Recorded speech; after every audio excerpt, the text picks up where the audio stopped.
Oh, baby, oh, baby, oh, baby, oh, baby.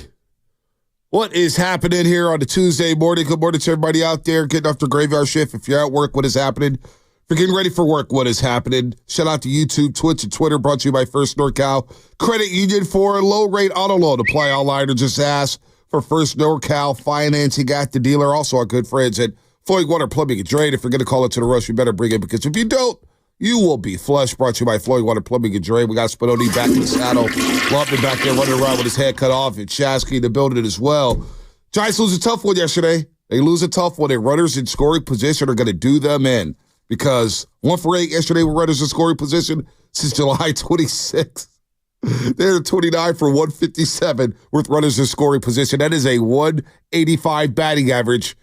And that's tough because, Blake Snell and Chris Sale throwing out a masterpiece yesterday. Blake Snell's been dynamic. We got numbers on him since he's come back from the IR, or IL, I guess you should say, Shasky. But, Blake Snell, dominant since he's returned in 45 innings. 60 strikeouts in 45 innings since he's returned from the IL, Shasky. He's been lights out, but the Giants lose 1-0. They lose some ground on the Braves. Now 4 back in the loss column on the Braves, 3 back in the New York Mets, 7 back in the Diamondbacks and Padres. So they got to get rolling here before a tough September.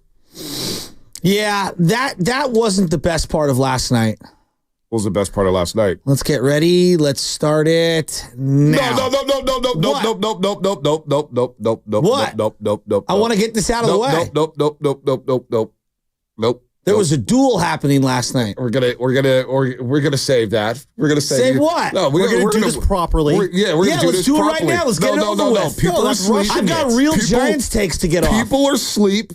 We're gonna wait. I think that headline's the 8 a.m. hour, right? We want the most people listening. Yes, absolutely. We want the 8 o'clock hour for you, apologists. We're not going to 6:07. TSL, time spent listening. Come on. Exactly. Save that. Don't try to. There's a journalist that deserves to be waxed poetically about for 90 seconds. And another one for 30 seconds. And the people need to hear it at 8 o'clock. Yes. I hate you both. Let's start here then. Let's start here. Happening. Nice try, buddy. For a left-handed hitter. Obviously Blake Snell is absolutely nasty when he's on, but my goodness, in terms of like comfort level, at least his delivery is somewhat routine. The delivery for Chris Sale is so funky, and he's got that sidearm sling, and he's so tall and so lanky. It's like elbows and arms coming at you. He's as uncomfortable as an at-bat as I can remember in such a long time. And I know Krug and Kipe were comparing him to Randy Johnson. I wouldn't put him in the Randy Johnson mold. I get what they're coming at, where he's kind of throwing across his body, but he slings it so goofy. Yeah. And that slider that he throws, it's just so nasty. And you can see a lot of guys were barely making contact last night, but he's one of those guys, and you kind of walked right into the green room today, and it's like when they give you opportunities early in games, you have to cash in a run. Yeah. You just do. And the longer that game goes and the longer that guy stays on the mound, the harder it is to drum together multiple hits. And that was just one of those ones. You knew that the Giants were going to be like, we're going to be looking back at the first couple of innings of this game, and we're going to have regret all over ourselves. Now, let's get to Blake Snell. Real quick, before we move on from Chris Sale, it's good to see him healthy. It really is. He's a stud. He lost his 2020 season, basically his 2021 season and his 2022 season. I thought he was done. Last year, he had 4.3 ERA with the Boston Red Sox. I thought he was cooked. I thought the arm injuries, I thought everything that was happening, he's had some shenanigans happen in the dugout or whatnot. He cut up a bunch of jerseys. That's what I think of when I think of him. He's had a long road here. And to see him bounce back and come to the National League for the first time in his career, because he's a longtime White Sox and Boston Red Sox, so he played for both Sox teams. He's 13-3 now with a 2.61 ERA with 177 strikeouts this year. It's just, and he's 35 years old. It's not like he's some spring young whippersnapper here. He's old. He's 35 years old, and he's having a career season at the age of 35. So I think watching yesterday and watching him go toe-to-toe with Blake Snell and not get knocked out of the game in the first inning, because in the first inning, the Giants had their shot to go ahead and score some runs and give Blake Snell a lead, which is what we talk about all the time when it comes to runners in scoring position. They're 185 since July 26th. When it comes to batting average, it's just good to see Blake Snell, one of the better pitchers in baseball, redeem himself, find himself, and have a special season. The last 3 years, he's been awful. Basically been wiped out. Yeah. Chris Sale is just, he's just a unique player. And like, again, the delivery, the frame, he's super skinny. He is, like, in my head, I'm like, what the hell happened with the whole, like, the jersey cutting up of the boxes and in the dugout, and clearly some of his teammates didn't like him, So, I don't know. There was a lot of stuff going on. He was so iced out at the All-Star game. Yeah. I didn't know he had that kind of drip. Yeah. It's just a very interesting individual. And you're right. Baseball is better when he's dominant, and it goes to show you, like, man, the White Sox have had so many good players. I was watching that game last night. Not only was I thinking about Chris Sale and Blake Snell, we'll get to him. I was thinking about, my God, it's Oakland A's everywhere. Ramon Laureano in center field. You got Murphy behind the dish, Olsen at first, Chapman at third. There's like a slew of former A's, and I know A's fans out there are nodding their head like, yeah, we know we're the farm system for the rest of the league. But it's just unfortunate how many, like, legitimately high-end baseball players have played in Oakland just in the last couple of years. No doubt. By the way, the White Sox did beat the Yankees yesterday. I told you guys they good one against the Yankees. What did I do wrong? They won 12-2, by the way, yesterday. 12-2. No, you're right. A lot of Oakland A's on that team, and they've been a farm system for a lot of teams. Sean Murphy, though, looks lost at the plate. He looks awful. Awful. He doesn't even have the confidence. You watch that lady get that bat that he had.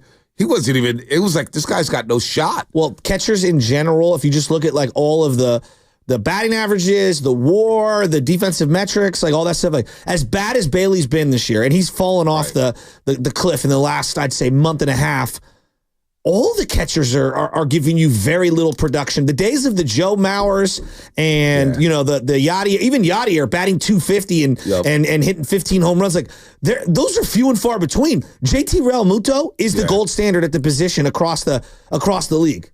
No, I mean, offensively and defensively. Although I will say, Bailey threw out. I forget who it was last night. Merrifield. Casey Schmidt had a tag that was just absolutely brilliant. And he rips one up the middle last night and has nothing to show for it because Sale made a hell of a play. Whit Merrifield went on the first pitch there, and Bailey got him out. It was a great tag by Casey Schmidt there to get Whit Merrifield there late in the game. He went on the first pitch. He didn't waste no time there when he got to first base. So, look, Blake Snell on the other side. Scott Boras is not going to let him sign right now. I would give him 3 years for $100. Wait, how much? 3 years for $100. I'm just saying this for the last couple of weeks. I don't think that gets it done. No, it may not get it done, and I don't think he's going to re-sign. But this is why I didn't want Blake Snell traded. Even if he walks and the Giants get nothing back or any comp pick or whatnot, how fun is this to watch him? You don't get a comp pick because you signed him. So you don't get the comp pick. So whatever. I don't really care. Yeah. Honestly, if he walks for free and he opts out and he goes to another team, this has been fun. This has been extremely fun. Extremely fun. The patience that you got to have with Blake Snell. I don't get why he starts off so slow. But again, when you look at his numbers for the last 3 years, when he does get to the second half of the season, he is absolutely dominant. And he's on pace to have a better second half than he did last year when he won a Cy Young with the San Diego Padres. Now, you think about what he's done so far this year. The 45 innings Shasky, 45 in the third, the 60 strikeouts. He's walked 14. He's got an 0.99 ERA since he's returned from the IL. An 0.99 ERA since he's returned from the IL. Now, you look at what he's done in the second half. So the last 3 years, 2021, 3.24 ERA, 1.04 whip. 2022, 2.19 ERA, 1.02 whip. And then last year, he had a 1.54 ERA and a 1.14 ERA, whip in the months of July, August, and September. He's on pace to eclipse all those numbers. I mean, this is fun. Aren't you glad they didn't trade him? Yeah, but I want to see him stay with the Giants. Like, I'm at the point now where I'm looking at the Giants payroll, right? Okay? So locked in for next year. 17 mil for Jung-Hoo Lee. This is just on the whole team, locked in. Hicks for 12.5, Webb for 12, Rogers for 12. The following year, you only have 3 guys under contract for big money. Hicks, Webb, Lee. 23, 23, and 12.5 for Hicks. 2027, same 3. 2028, only 2 guys. Now, if you're looking at trying to have a payroll in the 200 millions, that's top 10. If you're 212 or higher, that's top 10. That's where the Giants are currently. All right. That's where the big boys are. The Mets, the Yankees, the Dodgers, the Phillies, the Astros, Rangers, Jays, Braves, Cubs, Giants come in at 10. All your young players have 2 years away, and they're not even arbitration eligible. Yeah. Bailey, Fitz, Ramos, Birdsong, Harrison, Jelly. Now, I don't know if all of those guys are guys that you're going to want to re-up long-term. But what I'm saying is that, like, if ever there was a time, because your books were clear, to just do a crazy overpay for 4 or 5 years, and I understand how risky it is. It is rife with pitchers get hurt left and right. But isn't this kind of the guy? Like, go in on pitching. He's a lefty. I know it's risky. I know you're going to have to pay the Giants tax because you're not the Yankees. You don't give them run support. I mean, Bonte, a game like yesterday is a game why he would probably say, well, I need some run support. This is why I got to go. But this is where I'm saying, is it outlandish to go 4 for 200? Oh, you want to go 4 for 200 now? $50 million a year. Wow, you've come around on Blake Snell. Because this is why. This is why I'm saying. I almost feel like you have to overpay to just, like, let's lock in one guy. If I said to you for the next 3 or 4 years. Who's this Shasky? Because, like, team building. Like, I'm saying, like, if I just said to you for the next 2 or 3 years, I had Logan Webb making relative good money. $23 million is good money for Logan Webb the next couple years. Logan Webb and Blake Snell at the top of your rotation. That takes so much pressure off of Harrison and Birdsong. And now, even if I know, hey, Blake, he's like a Ferrari. He can go into the shop and be out a month. But when he's on, I mean, you're getting, this is ace-like stuff when he's on. And I just looked at one guy, and I'm not saying he's the exact same player. But if you look at Verlander and you look at Kershaw, ages 31 through 35, the premium guys, when they're healthy, they're giving you unbelievable production. You're going to get low 3s ERA. You're going to get double-digit wins. You're going to get 160 to 180 innings pitched. Like, yeah, I know. It's rife with risk. And I'm looking at these deals. 12 for 325 for Yamamoto. The Giants were going to do that? The guy hasn't even thrown a pitch in the bigs when they were going to throw him that money. I look at Garrett Cole, 9 for 325. The AAV is about $36 million. The AAV for Wheeler on his new deal is $42 million. The AAV on Verlander, $43 million. If you want to be in the game, no, I'm serious.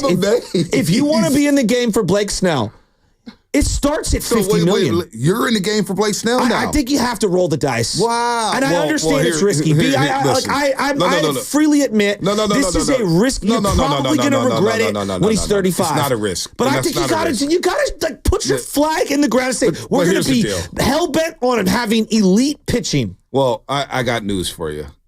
And I love Blake Snell. I'm so happy they didn't trade him. I'm really happy they didn't trade him. I'm really happy for all the folks who bought the Snell stock. Good on you. But Clayton Kershaw, this is last year with the Dodgers? Yeah, but he's like, I'm looking at his numbers. He's 36 this year, right? Turns 37. It's probably his last year, yeah. Right? Blake Snell's going to be a Dodger next year. You got your Clayton Kershaw replacement right there. But you can't let him go there. Well, what you mean? You can't do anything about it. He's going to opt out. But no, he will opt out. And he will look at the Giants' money and say, yeah, I'd rather get that from the Dodgers. And this is where I think, to me, you have to shut up. You have to overpay. And, like, do I want a 7 or 8 or 9 or 10-year deal? No. But, like, I think a 5 for 250, 4 for 200. I honestly think it starts at about $50 million a year. For Blake Snell. If you're the Giants, because you have to pay a Giants tax. Yeah, well, you know what? He's going to go to, I think he's going to the Dodgers. You know what Sam said to me? When I go, what about 4 for 200? He goes, well, and then that 50 or so, player option. Yeah, well, it would be a player option. But you know what? He's going to replace Clayton Kershaw with the Dodgers. That's, honestly, when I was watching the pitch yesterday, and I'm watching him deal, and again, his second half numbers. Even think that? Well, no, I'm just trying to help you out here. I know. I'm just trying to help you out here as you swing the pendulum from Blake Snell. And look, I get it. Blake Snell has been a roller coaster this year. A lot of people scoffed at Blake Snell earlier this season. He was hurt. He tried to rush himself back. 2 different IL stints. But this is what he does. This is why I try to preach patience with Blake Snell, because this is what he does. When it's winning time and it's money time, he performs with the brightest lights. Now, I can see the Yankees. I can see the Dodgers. Not the Cubs, the Phillies. But the Cubs you know are what? in the mix. The Cubs are in the mix, but I don't know if he's going to go there. No, I agree with that. I see him either going to the Yankees, Dodgers, and even Seattle may make a play out of it because he's from up there in the Pacific Northwest. I had heard through interesting sources that Houston was really in on him on a 1-year deal this year. He said no. I bet you Houston circles back around, and I bet the Texas Rangers circle back around. Texas may circle back around with Bruce Bochy. I don't know if he'd go to Houston because they're getting longer in the tooth. No doubt. You don't know where they're going to be at next season. They'll probably make the playoffs. They're going to make the playoffs again, and Valdez dealt yesterday. They were horrible for 2 months. I mean, that's what the Astros do. So, what if I told you this one? DeGrom got a 5 for 185. No, I hear you. I don't think that's getting it done with the Giants. Well, I wanted a 3-year for $100 million for Blake Snell right away, but he's not going to sign anything right now. Scott Boras is going to say, we're opting out, and we're going to test the market. And he's going to test the market and be the top pitcher on the free agency market. And you bet your ass he's going to sign early. And these big boy teams are going to line up. And they're going to say, oh. And Blake Snell's looking at where the Giants are at right now. You're game over 500. You're 4 back of these same Atlanta Braves who can't hit anything right now. They can't hit a wet paper bag right now. Yeah. And they still beat you. And then you got all these youngsters, and you realize that, boy, are they going to be ready to win at a high level next season?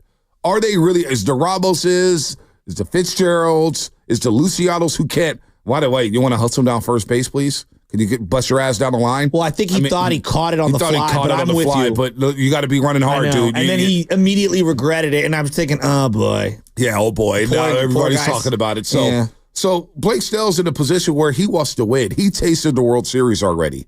He's tasted some big-time moments with the Padres. He wants to win. I don't know if he believes that he could win here in San Francisco with this team. What are they going to do next season?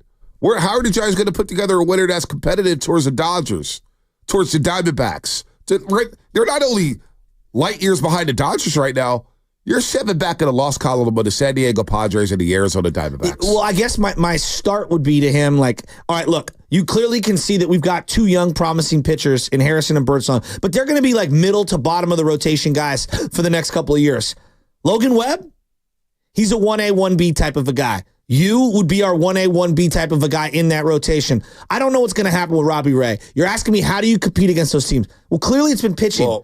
Pitching and defense, and that's what they need to do. Let me ask you this. Do they need to add a bopper? Of course they do. Let me ask you this. If you're Blake Snell, and the Dodgers come to you and say, hey, you could be our third pitcher. If the Dodgers are offering you comparable money, again, I don't know what his out. Yeah, well, the Dodgers, the Yankees, even Boston. I think we're watching his final 7-8 starts with the Giants. Well, that sucks. It does suck. I mean, I've enjoyed the ride. But the Giants haven't done enough around them. No, they just haven't. Well, last night, great example. The Braves used their entire roster to try to win that game in the 10th inning. They realized that the moment to go in was that 10th inning. I know the Giants had Kirk Casale still left on the bench, but they used all their base runners. They used pinch hitters, and they realized we're going to get this win because that to them was a playoff game. They needed that win really bad. They kept sailing longer than I thought they would. No doubt. He dealt. That was a huge game last night.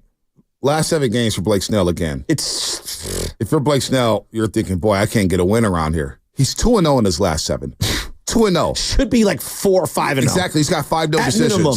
His ERA is 0.99 and his whip is 0.62. All right? And you think he's going to stay here? That's why you have to overpay. I mean, I admit, we are not the premier destination. Believe me, I get it. But I do believe if you knock a guy away in terms of the money, I think you put yourself in a good position. That doesn't look. $40 million from the Dodgers is better than $50 million from the Giants. Yeah, I can't argue that. I can't argue that. I think we're watching the final 2 months of Blake Snell, and again, I'm not mad they didn't trade him. I was against trading him for a low-level prospect that we may never see come up to the major leagues. I'm okay with that, but he's going to leave. That's brace yourself, folks. More coming up on the Giants. We got a lot of stuff going on here. We'll explain on the other side. Great guest list as well. That's all coming up, brought to you by Express Employment Professionals. If your supply chain demands a flexible workforce, hire with Express Employment.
Morning Roast with Bonte and Shasky on 95.7 The Game.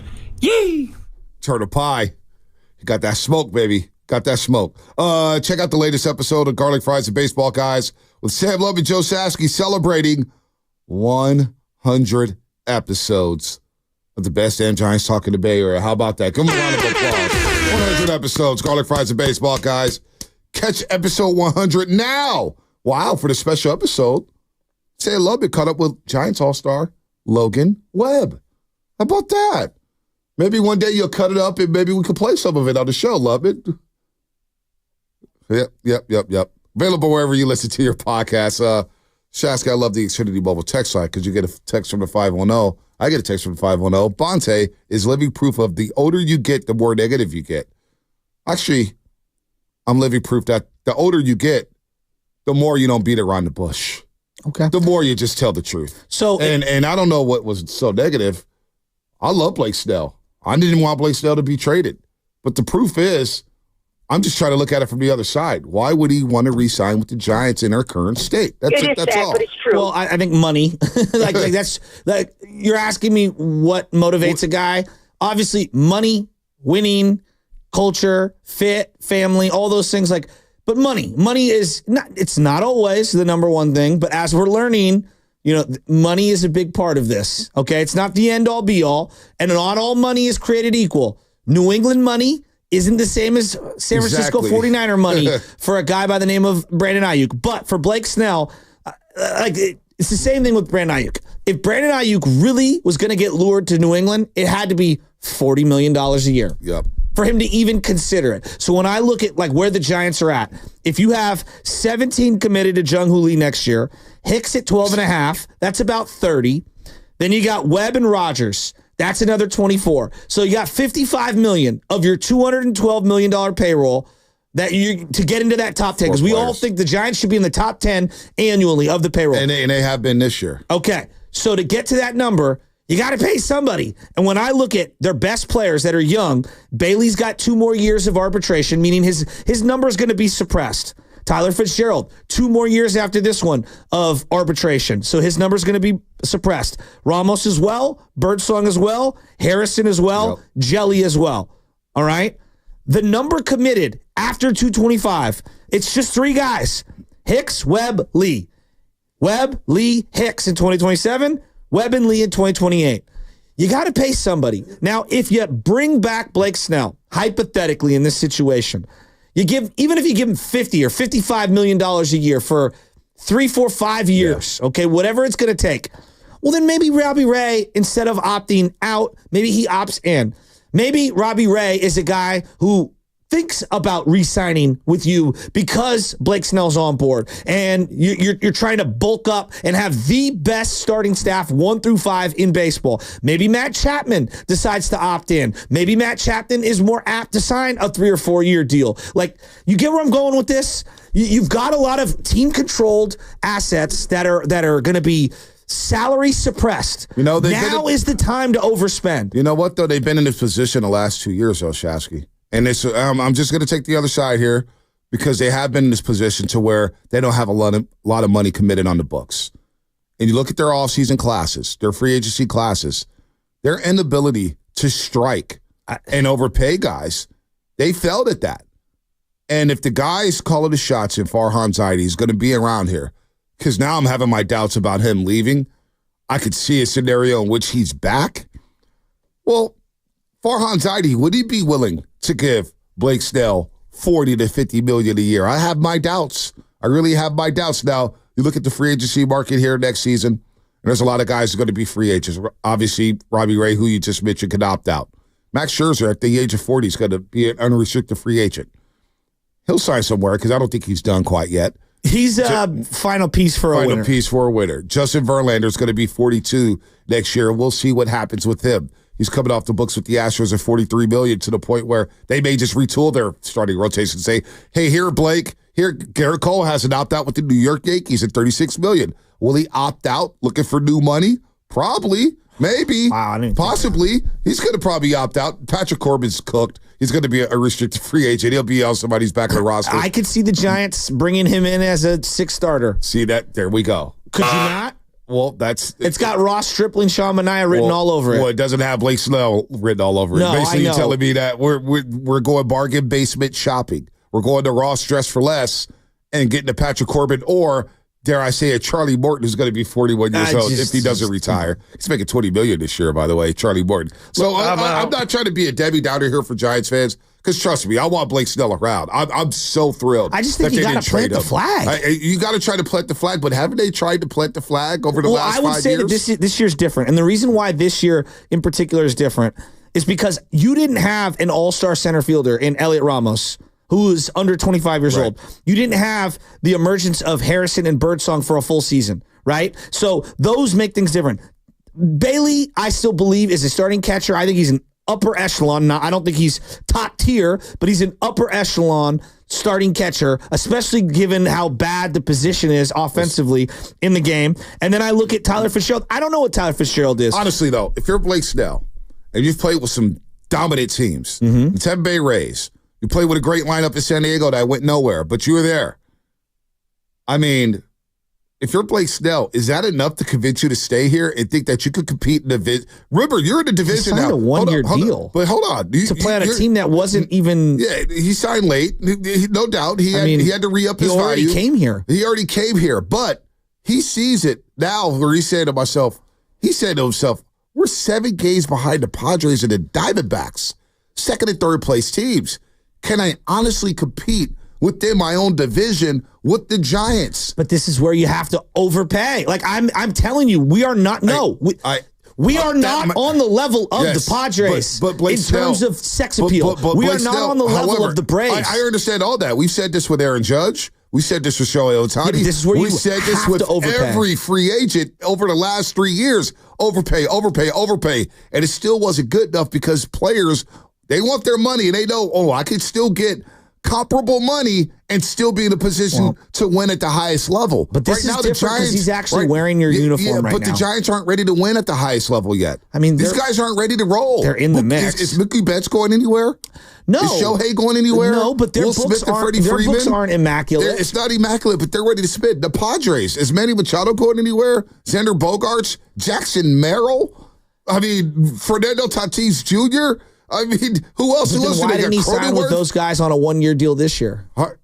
Because of the money. Because the Giants gave him more money than anyone on the 1-year deal this year. I hear you. I don't even want to be this guy. The only trump card I have, you're right.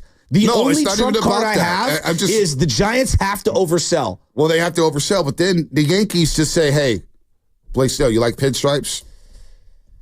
You like pinstripes? I mean, they were another team that was rumored with Blake Snell, and they didn't go to the $32 million and structure it the way the Giants did. Well, now they may. Now they may. This is where what I'm saying is, if you even want to be in the game with Blake Snell, it starts at like $10 million per season more than whatever you think he's out there getting. And Scott Boras may still steer him into another direction, saying, look, you can make $10 million less, say, in Philadelphia. Right? You go to Philadelphia, you make $10 million less, but we're going to make some of that up with endorsements, with commercials, with all that stuff. So I look at the Aaron Nola deal. He's got a 7-year, $172 million deal. It's only $25 million a year. It's a really good value. Wheeler got him this last time for $42 million a year. So to me, if you want to be in the mix, it starts at $8 to $10 million more than what Wheeler just got. Wheeler got a 3-year, $126. So you're saying 3 for $100? I don't think that's even close. Well, no, I was saying this 2 weeks ago, where I was like, 2 weeks ago, when we were talking about Blake Snell, I said, extend him right now for 3 for $100, and we both agreed it's not going to happen under Scott Boras. He's going to allow him to opt out and go into free agency. Sure. So if you can't get it done, will you have him in house? Like, hey, if you're not going to offer him that right now, for example, you come into the table, second game against the Braves, and Blake, you've been unbelievable in these 7 games. 0.99 ERA. You have to do it now. Yeah, I agree. You have to do it now. And acknowledge you're probably going to regret it in 4 years. No, but you can't think like that. At least you plant your flag. If I told Giants fans, you get Blake Snell and Logan Webb for the next 4 or 5 years. Well, not only I that, think most Giants fans would say, sign me up. Yeah, now they would. It's unbelievable how things flip, right? But if you ain't flipping, you ain't flopping at this moment, whatever that job is. But Blake Snell and Scott Boras are now dummies. Yeah, they understand right. what's going on. And so I'm just trying to be realistic here. I'm just trying to be realistic about the situation. I don't think there's any chance in hell once Blake Snell enters free agency that he's coming back here. Well, that's because why of all the what ifs. Like, it's a what if. Is Ramos going to be this good next season? It's a what if with Fitzgerald. It's a what if. It's a what if everywhere. Luciano, it's a what if. We got a bunch of what ifs. Well, Luciano, I'm here to tell you, Luciano cannot drive the ball. Well, the power is not translating. Well, we've got a bunch of what ifs. At-bats. We've got a bunch of what ifs, and the Padres got a bunch of, yeah, they're dudes. Yeah, the Diamondbacks have a bunch of, yeah, they're dudes. The Dodgers have a bunch of, yeah, they're dudes. The Phillies have a bunch of, yeah, they're dudes. The Yankees, yeah, they're dudes. And Juan Soto's going to probably re-sign with the New York Yankees. The Giants have a lot of question marks. No doubt. As competitive as they've been over the last month, they have a ton of question marks, Shasky. But the Padres owner just passed away, and they have to shed payroll. So as great as that sounds, and I agree with you that they're in their window now, they've got a lot of contracts, like the Xander Bogaerts contract. It doesn't look good for them. And so they're going to have to move money to afford a 5-year, let's just say hypothetically, $150, $200, $250 million deal for someone like Blake Snell. I hear you, Spinoni. I hear you. It's coming up in a game brought to you by Fremont Bank, celebrating 60 years of full-service banking with no compromises. More on the Giants. Blake Snell, how much do you want to pay him? Or do you even think he's going to consider re-signing with the San Francisco Giants? That's coming up. Plus, we'll reveal our guest list on the other side. Talk a little football here as the Niners got so many guys out of practice. Had to limit their practice time yesterday to just 1 hour. The walking ILs, the walking IRs, the 49ers right now. Not looking good. Now it's time.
or even better? I think it's a little better, actually, because it feels like he's got a no-hitter going almost every game.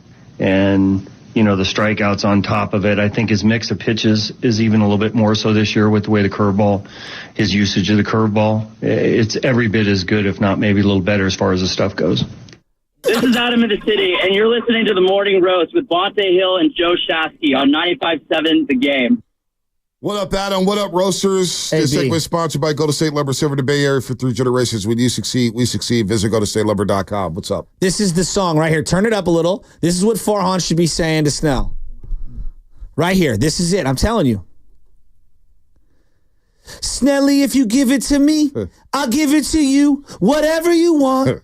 This is it.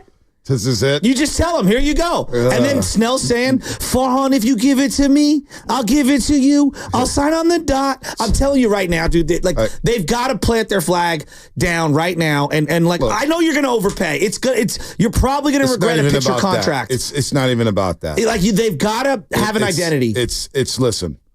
Listen, and I want to 510. He says I'm being negative about Blake Snell. First of all, don't sell Snell. Don't sell Snell. Don't sell Snell. Yeah, I was that guy. Buy stock in the Snell. It's not about being right or wrong or anything about that. It's knowing who Blake Snell is. And now that he's putting together the second half, as Bob Melvin said, maybe a little better than last season. Why the hell wouldn't he opt out? His agent is telling him right now. We just talked to Doug Hendrickson a couple weeks ago. They know all about this. They know what's best for their client. Scott Boras said, there's no chance in hell we're re-signing right now with the Giants. We're going to test the open market. And now other teams see damn, we need to get him into camp right away because this guy is filthy. His last 3 second halves of the season has been just dominant. Now, Bob Melvin right there was talking about his off-speed stuff. He's leaned heavily on the curveball. Yesterday, he threw 39 curveballs. They got 8 swinging strikes on those curveballs. Over his last 7 starts, this is according to Alex Pavlovich here, NBC Sports Bay Area. Over his last 7 starts, he has 56 swing and misses with the curveball alone. Teams are hitting 089 against his curveballs right now. So the all-speed stuff is not even just the fastball. See all-speed stuff that he's dealing with right now, Shasky. You're asking why would he sign any kind of deal? Well, because he's a pitcher. And I use the same kind of concept when it comes to pitching that I do in the NFL, which is guys want the guaranteed money. And when you are a 31-year-old left-handed pitcher, right? Not a 22-year-old, a 31-year-old left-handed pitcher, you do also acknowledge that as great as your run is right now, you could be Robbie Ray and be on the shelf for a year and a half, right? Every guy. Or you could age like Max Scherzer. Or you could age like Justin Verlander. And Verlander missed an entire year at 39 years old with Tommy John. So 39, he's 31. That's 8 years from now, Shasky. He may get another contract by then. There is no data that says that you are going to hurt your arm at any given age or pitch count. It could happen anytime. You could have forearm tightness. You can have an elbow or shoulder injury. It is, of all the positions, if he was a position player, I would agree with you. But when it comes to pitching, 9 times out of 10, when you present an individual with a lucrative long-term deal, they're going to take that money. When it comes to pitchers who are the age of where he's at, most of these guys want to be locked up as long as they can. Even on a mediocre team? Well, all things considered, that's why you have to blow them away. You could say mediocre team. He signed with the Giants on a 1-year deal. He had no options, worth $32 million. He had no options, right? Well, they also blew away. No, well, again, this is just what I've heard. He had other options out there that weren't as expensive as what the Giants were willing to pay. And he did not want to go. From my understanding, again, I'm not reporting. I don't pretend to be somebody who knows.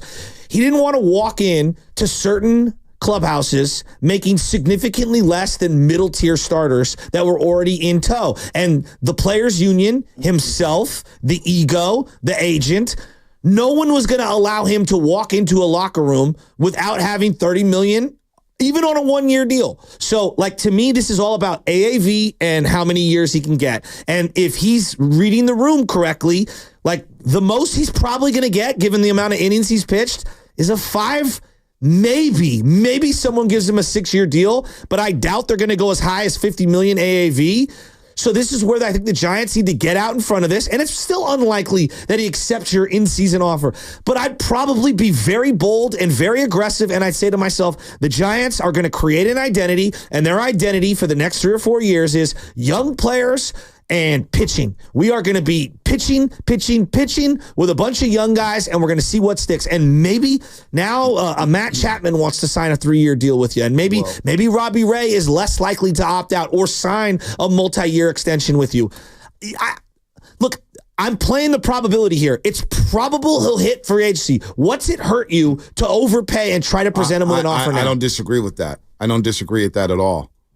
But what's different than the Tampa Bay Rays when he's on a young team? Tampa Bay never gives 5-year pitcher deals. But what I'm saying is the situation and playing in that situation, of being a top dog in that situation, even though he wasn't getting all the money in the world, you're still on a young team that's platooning or whatnot. What's the difference between where the Rays were at and where the Giants were at? Well, the Rays were a lot better. They were competing for playoff spots.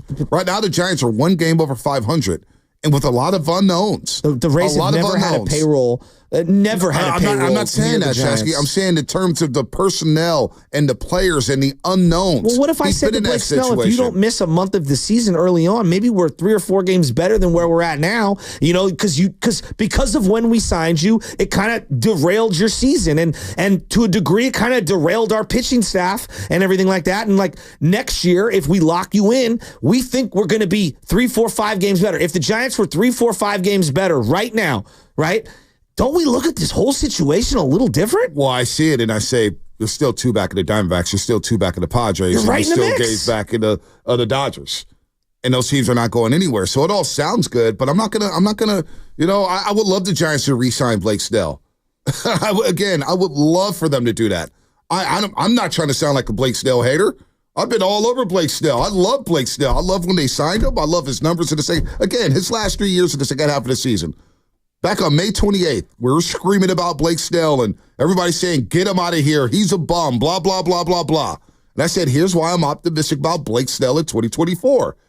His last 3 July, August, Septembers have been dynamic, and his ERA has gotten lower and lower each of those years. Right now, in the first 7 games, he's got an 0.99 ERA. Last year, in July, August, September, he had a 1.54 ERA. The year before that, it was a 2.19 ERA, 3.24 ERA the year before that. So I get all of it. I would love to overpay him.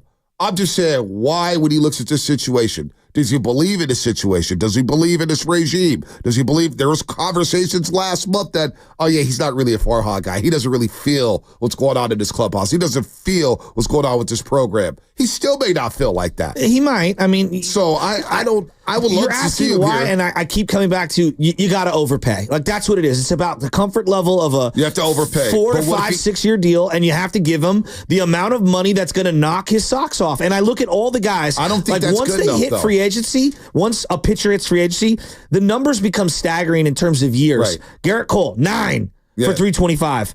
Aaron Nola re-signed with his own team, and he gave them a discount because he can win there. But Rodon, 6 for 162. Now, Glasnow just re-signed. He's a guy who was a Tampa Bay Ray and has never thrown as many innings as Blake Snell, and he did 5 for 140. Yep. He also doesn't have the hardware that Blake Snell has. He's going to get the money. There's no doubt he's going to get a long-term deal, especially with the way he's pitching.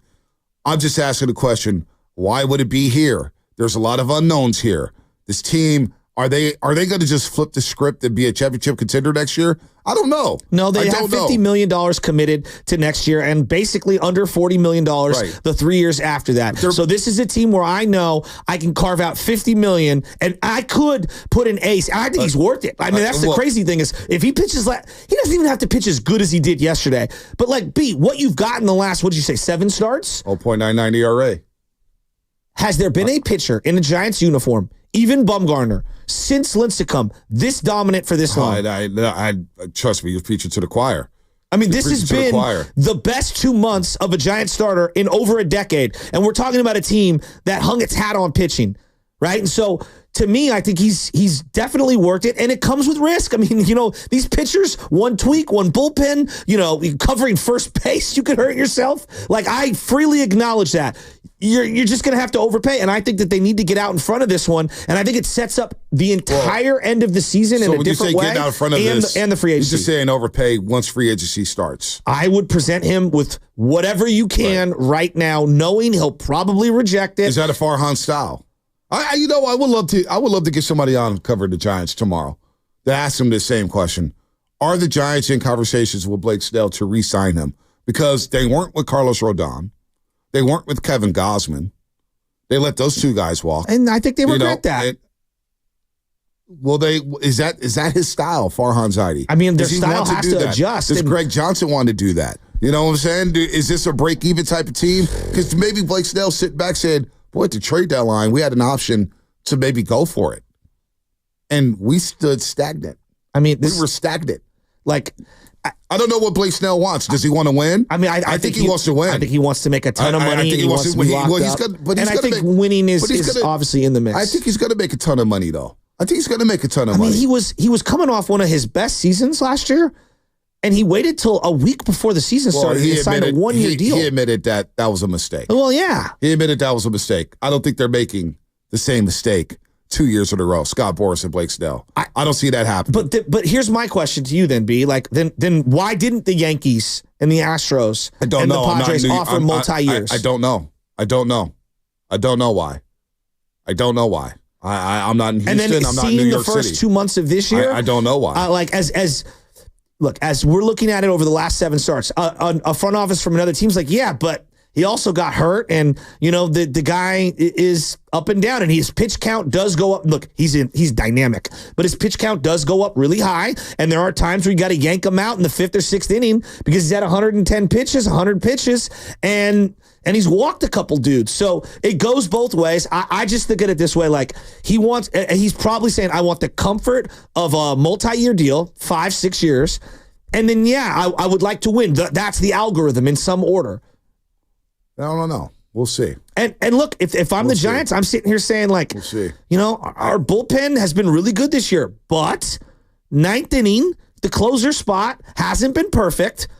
It has not been perfect at all. So maybe we shore up some of those. We get 2 months out of the beginning of the season of Blake Snell where he's ready to roll. He doesn't have any setbacks. Maybe Robbie Ray opts in and I get, instead of a second half, I get a full year of him. Things look a lot different. They do. They may look different. They may look different at all. We'll see about that. But the track record Farhan Zaidi has in this situation ain't great. Doesn't leave me optimistic. Yeah, well, let's see. The body of work's not great. It doesn't leave me optimistic. Apparently 925 says Blake Snell turned down 5 for 150 from the Yankees. I'm not sure if that's true. I don't know if that's true. I don't know if that's true. It'd be great. It'd be couldn't great. Go into the luxury tax. But I flip it like this, though. How cool is it that they didn't trade him? Aren't we happy they didn't trade him? For now, yeah, it's great. For now. It's been a lot of fun. No. It's I don't care if he walks without the comp pick, whatever. I'm just happy they got a pitching staff that we don't have to watch like last year where we had 2 starting pitchers in the last 2 months. Well, they didn't move Rodon, and he was dynamic till the very end and had a monster season. Which I was cool with. I was cool with him walking. Yeah, but I think looking back, it's like, then he left you for nothing. Well, Rodon has been up and down with the Yankees. No, it's not about that. So it's about you had an asset and then you lost it for nothing. But you know what, though? You can flip it for a low-level prospect. He may never touch the major leagues. Sure. I'd rather have the pro player ride it out instead of having a low-level prospect that we all forget about. And we say, well, you basically lost him for nothing anyway because a low-level prospect never cracked the majors. Well, I mean, low-level prospects are what has helped salvage the season, like Tyler Fitzgerald and Encarnacion. So and we could scoff at those. 3 years from now. Well, but 3 years from now. We act like those fruit like that doesn't bear fruit. You have to have infrastructure in your system to be able to overspend. Has been up for a week. We don't know what the hell he is. Who? Encarnacion's been up for a week. And he's helped them win a couple games. Yeah, but we don't know how long this is sustainable. Well, can we wait on him? Can we see a month of him before we say, well, we found something here and he's the left fielder of the future? No, but it's helped them a little this year. Like, right? Like the Estradas and all those randoms, like they have been useful. No one is saying that they are like solidified starters and soon to be all-stars. Like their real prospects are the ones that are going to get them there. Very few guys that aren't legitimate prospects crack. Like like the Yastrzemskis of the world. Yastrzemski was a top pick at one point. He just flamed out. Well, Yastrzemski's helped you win a lot of games, too. No, I know, but what I'm saying is, like, you're scoffing at, like, those I am scoffing at that. I am scoffing at that. I'd rather watch Blake Snell, what he's doing now, than have some low-level prospect who may or may not crack the majors. They're a dime a dozen. That's all it is. So I like it sounds good with Blake Snell, and I'm glad everybody's on board with Blake Snell. It truly makes me happy that we appreciate what he's doing right now. And maybe that's enough to convince him to stay. Hey, Oracle Park is a pitcher's park. Hey, but you know what? Dodger Stadium has a pitcher's park. Petco Park ain't bad to pitch in either. We know the Padres are interested at the deadline. Maybe they come and do it. I know their owner died, and maybe they're trying to slash payroll. Maybe this is the new Padres where they're going to spin. Because I've been hearing about them slashing payroll for the last 3 years, and all they've done is spin, and make trades. Well, they let Snell walk. They traded for Dylan Cease right away, right? Well, he was under team control, but they did a less number than what Snell was making. Smart business. So I mean, it sounds good. It sounds good. I am in a position to where Farhan Zaidi's been here for 6 years, and I'm gonna wait and see. Like, it sounds good. We all want Blake Snell to be here for the future. I think we both want the same thing. But I just asked the question, why here? Why here? And is that good enough for Blake Snell to stay here? I don't know. We're going to look at this, at these signings, and this is why it's frustrating to be a Giants fan right now. Like, you get a guy on a 1-year deal, and we just wave we just wave the white flag that he'll never be here long term. Like, then what are we building? Like, we're just going to try to make the playoffs, and that's it. Like, I'm trying to build year in, year out winner. We all are, but you wanted to trade this guy at the deadline for nothing. If you weren't going to offer him a big deal. So I wanted to give this guy 3 years for 100. Now the prices went up. The prices went up. Again, yesterday's price is not today's price. I thought, man, maybe you could go to him. We were talking about this literally 2 weeks ago. Hey, maybe you could give Blake Snell a 3-year, $100 million deal right now. And then we're like, well, Scott Boras is not going to live for that. Now, you're telling me that Scott Boras is going to allow his client to re-sign right now? 3 for 30 is under what he's making this year, so he's not going to sign that. Like 3 for 33. I was just like, hey, just give him 300-400. I threw a blank number out there. Yeah, well, that's where I think that, like, if you're going market rate, you're not going to get him at all. You have to go above and beyond. That's the same way the New England Patriots, just because you're a couple million over what the Niners are offering, Aiyuk's not going to want to play there. There's a tax. Like, you're not good enough. The Giants are kind of in the same boat. And so the only way that they're going to get these guys in these situations is if you overpay. And I think the starting point is $5 to $10 million extra per year. Will that be enough?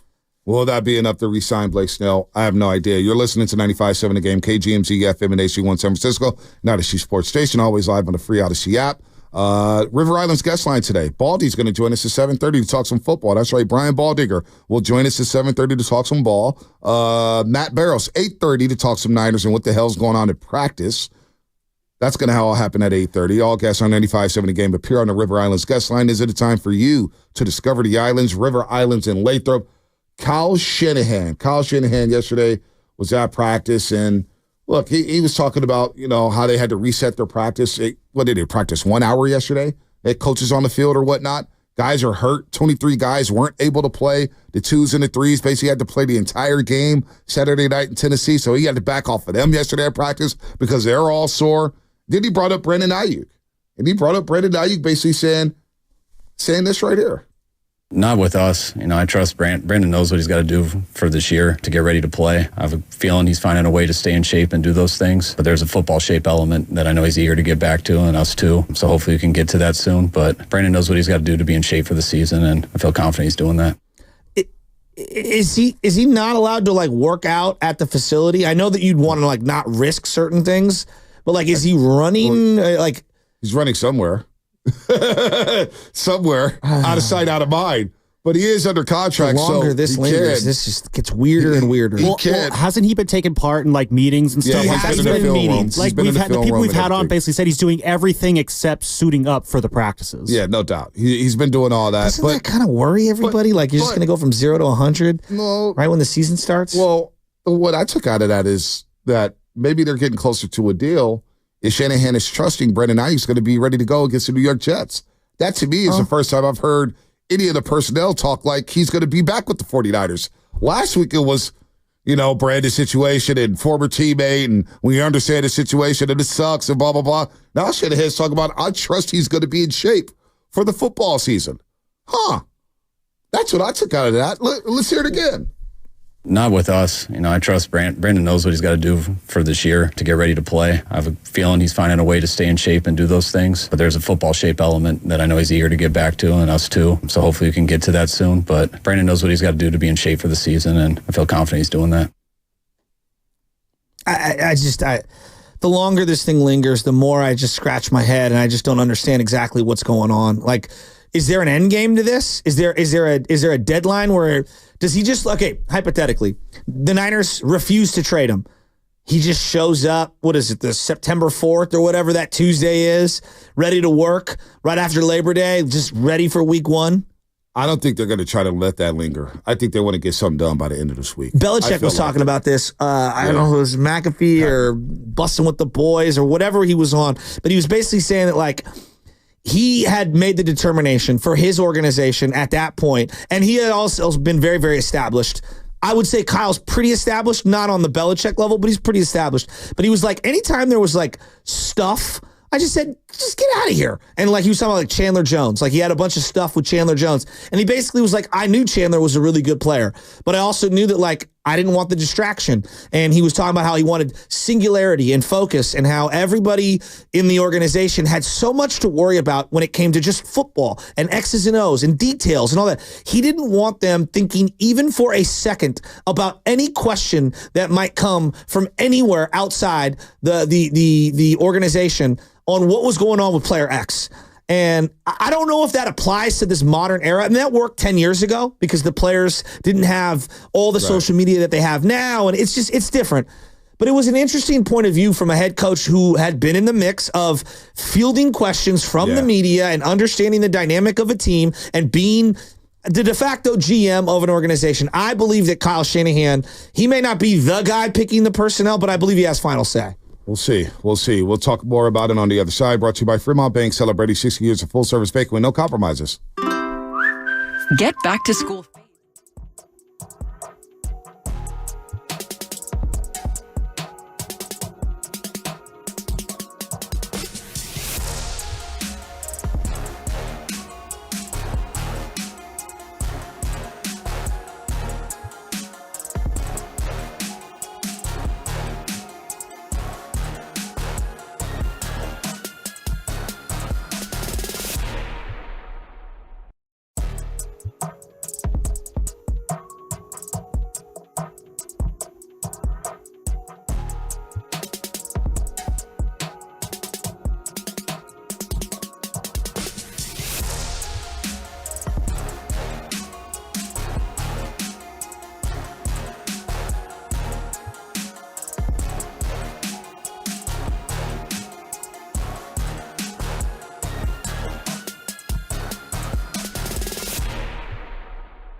Bonte, you didn't know this, but I foresee the future. What's going on, Roasters? It's Brian Baldinger with the NFL Network, and you're listening to The Morning Roast with Bonte and Shasky on 95.7 The Game. Baldy in 13 minutes. Brian Baldinger in 13 minutes on the River Islands guest line. Don't forget to check out the latest episode of Garlic Fries and Baseball Guys with Sam Lubman and Joe Shasky celebrating 100 episodes of the best damn Giants talk in the Bay Area. Catch episode 100 now, where Sam Lubman caught up with Giants All-Star Logan Webb. Available wherever you listen to your podcasts. And shout out to the Xfinity Mobile text line as well. You never know where you may get a text from. You may get a text from your mom. You may get a text from the 925.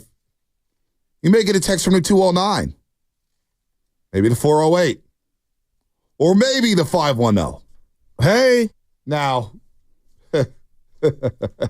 you see numbers on this Xfinity Mobile text. I'm like, damn, that looks familiar. And I could tell when they're one of my buddies, and I'll text them on the side, yo, dial it down.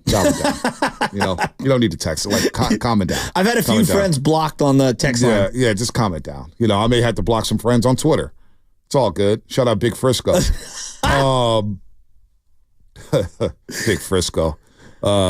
He's the opposite. He's the antithesis of being sucker free right now on Twitter. Anyway, 510. I see a 510 text. My God, Butch, weren't you just saying trade Snell? Come on. Well, like the person who texts, you could do a lot of flipping and you could do a lot of flopping. I'm just going to say it out. I'm just going to put it out there, Shasky. Dare to Guru Johnson, why are you texting the text line? Guru, why are you texting the text line?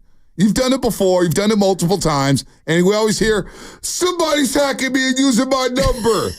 No, they're not. He said somebody's hacking him. It's bothering me. I can't see it. No, he didn't. He texted text line one time. I'll never forget. He texted our Xfinity Mobile text line, and he accused me of stealing material from him.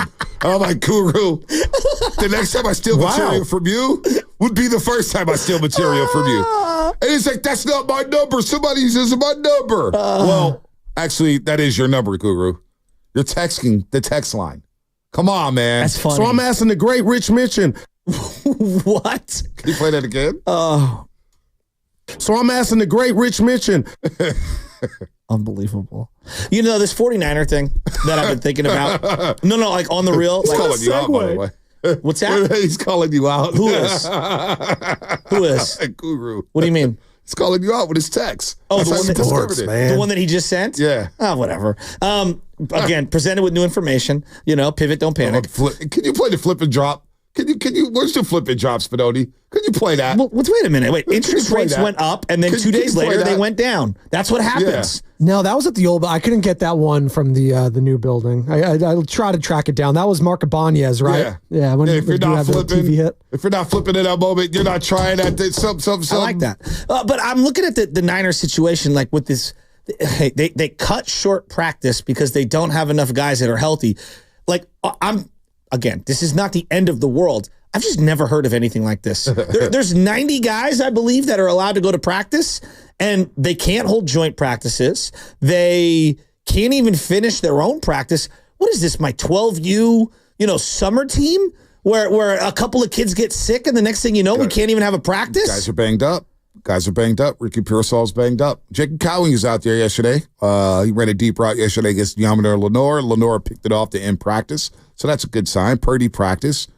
Christian McCaffrey, we had the injury report yesterday. He said if they played a game this week, he'd be ready to go. That's fine. Well, that still doesn't make me feel good about. Well, I mean, again, you're never going to feel good. I know. Well, I'm not trying to make. You've got an 18-week schedule. I'm not trying to make you feel good right now. I'm just telling you what the information is. McCaffrey said if they're ready to play on Sunday, he'd be ready to suit up. They are the oldest or second oldest team to start the year. The Chiefs are the second youngest team by age, the average age or whatever. 27 years old, something like that. The Niners? Yeah. Yeah, they're either the oldest or the second oldest. And they've played a lot of hard-hitting games. A lot of hard-hitting games over the last couple of years. I wouldn't call them, quote-unquote, they're battle-tested. Spitzer Burford, banged up. Feliciano, banged up. But Dominic Puny, he's playing well. He's going to start at right guard. He's fine.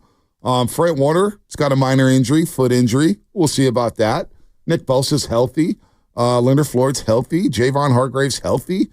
Malik Collins is healthy. Jair Brown's healthy. Mustafa's healthy. Traveris Ward and Deommodore Lenoir, they're healthy. So, you know what? They're top-heavy. This is a top-heavy team with not a lot of depth. And their depth will get tested if they have to play these backups. But they're just under a month away from the season opener. I still think it's a little too early to panic. I know RJ in Fairfield yesterday called us and he was panicking, saying, I'm panicking right now. It's not going to end well. Well, the vibes haven't been great. I get it. But the vibes weren't great necessarily last year when you had the quarterback situation going on with Trey Lance and Sam Darnold and you had Nick Bosa away from camp. They ended up in the Super Bowl, right? The year before. Yeah, Jimmy Garoppolo on the baby field, throwing 5-yard passes and Trey Lance starting. Next thing you know, Trey Lance gets hurt week 2. They end up in an NFC Championship game. So I'm not going to panic yet.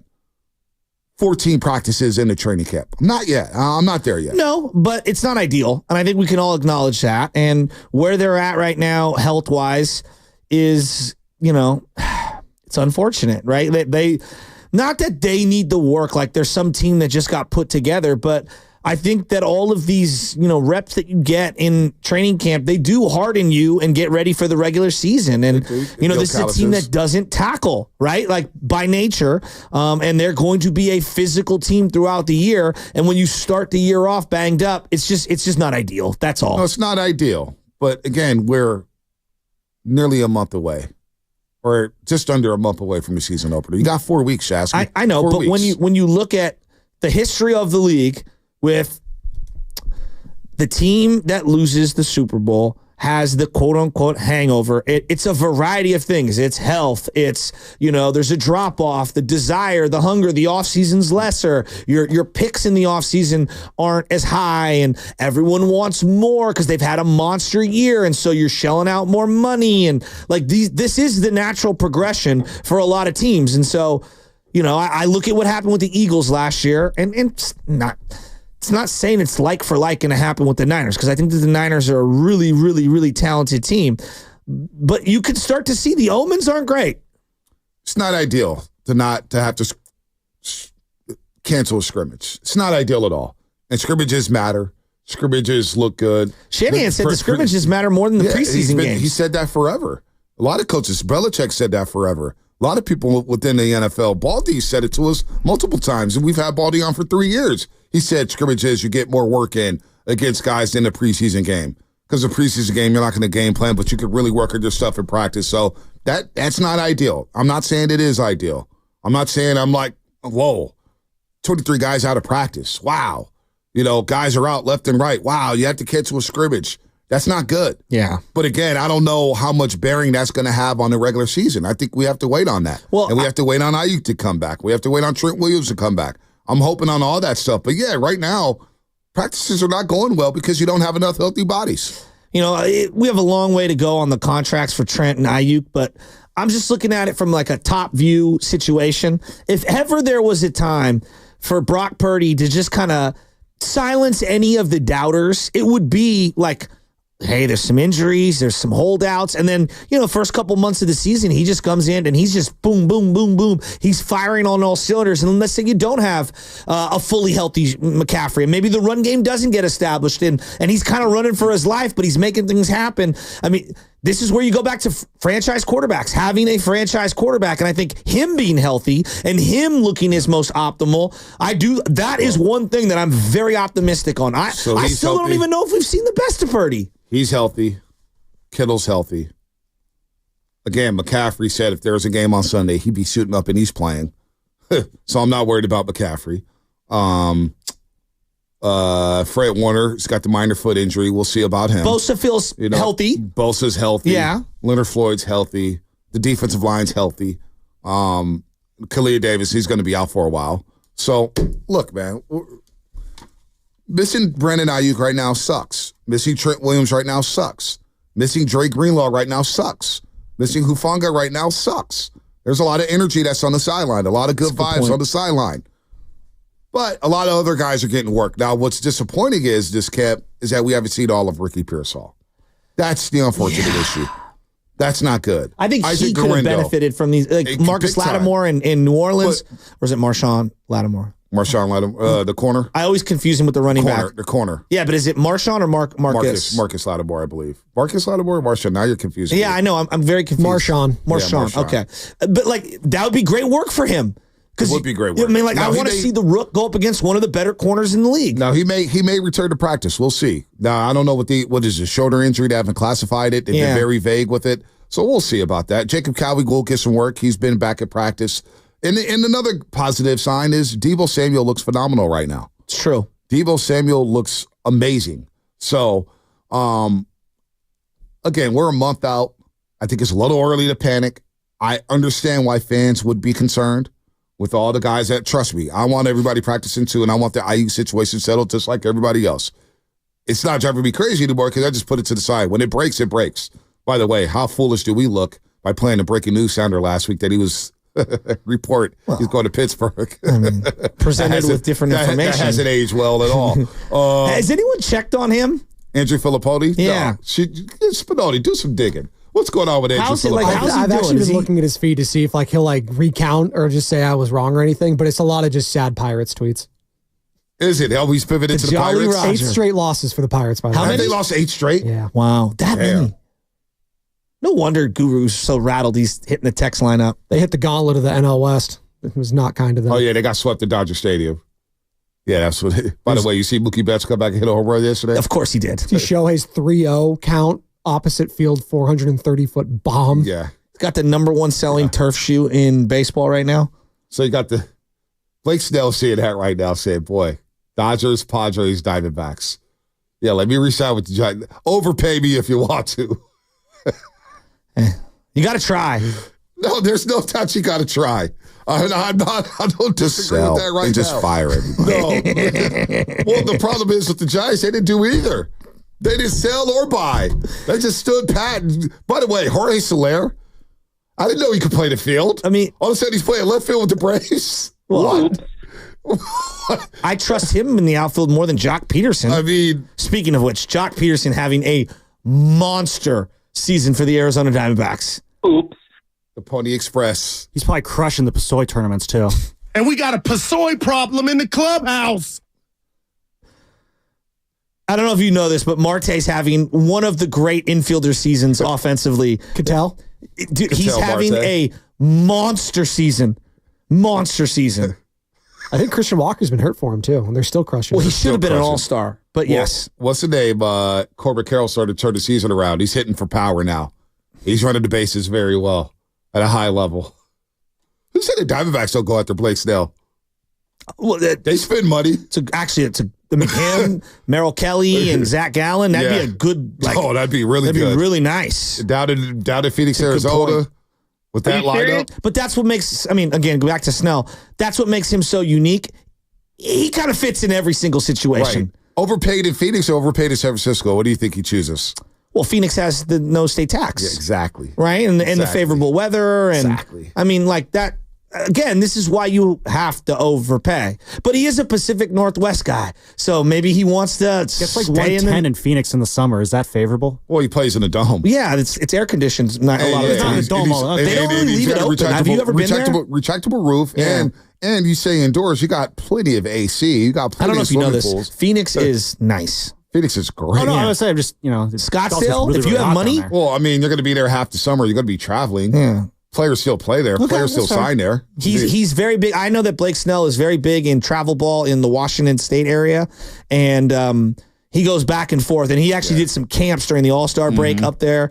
He's like all in on like travel baseball and being like a positive influence on that kind of stuff. He's a good dude, man. He is Blake Snell's a good dude. He also looks like he hasn't slept in 4 months. Yeah, Does he have a baby? Yeah, he just had a baby. There you go. He's like 3-4 months. I can relate. Yeah. Bags under the eyes. Sleep deprived. You know what I'm saying? We all know about that. He's also a gamer. Yeah, Twitch. That's where he had the viral tweet. What was it about? Nicotina? No, it was about when we were doing the labor negotiations, and he said something, and it was like everyone freaked out. Yeah, he said, he was during the pandemic. Well, I know that they have him singing Andre Nicotina while streaming video games. And everyone's like, he's perfect for San Francisco. Yeah, he's been great. He's been great. We're going to talk to Baldy in just moments here on the River Islands guest line to get to practice and The 49ers, and I know we're efforting him right now. I can't wait to talk to Baldy as we're wearing his new Baldy breakdown hats. Baldy breakdowns. He's got hats. He's got hoodies.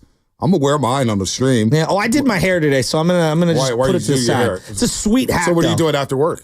What? What are you doing after work? I'm not doing anything. I got a haircut. Put on a hat. I just got a haircut yesterday, and so just wear the hat. Just trying to show off the hair, before I lose it all.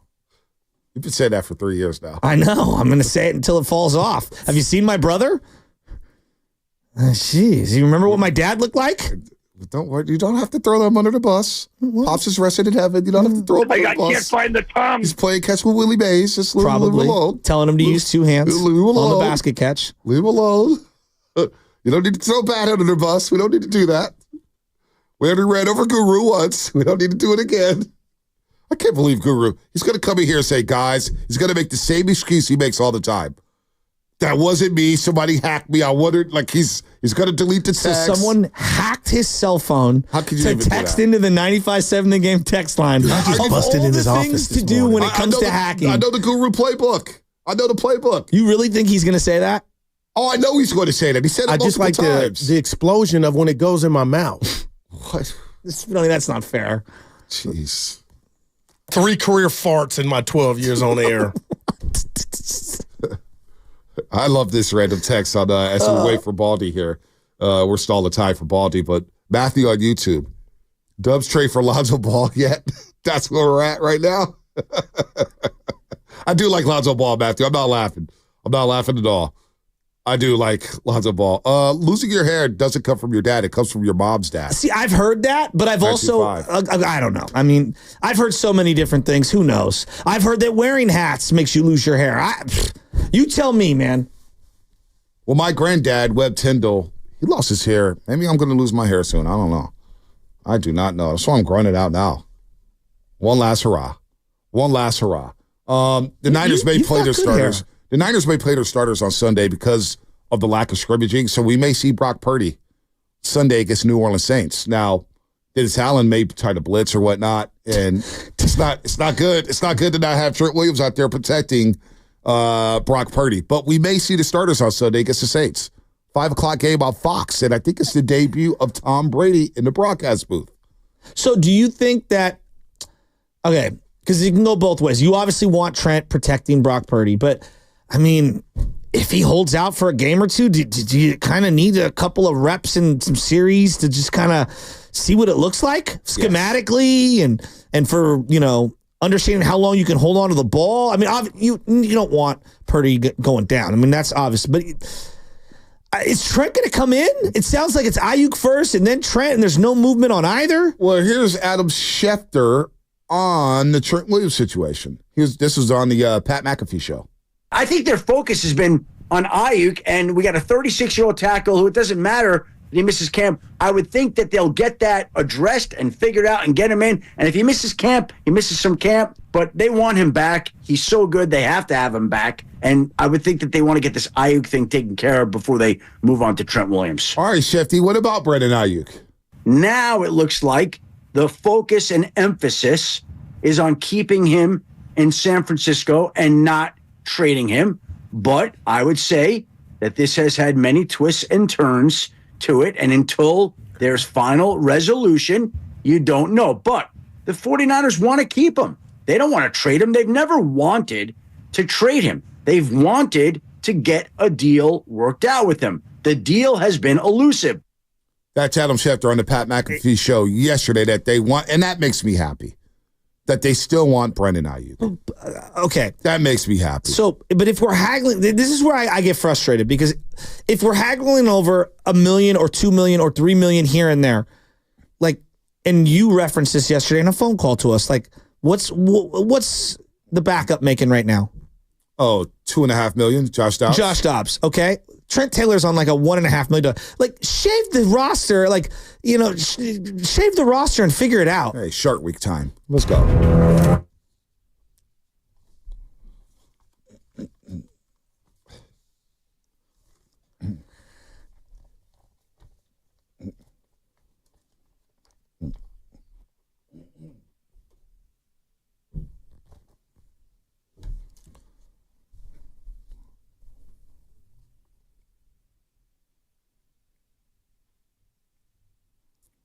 All right, we got our main man, Shark Week, Brian Baldinger, joining us live on the River Islands guest line. All guests on 95.7 The Game appear on the River Islands guest line. Isn't it time for you to discover the islands, River Islands, and Lathrop? Baldy here. We got the fresh hats. I need the hoodie, Baldy's breakdowns, because it's real, and it's coming fast and furious, Baldy. We're breaking down preseason week number 1. We'll get around the league here. But I'm going to ask you this. It's not even about Brandon Aiyuk or Trent yet, but the impact of not having joint practices. I've never heard of this before, but the Niners have so many guys out of the lineup right now, Baldy. So many guys hurt. They had 23 guys missing from practice on Thursday. They go to Tennessee, play all their 2s and 3s. Shanahan says, to hell with joint practices. We don't have any bodies. So they cancel their trip to Irvine, California to practice with the Saints.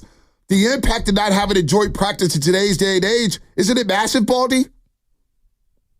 Well, I haven't heard that. I haven't heard any. I mean, I was at a joint practice last week watching the Jets. It was awesome. It was in a downpour, but there was a lot of good work done. This week and next week, there's joint practices all over the league. But I haven't heard of one yet in my time where it had to be canceled because of so many guys aren't available. That one I haven't heard yet.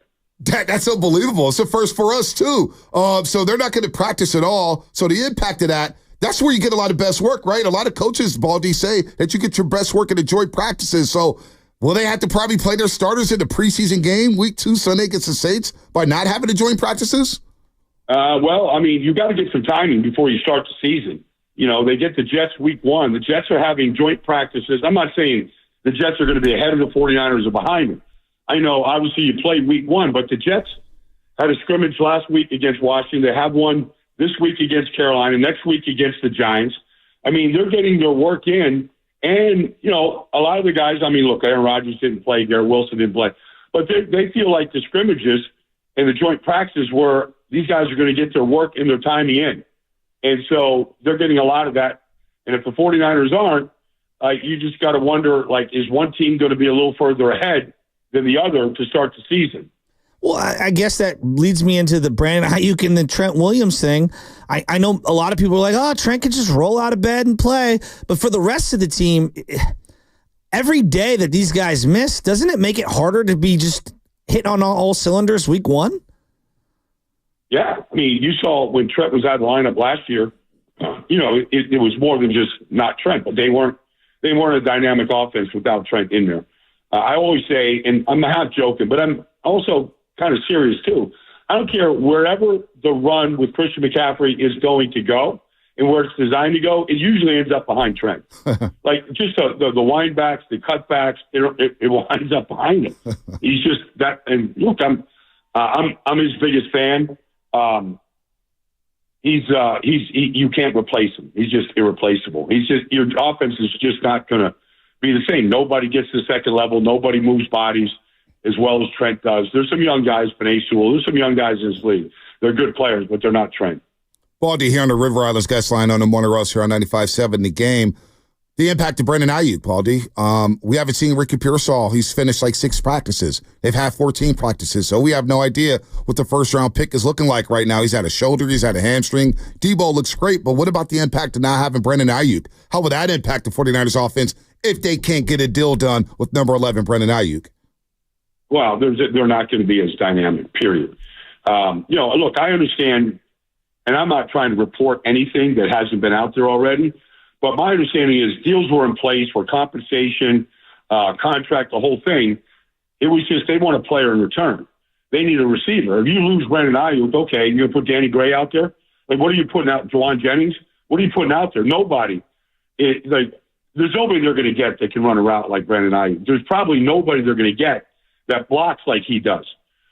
They don't beat Detroit without that catch down the middle of the field. They simply don't make that comeback. That triggered the whole thing, that catch off the safety in that play.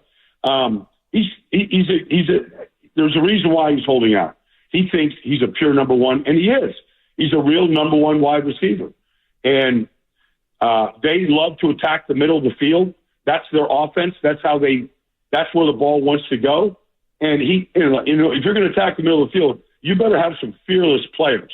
Not everybody is as fearless as Debo and Aiyuk going across the middle.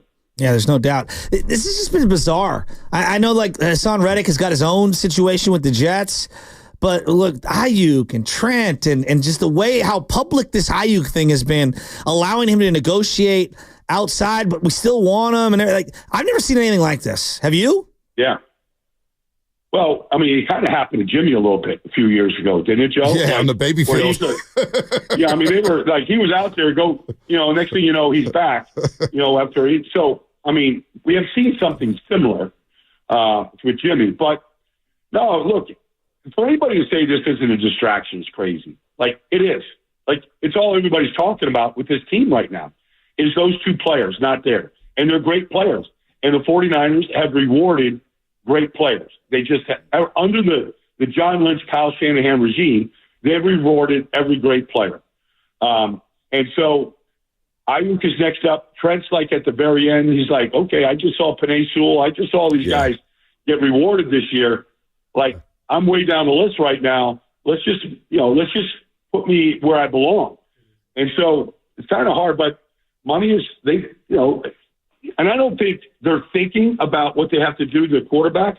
Like, they'll get there when they get there. But for right now, these players think that they have leverage. And it is bizarre, Joe. Like, you can go out to negotiate. Deals are kind of getting done, but not all the way. There's real negotiation going on. So he knows that. So, and then, like, why would you want to go to New England right now? Why would you go to that team? Like, I mean, they're a long ways away from being anywhere, and you're used to winning. So there's a couple places out there where, whether it's Pittsburgh or not.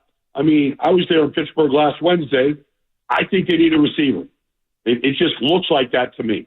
They're going to run the ball fine. Pickens is fine. They got some things in place, but they need, a real factor out there at wide receiver. Another one. Yeah, Baldinger, I'm with you. If you're going to get the deal done for Brandon Aiyuk and you want to trade him, do that at the NFL draft where you could get a player back in that draft or another player. Right now, I just think it's bad business to trade a guy who was second-team All-Pro, led your team in receptions and receiving yards. You talk about the big play against Detroit. What about the third down there in the red zone? Third down, Brock Purdy zits his quick slant. There's Brandon Aiyuk right there. We've seen that over and over and over again. Now, the Amari Cooper one is interesting, but why would Cleveland do that, Baldy? Why would Cleveland want to give up that compensation and a player like Amari Cooper for Brandon Aiyuk? It just doesn't make sense to me. They're similar type players. Amari's a great route runner. He was a leading receiver last year. I mean, they're similar type players. They're just getting a younger version of Amari. But Amari's a good guy. Like, he doesn't say two words. Like, he's not a distraction to the team or anything like that. That's a little questionable. I just remember back when A.J. Brown got traded to the Eagles on draft night. And they not only did they get the deal done during the draft in real time, but he got a new contract. Yep. And it's almost like the same thing with Hassan Reddick. I'm not here to criticize Joe Douglas, but, like, the player wasn't coming back to Philly under his contract. And so they make the trade. They get him there. He's there one day to sign his contract. He hasn't been there since. The Jets have been staunch and steadfast about, you come in and you play, we can negotiate. But we're not going to negotiate with you, and we haven't seen you. We don't know what kind of shape. And look, it's August 13th. It's getting close. So I do believe, honestly, Trent can fall out of bed, on that Sunday before their opener against the Jets and play well against Jermaine Johnson, against Will McDonald, the guys they got. I believe he can. But I also think, like, listen to Nick Bosa, this summer and talking to him about him missing all the camp. He said it really hurt him. It hurt him not being there in the offseason. It hurt him not, working with Javon Hargrave. It hurt him from, just a preparation standpoint. Okay, he signed the deal on Friday, had 3 sacks against the Steelers, but he didn't have his great season. Yeah. And so he fell out of bed and he went out there and he balled out against, the Steelers that day. And but I don't think he had a great season. I don't think he thinks he thought he had a great season. Camp's important. It's just you got to get your body ready. Baldy, did you watch the Niner game with a fine-tooth comb? I watched a little bit of it. I mean, I watched Steve Winters spin Will Levis, try to go into the end zone. I watched Dominic Boone at right guard. I saw something, so I didn't watch it to the very end. All right. Study it like I would a normal game. But I saw the guys that sort of popped to me out there. Yeah, so I'm going to give you a couple names. Just put them in the back register. Malik Mustafa is obviously a name that most people have been talking about. Baldy saw Mustafa. He saw Mustafa flying around there. I know he knows about him. Tay Martin looked really good at wide receiver. He had a big drop with Brandon Allen, but other than that, looked really good. And this Bethune kid from Florida State, 7th rounder, linebacker, number 48, there's a player in there. These are just a couple of the names that I saw that I think Baldy would like. This linebacker, number 48, he's going to make the team. Okay. Well, I felt like, D. Winters was a 6th-round pick last year, and he popped to me. Like, he missed a tackle down in the 3-yard line, but the next play, when Levis rolled out, like he just splattered him.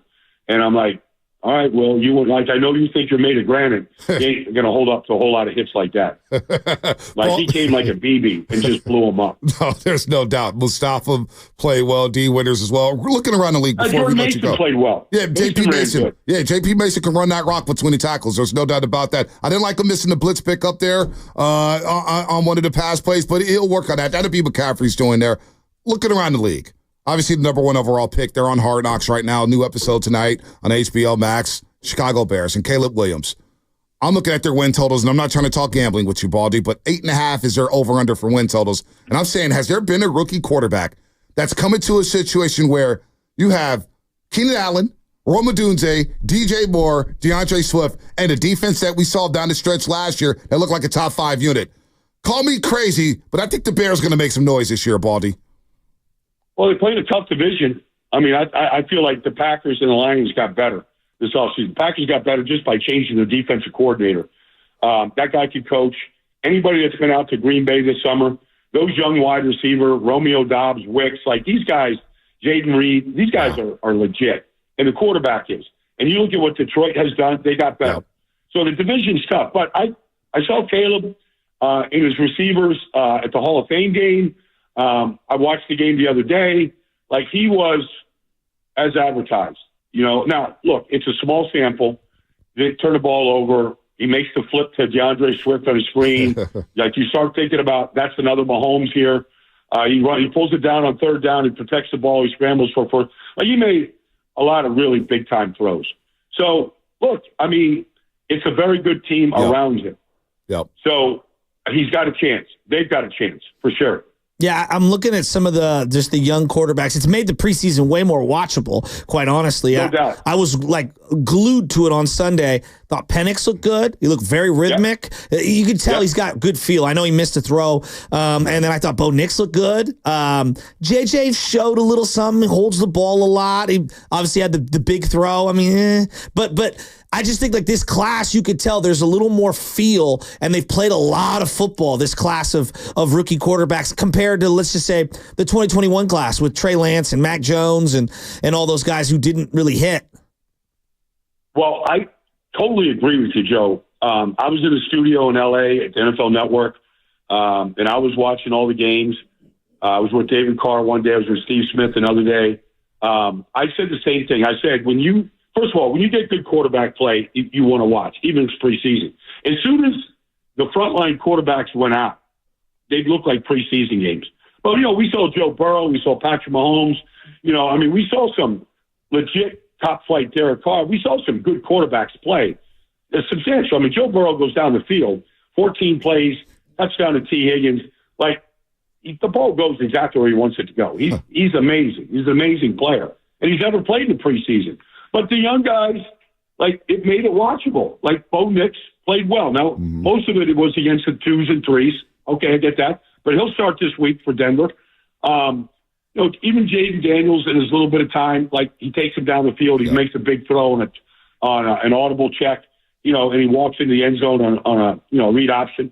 Like, it's better than we're used to seeing when those guys are out there. Baldy, after going in, we're talking to Brian Baldinger here, of course, on the River Islands guest line. He's going to join us every single Tuesday during the season. That's why we love football so much, because we could break down the game with Baldy. Going to all these joint practices in all these different facilities, what's a team that has caught your eye saying, ooh, you better look out for them this season? Tampa. Tampa's caught my eye. Ooh. Like, I know, look, Baker had a good year last year, but I like Baker, period. I mean, I've known him a long, long time. But he's in a good spot. This center they drafted, Graham Barton, is an upgrade. Like, you watch that kid play the other day, the general manager hit me up. He goes, you watching my rookie center? I'm like, hell yeah. I sent him a couple clips. Their offense line, they're going to run the ball better. Defensively, they've got so much young talent, whether it's Yaya Diaby or Kalijah Cansey, and then they're veterans, Antoine Winfield and, the Vita Vea, the guys down the middle, Levante David. Like, that team has caught my eye. Like, they're a veteran team with a veteran coach that has a lot of young talent that they have now, interjected into the offense and defense. And I don't know how, like, maybe Steve Spagnuolo. There's only a couple guys that know how to blitz the way Todd Bowles knows how to blitz. Like, if he smells a weakness in your protection, your quarterback ability to keep his eyes down, if he smells it, he's going to attack it. Like, I mean, they could come from. I told him when I saw him this summer, I said, if I started scripting every single pressure you did against the Eagles in that playoff game, I ran out of like crayons. Like, it never ended. He goes, well, I mean, why do you think I did it? I'm like, well, I could see, like, that team caught my eye this summer. Wow. Baldy, I was listening to Sean McVay, and he was talking about some of the clock management stuff for him in that loss to Detroit in the playoffs and just throughout the year. There's the Baltimore game. There's a lot of stuff. And he hired a guy in 2017, 2018 to just do the clock. And he just hired this John Stryker this offseason who was with the Titans, and he's calling him the game management coordinator. And he was talking with some of these guys on this podcast, pardon my take, about how Andy Reid had a lot of clock problems for many years because he's looking down at the play sheet and he's thinking about 2-3 plays ahead, guys coming on and off the field. Kyle Shanahan, should he think about hiring somebody to be like a game management clock situation guy up in the booth? Because very similar to McVay, they waste a lot of timeouts in really weird and bizarre spots. The Rams had 9 timeouts in the third quarter last year, number 1 in the league. Number 2 was the Niners with Kyle Shanahan. Was 6. So I just a thought, because I always think about, like, how could the team improve? And I thought McVay acknowledging a weakness was something that I found to be admirable. Well, it's a great point, Joe, and I agree with you, and I think Kyle should. Here's the thing. They've already got 25 guys on their staff. What's the difference of 26 coach? I mean, Herm Edwards is the first guy I knew that did it. And he hired a guy that actually was head coach of Rutgers, coach in NFL Europe, but he hired him to be up in the booth to do just that. I think there's so much going on right now. It's no longer every single play. There's a change in personnel. There's a change in personnel groupings. Even in the kickoff rule right now, you can put a 12th man out there to hold the ball if the ball gets blown off the tee. There's so many. There's not one coach in this league that can actually spit out every single rule to you right now. That's why they're caught off guard all the time about what they can challenge, what they can't challenge, should they challenge. Like, just those decisions are difficult. But I'm with you. I think having a clock manager, and I was there in Philly when that was the bugaboo on Andy Reid. Now, Patrick Mahomes covers up a lot of flaws in any coaching staff, but that was the knock on him. You get to the end of these games and he burnt his timeouts and he couldn't stop the clock in a 2-minute drill, whatever. I do believe that every coach should look at somebody like that. And I'm sure some teams do already. We don't know about it. Maybe they double duty, but I do believe it's a real consideration. New kickoff. Your thoughts, Baldy, so far through the first 2 weeks of the preseason? You saw it more than anybody. You saw that Tennessee return. Oh, I did. I saw a missed tackle from Jalen Graham. Well, I mean, we saw the kid spun twice. Right. You saw missed tackles. But I saw it live firsthand in Canton when the Bears kicked off. And I saw, like, this is going to decide games this year. You're going to get, we're not seeing, Austin Eckler return kicks for Washington, but you're going to see it. You're not seeing some of the plays they're drawing up and practicing. I was in Cincinnati at training camp the other day, and literally they did 20 straight minutes of it. I was there at the Jets-Washington scrimmage, and I saw a penalty on every single play. Literally, guys moving too soon, holding calls, blocking in the back. You miss these kicks. The ball's at the 40-yard line. Defensive coordinators are panicking right now. Kickers are going to have to make tackles, and nobody wants that done, and they're going to get hurt. We're going to see, this thing is going to affect a lot. Now, I just think you're going to see, I was with Devin Hester And he's like, well, I'd love to be able to return kicks with this rule. You're going to get splits.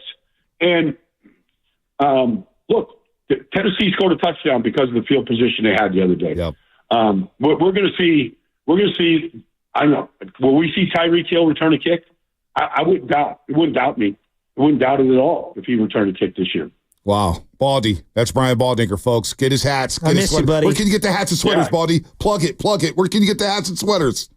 Baldiesbreakdowns.com. Just go on there. You can go shopping right there. You can watch my pictures, some of the interviews I'm doing, some of the places I've been. But you can do all the shopping. You get your hat, your T-shirt, your hoodie right there. It's awesome, guys. Thank you for wearing it. Thank you for doing it. No, Baldy. We're going to blow this up. No, Baldy. I feel like when you wear the hoodie and then when you wear the hat, you walk down the street, I just feel different. I feel like people respect me a lot more. It's like, oh, Baldy's break. Okay, that guy's cool. Like they just respect the gear. They respect what it means and what it breaks down. I need to dislocate my finger, though, to fit in. Well, we can get that done, too. That's like the whole logo right there. We ain't pulling on Ronnie You can Lotz. wear a little bit of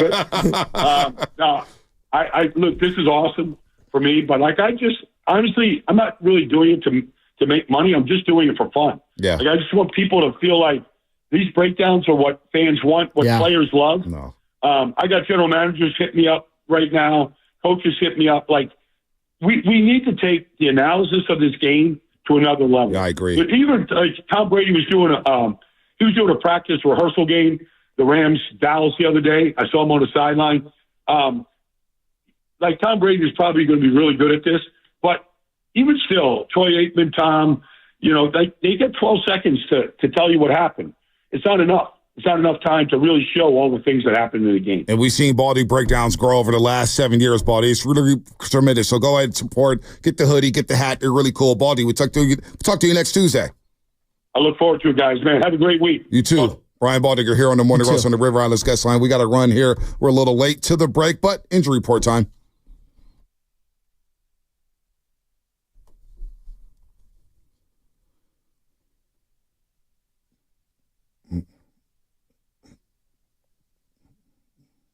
All right, Giants are closer to getting Tyrell Estrada back. He's expected to begin a rehab assignment in AAA Sacramento today. He's been out since July 25th with a wrist injury, so we'll see how he gets reintroduced to the lineup here. Brett Wisely, he's been playing the field. Tyler Fitzgerald obviously been playing the field. Tyrell Estrada will probably get some at-bats soon with the big league club, probably next week.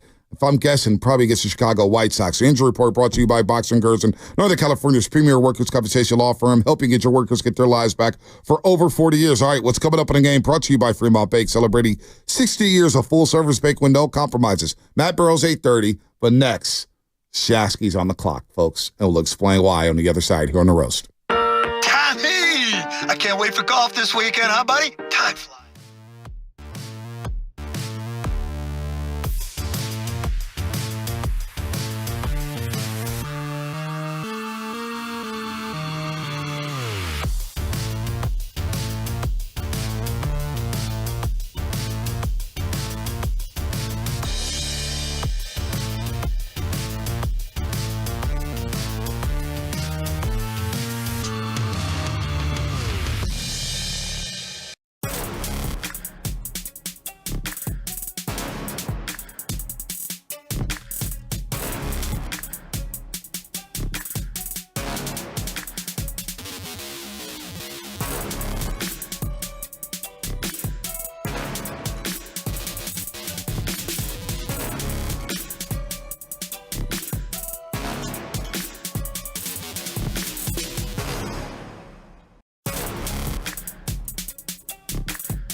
Oh, baby, oh, baby, oh, baby. Good morning, everybody out there on a Tuesday morning. Hopefully the sun comes out today. Good morning to all the graveyard shift workers, all the truck drivers, all the folks in traffic right now. Hopefully you're having a good day and a good start to your day. All the overnight dancers. Hopefully, the Atlanta Braves are in town. They know a thing or two about gentlemen's clubs and, magic and the chicken wings and lemon pepper Lou's. And maybe they wanted to explore last night after a 1-0 victory in extras against the Giants. They lose.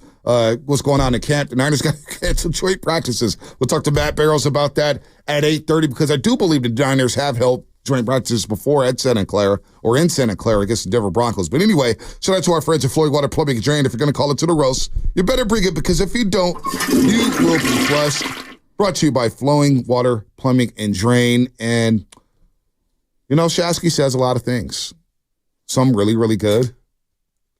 Some, kind of got to walk back, but, it's part of the process. We all say things we sometimes regret. Or text them. Or Guru. I need texting. Or sometimes you make bad bets. Sometimes you're so emotional that you make a bad bet. And Shasky made a bad bet with yours truly, Bonte Hill, saying that Team USA was going to lose a basketball game during the Olympic run. What, I got as close as you can get without actually having it happen. Well, 82-79. I wonder if you were saying wee. No, I was rooting for the USA. Oh, all right. Yeah, I'm not doing Back to Curry. Dancing on Batum. Over the double team. Oh! It's a golden dagger! Night. Curry unconscious in the fourth. Oops. So Shasky agreed to make a bet to where 90 seconds, and we're going to get the timer in just a second. 90 seconds. He has to say nothing but sweet nothings about Andrew Baggerly. And then we added 30 seconds to Peter King because for some reason last week he was on the hate Peter King hype, and I don't get why. He's all let's do 60 because 90 is a long time. So we'll do 60 and 30. No. You don't get to change the rules of the bet when the bet has already been made. You just start trying to do that. That's gone too far. No. You agreed to 90 seconds. Right, and you have to start on that. Clock. All you got to do is start slow. You don't have to speak so fast. So make sure we got it. Do we need music? Do we need anything, Spinoni? You tell me. All right, Andrew Baggerly, a.k.a. Andy, Extra Bags. He's a phenomenal journalist for the San Francisco Giants and has been covering them for a variety of outlets. He's really a trendsetter because at a time when blogs weren't really that popular and a thing, I remember logging on to the Extra Bags blog site for Bang. I believe it was the San Jose Mercury News. Yeah, I know he was a part of the Oakland Tribune at one time. I mean, this is a guy who really has been tapped in with the San Francisco Giants since day one. He does have incredible knowledge when it comes to not just like the inner workings of the San Francisco Giants clubhouse, but the front office as well. And when I think of people that are at the forefront of changing how we consume sports media, I think of people that were at the forefront of the internet. And also, he was one of the few guys back in the day when I used to listen to Marty Lurie on the radio. And, he was a guy that would come on all the time. And he was a big-time guest. And he pioneered things not just in print and in internet media, but also on television, because he was on television at a time when I consumed all of the, Cron Live and Sports Lives when you had Jim Kozimor and Papa running things, and Andy Baggerly would be on the field and doing his, what I call the Gary Radnish Buster Brown, and he did a great job for that. And I will give him this. He's written multiple books that are excellent. He's a 3-time winner on Jeopardy. Am I done? That was it. Well, you missed Jeopardy as well. Well, I think I nailed it at the very end. I might have hit the dismount. But I would also say that, the guy does great work, and he got thrown under the bus for reporting accurate information. You like the Buster Brown thing? Regarding Melky Cabrera. Like the Melky Cabrera thing, he broke days before it happened, and then he had to apologize to Melky, and that was bummed. That whole thing, the way that went down was weak, and it has nothing to do with him. Did he break the fake website? Remember when Melky made the fake website? And then days later gets popped for basically testosterone. 50-game suspension. So now, I did it. You did it. Now we got 30 seconds. That's actually really good, too. 30 seconds, Pete King. 30 seconds. Are we ready? Peter King starting now. Peter King, a lover of life. I mean, when I think of people who really enjoy football at like a cerebral level, I think of someone like Peter King. Just incredible access, really a pioneer in the industry. The Monday morning quarterback wasn't just a staple of my football-loving life. It was something that, as I got into the media, was a necessity to read because there were little nuggy nugs that you needed to have to know about someone. That wasn't 30 seconds. Yep, that was 30 seconds. Yeah, it was. Done. That was 30 seconds? Yeah. That was fast.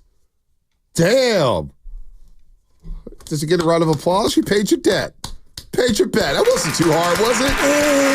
It wasn't too hard. Jake is a bit. I like that. Feels good. Say something nice about people you don't like. Yes. There you go. It doesn't hurt. Feels good, doesn't it? Get that hate out your heart, Shasky. Did a good job. I'm proud of you, Shasky. Those are two really good speeches there. Very good job. speeches. Giving credit to some Hall of Fame writers. A couple pioneers of the industry. Pioneers. Exactly. Trendsetters. Speaking of trendsetters, not give it away. If I were to ask you Kyle Shanahan's, we should ask Peter King. Can we call him? If I were to ask you what are some of Kyle Shanahan's, like he's great, but no one's perfect. Like Belichick, for example. Did I think Belichick was great at drafting offensive players? Not really. Tight end, yeah. But like wide receiver, not so good at Did Peter it. King ever write with Belichick on the week of the Super Bowl? He writes I with have coaches. no idea. He wrote with Shanahan. Well, you have to understand when you ride with a Bill Belichick, a Bill Belichick run team. Peter King and Bill Belichick haven't spoken in 17 years. This is why I love Belichick. Let's go. Let's go. You love Belichick today. You hate him yesterday. No, I didn't. What are you talking about? I think he's one of the greatest coaches ever. Why does he not like Belichick? It doesn't matter. Why is he not talking to Belichick? It's actually 18 years now. This article is from August 29th. Why hasn't he talked to Belichick for 18 years? There's some sort of rift that happens. We're on to Cincinnati. As Peter King calls it, it's the cost of doing business sometimes, per quote. It's the cost of doing business. That's going to be my new tagline when it comes to radio. I like that. So you steal that from Peter King? I like that. Oh, you like that. Repackage that as my own. All right, so when I think of like this Belichick, is fascinating to me. This is why I love Belichick, right? Go ahead, say what you said. I'm locked in on Spitoni. I want to know more nuggets. Go ahead, keep talking. Well, when I think of Belichick, I think of someone who like knows the rule book inside and out, right? Well, his buddy did. What was his buddy name? Ernie Adams? Yeah, but he was always at his side, right? And so Sean McVay had a clock guy years ago. That guy left him. He was a college guy that he brought in 2018, Kirsch or something, to run his clock. Well, what they realized this last year in particular, dude, the rule book is crazy. Like, there are so many intricacies of the rule book. Not only do you have to be a clock guru, you better have every single rule memorized and to understand how it affects the clock and the timeouts and the challenges and this, that, and the other. Now, you know why Pete King doesn't talk to him or they don't talk to each other? He got crushed during Spygate. Peter King went in on Belichick with Spygate. Well, if you ain't cheating, you ain't trying. But like... McVay realized that last year, the Baltimore game for them, the playoff game, when it came to when to take points, when to burn timeouts, no team during the regular season burned more third quarter timeouts than the LA Rams. And so he went back and he was watching every single game and they were trying to say how many games were affected where we could have had an opportunity to either put up points at the end of the game or whatever, or we needed one more timeout to get the ball back. And it was more than people wanted to admit. Who was the number 2 team in the NFL who spent the most timeouts in the third quarter? Let me guess. Maybe they're 45 miles away from where we're at right now. Kyle Shanahan. And so I say to myself that, like, obviously the overtime rules and not knowing that's one that's going to be egg on his face for a while. It just is. And I get it. That was a new rule. I understand. But to avoid things like that, I really think that Shanahan needs to do what McVay has done. Now, I don't know who he's got on staff right now that's helping him with the clock and whatnot, but the common theme, and McVay kind of expressed this, is like when Andy Reid was in Philly, your head is down, guys are coming on and off the field, you're worried about getting the play call in, you also have your eye on the clock. There's just a lot of things to juggle. When I'm curious, then, in Super Bowl 54, who was in Kyle Shanahan's headset to tell him not to call a timeout to stop the clock? That I don't know. But wouldn't you say that it's not just the clock? You better know all of the rules because there's like runoff rules, right? No doubt. There's challenge rules. But it's also just knowing time and situation. Knowing time and situation. See, like Shanahan. McVay said it though. McVay goes, I know the time and situation. It's not just knowing it. It's can you take something off my plate because I'm calling plays? Yeah, no doubt. You need somebody to take him off the plate. But Shanahan he wants total control of everything. We heard Shanahan over the weekend say, boy, I got bored not calling plays. Here's what Shanahan said about not calling plays. I mean, I'd love to letting Clay do that. I have a lot of confidence in Clay, but it was one of the more boring things for me personally. That was like my first game in 16 years, not calling plays. I didn't really know what to do with my hands. I got to throw a red flag. I was excited about that. Called it timeout, I think a couple of them, but it is a little different. So I saw that as a shot at Sirianni, by the way. Well, it could be a shot at Sirianni. I don't know. I didn't see it as a shot. Because Sirianni wasn't calling plays or doing anything. Everything's not always a shot, Shasky. Well, I know the Eagles and Niners front offices can't stand each other. Yeah, but everything's not always a shot. But look, the fact is that Shanahan, whether it's calling a timeout or not calling a timeout, he's got some issues when it comes to time and situation. I remember the Kevin Kugler game. When Benjamin, if you want to go ahead. Oh, you already had that queued up, Spinoni? Damn. On 2nd and 5, this is Benjamin. A little hop step, and he trucked Drake Kirkpatrick and takes it in for the touchdown. Oh, my goodness. So if I recall, and I don't remember exactly the specific detail, but late in that game, I think they were down 2 scores, and he elected to kick a field goal. And it was like under 4 minutes. Something happened in that game where everybody was just crushing Shanahan. I'll look it up in just a second. It just popped into my brain. As into like making a multi-score game or something like that? Yeah, he just didn't. Just time and distance. Yeah. Time and distance with Shanahan has always been an issue. It's whether you call a timeout in Super Bowl 54 or you don't call a timeout in Super Bowl 54. Knowing the situation with the minute 49 left, and I'll never, to my grave, a minute 49 left in the Super Bowl. Mahomes is on fire. Kansas City takes the lead. They're up 24-20. You're running the ball well on that final drive. You're 1st and 10 at the Chiefs 49 with 3 full timeouts. All right? 3 full timeouts, and you have a first down, and you got 49 yards to go to score a game-winning touchdown. The fact that they threw 4 straight passes in that sequence had nothing to do with a timeout. It's knowing, wait a minute, why am I rushing to score? Mahomes is on the other sideline. My defense is gashed. I've got to think about it like this. I got to score a touchdown, but can I make sure I manipulate the clock enough to where if we do give the ball back after scoring a touchdown, Mahomes has no time to work with. And instead, they're going deep on 3rd down, and it's still a minute 30 left. So even if you score with Emmanuel Sanders, Mahomes still has 2 timeouts and a minute 30 to work with. So knowing the situation, when to call pass plays or run plays in 2-minute situations. Now, I'm not saying I'm a clock guru. I'm not head coach material. I'm nowhere near Kyle Shanahan. I'm not saying that at all.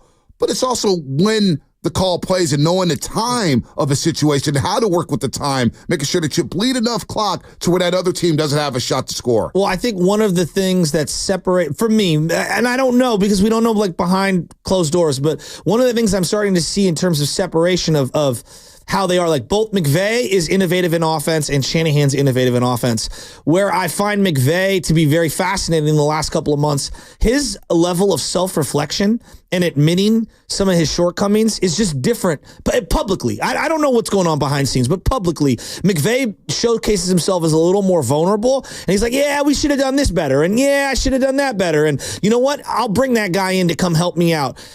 I don't get that same sense from Shanahan. You're bringing up postseason games. What about the game against Seattle where they threw in that overtime game when it was, I think it was 2019, and they threw 3 times and gave the ball right back to Russ, or the Green Bay game against Aaron Rodgers where they left just enough time on the clock for him to throw that beautiful pass to Devontae. There are a variety of games, and we can always play this, back and forth about time, and guys have to execute. And there's a lot that goes into it.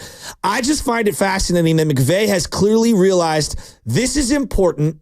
I am going to bring in someone who just does this. And I'm not saying that I'm going to go with him every time with what he says, but it is nice that he'll focus on that.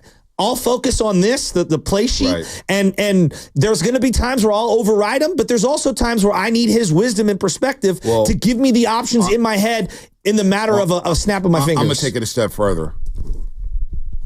This is where Brock Purdy, we talk about Brock Purdy being the leader, Brock Purdy being a franchise quarterback. This is where Brock Purdy could take matters into his own hands. Peyton Manning, Tom Brady, the greats of the greats, Mahomes, the greats of the greats, Ben Roethlisberger. They knew when to burn timeouts. They knew when to spike it. They knew when to throw an incompletion. They knew when to no huddle. They knew all these little situations. So sometimes you need to have, and part of having Jimmy Garoppolo there where he let Shanahan do everything. No, the quarterback needs to take ownership. You're on the field. You understand it. You need to be looking at the coach saying, no, burn it right now. Burn it, burn it, burn it, and just do it. And who cares if there's going to be conflict here? Conflict is healthy. Conflict is healthy if you're going to be on the same page and trying to attain the same goal. So Brock Purdy, I'm looking at him saying, you have to be a better leader in these situations. Now, we haven't seen him yet in a lot of these situations. We saw a lot of Jimmy Garoppolo in these situations, and everybody knows how we feel about Jimmy Garoppolo. Everybody knows how we feel about Jimmy Garoppolo. But Brock Purdy, his evolution, taking ownership, saying, this is when we're going to no huddle. This is when I'm going to spike it. This is when I'm going to burn a timeout. Well, that's why I'm looking at Brock saying, you need to help out. If Shanahan doesn't have the help he has on the sideline, then I need my quarterback, who's the CEO of the offense and the manager of the offense on the field.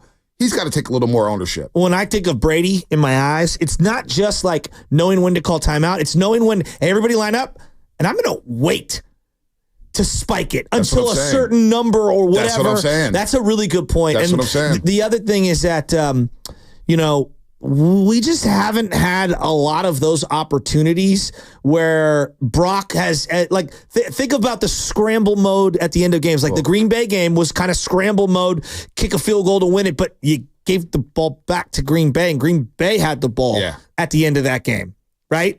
Now, Dallas had the ball at the end of the game. In a wild card game? In the game with Brock Purdy I'm talking about. Where they had the ball at the very end. So we just haven't been presented with a lot of those. Brock's got the ball and it's scramble mode at the end of a do-or-die game. Just think about Shanahan being in Philadelphia for the NFC Championship game. How he didn't throw the challenge flag on the Devontae Smith play. When that was the moment of the game? I mean, it was early, but it was, if you hold Philadelphia without any points right there on their first drive, and that crowd was in a frenzy. But we saw how quickly that crowd was ready to panic when it was 7-7. It was 7-7, and they're already worried in Philadelphia. Those fans were so damn fickle. Wait till, man, they were so rattled. Thinking, oh, my God, what's going on here? They go on that long drive where they get help with the flags and the officials, and it's like, okay, I get what's going on here. Hugh Douglas, shout out to him. He's cool. But Shanahan not throwing that challenge flag. Who the hell is talking to Shanahan? Isn't that I don't know. We see these moments. It's year 8 now, and we still see these same blunders with Kyle Shanahan. And to your point about McVay, which is why I've always liked McVay in this sense, he does take accountability. He does realize, like, when he first got the job, that guy said, I'm going to get Wade Phillips. I'm going to get Bones Fossil. I'm going to get experienced assistant coaches around me to help me in my rookie year. Now he's got a little more ownership, but he realizes that, look, I can't do everything. I'm on the sideline. I'm walking up and down the sideline. By the time the Rams call a play, say if they're in the red zone and they're driving in to score a touchdown, they're at the, say, 13-yard line. Well, there you see McVay walking down the sideline. He's right there at the line of scrimmage. Now, he's not supposed to be there, but that's Sean McVay. Yeah. That's what he does, where Shanahan is on the opposite end behind the defense sometimes. And is he seeing it? Does he realize what's going on? So it's a really good point where Shanahan, there's a flaw in this game, and that's the flaw. Well, like when I think of Harbaugh and maybe one of the flaws that he had as Niners coach, I thought in certain situations late in games, he got so overly emotional with the officials. The team would, not that they were rattled, they weren't as buttoned up at the end of games as I wanted them to be, and I thought it was a reflection of the coach. Now, it's also, too, if I'm not mistaken, the play call went through like 3 different dudes. Oh, no. It was like Greg Roman to Jeep Chris to Jim Harbaugh to the quarterback. And the verbiage was so long. Yeah. The Niners, for years, led the league in delay games. So that process was just like, Harbaugh, it was a nightmare. Dial it down a little bit, man. I know it's G13 classified, but geez, this ain't the FBI. All right, we got a break here. We would always be like, 4, 5, right. Just hike it. I know we got a break here. Here's one. We've got a couple baldy cuts here. We're going to talk to Matt Barrows about the cancellation of practice and the joint practices and Levi's stadium as a facility. Here's Baldy. You ever heard of anything like this? A joint practice getting canceled? I was at a joint practice last week watching the Jets. It was awesome. It was in a downpour, but there was a lot of good work done. This week and next week, there's joint practices all over the league. But I haven't heard of one yet in my time where it had to be canceled because of so many guys aren't available. That one I haven't heard yet. Now, can the Niners fall behind the New York Jets with the lack of work and lack of preparation of a joint practice? Here's Baldy. You got to get some timing before you start the season. You know, they get the Jets week 1. The Jets are having joint practices. I'm not saying the Jets are going to be ahead of the 49ers or behind them. I know, obviously, you played week 1, but the Jets had a scrimmage last week against Washington. They have one this week against Carolina, next week against the Giants. I mean, they're getting their work in. And, you know, a lot of the guys, I mean, look, Aaron Rodgers didn't play, Garrett Wilson didn't play. But they feel like the scrimmages and the joint practices where these guys are going to get their work and their timing in. And so they're getting a lot of that. And if the 49ers aren't, you just got to wonder, like, is one team going to be a little further ahead than the other to start the season? Not ideal for the San Francisco 49ers. Especially when there's only one bye. It just makes it so difficult. Yeah, I just feel like the lack of practicing, the Aiyuk, the Trent situation, the cancellation of joint practices, all the guys being injured, it's really stalled the excitement of what's to come in the regular season for the 49ers. Well, he even said it. It's a distraction. Yeah, well, he said it right here. For anybody to say this isn't a distraction is crazy. It is. It's all everybody's talking about with this team right now is those two players not there. And they're great players. And the 49ers have rewarded great players. They just have, under the John Lynch, Kyle Shanahan regime, they've rewarded every great player. Aiyuk is next up. Trent's like at the very end. He's like, okay, I just saw Penei Sewell. I just saw all these guys get rewarded this year. I'm way down the list right now. Let's just put me where I belong. I mean, he's now the 6th highest paid left tackle on an annual average per year basis. He saw Tristan Wirfs get 28.1. Penei Sewell get 28. I mean, my heart goes out to him. Shaw, my heart just goes out to him. I mean, paid. no guaranteed Andrew money, Thomas. just accruing $1.8 million in fines. I just, poor guy, how's he going to make ends meet? Oh, man. Also, we don't have that cut yet, but he brought up Brandon Aiyuk and whether or not he's replaceable. You heard it from Baldy. We'll play it on the other side. Matt Burrell's going to join us from The Athletic to talk about what the hell's going on down in Santa Clara. And that's all coming up, brought to you by Life Source Water Systems. Hi, this is Sherry, owner of Life Source. For 40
What up? What up? This is Big Pun from South City. You are now listening to the morning motherfucking roast with my boys Bonte and Shasky on 95.7 The Game. I was just telling Spadoni, Shasky. Can you feel me? Antonio Pierce loves using timeouts preseason games. You know what's really sad?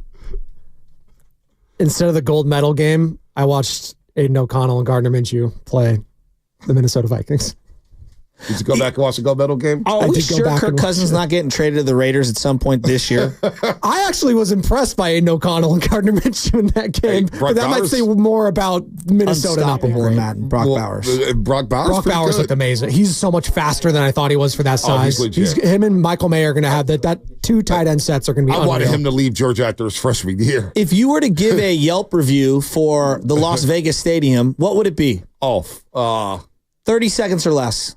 Oh, Yelp review. Well, first of all, getting in and out the stadium is just unbelievable. You could park for free a couple blocks away from the stadium. The sight lines are amazing. Now, it does get a little loud in there. Your eardrums are hurting and you need some Tylenol because you may get a migraine inside of that stadium. But the location, walking in, walking out, plenty of concession stands. The wait is not long at all, not even for the bathroom. My Yelp review, I don't know if they do a star system on Yelp or whatnot. It's been a long time since but it'd be 5 stars. 5? 5 stars. I'd probably go 4.5. I think SoFi's 5. 4.5 for yeah, SoFi is 5. The reason why I gave it 4.5 is because I when I went there twice, they ran out of food in certain concession areas. But that's okay. That's part of the Yelp review situation. Yelp review. Levi's is celebrating 10 years this year. Yeah. 888-957-9570. Line them up. You have 30 seconds. Give us your Yelp review 10 years in on Levi Stadium. What would Matt Barrow's Yelp review be of Levi Stadium? He's covered the team for a long, long time. Matt Barrows joins us on the River Islands guest line. All guests on 95.7 The Game appear on the River Islands guest line. Isn't it time for you to discover the islands, River Islands in Lathrop? Matt Barrows joins us once again here on the Morning Roast on 95.7 The Game. Good morning, Matt, and I'm going to put you on the clock. 30 seconds or 15. If you got a Yelp review for Levi Stadium. Nah, you're in that press box. So, and when I know about that press box spread, it's pretty damn good. It's getting 5 stars alone. Oh, my God. What would your Yelp review be of Levi Stadiums, Matt? Yeah, I'm sitting up there fat and happy. For me, it's all about the elevators. Do you remember the candlestick elevator? I do. It was terrible. Nicknamed Old Sparky because it would take maybe, 17 minutes for it to go from one floor to another. This stadium has a bank of elevators, and they're all working in concert, working well. So for me, it's a total win moving from Candlestick to Levi. Yeah, the elevators are great. The press box spread is great. If it's a 1 o'clock game, you get your omelet bar. If it's a night game, they got roast beef, they got prime rib. Then, of course, halftime, they come out with the nachos and the chili and the cheese and the chicken tenders. I could talk all day long about the press box spread, but that's not why we have you on, Matt. The joint practices have been scheduled. Now, earlier this summer, Shanahan said, they don't host teams at their facility for joint practices because they don't have enough space. But then I recalled, didn't they host the Denver Broncos back in 2017 or 18 for some joint practices at Levi Stadium? They did, and I think that experience wasn't great. I mean, it was totally cramped. The 49ers have 2 practice fields, and neither of them is 100 yards long. So when you hold joint practices, you're hoping that your 1s, 2s, and 3s can go against the other team's 1s, 2s, and 3s. So, a lot of reps for everybody. And that really requires three fields. The 49ers have basically 1.7 fields. So that's why it's so cramped and why they like to go on the road for those types of things. That's kind of crazy. Like, it's a brand new, essentially brand new still facility. How did they not think that far ahead? I'm a little, or at least try to acquire land around the stadium. Well, they have. That's been a big bone of contention between the 49ers and the city of Santa Clara. But you guys may have noticed that land isn't exactly in abundance in the old Bay Area, and it's expensive. But this is their, they're practicing at their team facility, which is what they've done since 2003. So they've been at that spot. It works well for them during the season. what doesn't work well is having a guest, another 90 guys show up. So, I mean, you could go to a neutral site, I suppose. These guys are so particular, though, about the fields and the facilities and the film rooms that, like I said, the Vegas, the Raiders have a really, really spectacular facility in Henderson. That seems like moving forward that could be a good spot for joint practices on an annual basis. Yeah, it feels like as the exhibition season or the preseason games get de-emphasized and lowered, these joint practices take on more and more importance. And so, look, you've been covering this team a long time. What, 20, 25 years, Matt? Yeah, since 2003. Yeah. So, can you remember the team being this banged up at this point in training camp? Yes, I do. Mike Singletary had something called Oklahoma drill. Mike Singletary was. Mike Singletary ran training camps like it was 1985. Yeah. He had something called the Nutcracker drill. Yeah. Not making it up. No, I know. I remember that. I'm laughing because I can see the Oklahoma drill, the Nutcracker drill, and then the hill that he had built. This was the Oklahoma drill on steroids. It was brutal, and he had like the stars doing it. It was Patrick Willis going up against Eric Heitman and all the starters, and surprise, a bunch of them got hurt, and it did not go over well with the players, and so that was a very injury filled summer. I remember Dennis Erickson. Those eras used to go out to practice, and a PR staffer would come by with a sheet of paper that had that day's injuries on it. The guys weren't practicing. And, most of the time it was maybe like 6 or 7 names. There was a day under Dennis Erickson where it was front and back. I mean, the names went off the front page. You had to flip it over, and there were another like 15 on the backside as well. So it's not out of the realm. What Shanahan's point was yesterday, and it was a hard point for him to make because he began his press conference by saying that Kalia Davis, who had such a nice game on Saturday, had a knee injury. He needed surgery. He'd be out for months. But then he noted that, most of the injuries we've had are strains, and we're talking, 10-day to 3-week injuries instead of 3-month injuries. So most of the guys who are out right now should be back by the end of the month, and then should be full go to begin the season. To me, it's just the speed and the amount of running that they do at these practices. The players have said, especially players who have played elsewhere in their careers, have all said that these practices are more intense, they're faster than anywhere else in the league, and I think that's what leads to it's mostly been hamstring strains for this team.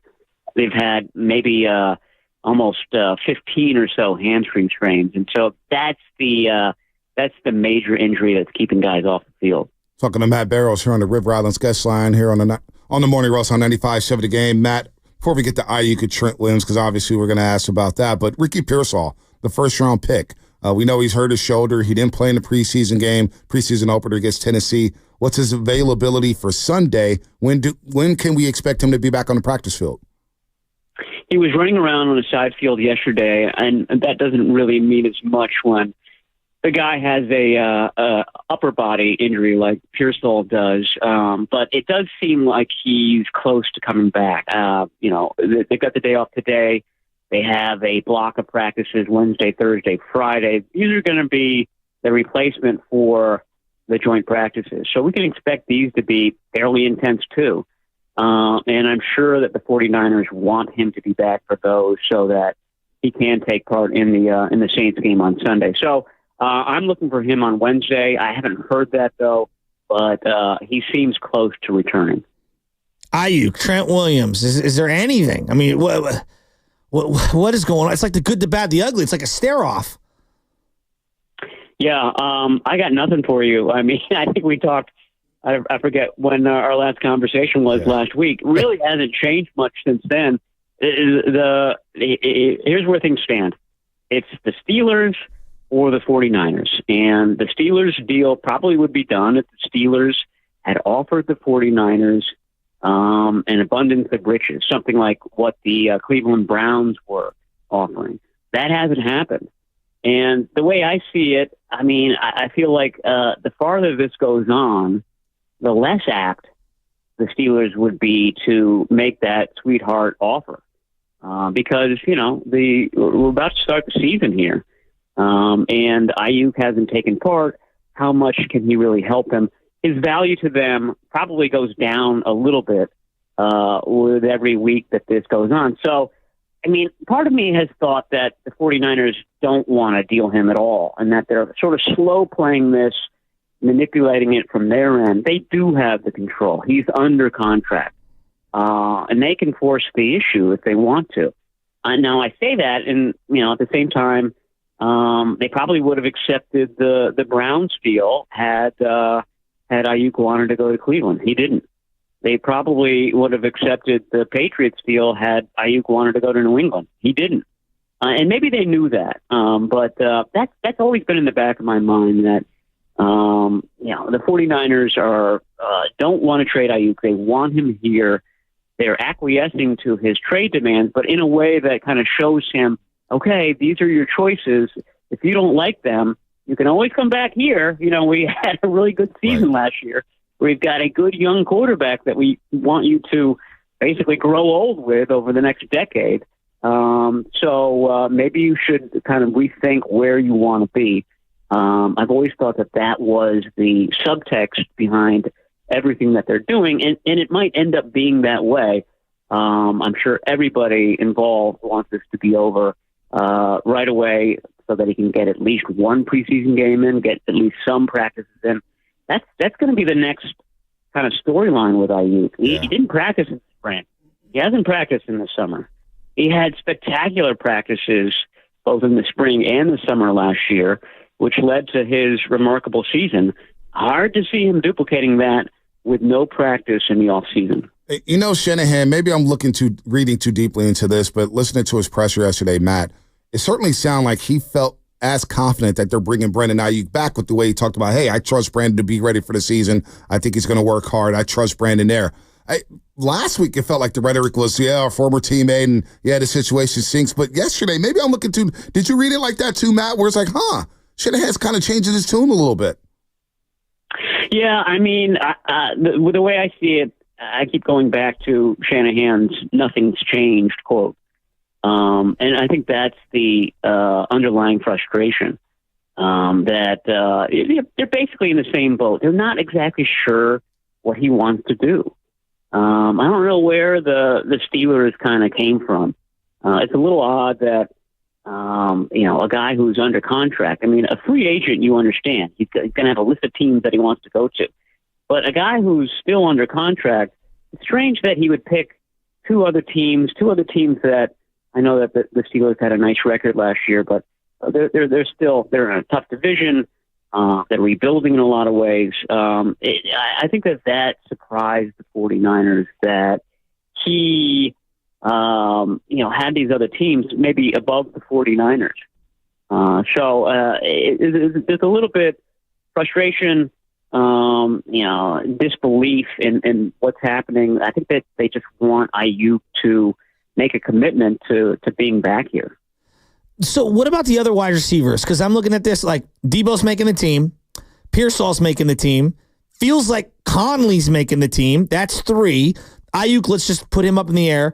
I know that Trent Taylor's, doing returns. I think he's lousy. But it sounds like he's going to make the team. Juwan Jennings will make the team. Where does that leave Cowing? Where does that leave Tay Martin, who made a lot of plays? I know he dropped the big ball from Brandon Allen the other day. Where does that leave those guys? Like Danny Gray feels like an afterthought. What do you think in terms of this wide receiver room beyond the guys that I mentioned? Well, they usually keep 6. So if you're including Aiyuk in that picture, you just name 6 receivers. Cowing, he's been in and out of the lineup with injuries. He didn't look all that great yesterday. He had a drop.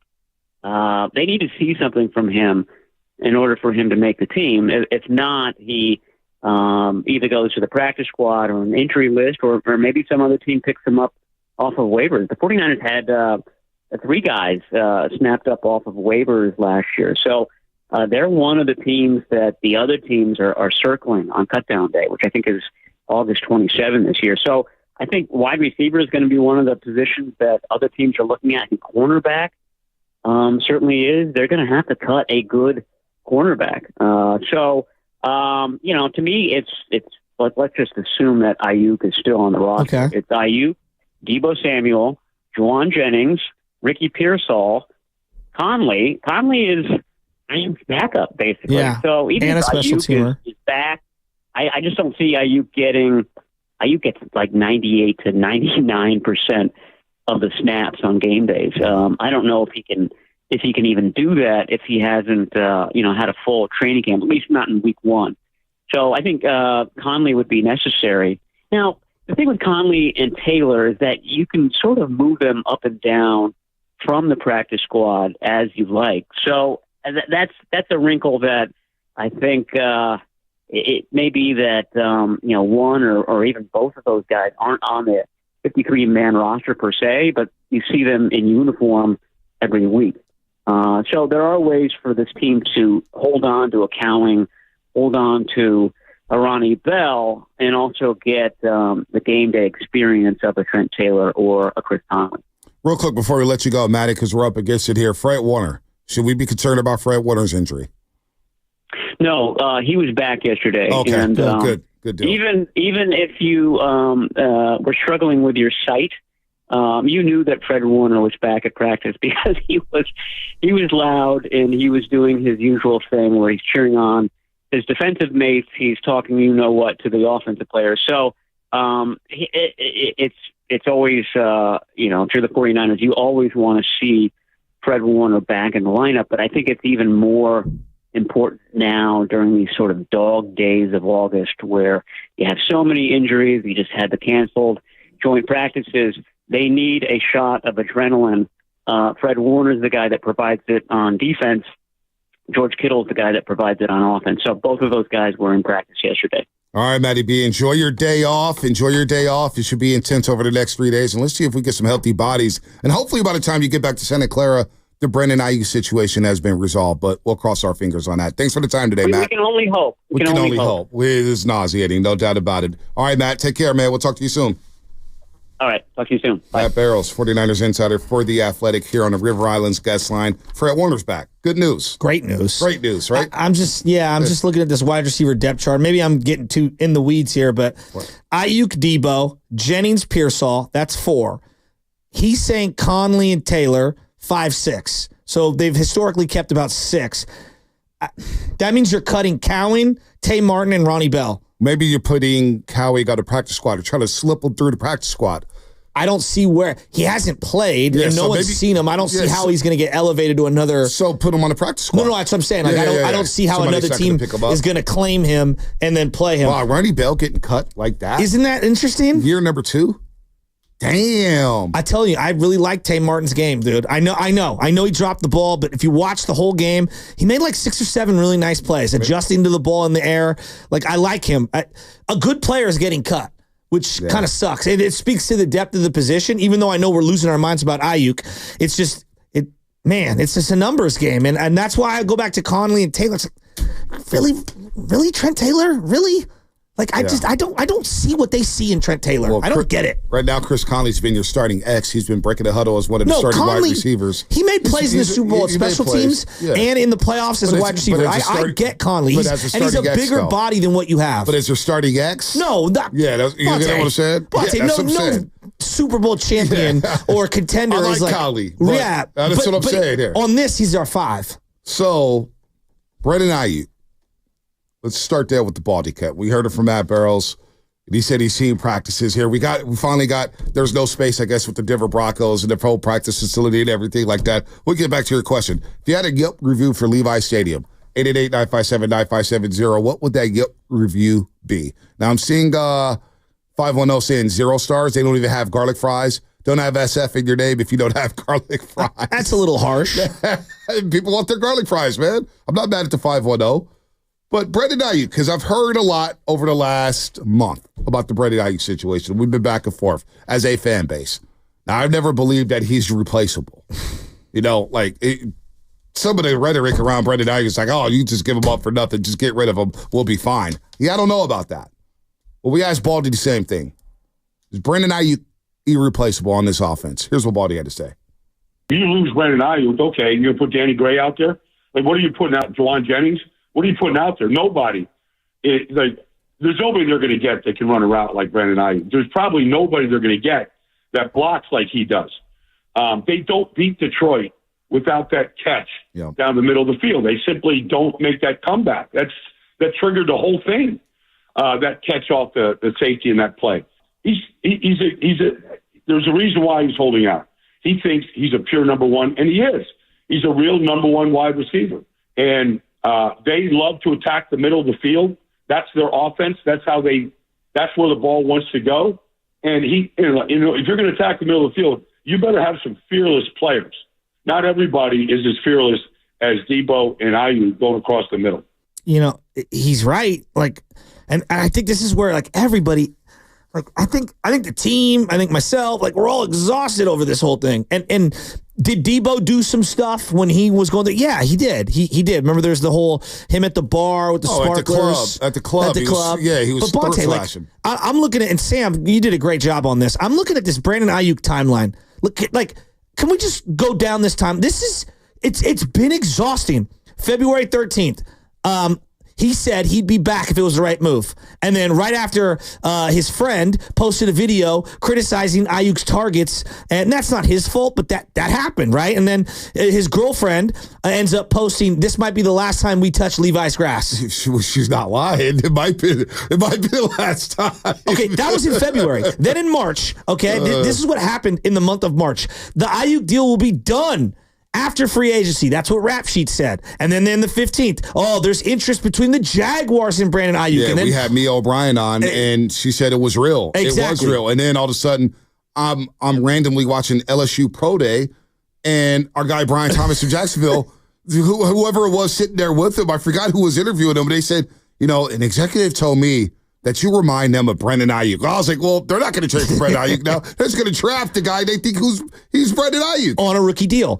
Then a few days after that, he shouts out his twin, Mike Tomlin.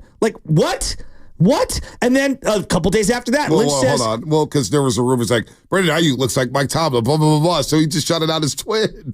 He shouted him out. He knew what he was doing. Exactly. It's all good. We all troll. Late March. Okay, Lynch says he wants Aiyuk to be a part of the 49ers. And then on the 29th, he goes on the Nightcap podcast and says that Brandon Aiyuk does, he just wants his value. Yeah, so the Nightcap podcast, he also got asked, who's a better quarterback, Jimmy Garoppolo or Trey Lance? And he said Trey Lance in less than 2 seconds. I mean, it's okay. Then on April 1st, 2 days after that, the Garafolo comes out and says, the 49ers and Aiyuk are really far apart. 10 days later, he unfollows the 49ers on Instagram, and then chaos ensues. He requests a trade to his agent. Schefter, Aiyuk cares more about getting paid than actually playing football. Then the whole week of the draft, there's speculation he's going to get traded. We're not even through April. There's 11 things. And then they obviously go on to not only not trade him, they draft a wide receiver in the first round. Well, he was okay with it. That's BS, man. He texted John Lynch to say it was a fire pick. He was happy about it. He's like, fire pick. That was his boy, former teammate Ricky Pearsall, Arizona State. Then the team, John Lynch, comes out, in May and says, on McAfee, hey, we're past the Debo and Aiyuk trade talks. June 4th, not at minicamp. Now, he's not the only one, but given the 15 things I said prior to this, it was news. Then on June 17th, he says, they don't want me back on TikTok. So now we're on multiple platforms, talking all over the place. Later in June, he requests a meeting with the 49ers. In July, he requests a trade. A week before training camp. Now, to his credit, we're not even done. We haven't even gotten through August. But yeah, we know what happened in August. Look, June 24th, he requested to meet with the Niners, and they all met up. And it was all assumed that, hey, they got to the table. This is good. They're going to get to the table. Now, he pulled his last negotiating tactic by saying, I want to trade. Now, to his credit, he still showed up to the facility. He's still there. He's still there. So that was August 1st. I guess July 23rd, he shows up and holds in. Yep. August 1st is the handshake hug. The handshake hug, where we all thought a deal was going to be done. Bro, it's August 13th, and nothing has happened. So is that all on Brandon Aiyuk? No, nothing's ever on one guy. It takes two to tango when it comes to these negotiations. What I'm saying is I'm exhausted by this timeline. There's like 35 things that have happened this offseason. Are you not? No, I'm not exhausted. It's NFL football. It's pro football, baby. This ain't the first rodeo we've been in. This is different than Bosa was kind of out of sight, out of mind. But Bosa didn't show up to anything. We just didn't know what the hell Bosa was doing. And then his mom came on the stage and said, oh, he's in great shape, blah, blah, blah. He's phenomenal. And then next thing you know, he's midway through the season, he's throwing Steve Wilkes under the bus talking about I'm experimenting with new moves. More tumultuous offseason with this week 1 matchup. The Jets, Aaron Rodgers, Hassan Reddick. It's the Jets, obviously. Salah.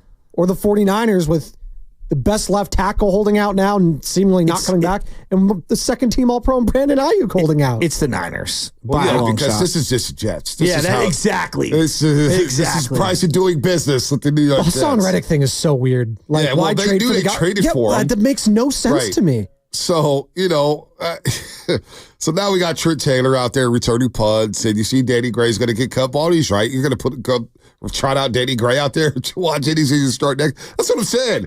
He is irreplaceable. Sure, the timeline is exhausting, but it's not the first time we've been through something like this. And you know what? It's not going to be the last time we've been through something like this. And quite frankly, thank God for the timeline to Brandon Aiyuk. Think about our jobs.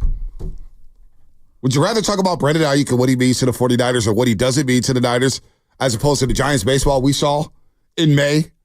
In June, honestly, I'd rather talk about this stuff than what I was watching on the Diamond with the San Francisco Giants. Because it wasn't selling. Our ratings had been in the gutter because of the damn Giants. Brandon Aiyuk, thank the heaven you did all this stuff. You gave us something to talk about. Yeah, but at some point, I want to talk about actual games. So I hear what you're saying because it's football. But it's sports radio. The people don't like to hear about the actual games. They want to talk about the drama. Come on, man. It's sports radio. Can we get a resolution? The team needs it. And I'm glad that Baldy just came out and said it. This is a distraction. I know you and I went back and forth on that. And I don't think it's the end of the world. I don't think Brock's getting under center, okay, in the middle of let's say he plays this weekend. And he's at the line of scrimmage. He's like, huh? Or what does they say? What a red 42? What is the Jimmy Garoppolo? Because they did the same thing. Green 18? No, it's not Green 18. I know Dak goes, here we go. The Niners do red 18? Yeah, they do something. It's something like that. They do the same one, right? Anyway, point being, I don't think he's getting under center and he's going like, oh my God, Brandon Aiyuk's not here. I'm exhausted. I'm thinking about what I'm going to get questioned in the offseason. No, I don't think it's that dire. But I to say that this is that it has no effect on the team, that's crazy. Well, I'm kind of with Keeping the Faith here on YouTube. Shout out to YouTube. Brought to you by First NorCal Credit Union. For a low rate auto loan, apply online or just ask for First NorCal Financing at the dealer. I'm with Keeping the Faith. Anything 49ers related? Giants baseball talk. And the Niners, because we didn't know if it was going to be B.A. or Deebo Samuel being traded. And then we get Ricky Pearsall. We actually got to interview Ricky Pearsall. We came up with the list of what we should show. What should Ricky Pearsall experience? Right now, he's probably just experienced the hot tub and the cold tub and get his hamstrings right and get his shoulder right and get on the practice field. So that's one thing. But, B.A. kind of saved the summer. Because if we just zoom out here, and I know we got to get our emotions are in play here. We want them on the field. We want it resolved as a fan. But just zooming out, the businessman, this is where businessman Bonte comes into play. The Warriors didn't make the NBA playoffs. Okay. They got knocked out in the playing game. So we talked about that until we're blue in the face. Clay this, Clay that, Draymond this, Draymond that. Steph, what he's going to want. Pajimski come in, get trades. Paul George, Lowry Markkanen. That was pretty damn exhausting.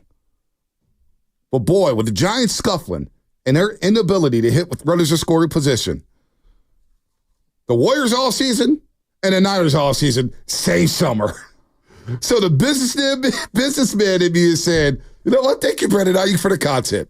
Now, am I exhausted as a fan? Sure. But I'm exhausted in this sense. I'm exhausted not so much about whether or not he's going to go to Pittsburgh or whether or not he deserves the money. It's how I've heard from a lot of Niner fans saying that he is simply replaceable. He's the fourth option in the offense. I'm saying, fourth option in the offense. He may be the greatest fourth option in NFL history outside of Isaac Bruce with the greatest show on turf. That's what's been exhausting is the dilution of Brandon Aiyuk's value to this football team. We just basically say, yeah, we could just find anybody to put him in Brandon Aiyuk's spot. Are we sure about that? We want to go through that? That would be exhausting, knowing that the passing game is going to suffer without number 11. Now, you need all the parts whole. You need Kittle, you need Debo, you need McCaffrey, you need Trent Williams. We get it. We need all these guys because they're a top-heavy football team. But what's been exhausting is trying to hear people talk themselves into saying, yeah, just let Aiyuk go. He's replaceable. And then we get Baldy on the show, and he breaks down film like everybody else. Now, he's not right about everything, but he says this about Brandon Aiyuk. You lose Brandon Aiyuk, okay, you're going to put Danny Gray out there? Like, what are you putting out? Juwan Jennings? What are you putting out there? Nobody. There's nobody they're going to get that can run a route like Brandon Aiyuk. There's probably nobody they're going to get that blocks like he does. They don't beat Detroit without that catch down the middle of the field. They simply don't make that comeback. That triggered the whole thing. That catch off the safety in that play. There's a reason why he's holding out. He thinks he's a pure number one, and he is. He's a real number one wide receiver.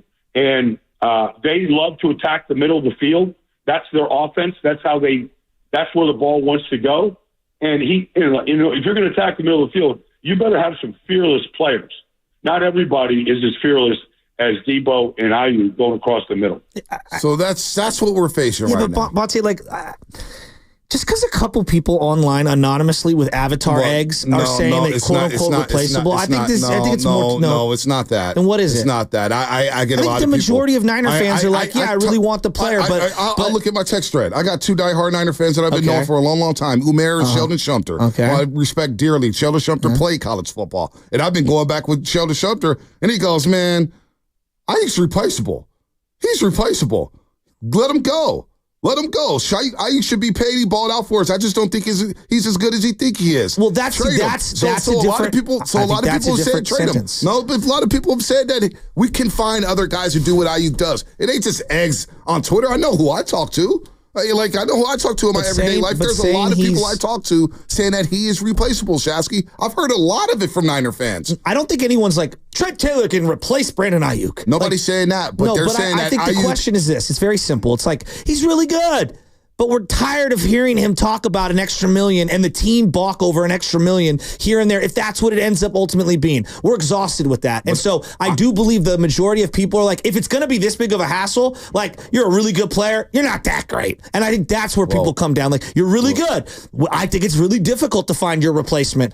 But if you're going to be all of this and all this, like 35 things in an offseason, like, my goodness. It's not just him, though. I've tapped out. It's not just him. It's the 49ers organization for misplaying their hand. Oh, it's both. You should have traded him at the draft. You should have traded him. You don't get rid of good players if you don't have to. Yeah, but you should have. If you're going to try to get rid of them now and thinking that you're going to get a premium player back, you're out of your mind. You're out of your mind. Not you, but I'm saying the 49ers. But we don't know what the sticking point is. Like, again, so like this is where the whole misnomer is. Like, is he demanding 28.5 guaranteed in year one? And TJ Husmanzada is saying he's on 28, and they won't budge off of 26. We can't meet in the middle. That's what we're saying. Well, I guess where fans are left is they're like, well, wait a minute, like, Cleveland's a winning team, and they're offering you apparently $28 million. Is it really just all about the end dollar? Because you're not going to make that here. It's probably about living in Cleveland. A little bit of that. It's like, you also get to play with Kyle Shanahan, and you get to play with Brock Purdy, and you get to play with CMC and Debo. Like, it goes both ways. I don't think it's a take it or leave it. But what I'm saying is, so I threw up a poll the other day. Who's to blame for this situation? Is it Brandon Aiyuk? Is it the 49ers front office? Or is it both parties? And 52% said it was both parties. 24% I agree with that. Said both the front office and Aiyuk. So they were split down the middle with that. So, look, I'm just exhausted. I want to get the damn deal done, and I want Aiyuk to go out there and ball out because he is very important to this offense. Absolutely. And all I'm saying is, in my life, it's not Twitter, because I when it comes to Twitter, who cares? There's a lot of idiots on Twitter. There's idiots all the time. All right? There's idiots every day that tweets at me about God knows what, and they want to be disrespectful. That's my Twitter timeline. So I don't really give a damn about Twitter. I'm talking about my everyday life. When I talk to most 49er fans, my 49er fans who are diehard fans just like you, Shasky, he can go bye-bye. We don't need him. He's a byproduct of having all pros on the team. And I'm like, damn, like that? We finally get a receiver to pop in the first round, and it's bye-bye, he can go. Well, if you're going to be this big of a headache, I think that's it's not just, it's not like Kinlaw. Like, Kinlaw was replaceable. Like, you know what I mean? Solomon Thomas was replaceable. Clearly, Trey Lance was replaceable, right? Brandon Aiyuk is not quote-unquote replaceable by any player, but you're not as good as you think you are, dude. Like, you're really good, but you're not that good. Like, second team All-Pro good. For 1 year. Well, he's back-to-back 1,000-yard receivers. He had a 1,000-yard season with 3 different quarterbacks, and we're just going to scoff at that around We're here? not scoffing at it. We're just saying that, like, to get paid $30 million a year or $28 million a year, those guys have 3-4 seasons that are elite. Not just one. Not 2 good years in a row. 3 or 4 in a row. The fact that he produced a second-team All-Pro season on a team that was last in pass attempts, it's great. It's pretty damn good. Yeah, but then and I think we're overlooking that. No one's overlooking that. That's part of. That's why he's getting offered $26 million. If he was getting offered 19, then I'd say, yeah, they're really overlooking him. Tim Kawakami just reported 14 minutes ago. The Aiyuk side and the 49er side, from everything I've heard lately, remain unhappy with the way each has approached this. Still could come to an agreement, but it is unlikely to be all hugs and buddy-buddy. Now, this is after Diana Rossini from The Athletic said, could the Niners and Steelers bring in a third team to facilitate a Brandon Aiyuk trade? Diana Rossini doesn't roll it out. So there could be a 3-team trade that happens. How many 3-team trades in the NFL in the last 5 or 10 years? I can't even think of one. You got to Google it. Can you? Like, off the top of your head, I can't think of one. Who would that third team be? The Raiders? Devontae? Now, if I told you were getting Devontae... No, of course, I'd be jacked up about it. I mean, it's Devontae Adams. I'd be jacked up with Amari Cooper. Given the package, the total package, if it's a second rounder, I'd be happy. I wouldn't be jacked up. I'd just be like, jacked up. I got a player, and the situation's over. And I got Amari Cooper, who is very comparable. I still got to see, like, does Coop want more money? You know, can Coop learn the playbook on time? Like that. Sometimes things don't work out as well as we think they're going to. Well, I mean, on paper it looks good. I'd rather have Amari Cooper than no player at all. Going into the season with Pearsall and Jennings and Conley at the X is a problem. So get this guy in the camp, get the damn deal done, and let's make this happen. We're quibbling over a couple $1 million here. That's what it feels like. Now it's, you can stretch this out. You could, and I've said this from last year when everybody was talking about you can't have Debo Wade on. You could move both of them. I'm like, you can construct and structure the deal in the way where it doesn't hit the cap right away. You can do that. Who's this third team helping the Niners? I don't know. Listening to 95.7 The Game, KGMZ FM and HU1 San Francisco and Odyssey Sports Station, always live on the free Odyssey app. Coming up on the other side, we'll play some Brandon Payne sound from yesterday. Steph Curry's personal trainer, founder and CEO of Accelerate Basketball. We will come up with our top 5 Curry shots in our lifetime. Who's your top 5, Shasky? Who's my top 5? We'll do that on the other side as we take a page and take a break from the Brandon Aiyuk shenanigans. That's all coming up. Brought to you by O'Reilly Auto Parts. Number 5. 1 and 4 car batteries this week.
the morning roast with Bonte and Shasky. What up, San Leandro Mo? What up, everybody? Roasters out there. Good morning, good morning, good morning here on the Tuesday. Giants and Braves later today, game 2 of that set. They lose 1-0 last night today. Atlanta Braves in extra. Blake Snell's been dynamic.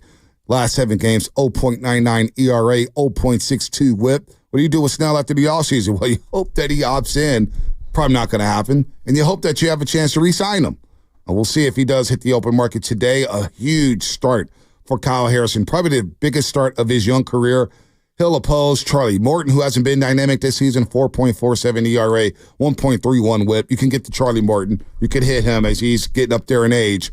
But Kyle Harrison, a huge start against the Atlanta Braves, game 2 of that 4-game series tonight, 6:45 first pitch at Oracle Park. By the way, the Braves are the favorite on the money line here, -120 on the money line. So don't like that. Oh, my God. You see all those former Giants playing last night for them? Yeah, Jorge Soler. Travis Denard was a Giant for like a minute, and then obviously... Wait, Travis d'Arnaud? Yeah, Travis whatever the heck his d'Arnaud. name is. How would I say his catcher? name? You said Denard. Yeah, Travis d'Arnaud. I was going to let that just slide. I don't remember him as a Giant at all. Yeah, I've always. I believe he was a Giant. Was he not, Sam? I thought he was a Met. I thought he was a Giant for 5 He seconds. may have been a Giant for 5 seconds. I could be You would know wrong. more than me. I could have sworn he was. I didn't know. Farhunt cycled so many guys, so it's possible. I see on via Wikipedia, because as we know, Wikipedia is the end all be all. Mets for 6 years, Dodgers for a year, Tampa Bay for a season. Like No he was Giant. on 2019 he was on 3 different teams. It looks like. I thought he was on the Giants. And he was a never Brave. a Giant. He's Never been a Giant. awesome for Atlanta. Yeah, he's like never they been don't a even Giant. miss like Sean Murphy if he's not playing well because they have Travis d'Arnaud. He had the big pop fly last night for sack fly to bring. Yeah, he played one That was a good game with catch the by Haz, by the Dodgers. way. I Played thought one he game was with the the Dodgers in Giants. 2019. 18-19 wasn't with the Giants. Who are you going to talk about? Luke Jackson? Well, Luke Jackson, I wanted to come into that game last night. No, he needed a rest day after. And then who's Sunday. the other guy that was the other outfielder? Come on, it's not Brett Pill. What's the guy who used to play for the Marlins? Reds. Not Whit Merrifield. Not Marcell Ozuna. No, last night in their lineup. Not Ramon Laureano, who's in Oakland A. Adam Duvall. There you Thank go. you, Adam Duvall. Then they traded Adam Duvall for Mike Leake, right?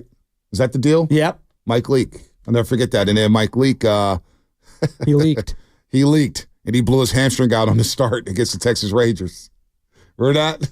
I remember those days. I would have done Good that old days deal with too, Marty though. Lurie. That's what we're talking about. Ty Block and who was the other guy? Ty Block, the guy we just heard about last week. We Was laughed. that Heston and Stratton? Chris Stratton. Heard a lot about him. Andrew Susac. Andrew Susac. Yeah, Marty Lurie. Legendary Andrew Susac. I heard. I did a lot of shows. Tyler Took Beatty. a lot of those hours. Travis d'Arnaud. Yeah, he was never a Giant. I was like, huh? I was lost. I was like, what? Oh, I'm thinking of Chase Denard. There you go. That's who people were saying. I got him I confused. remember him. All right, those are two easy ones to get mixed up. Right? They are, just by the way that they're pronounced. Denard, Yep. Denard, yeah, Darno. I'll give you that one. We're going to do our top 5 Curry shots in just a second here. But by the way, join 95.7 The Game at Harding Park Friday, September 6th for the Pettinelli Financial Partners Golf Tournament, benefiting the Autism Society, San Francisco Bay Area. Go to 957thegame.com to learn more. Presented by ACCO Pest Control, the Bay Area's locally family-owned pest control company. Now, Steph Curry just did some amazing things in the last 2 games of the Olympics against Serbia and France in the gold medal game. And we had Brandon Payne on yesterday, his personal trainer, founder and CEO of Accelerate Basketball. And Steph Curry was interviewed by Mike Tirico right after the game. Mike Tirico. And Brandon told us right after he got off with Mike Tirico, his phone started ringing. And it was Stephen Curry. He wanted to share that moment with his personal trainer, Brandon Payne, which was really cool. Think about that. You're at home, chilling with your sons who are about to go to high school. And Brandon Payne's sons, they could shoot the ball. I don't know if you've seen them. No. They could shoot the hell out of the basketball. They're heading into high school. There's some shooters. Believe that. And he gets a call from Steph right after the Olympics. So, we asked him, it's hard to put a ranking on it, but where do you put this Olympic shot? Because a lot of people are saying this is the greatest shot of Steph Curry's career. Well, where does Brandon Payne put this shot? Here's what he had to say about that. It's at the top. And again, it's kind of like picking a favorite child. Like you don't, you can't, there isn't really one. He's done so many things that I don't think we all fully appreciate yet, but we will. I think that will go right up in that. There's a collection of them. There's a highlight film we can make of all of his greatest accomplishments, the greatest shots, the things that he's done well throughout his career. And those two, the semifinals game and the championship game, those memories will be in with all the other ones right at the top. To me, I don't get too much into ranking them because they're all equally important to me. But yes, absolutely, they're right there at the top. And it was something that was important to him. It's something that he wanted badly. And I don't think that he ever really verbalized how badly he wanted to be a part of it and how much he wanted to win it. But you saw it in his actions. You saw it in how he went about his business. And you saw it in the emotion that came out after the game was over. And I think that it's something that was just really, really important to him in his career. So that was pretty cool. And his shot, it's being discussed as some of the great. What does Greedy say? He said it was the greatest shot in basketball history. I don't know about that. I mean, the Brian Russell shot, Byron Russell, whatever you want. I don't even know. How do you even pronounce it? Do we even know? Byron Russell. Is it Byron or Brian? Yeah, Byron. I've seen it anyway pronounced so many different ways. That's going to go up there, right? The Jordan one on Craig Elo that everyone shows, that one's going to be up there. There's a lot of great shots. I don't know. That's up to every individual to kind of come to. Right. When we talk about Steph's greatest shots, though, I do believe that you can categorize them like importance for the team and his legacy, and then just ones that stick out in terms of how absurd they were in real time. And how, looking back on it, it was like, my God, how did the world not see where this was going? Yeah. So we came up with our 5, I guess we could say, favorite shots, best shots in our opinions. Do you remember Vine? Vine, oh yeah, the Vine. Yeah, the so Vine to era. me, I look at most vineable, right? What are ones that, like, to me, that, like, if you were to put them on social media, would they get the most traction on? And these are the ones that I picked. I didn't go with the ones that meant the most to the team or maybe meant the most to his legacy. Yeah, mine was a little different. That's fine. I know, I saw your list. You already saw it? Yeah. Oh, well, that's not fair. Well, I didn't want to overlap them. Oh, well, no, that's the cool part. I didn't see your list. I have no idea where you're going. Well, that's why mine is going to be better than yours. Oh, man. Wow. So you cheated. You saw my list and tried to one-up me. Adam, it's too much for called being a little more nuanced for the audience, Bonte. No, so that way we don't have 5 at the exact same moments. No, I doubt we would have came up with the 5. I bet we both would have had Mike Breen. Bang! No doubt. But I switched my list like 5 times last night. Yeah. That's why I waited until this morning. Oh, wow. Oh. Just go I don't know. Maybe I'm too worried. This guy, you're unbelievable. Number 5. Number 5. You're unbelievable because you know where I'm going to go here. So I texted Threat yesterday, greatest shots in Curry's career. I've got my 10 tomorrow. And then we've decided to pare him down to 5. And Shasky goes, instead of us having overlapping shots, send over your 10 to Lubman so we can make sure to have them ready to go as opposed to tomorrow morning. So Shasky's like, we got to get ahead of it. Get him out there now. And then you waited till this morning to cheat off my list. Because you didn't send him to the thread. No, I sent him to Lubman individually because I didn't want you to this morning. I got here early and I said, hey, Lovey Love, what did Bonte pick? So here's my number 5. No, that's not fair. That's go ahead. Number 5. Chance to tie it here for Golden State. Curry's got it. And Curry will let it go for 3. Comes up short. Offensive rebound. Curry again. And Curry hits a 3. I'm saying that's a great offensive rebound by Maurice Bates. Once he caught the basketball, it's amazing. The Curry 3-point shot in New Orleans versus the Pelicans. Brian Anderson TNT, absolutely incredible. To me, the still shots of the entire fans, all like, oh my God. It was incredible. They ended up going on, I believe, sweeping the Pelicans that year. But that was the closest of those games. We're down 20 or 25 in that game. I don't remember the specifics. True story. I was cutting sound for that game for the Warriors Radio Network. RC Davis. Shout out to R Sizzle. I remember that game. I was like cutting just everything. I ended up coming with like 60 different cuts in that game. Times have changed. We don't do that many cuts. Yeah. I mean, we don't have manpower. But I had 60 cuts in that game. And everybody, time I was finished cutting, I was like, what happened? The Warriors win? I was just like, cutting set. You just get in the zone anyway. Warriors did sweep that series down. And that was played at the Smoothie King Center. Smoothie King Center. Yeah, there you go. Got to get that in. Was that the best of Anthony Davis? No, I guess they won a sweep the following year of Portland. I don't know. But that was Anthony Davis in New Orleans back when. Let's go to number 4. Number 4. And this one holds a special place in my heart because I remember watching this and going, wait. He did what? Already? He's done this? Because I hold this other guy in such high regard. So as Curry puts up a 3, knocks it down. Stephen Curry makes it a 17-point lead. Stephen Curry now an NBA record for most threes in a single postseason. Just past Reggie Miller, and he did it in 9 less games. I remember in 2015 going, wait a minute. He just passed Reggie Miller for most threes in one playoff, which he's obliterated 5 times over since then. And it's going to get lost in the sauce, and nobody's going to remember it. But I remember it stopping me in my tracks saying, you got to be kidding me. Reggie Miller getting passed already? Because Reggie was the gold standard of shooting from our generation. He was. It is impressive. And the volume of threes that Curry started shooting, and it became acceptable to the point where I'm thinking, just take 15 threes a game, Steph.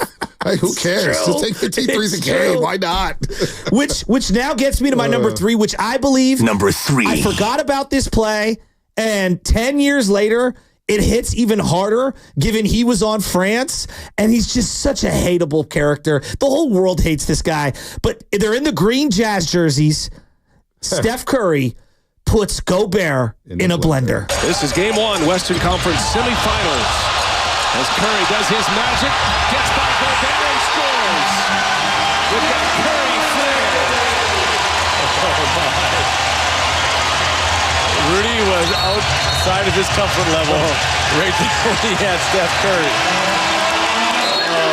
Steve Smith, take note. Top 5 plays under the rim candidate right here. Gobert, they're asking him to get out. And Steph Curry, with all kind of spice, goes by him for the reverse. Which way did he go?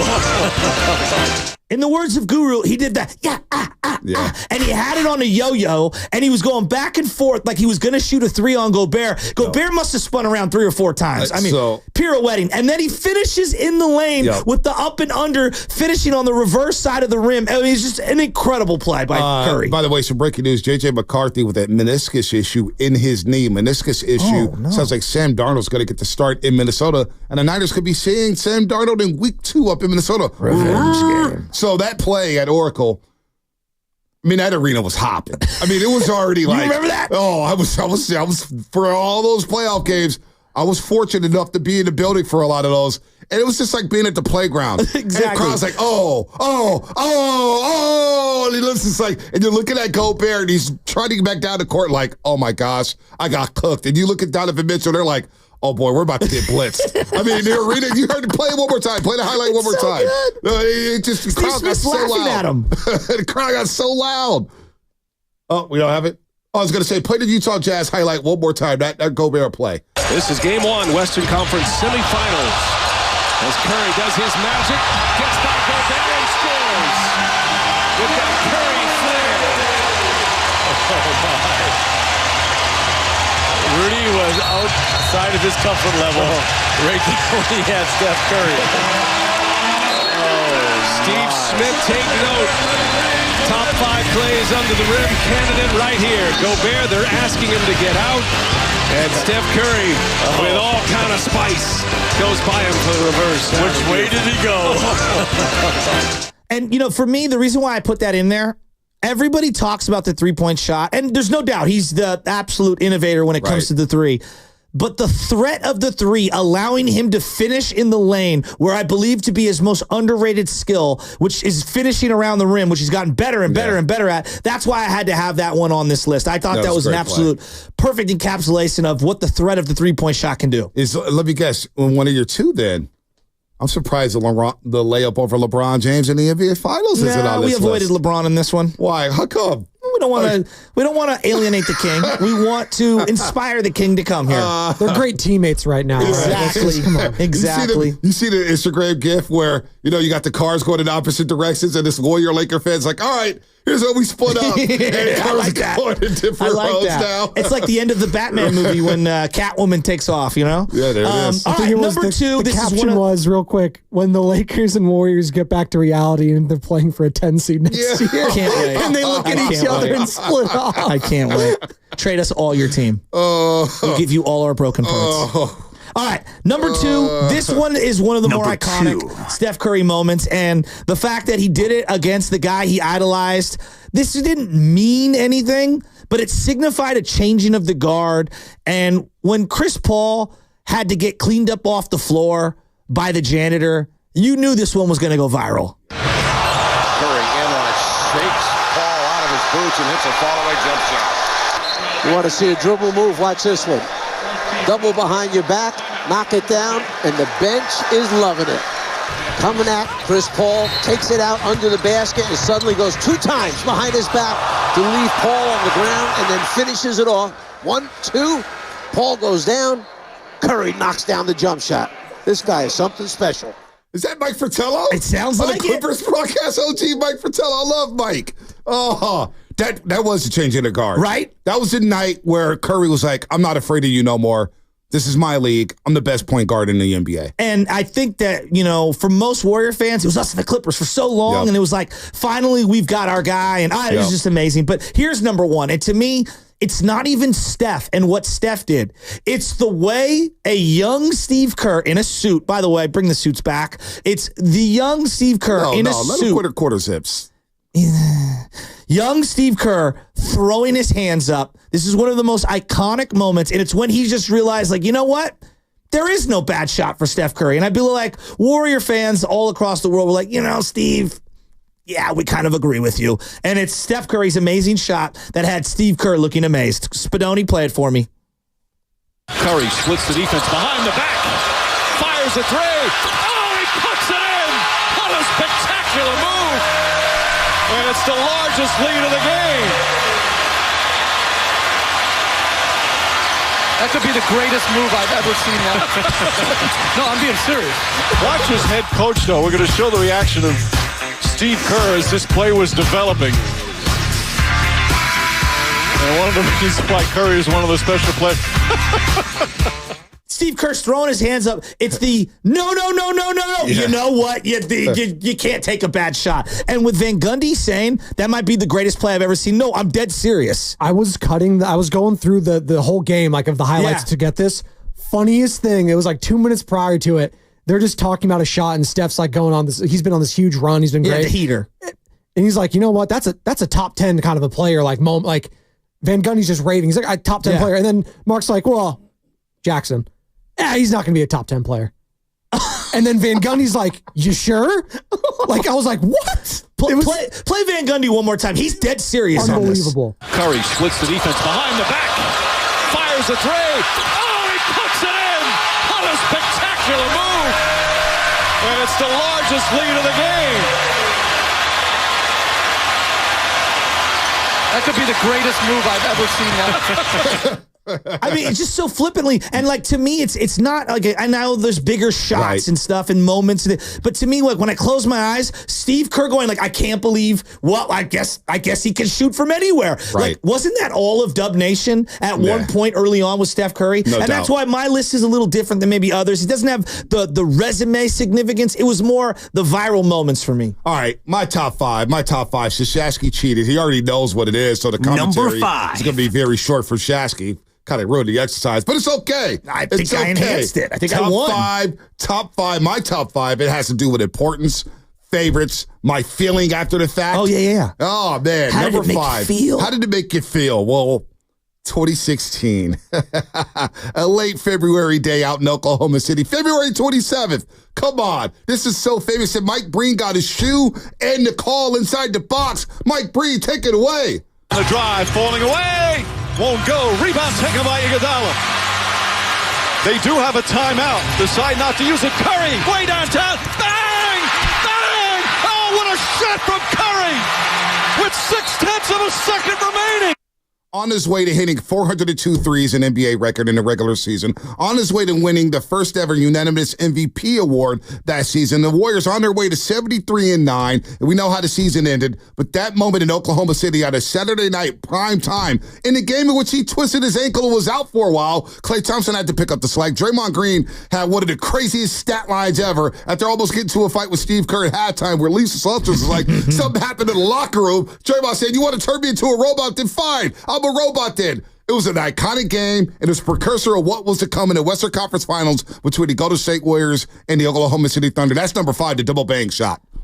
It might be number 1 on a lot of people's lists. It might be number 1. I mean, when I think of like he's the loaded gun coming across half court, and you have to guard him the entire, like, that's the moment. They do have a timeout left. Regular season shots, like, you don't really think about them. You think of but that's probably like as sick as it gets. And you talk about still photos. People in Oklahoma City like, oh no. I totally agree. Oh no. Oh God. What's happening here? So that was on number 5. That's such a good one. Number 4. The Moda Center. Portland, Oregon. Game 4. 1-1 for second Chauncey. round. Dave Dollar and company, I think, got off to a 16-2 start in this basketball game. Curry comes off the bench, and he starts like 0 for 8 or something. He was just awful. And I'm thinking to myself, Was it that oh bad my to God. start? It was awful to start. Awful to start. And I'm thinking, oh my Lord, they're going to get bounced by the Portland Trailblazers. Well, did not happen because Curry had the single greatest overtime in postseason history. I'm back, folks. I'm back. I'm here. Curry drops 40 points, 9 rebounds, 8 assists, and the Warriors win in overtime going away. Warriors can add to their lead now. Curry left wide open, right between the eyes, and they love it on the bench. Timeout. Steph Curry, all 12 points in the overtime.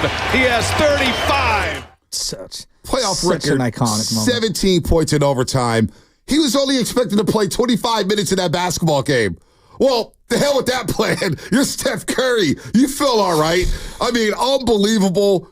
Again, 48-9 in that basketball game. The Warriors take a commanding 3-1 lead. And look, I'm looking at the recap right now. Portland was up 16-2 in this basketball game. 16-2. Curry was he was awful. Do you have the roster for Portland in front of you? Oh, yeah. It was it Farik? Alfred Camino, Mo Harkless, Dame Dollar, Alan Crabb, Plumlee. Alan Crabb came off the bench, played 38 minutes in that game. Oh, my God. Gerald Henderson. What? Yeah. That's a name? Yeah, that was the name. Ed Davis from North Carolina. Remember him, the big man? Yeah, and they got bounced in 4 games. That was it for Portland. The Warriors outscored them in overtime, 21-14. That's my number 4. I love Steph that. Curry That's shot. a moment. Oh, that was a moment. Moment number 3. Number 3. Now, they were down 2-1 to the Beale Street Bullies, the Grindhouse, the Memphis Grizzlies. And remember, Draymond and Steph Curry had wine after game 3 after getting beat. And then Steve Kerr decided, hey, Andrew Bogut, I don't want you guarding Tony Allen. Leave him wide open. And they ended the Grindhouse Memphis Grizzlies with this shot at the end of the third quarter. Green weaving, trying to get the shot up. No call that way. Curry swings it the other way. And he got it! What a turnaround! Curry the 3! You can't tell me Tirico is not a top 5 announcer. Oh, he's all time. We got to get him back on the show. I love him. We got to get him back on the show. I love him. Tirico's unbelievable. Him and Hubie Brown on that call. And they even the series up at 2 games apiece. But that was the series. Curry with 33 points, 11-22. That full court heave at the end of the third quarter. Now, you're not doing it again against Memphis in the regular season and next season. Yes. But that was in the playoffs. That's my number 3 shot. I think it gets forgotten about. Well, we kind of forget about that shot. I would say that the Grizzlies series during that run, underrated, one of the hardest of the series that they ever played. Yep. They had to get down and feisty. Remember they were being called finesse team? I remember early in that first quarter. They were a jump shooting team, Dante. That's what they were being labeled as. Curry, I think he had like 2 scratches on his arm in that game, Steph Curry. Yes. He was getting down and dirty. They were getting feisty. They were getting physical. That was a fun shot right there. Draymond Green with 16 points, 10 rebounds in that game. Andrew Bogut not guarding Tony Allen whatsoever. Played them out of that series. Warriors go on to win that series in 6 games in the Grindhouse. They advanced to their first Western Conference final since 1975. And I remember Tim Roy, as I was running the game, I was Sterling Bennett during that game. Running the game, and Tim Roy goes, Bonte, I think we're on the verge of having some special basketball. We are entering the golden era of the Golden State Warriors. And boy, was he right. 4 championships later. He went from cutting sound of a Warrior game by himself in the spaceship to doing pre and post game. It's pretty cool. Incredible rise. Yeah, it's pretty incredible rise. Let me pat myself on the back. No, I won't. I'm doing it for you. I wouldn't. Number 2. 2019. Now, it's probably not a number 2 on a lot of people's lists, but I couldn't stand the damn Houston Rockets. They annoyed me so much. The crying, the complaining. I watched these guys at the game 1 of the Western Conference Finals semifinal in 2019 in the visiting locker room. It's Mike D'Antoni, Chris Paul, and James Harden. I can say it now because Chris I'm not Paul's a system gone. player. He's I am a San system. Antonio. I wouldn't say it when he was on the Warriors, but they're in the locker room looking at Twitter. I'm watching this with my own 2 eyes. They're looking at Twitter saying, yeah, that was a foul. That was a foul. And then they came out with an out of 10 that they were fouled 81 times and it wasn't called. So these clowns, I had to somehow, some way get them on the list. Here's Steph Curry into the Houston Rockets in 2019, having one of the greatest second halves in NBA postseason history. Hey, PJ Tucker, close your ears. You don't want to listen to this. Curry with Tucker right with him. Curry launches a three. Puts it in again. Steph Curry from downtown. Mike Breed on the calls for all these. Mike Tirico, Mike Breed. You see the theme here. We got to get Bobby Fitz on one of these calls. But he puts him in the blender, scores 33 in the second half after going scoreless in the first half of Game 6 against Houston. The Human Torch hit that from Livermore. And Oracle rises as one.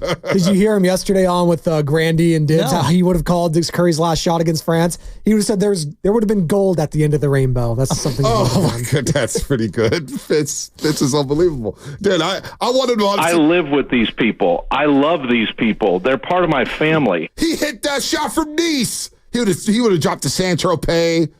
He would have dropped all that. He hit that from Martinique. That's brilliant. Now, I may have recency bias. I had to change this list 5 different times. I was a stickler for the stuff. I was overthinking everything, thinking, boy, I can't find 5 shots. But you know what? The nation, the world, they now know how good Stephen Curry is. Because with the universe on the line, the basketball universe on the line, Spadoni, Stephen Curry saved the day against France for a gold medal. Durant, back to Curry, dancing on Batum, over the double team. Oh! It's a golden dagger! Night! Curry, unconscious in the fourth. He puts France in a frenzy, and his crowd in France is in a frenzy. That's my number one. I'm probably going to change it in 6 months. Yeah, I'm probably exactly. going to change it in 3 months. But the fact that he went 17-27 in the last 2 games of the tournament against Serbia and France without Steph Curry, does Team USA even medal? Do they even get a bronze medal if they don't have Stephen Curry? 17-27 from 3 in the last 2 games. He saved his best for last. Anthony Edwards told him, thank God you showed up the last 3 days. We don't know where you were for all tournament, but you showed up the last 3 days, and thankfully you helped bring home the gold medal. But those are just 10. And there's probably 35 more shots. Aren't you glad we had 2 separate lists with no redundancy? Yeah, but you cheated. How? How is it cheating? What play on my list would you have had? The double bang shot? For sure. I mean, that's obvious. And I probably would have had the USA shot on there. Really? Yeah, I mean, that was an incredible shot. Yeah. That was incredible. You know, like that's amazing. Only he could pull that one off. Only you could pull that off. You know, Over especially with multiple, top 10 players wide open on that play. LeBron and KD are doing this. And we're all saying, don't pass it to LeBron. And him saying he's just shooting it because he's tired, too. I was like, that's even more disrespectful. He's like, I'm just so tired, I'm just going to hoist it up. It's probably going to go in because I'm Stephen Curry. I mean, the audacity to shoot that. No, LeBron didn't want the ball in fourth. Like, we all know those. Ball got a little heavy for my boy. Ball got a little heavy. He didn't want to see that free throw line. He's old man, Bonte. I mean, he's old man. Once he got dunked on, LeBron started doing the whole I don't know what you're talking about. I didn't see that play. Oh, delete the footage? Yeah, I don't think that happened. Oh, boy. How does he get brawny on Team USA for 2028? Oh, my God. Where there's a will, there's a way. Play him in pods? Hey, 2028, who's going to be on that team? So we got, I think Kevin Durant's going to play again. Booker. We'll see with AD. I bet you Steph will play. Jason Tatum get into that rotation? Yeah, Tatum. Brown, maybe. By then, who knows? Tatum's only playing if someone's not coaching. I don't think Steve Kerr's going to be coaching. Derek Might not White. be. Who knows? Anthony Edwards. Edwards? Ja Morant. Oh, boy. We'll see where he's at. Cheddar Bob? I don't know. You want Ja in L.A. for the Olympics? I don't know. Oh, what's the worst that can happen? Let's lay down the L.A. nightlife for Ja Morant. Cooper Flag. For sure. Let's wait and see. Chet Holmgren? Yeah. Chet, yeah. Bam Adebayo back on the team? Paolo, guys, whoever we think is Paolo Banchero. Oh, I love that. Yeah, Paolo will be there. Jalen Brown? What about Jalen Brunson? Yeah. Jalen Brunson's a good call. Derek White.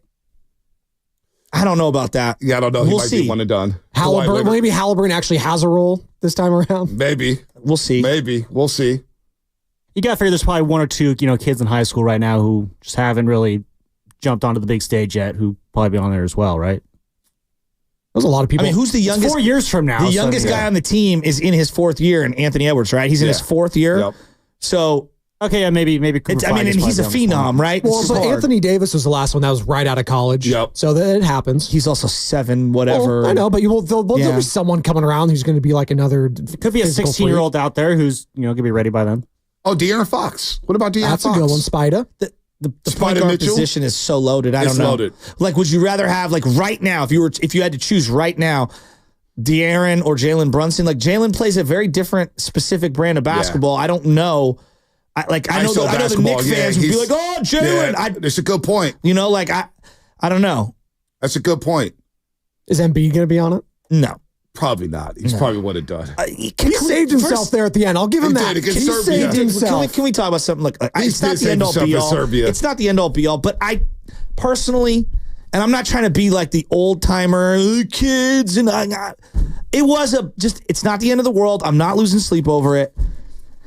You really had to do the DX thing to the crowd multiple times over multiple days. I mean, one time, spontaneous. All right, funny, cute. Like, come on, dude. Grow up. That's all. I'm not outraged. I'm not canceling him. He warned the French people. You keep talking to me. I got something in store for you after I win gold. Oh, Jaren Jackson Jr. 650. Let me guess. That's from our boy Zach from Redwood City. Because Zach, I got back in the car, and Zach was on with Shiny Guru with the same call. He double dipped? He double dipped about Jaren Jackson Jr. Did he have a 4-point presentation like he did for our call? He didn't get flushed with Shiny and Guru. Hmm. You know, they had the Marty Lurie system where they I must have missed this. Talk. I'm so upset I missed this call. Yeah, he called in. What did he do? He called in and he went right at Bonte. I'll give you the work with my Indiana football team in college football. Oh, God. Yeah, we had that going on. And then RJ called and said, I'm pushing the panic button. RJ was really freaked out. Here's the bigger question. Bonte, you didn't know this, but I foresee the future.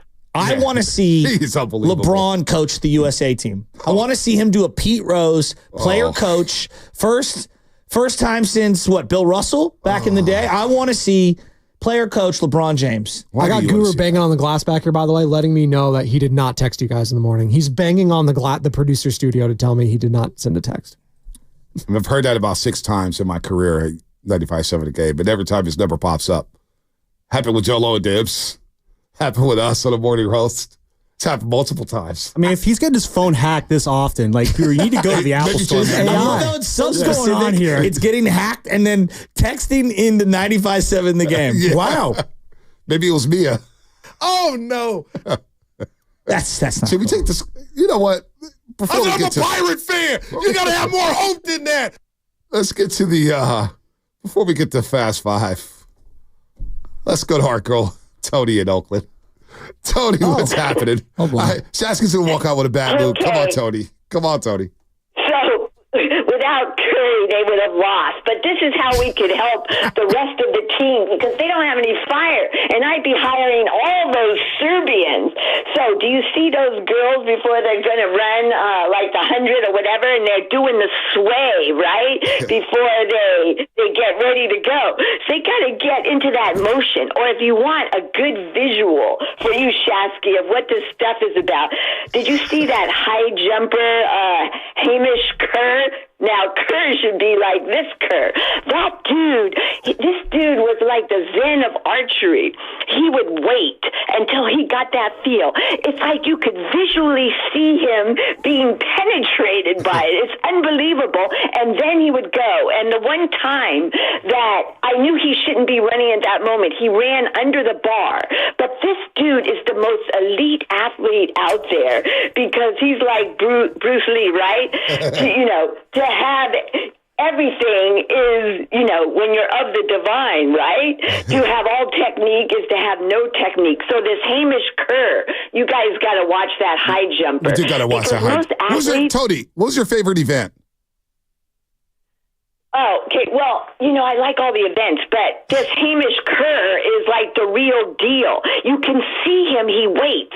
That's why he beat that one of our guys in the jump off or whatever they call it. Because the dude just got in, right? Your favorite event was a high jump then? It was the high jump because this guy brought it. You could see him become it. You know who brought it too? Out there. How about the 4x4 relay team, the women's relay team? How about the 4x1? How about the 4x4 men's relay team? We're not going to talk about the 4x100 men's relay team that doesn't know how to pass a baton or whatnot. But Tony, come on. Come on. You got to like all the events. They're good, but Bonte, I'm talking about the elite of the elite. Someone that can feel it, and then they go. Most of these athletes, they get in and they're good. You know, they're great. They're the best in the world. But this dude, you could visually see him become it. All right. It's time for the...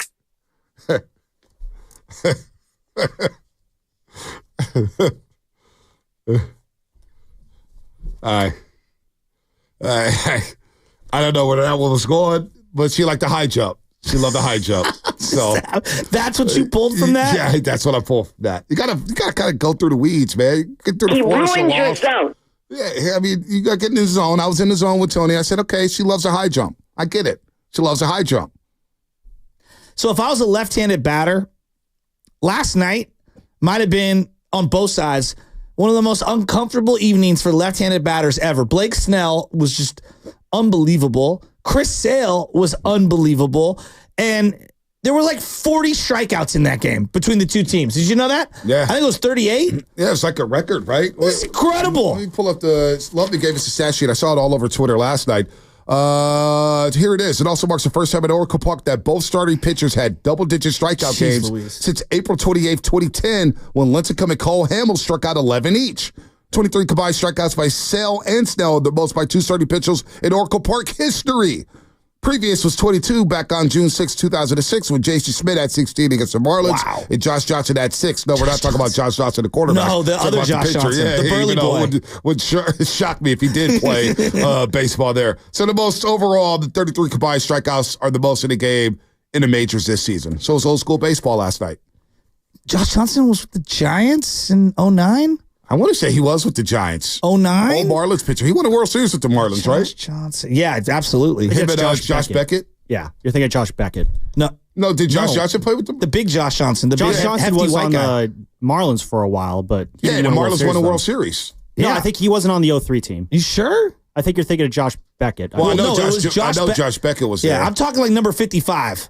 I'm looking at he was 05. He wasn't on the team. Yeah, knowledge love. Two-time All-Star, though. Good career. Yeah. No, he was on the 05 Marlins. That's when he came up, so he wasn't on that 03 So then team. who was the heavy white guy that was on the 09? That was Josh Johnson, though. You're talking about 6'7", 250. Yeah, he was a big boy. Big boy. Played his entire career, basically, with the Marlins, and then 1 year in Toronto. So who was the hefty guy who was a big sweater in 09 for the Giants? Tyler Walker? No, he was a starter. He was at Oracle Park. He was a starter. Who? Brad Penny? Oh, you talking about Brad Penny, the other Marlin. No wonder I got him confused. Very similar physique. Brad Penny. Final thoughts. Brad Penny was nice, though. Go check out my interview with Logan Webb on the latest episode of Garlic Fries and Baseball, guys, episode 100. Thank you to everybody who's been listening to this podcast, getting us to 100 episodes. Shasky, thank you to you for doing this podcast with me. I very much enjoyed doing this pod with you. And shout out to Mark Willard. He was an OG Garlic Fry and Baseball guy. So, yeah, here's to 100 more episodes, and maybe we'll even talk about a playoff game at some point in the next 100. There it is. Spadone, what you got? I'm sorry that J.J. McCarthy was the latest casualty of what is going to be a top 5 defensive unit out in Las Vegas, the Las Vegas Raiders. And Antonio Pierce has got that crew ready to play. Crosby, Wilkins. The Raiders finally have a quarterback, one Bonte. Jack Jones is for real, man. He's so sick. Jack Jones. He's got so much swag. I do Logan love Webb, Jack very Jones. high on Antonio Pierce. Antonio Pierce does like Jack Jones. He loves him. Brother, he's noticed since he's in high school. Yeah, Long Beach Poly, Arizona State. He loves Jack Jones. Loves Jack Jones. My final thought, boy, the Giants better win tonight. Again, you better win tonight. The more you lose, the less and less we talk about you. Brandon Aiyuk signed the contract. Niners, let's get it done. Come on. Let's go. All right, that was Fast Five. I didn't really have any final thoughts. Brought to you by Xfinity. At home or on the go, you get the fastest internet to all of your devices. Dining Guru next right here on 95.7 The Game. Have you been wanting to find a...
want to know now.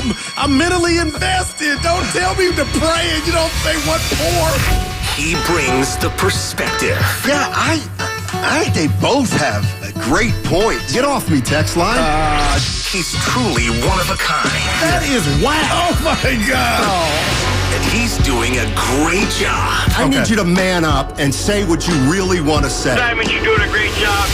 John Sally. And together, they're Steiny and Guru.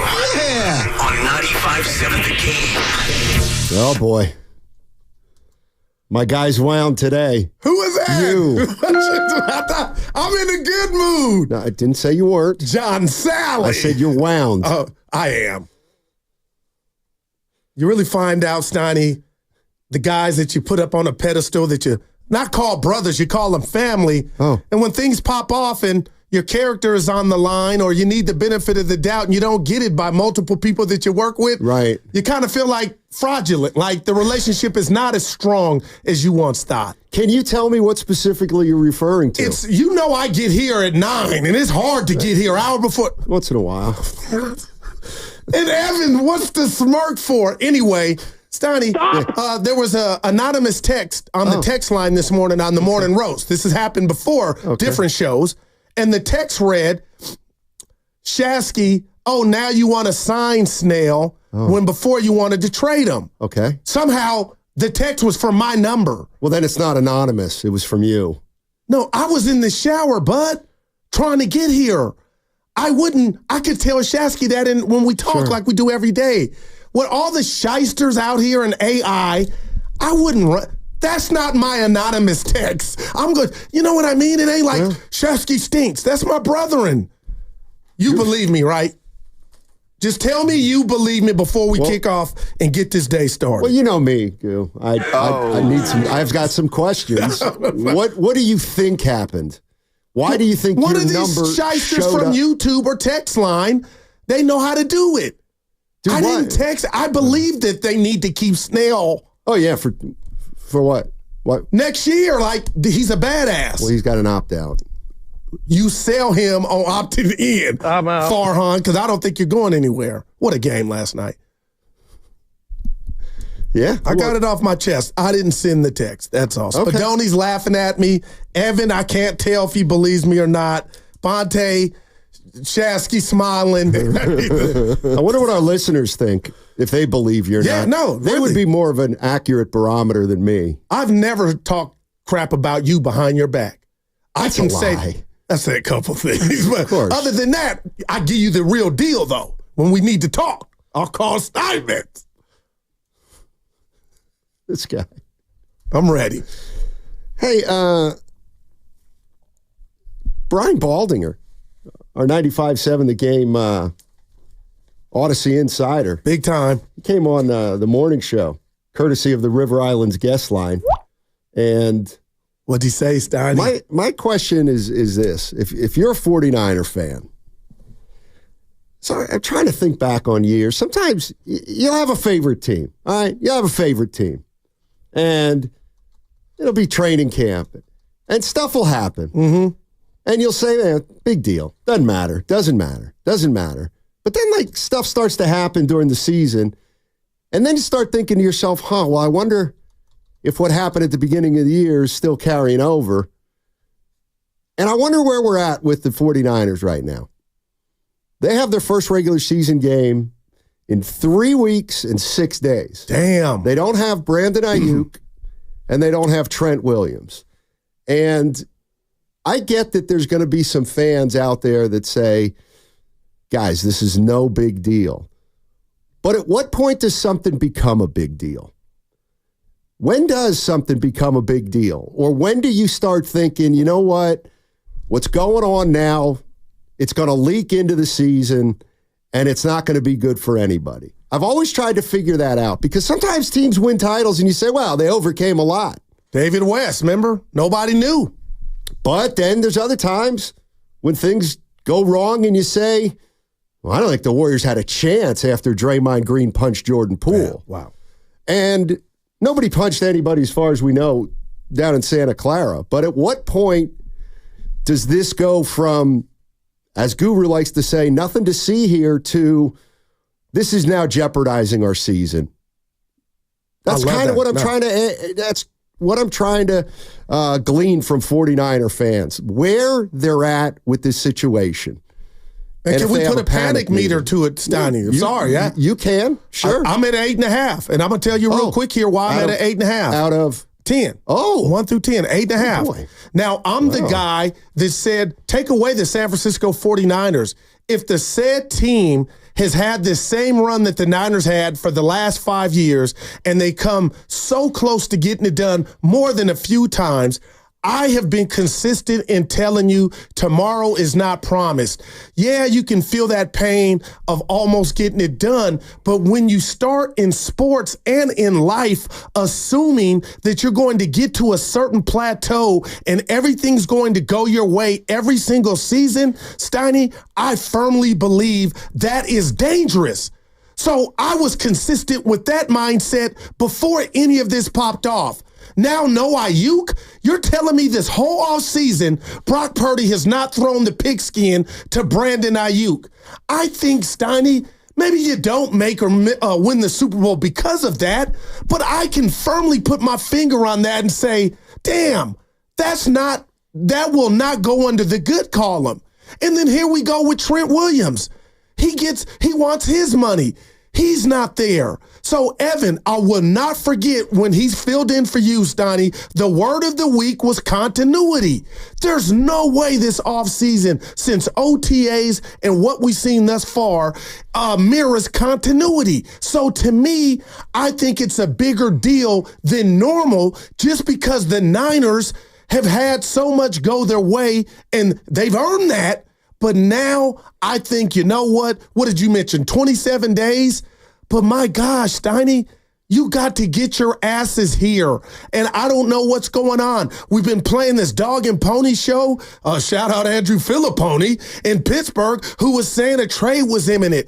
This is tiring from afar. I can't imagine the guys on the team now with Ricky Pearsall, who you drafted. The youngster has a shoulder and hammy. He's not even practicing. So to your point, and I'll pass it back to you, how can this be good at all? I don't think it can be good. The question is, if it's bad, how bad is it? Ooh. I'll throw it to Evan. Ooh. I'm at 8.5. Huh? You're laughing. As a 49er fan, if you have a panic meter, what would your panic meter be at right now? I've got some rules to my panic meter. With everything involved. I'll tell you mine in a minute. Injuries and everything, Probably a 7.5. Yeah, 7. Wow. Yeah. We both said wow. Jeez. That's like a 9 on the Evan meter for me. Well, if I'm thinking about this season, the goal is to win a Super Bowl, right? Yep. Yeah. So right now there are only 2 things that could derail that, and that's distractions, which you just talked about, and injuries. Man. And right now they got a lot of both. So unless you think that those 2 are just going to go away magically, then I'm worried about the Niners being able to get back to where they were at last year. Boy, I think those are high. Those are high considering we're still a month away from the regular season. Where start. are you? I can't put it more than a 5 simply because we're not in the regular season yet. And I still think all this can be overcome. Well, Jordan Poole got hit before the season did somebody started. get hit that I'm not aware of? No, I hear. Well, I'm just talking about things. When you talk about distractions, you're right. That was an physical. A1 major distraction. That was a double A1. That I don't think the team got that the team got over the course of the entire season. Yeah. I think that affected the Warriors. If Aiyuk and Trent Williams get in here in the next 2 or 3 weeks, I don't think it's going to be affecting this team midway through the season, other than whether or not those guys came into camp in shape or not, ready. They were ready to go or not. But Brian Baldinger was on with the morning show this morning, and this is what he said. And I want to get into this because I want to get more specific with what he said. Take a listen.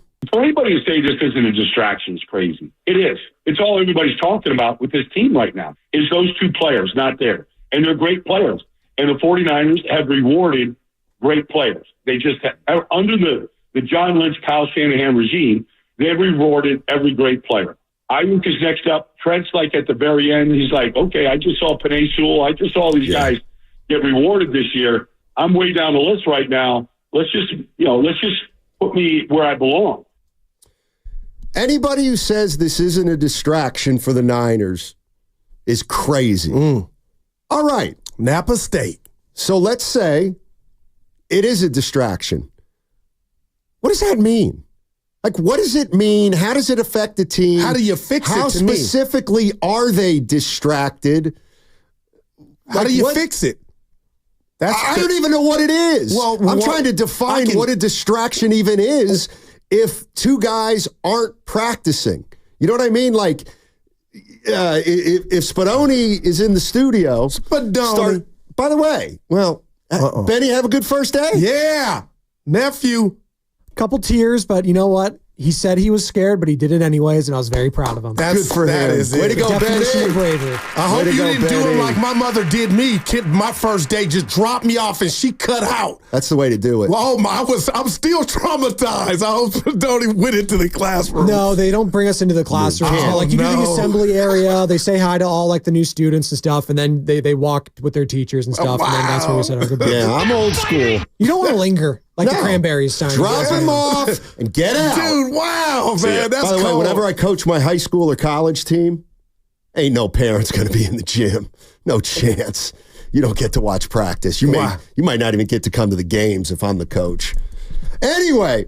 I just imagine you as Kurt Russell Miracle just saying, again. Kurt Russell. What movie is that? Oh, Miracle? I've never seen it. About the Miracle on Ice? Well, I saw the real Miracle on Ice. Why would I see We're talking about simulation?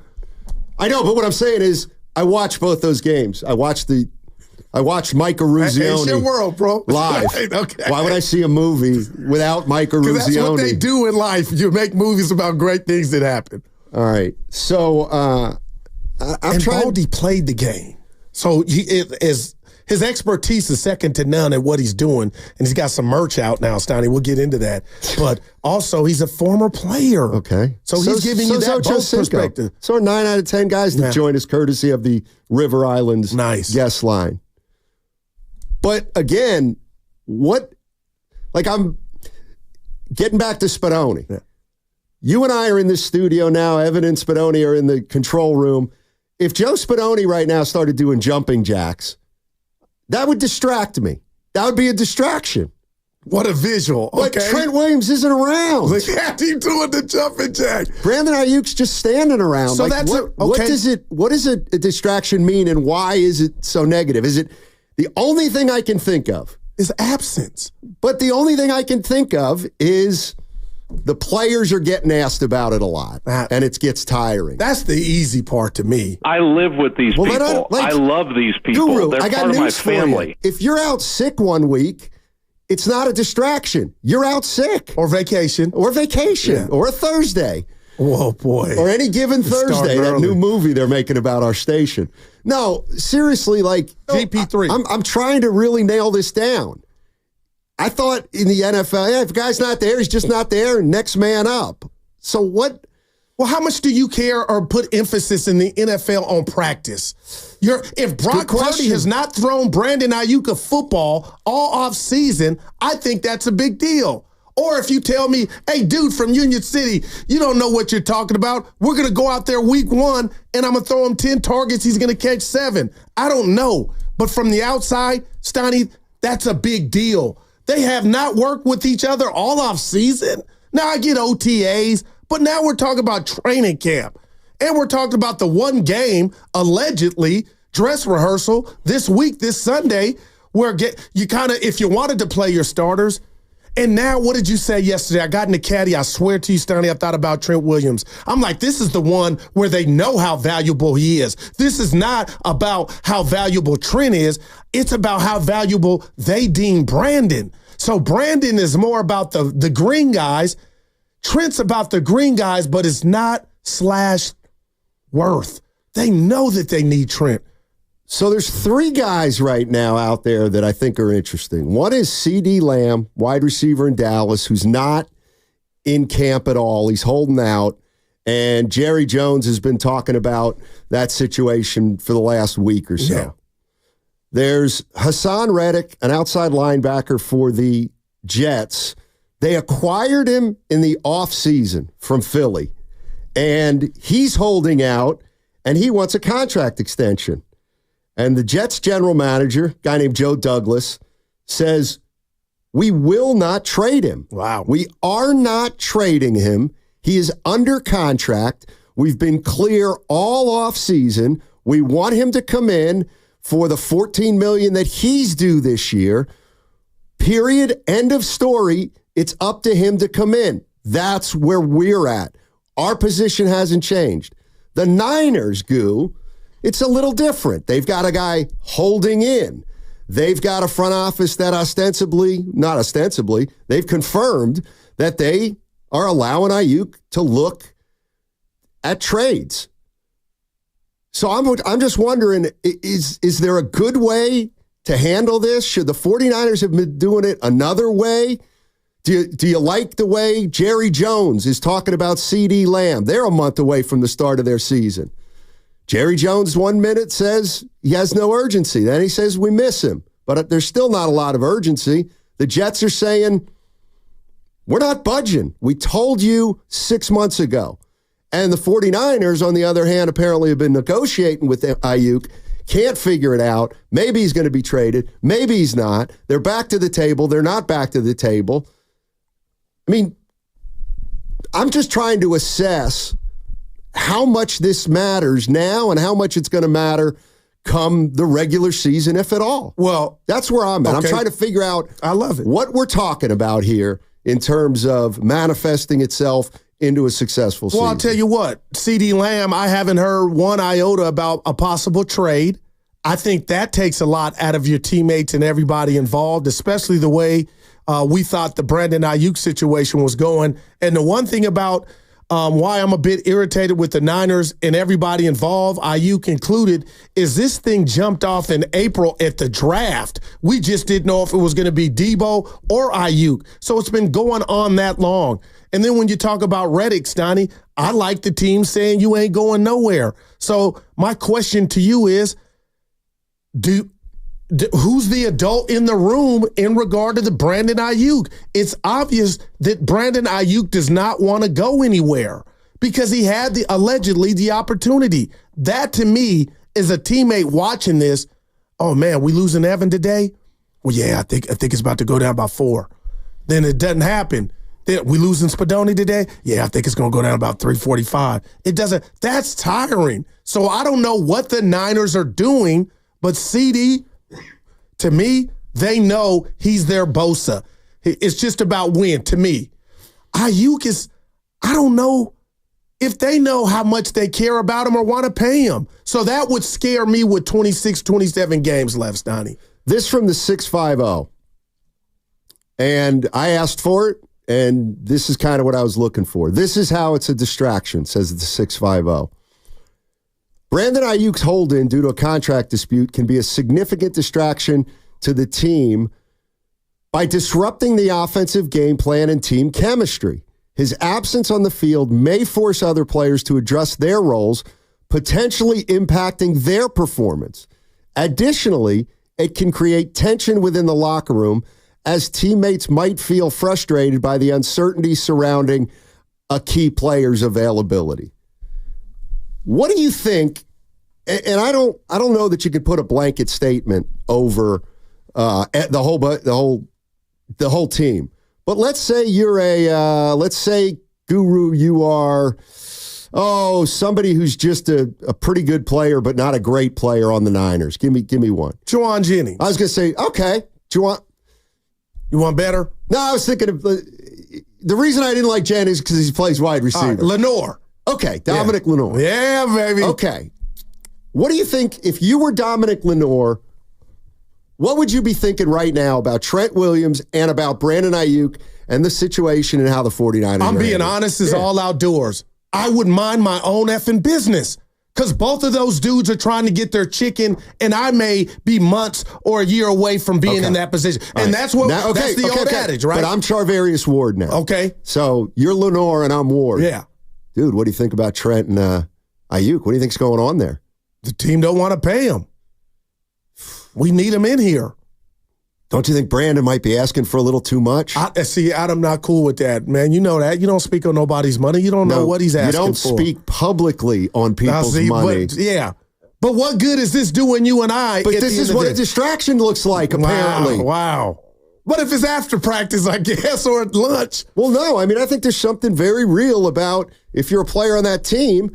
Look, the 49ers have not come to terms with two very important offensive players. If I'm in that locker room, I'm not blaming anybody, but I'm saying Brandon knows, Trent Williams knows, Shanahan knows, Parag knows, Jed knows, John Lynch knows. What do they know, Steiny? They all know we're not as good without him. Okay, so why are we trying to play without him? What if one said, hey, what did you do when Bosa held out? Or what did you do when Debo requested a trade? Isn't it in that same playbook or realm? Well, we've been here before. Why is it different now? Well, maybe it's not different now. Maybe it's not. Maybe Brandon Aiyuk is going through his Bosa moment, plain and simple, and he'll sign the Wednesday before the game against the Jets. And how'd that work out for Bosa on the field? I believe it didn't help him, Steiny. Okay, but they went to the Super Bowl. And he needed oxygen. You think he needed oxygen because I don't think he was in August? I think he missed those reps in August. I do believe that plagued him throughout the year. He never caught up. He never caught up. I firmly believe he didn't catch up. See, I don't know about that. All right, that's just me. I have no idea. And it's like our sales team out there, Steiny. Listen, it's about reps. If you're telling me Brandon Aiyuk doesn't need any reps with his starting quarterback, they don't need to throw the ball, forget preseason, then there's nothing to see here. But I think we're two smart enough men over 50 to know that forget the preseason games, Donnie. I need to catch some passes from you. Now, I'm asking you point blank range, do you think they need to throw a pass to each other to be successful in week one, or they're grown men? They don't need it. That's what this boils down to me, reps. And Trent Williams, I don't care if you're at the LA Fitness in Houston. If you ain't got pads on and you put them on and you go out there and try to throw guys around and pull something, I think the Niners are going to look foolish, and Trent included, like, told you, that's why you're hurt. I don't know. And there's a lot of, the 49ers aren't the only team going through stuff like this. But my question to 49er fans is, when does something that you're not worried about becomes something you're worried about? And the boss said something interesting today. And it was that, the 49ers, this is their Super Bowl window. Fans should be excited right now. We should be talking about Purdy and the weapons and whether the defense is going to be better and how Bosa looks Nick Sorensen. And how McCaffrey looks and what's Brandon Staley's role. And do you think Shanahan's changed any? Is Brock Purdy ready to take the next step? And my question to 49er fans is, are you enthusiastic right now about this season? Or is what's going on in training camp with the holdout of Trent Williams, the hold-in of Brandon Aiyuk, starting to make you think that this isn't going to be our year? Plain and simple. And we haven't even talked about the health component of the other guys that are here where they can't even do a joint practice. So 888-957-9570 is the number. And if you're a 49er fan, has this affected your enjoyment of the preseason? The way we're discussing this team, the way the NFL Network's discussing this team. The San Francisco 49ers are leading off every football broadcast with what's going on with their team. And my other question is, if it is a distraction, and I'm not saying it isn't, because I think it is to some extent, I'm just trying to figure out what it means to have a distraction this early in the season, and does it linger, and how do you measure it? Jump in here at 888-957-9570 is the number. Or, as Guru likes to say, is there still nothing to see here? Or are you still an optimistic 49er fan? What's coming up on the game is presented by Fremont Bank, celebrating 60 years of full-service banking with no compromises. That segment was brought to you by LifeSource Water Systems. You can stop asking that question. You don't have to ask that again.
I was at the Circa.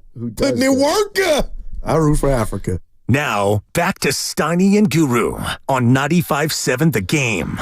Hey, join 95.7 The Game at Harding Park Friday, September 6th for the Pettinelli Financial Partners Golf Tournament. It benefits the Autism Society of San Francisco. Go to 957thegame.com to learn more. Presented by Atco Pest Control, the Bay Area's locally family-owned pest control company. Steiny and Guru with you on a Tuesday, and no movement on Brandon Aiyuk or Trent Williams. Wow.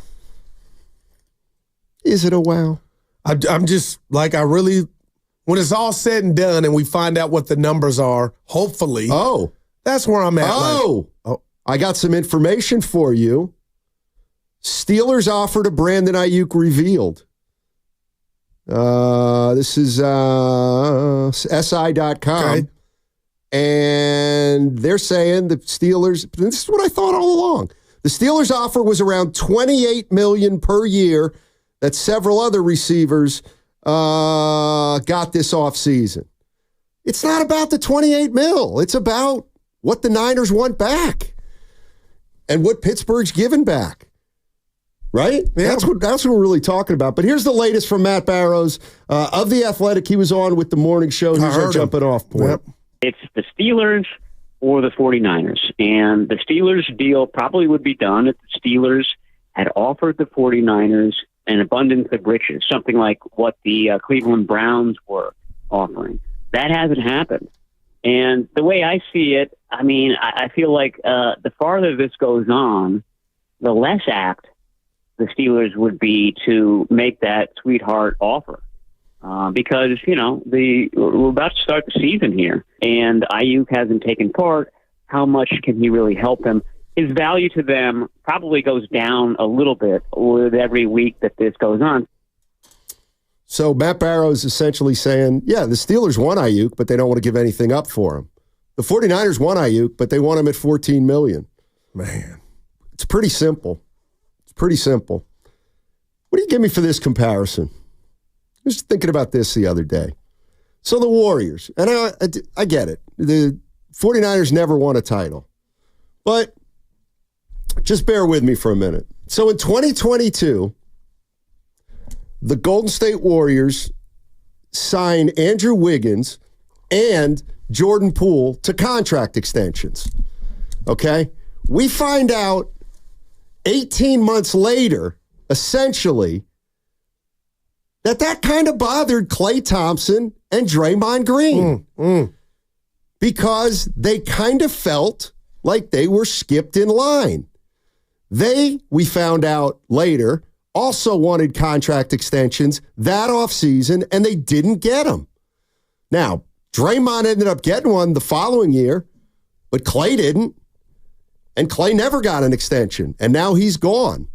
And what I'm getting at is I really do believe that contract situation among those four players and the order that they paid them in had ramifications, and they were negative for the Golden State Warriors. I'm not saying, the reason they've only won 46 and 44 games the last 2 years is because they had all kinds of contract situation problems. But you know what?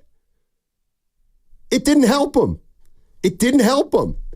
And I do think that we may have something similar going on with the San Francisco 49ers this year. And if there are people in that locker room that think McCaffrey jumped the line, let's say, or that Trent Williams is trying to jump the line, and Brandon Aiyuk sitting there saying, it's my time, why are you taking care of McCaffrey and Trent Williams, two guys who are already under contract?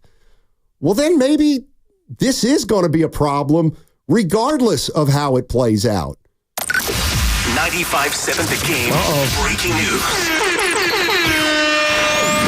This is from Ian Rappaport, NFL Network. Update on Brandon Aiyuk. The Steelers and the 49ers have a deal on a potential trade, and Pittsburgh is in a good place on an Aiyuk contract, sources say. If San Francisco gives the final sign-off, it's done. San Francisco has an offer out to Aiyuk on a long-term deal for him to stay. He has not accepted. That's the latest from Ian Rappaport. Now that's a wow. Evan. That's a wow. Why is it a wow? That's still at the goal line. No, that's a wow with Rappaport. Oh. That's shams. That's the NFL's version of shams. Wow, But who's going to pick the pin up first? Why would Aiyuk want to leave if he has a long-term deal with the Niners? Because they're offering him more maybe in Pittsburgh. Right. And I don't want to pit Filipponi in because I know they Filipponi would still be right. Yes. Wow. Filipponi would count if that happens. But that news is like they're in a good place, Pittsburgh. They're feeling good. But until the ink is, that John Hancock is on, I'm ready to leave San Francisco and I'm Brandon Aiyuk, and the Niners are ready for him to leave with what they get back in regard to compensation, I feel like we're still where we were last week. And maybe I'll be wrong this time. Let's, Evan, can you read it again? Because I need to parse words like I love to parse words. Go ahead. So again, from Ian Rappaport, NFL Network, the Steelers and the 49ers have a deal on a potential trade for Brandon Aiyuk, and Pittsburgh is in a good place on an Aiyuk contract, according to sources. If San Francisco gives the final send-off, it's done. San Francisco has an offer out to Aiyuk on a long-term deal for him to stay. Aiyuk has not accepted. Here's my question. If the 49ers have an offer for Brandon Aiyuk, and the Steelers have an offer for Aiyuk, and it's higher in Pittsburgh than Aiyuk would get here, then what?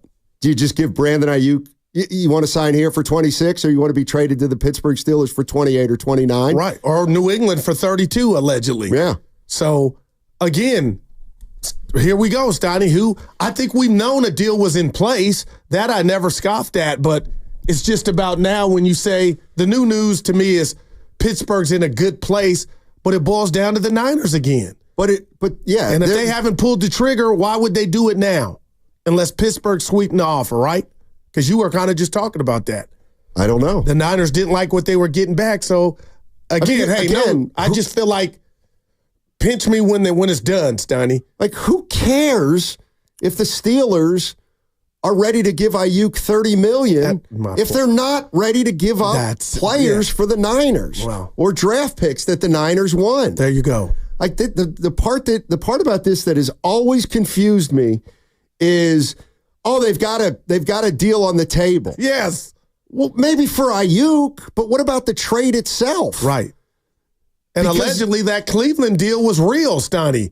With Amari Cooper would come back along with that second round 2025, and nothing happened there. Like that, to me, if I'm the Niners, that's the deal I want. Let me ask you this, if you're a 49er fan. Boy. Do you think at what point does the Niners front office owe it to the team and the players to make a decision on Aiyuk?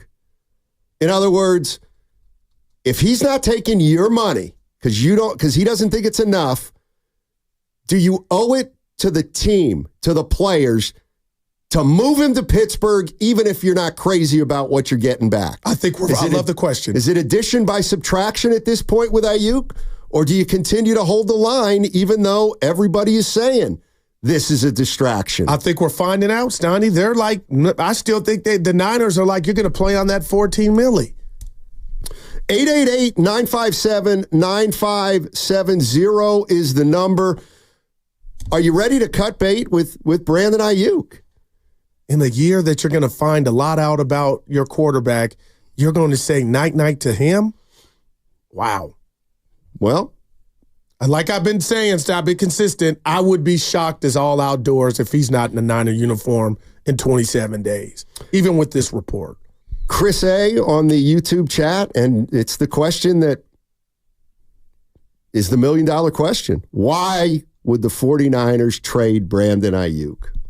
That they don't have to trade Brandon Aiyuk.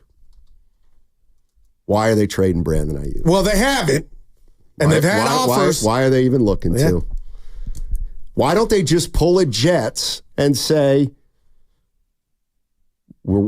we expect you're coming in under the $14 million contract you signed? What if they're doing that and they don't have to say it?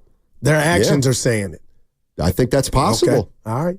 They are not going to just ship this guy off for nothing in return at that position especially when the guy you got from Arizona State has my neck and back, some stuff going on. Just think about that for a minute. Pearsall has not been healthy. 888-957-9570 is the number. Ian Rappaport reporting that the 49ers and Steelers, they have a potential deal on the table. They have a number that Aiyuk ostensibly wants. It's now up to the Niners to accept this deal. Is it time to just accept the deal and move on? You guys are the 49er fans. If you don't have Brandon Aiyuk, are you still a Super Bowl contender? If you don't have Brandon Aiyuk, what are you getting back? If you're the San Francisco 49ers, how do things change if you've got Purdy, Deebo Samuel, Jawan Jennings, and Pearsall rather than Deebo Samuel, Brandon Aiyuk, and Jennings? Is that the difference between a Super Bowl team and a non-Super Bowl team? And yeah, what about the notion that you've got a quarterback in Brock Purdy who you're probably going to have to pay at the end of the season, and the idea of him going into this season without Aiyuk as a weapon versus with Aiyuk as a weapon?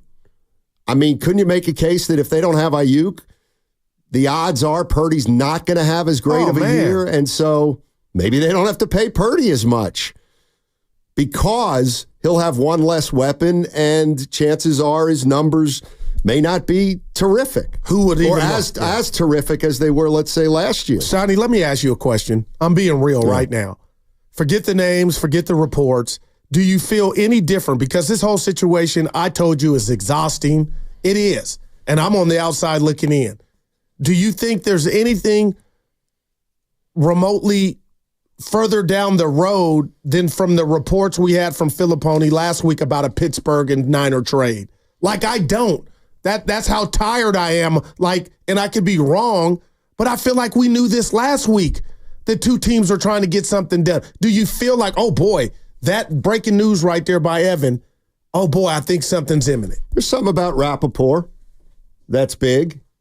So now the ball's in the Niners' court, right? Because remember we were talking about why is it in Aiyuk's court? So by that report by Rappaport, it sounds like it's up to the Niners. Not necessarily. Maybe Aiyuk's got 26 on the table from the Niners and 29 on the table from the Steelers. Maybe he'll take the Niners. But, I was reading Tim Kawakami of The Athletic, and he said that both the 49ers and Aiyuk are really disappointed with how each side has handled the situation. And the question then becomes, even if he gets in here, could we still have an issue because he's not happy? Well, that's what you want to avoid, right? That the only scenario I see with that being, what it is, Stoney, is him being in here for $14 million. Yeah, so he says, Kawakami said, each side's disappointed with the way the other side has handled the negotiations. I don't know. Is this going to linger into the season? Each side wants each other, and they just don't. They need therapy, Stoney. I don't think they want a divorce. 888-957-9570 is the number. It's pretty simple to me. It looks like the 49ers are deciding whether to just bite the bullet, take what the Steelers have to offer, and get rid of the distraction that is now Brandon Aiyuk. Or there's no way in hell they're parting with a guy as good as Brandon Aiyuk for what they're getting from the Pittsburgh Steelers, and we continue down the road to the regular season without Brandon Aiyuk practicing and without Brandon Aiyuk working with the team. I mean, and his replacement, possible replacement, is not taking advantage of Brandon not being on the field. What do you do? What do you do if you're the 49ers? And you're right. What they're doing, playing hardball. Well, and you're right, Goo. Maybe they're doing exactly what the Jets are doing with Hassan Reddick and saying, we're not trading you. Yeah. It looks that way. Yeah, see, it looks that way, partner. I disagree. I mean, it sounds to me like the Jets aren't even taking calls on Hassan Reddick. Not at all. But I believe the Niners are taking calls on Brandon Aiyuk. And I believe if the Niners could somehow get what they want, which I think is exorbitant and probably non-realistic, But maybe there comes a time when somebody gets close and they just cut bait. They just cut bait because the guy doesn't want to sign the contract to be here that you're offering him. And what do you think the Niners want that they couldn't or weren't offered last week from the Steelers? You know, why is it taking multiple days if the Steelers were like, oh, what do you want? Okay, we'll sweeten it up. We'll get right back to you. Boom, trade. Stoney, I honestly believe they do not want to touch the football field week 1 without Brandon Aiyuk. I understand it. It makes all the sense in the world. And I don't think Brandon Aiyuk wants to go anywhere else. I wonder now. Well, he had $32 million allegedly in New England. Well, and he had 26 here. So what's he want? Sounds to me like he may want 32 from the 49ers. Wow. And if that's too much for the Niners, then it's too much for the Niners. You know, the other thing I was thinking about, and I guess we got to talk about it a little bit in the abstract, but it's this whole idea of, okay, Super Bowl or bust. Super Bowl or bust. And I'm thinking about the San Francisco 49ers, and they have an offer to Aiyuk that let's say they don't want to budge on. Mm-hmm. And even Trent Williams. Let's go to Trent Williams. Maybe there's something about the Trent Williams situation that we don't know, and there's a place that they don't want to go to in terms of numbers. Okay, so my question's this. Even though we all say, oh, this is it. This is a make or break year. This is our best chance. Window's still open. It's not going to be open for long. Got to get it done this year. Super Bowl or bust. This is the year. This year. It's all about this year. So do you forsake your principles just because it's that year? Well, no. If you're the San Francisco 49ers and you've drawn a line in the sand and you feel like flat out it is a fair offer and anything more is going to impact players down the line, you feel strong about it, you feel good about it, you feel principled about it, do you come off that principle, well, just because the window's open? I don't know. Well, I don't know if you do or not. To me, Brandon Aiyuk is not 36 years old like Trent Williams at the wide receiver position. This would be a move that would keep the window open, and him and Brock Purdy would make sweet music for the next 5 to 7 years, if not longer. So when you say cave in to Brandon Aiyuk, he's part of your future, a cornerstone. So to me, it makes all the sense to give him his bread and have his talent along with Brock Purdy, and you be a power and continue to be a power. So you'd give up your principles because of the importance of the year. I mean, this is a business negotiation. I think we're about to do that with Trent Williams, right? I don't know. Well, I think that's the decision the Niners are making, to tell you the truth. But does that get you in the playoffs? Let me ask you a question. Winning the principle if the Niners went 8-9 last year, do you think they'd be handling it differently or the same? In other words, if the 49ers were 8-9 last year and this is what Aiyuk was doing, I wouldn't even be talking to him. Oh, I was on the other side of the street saying what do we need to get you so we don't have to relive another 8-9 season? Well, so you're saying the urgency's there whether they're 8-9 or whether the window's open. Yeah, it's all about leverage. How much? Okay. Well, I'm not blaming Aiyuk because we went 8-9. Then I wouldn't do it if I were the Niners.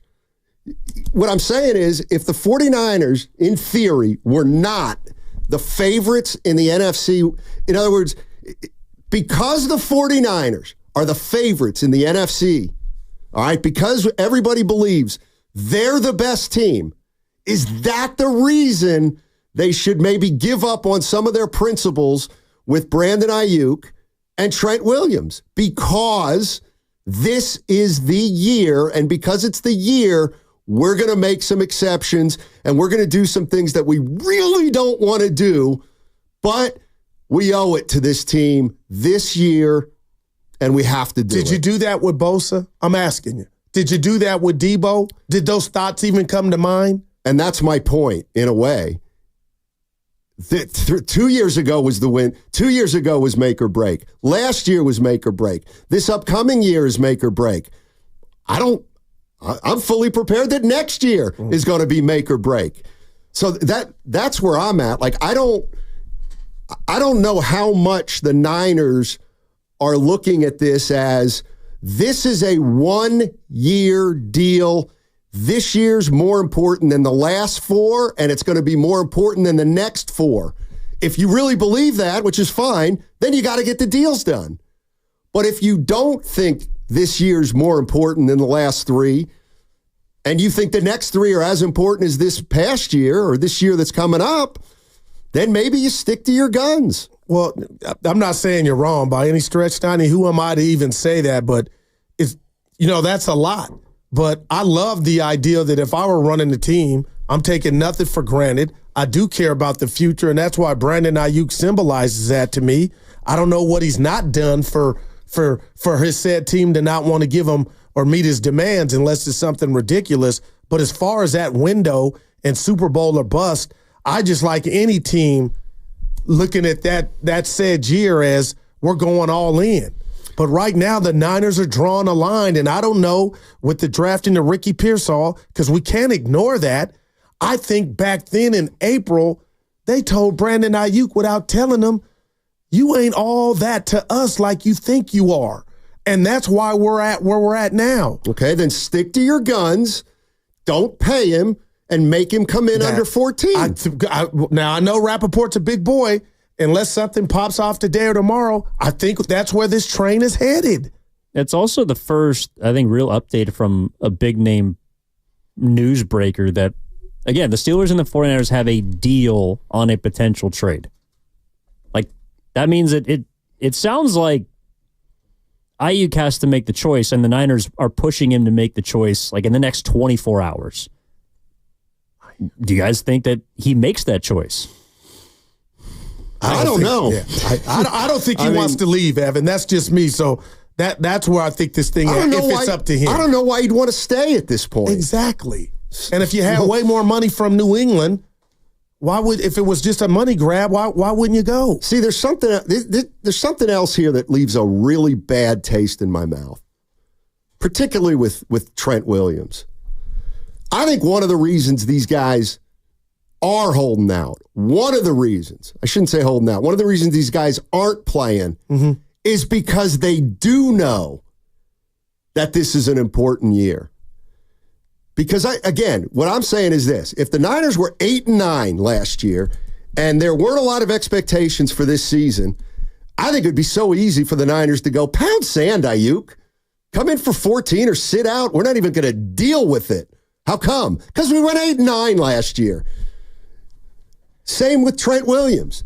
If the Niners were 9-8 last year and he did this, I think the Niners would be like, okay, fine, don't play. But I think that's the thing with Trent Williams. One of the reasons I think he's doing it is because he knows that this is a big year for the Niners, and it gives him more leverage than if they weren't at the top of the NFC. And so that does, if I'm the Niners, I'm thinking, man, he's doing this. He knows. Yeah, he alone can mess this thing up. Because, he's not looking at it that way. He's trying to take care of himself and his quote-unquote family. But what I'm saying is, the only reason he has the leverage he has is because this team has Super Bowl aspirations. Or, Steiny, also... If this team didn't have Super Bowl aspirations, then they wouldn't have to cave to a guy like Trent Williams if that's what they're going to end up doing. Yeah, but Steiny, I hear you on the Super Bowl aspirations, but also this dude is at the top 1% of his position. So according to you, Gil. Yeah, according talent. to you. It's about talent, too. Okay. And they still haven't given in. Right. And maybe they don't think he's the best left tackle in football. Well, maybe something's going to have to give. Something's going to give. At 36. Well, we'll see. Get him in camp. You know what I mean? Both of them. My question to 49ers is, look, there's a deal in place with Pittsburgh. Are you ready to make the deal? Not knowing even what's coming back. Whether it's a player, whether it's a draft pick. Is it time to just move on from Brandon Aiyuk, get this season started with the guys who want to be here, and see if we can make a Super Bowl run? Sounds like Brandon's one of those guys that wants to be here, Steiny, if he hasn't accepted the trade. Yeah, see, I don't think he does. Because I would say, well, if he really wants to be here, play for the 14. And, I mean, you can't. It's a game of poker right now. Yeah. Yeah. 888-957-9570 is the number. Ian Rappaport one of the first big boys to weigh in on the Aiyuk situation, says that there's a deal on a potential Brandon Aiyuk trade. And we don't know, though, if Aiyuk's making the decision or if the Niners are making the decision. Because if he doesn't have a no trade clause, how can it be up to them? That gives the leverage to the team. If they're getting something back and they feel like we can replace you. Why did the 49ers allow Aiyuk to negotiate with other teams?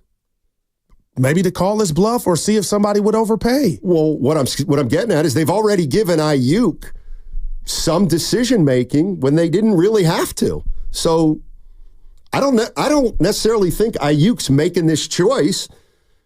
In fact, I don't think it at all. I think the Niners are making the choice, and it all depends on what they're getting back from the team that wants Brandon Aiyuk, and it better be something they like. Yeah. All right, 888-957-9570 is the number. What do you think about the Brandon Aiyuk situation now in light of this news from Ian Rappaport? Also, coming up at noon today, courtesy of the River Islands guest line, Mike Yam of the NFL Network. Perfect guy to talk to at the perfect time. That segment brought to you by Chilton Auto Body.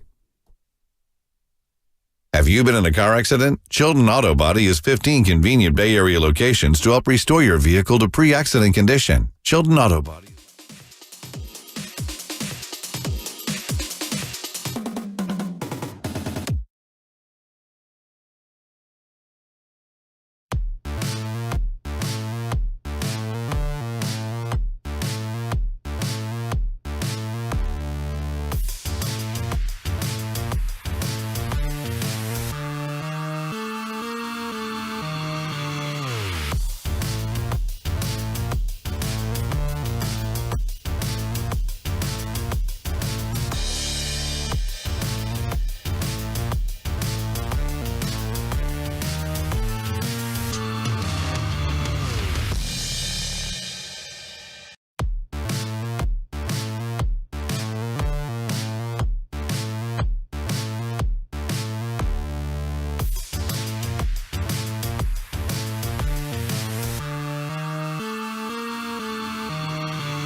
know about Kyle's growth. Now, back to Steiny and Guru on 95.7 The Game.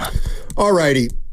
Here's the latest from Ian Rappaport, NFL Network, on the Brandon Aiyuk situation. This was his tweet as of about 20 minutes ago. All right. The Steelers and 49ers have a deal on a potential trade, and Pittsburgh is in a good place on a Brandon Aiyuk contract, sources say. If San Francisco gives the final sign-off, it's done. San Francisco has an offer out to Aiyuk on a long-term deal for him to stay. He hasn't accepted. So I'm trying to figure out and parse out what's new here. And the only thing that I can glean is it sounds to me like this report. The 49ers have agreed to whatever the trade compensation is. Forget what the Pittsburgh Steelers want to pay Aiyuk. They don't care about that as long as it's enough for Aiyuk to want. It's about what's coming back to the Niners. And if Ian Rappaport, to me, is saying the Steelers and Niners have a deal on a potential trade, I got to believe the 49ers are willing to accept what they're getting back in compensation. Right? Yeah. I totally get that, but so also, okay, go ahead. I'm sorry, good, my fault. That tells me that maybe when these teams were talking a week ago, the Niners weren't willing to take what the compensation was, but now they are because they sweetened it. But it's still up to Brandon. And when TJ Houshmandzadeh joined Willard and Dibbs last year, Stoney, I don't know if you guys remember, he said the Niners basically were offering 26. Aiyuk wants 28. So now that report tells me that Pittsburgh, if they're in a good place on an Aiyuk, deal, they're willing to meet his demands and pay him 28. So, in essence, in a crazy world, Stoney, it still is up to Brandon for him to sign that new extension or that new deal with the Pittsburgh Steelers. If you are right, I believe the Niners are okay with what's coming back.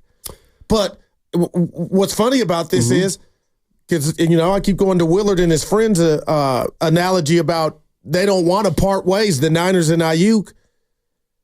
I guess that $26 million offer is still out there for Aiyuk to take. Because am I wrong? It sounds like they offered him a long-term deal.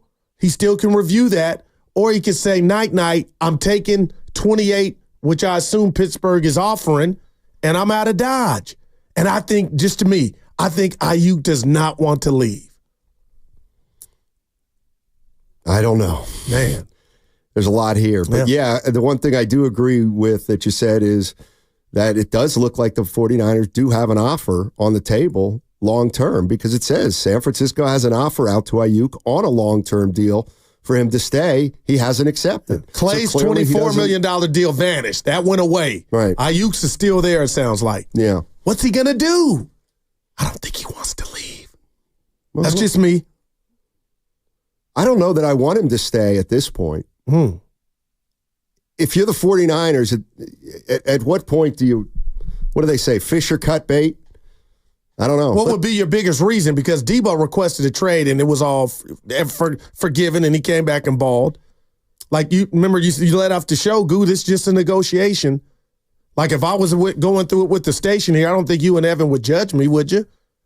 Or depends. If I find out you're asking for twice as much as everybody else, I'd probably be like, come on, Goo. He deserved it. You know what I'm saying? If you're asking for a 5% raise, I'd probably be like, can the company just give him that? Yeah. What are we talking about? But I don't know. Maybe before we get out of here, a trade is done and this thing is over. I don't know if this is new information or information that's been around, but now it's being reported. Let's go to Bryce. Bryce is in San Francisco. Hey, Bryce, how you doing, man? Hey, guys, can you hear me? Yes, sir. Second-time caller, love the show. I guess I'm inspired to call when I feel like we need to cut some of our anchor players. I called about Draymond. I'll talk about Aiyuk.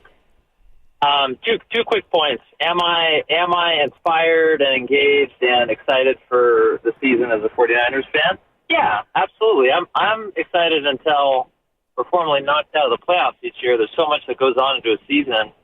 I mean, why wouldn't I be excited? Secondly, if Brandon really wanted to play for the 49ers, he would find a creative way to take a little bit less money, support his team, and go for it. It's disappointing that he hasn't actually assigned a weight on the probability of a Super Bowl win. That's worth millions of dollars. He's not going to get that at the Steelers. All right, that's it. Appreciate it, Bryce. Thanks for the call. Yeah, thank you. But again, it might pop off in minutes, Stoney. He might get his money. He might end up getting 28. Or it might not pop off for another 2, 3, 4, 5, 6 weeks. And then the Niners would be consistent with saying, dude, if you want to play for us, it's for 14. This from the 650, Debo's didn't last this long. This is the difference and a big one. So much back and forth. Debo was never this disruptive or annoying. Damn. Maybe when this is all said and done, we'll find out if that mattered at all. Uncle Looney saying, Goo, 26 was an insult to Aiyuk. I got to beg to differ. I don't know what you think of Aiyuk, Stoney, but how could that be an insult? Well, maybe it's about the guarantee for Brandon Aiyuk, and 26 might sound pretty good, but maybe the guarantee was lower than Brandon Aiyuk wanted. I don't know. We haven't heard anything remotely close to about the guarantee, because that's a big part of it all. You're right. Well, if you guys, again, if they've agreed on trade terms and Aiyuk wants to be in Pittsburgh and there's a contract offer waiting for him from the Steelers, then why hasn't this happened yet? Why wasn't that tweet, Brandon Aiyuk is going to the Pittsburgh Steelers? I don't think he wants to go there, Evan. And I'm just skeptical. I'm skeptical of the phrasing "a deal in place." I just am. That's triggering. Because I ain't mad at you. Look, here's the way I'm looking at it, Evan. Just make up a trade. Who are the 49ers going to get in this? Dan Moore. Okay. Who stinks? And a third round pick, right? Yeah, and Calvin Austin, the 12th. Okay. Yeah. The 49ers are going to have to come to the podium, John Lynch and Kyle Shanahan, and acknowledge that they're not as good of a football team because of what happened. They're just going to have to. Or even if they were to get 2 firsts, which they won't, but let's say they somehow get 1 first next year, they still have to come to the podium and tell Niner fans they're not as good because they don't have Brandon Aiyuk. And that's the reason I'm skeptical that they've agreed to the compensation. I could be wrong. I absolutely could be wrong. But the only thing that would save the face for the Niners right now would be if they make that trade and say, he was becoming so much of a distraction, it's addition by subtraction. Yeah, I mean, couldn't they just spin it as, well, we actually love the guys in this building that want to be here. Yeah. And so we didn't want to pay a guy that didn't want to be here. That's why we're better. Yeah. And I don't think it's there yet. But I think if you pressed them, you could make the case Aiyuk does want to be here for more money. Well, I think the 49ers are trying to press Brandon Aiyuk. And they've been doing that. Let me ask you two this. So, I know what I'm going to get from the fans. Oh, Guru, it's not your money. You don't know what you're about. So 26 to 28, can't you find a happy medium? But 26 to 30, I understand that's a problem. But 26 to 28, that, Evan, Steiny, that sounds like much enough. Like, we can fix that. Well, it's interesting you mentioned that because TJ Hushmanzada joined Willard and Dibbs last week and described that very situation and why it's a problem. It may have been a little more than 32. Now, you got a team willing to pay you that much, and you're not even asking that much from your own team. Like, come on, man. At this point, it's like, I'm sure the Niners are pissed. They ready for it to be over, and I'm sure BA is pissed and ready for it to be over. Just come back together and find something that works, like 28. You wouldn't give him $28 million a year, but you'd give him 26 over the course of 3 years. That's $6 million. Like in the world of football and the grant, that's nothing. And so, I know you have Trent Williams to worry about and Brock Purdy next year. But if Brandon Aiyuk is not on the Niners, they're still going to be a very good team. I don't believe they're in an NFC championship game. Wow. Get him in the room, Steiny. That's TJ Hushmanzada, who is Brandon Aiyuk's wide receiver coach. 888-957-9570. If you're a Niner fan, has anything changed for you regarding this situation? And you know what? Like, Hushmanzada said something, and every time you listen to stuff like that, something different hits you. And he said, and it was a throwaway line, but think about it. I know they got to pay Trent Williams and they got to pay Purdy. Well, guess what? They're more important than Brandon Aiyuk, both of them. What about that harsh reality? They're both more important than Brandon Aiyuk. Well, it's been that way for weeks. Exactly. And maybe that's why the 49ers are holding firm. But holding firm, Steiny, over $2 million allegedly, like that's $6 million over 3. Like that's what, like this is such a big year if it is Super Bowl or bust. And sometimes it could be that and the team don't got to accept it. That just is what it is. But God, dog it. 26-28 again in my world is like, if you really want Brandon, you can bridge that. Well, the other thing that maybe has come into play here is that, I mean, what let me ask you this. When do you stop? I mean, Christian McCaffrey wants more money, you give it to him. Aiyuk wants more money, you give it to him. Yeah. Trent Williams wants more money, you give it to him. I mean, seriously, and I'm not management, but at what point do you say, if you're the 49ers, well, what's going to happen next year? I mean, God forbid we win the Super Bowl. We're going to have 7 guys doing this next year. I would look at each one of them and say, how valuable are you? Are you all pro? And maybe that's what they're saying to Aiyuk.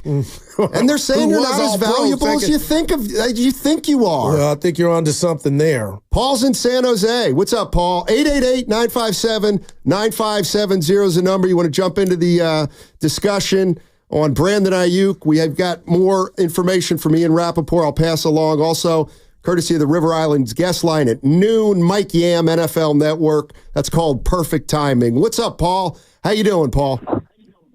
Hey, guys. Can you hear me good? Yes, sir. Hey, so in January, Jerry Jones said the Cowboys were all in and winning the Super Bowl. Now, his actions through the offseason have shown that was not true. And, I find enjoyment in that. Now, how do you imagine I feel when I see the Niners front office? This was supposed to be an all-in year. And they're on the cusp of trading away our best receiver, our ex-receiver. That will show that, we are not all in and winning the Super Bowl because this team will be worse than last year's. How are we as fans supposed to deal with that, It's a little disappointing. I don't know. What do you guys think? No, I think that's a good question. And man, nobody's called this station and said the Niners are better without Brandon Aiyuk. No, I can't recall one. The idea of all in. I mean, couldn't you say, were the Niners all in when they did Debo's contract? Were the Niners all in when they extended Trent Williams after they traded for him? But when you got a roster like the Niners have had, Steiny, you're all in even if you ain't even got to say it. It's obvious. When does it stop? When does it stop? Some could say it stopped already. Like you could say, Jed York saying, okay, I paid Debo. I paid Kittle. I paid Bosa. I paid Warner. Yeah, you have. I extended Trent Williams. Hell, McCaffrey came in. Why would we pay Aiyuk? Why would we spend $50 million on Debo Samuel and Brandon Aiyuk? Because we don't even pass the ball. Well, you do. And when you do it and pass the ball less than anybody else. There's first downs and touchdowns. Not enough room under the cap. Maybe that's what they're saying. I love this report. Like, you feel like closure is right down the streets, Donnie, or next door to you. But doggone it, I just feel like both of these entities have not figured out a way to stay together. Al Green, let's stay together. But they don't want to part. And I just feel that until we find out a trade is done. It's pathetic, really. It is. What's the word? Not toxic. When a relationship is not healthy. Yeah, toxic. It's called, when you're trying, toxic is the word, Stoney, right now. I think they both want each other. Aiyuk turned down $32 million from New England, allegedly. That's telling you he don't want to leave. It's not all about the money. California love, Steiny. I don't understand, and I'm not saying this is the case, but kind of like last week. Why? I'm not a management guy, trust me, but you got to look at it from both sides. And you know what? There would be something that would get me upset if I'm Jed York when these guys are doing this. And yeah, I'm saying them all. McCaffrey, Williams, Aiyuk. It's like, win a Super Bowl and then do it. Like, you're doing this when we didn't even win a Super Bowl. Well, the owner could look at the coach and say he has some responsibility for that too, but the players... Well, that doesn't matter. He's under contract till 2029. They can't do anything with guys who are under contract at this point. You got to pay talent, Stoney. I hear you. They have. They've paid talent the entire tenure of Shanahan. But now you got two dudes you're missing because of the money. These are just the two latest guys. Like, it's not like they haven't done this for the last 5 years of paying everybody. They pay their own. They pay the guys they want. Yeah, they pay the guys they want.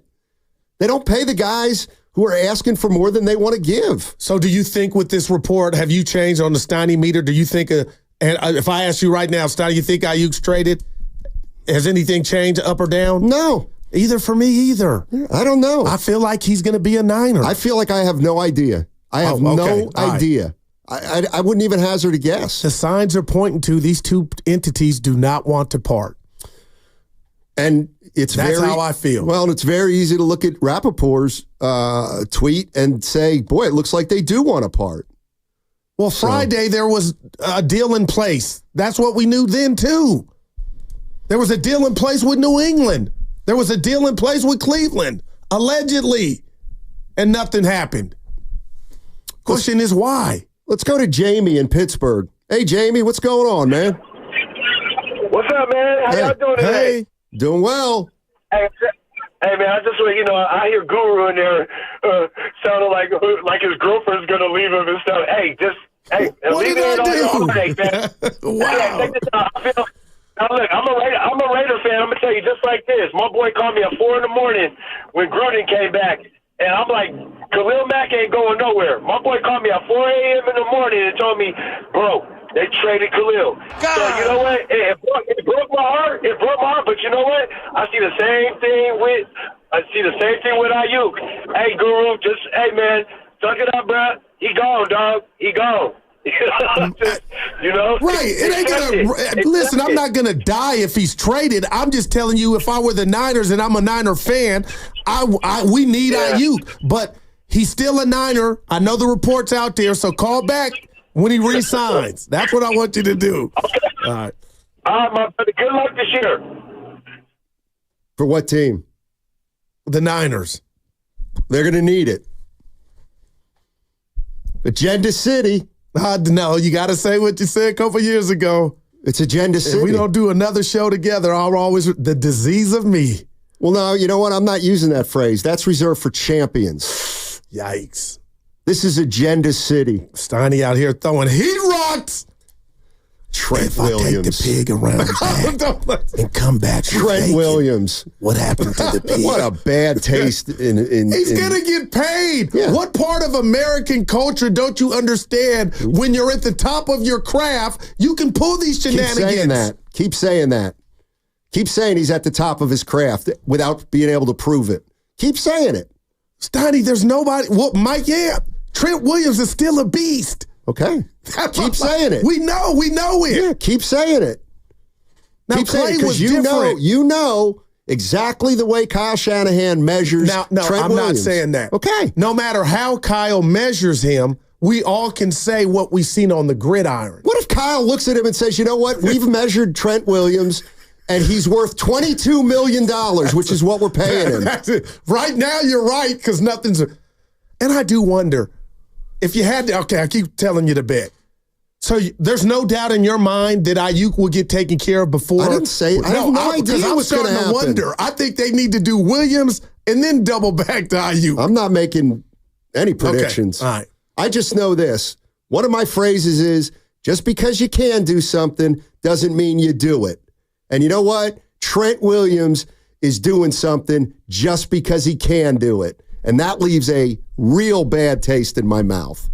Real bad. But you're making it seem like he's the only athlete to ever do that. No, he's the one who's doing it now. Oh, and you know what? Miss me with these guys are team players. Not just these two, all of them. Well, when it comes to money, it's solo dolo, Stoney. Well, then quit saying, well, they should just take 26 then if you're a player. It's like, miss me with, it's all about the team. It's all about the team. No, it's not. Wasn't the old adage? If it were all about the team, Trent Williams would be practicing, period. End of story. He's made $168 million. I'm not begrudging him the right to hold out. I'm begrudging him the idea of doing it this year because he knows he can do it. Well, on his scale, starting in his life, he's probably got about 2 good years left. He may only want to play for 2 more, which makes all the sense in the world to me. He's at the end. Right, and that's why I don't pay him guaranteed money. But you need him. Allegedly, you do need him. I'm not going to say you don't need him, but where is he? Uncle Looney saying, Stoney, the example was set by Bosa last year. No doubt. It was set by Debo. I thought you were going to scoff at that, but you said no doubt. First of all, Bosa is in the same spot that Aiyuk's in this year. They're doing the exact same thing. Bosa got paid. Yeah. Aiyuk's trying to get paid. And some could say, as much as I love Aiyuk, you ain't Bosa. If the 49ers would have told Bosa, hey, you know what? We need you to come in under that fifth-year rookie deal. Please. Maybe Bosa wouldn't have come back. Yeah, we know he wouldn't have. Okay, well, he ain't Bosa. And that's what we're learning. But does Pittsburgh think he's Bosa? No, why would they? Well, New England did, and Brandon didn't want to leave Cali. New England might have been offering him 32 because bad teams have to overpay for guys just to get him in there in the first place. Man. Like the Warriors used to do. All right, I see calls on the other side, and we'll definitely get to them. Brandon Aiyuk, the news latest is Ian Rappaport reporting that the Niners and the Steelers apparently have a deal. Aiyuk's got to accept it. The Niners have to sign off on it. But it looks like things are happening again, whatever that means.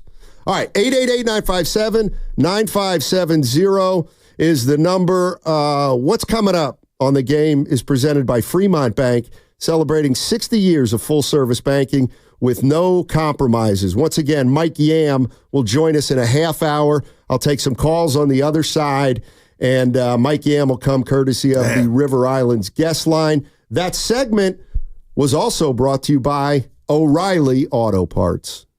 If I take the pig around back and come back with bacon, what happened to the pig? Get back to school fades.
I can honestly say I'm sort of built for this.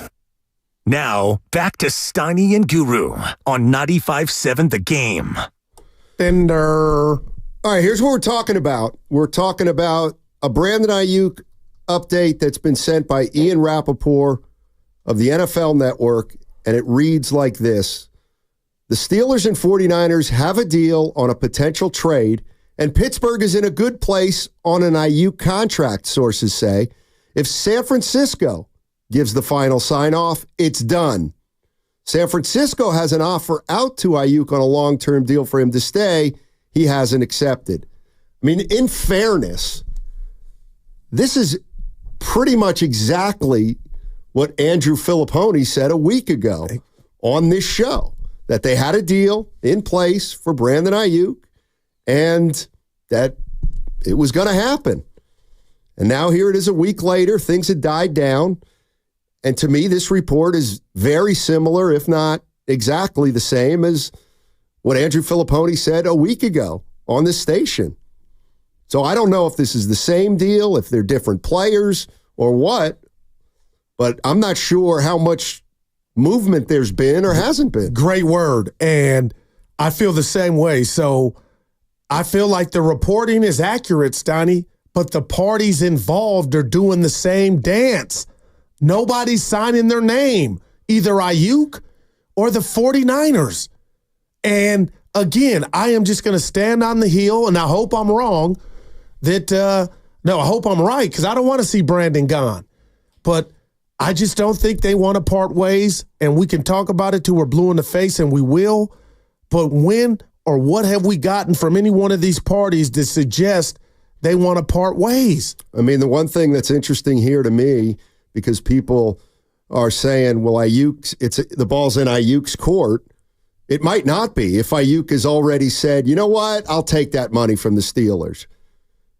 Because if he said that, then this line is the most important line, and that is, if the Niners give the final sign-off, it's done. That leads me to believe that Aiyuk has said that's amenable to me with Pittsburgh. So why no trade? Because the Niners don't want to lose Brandon. Or they don't like what they're getting back still. Or they're still trying to get more back from the Steelers. But if there was such bad blood, Steiny, and you wanted to do addition by subtraction, and to Baldy's point on the morning roast with the fellas, if this were so bad or vile and this relationship had soured, wouldn't you just trade him to get rid of the distraction, right? Well, maybe it hasn't soured to that point. And that exactly, Mike. Let's go to Leanna in Union City. Hey. What's up, Leanna? How you doing? Hey, you know what? I'm actually, for once in my life, agreeing with Steiny on this one. That's a backhanded compliment, Eddie Lee, and I don't like it. There you go, Lee. No. Go ahead, El. Well, and here's why. Because number one is, we saw the whole holdout ordeal with Bosa last year, and that guy didn't make any impactful plays on the biggest game of, with the biggest game on the line, right, in the Super Bowl. And I feel like with Aiyuk, he's just, it's like if I were to hold out while I was waiting for my raise, what a life that would be, right?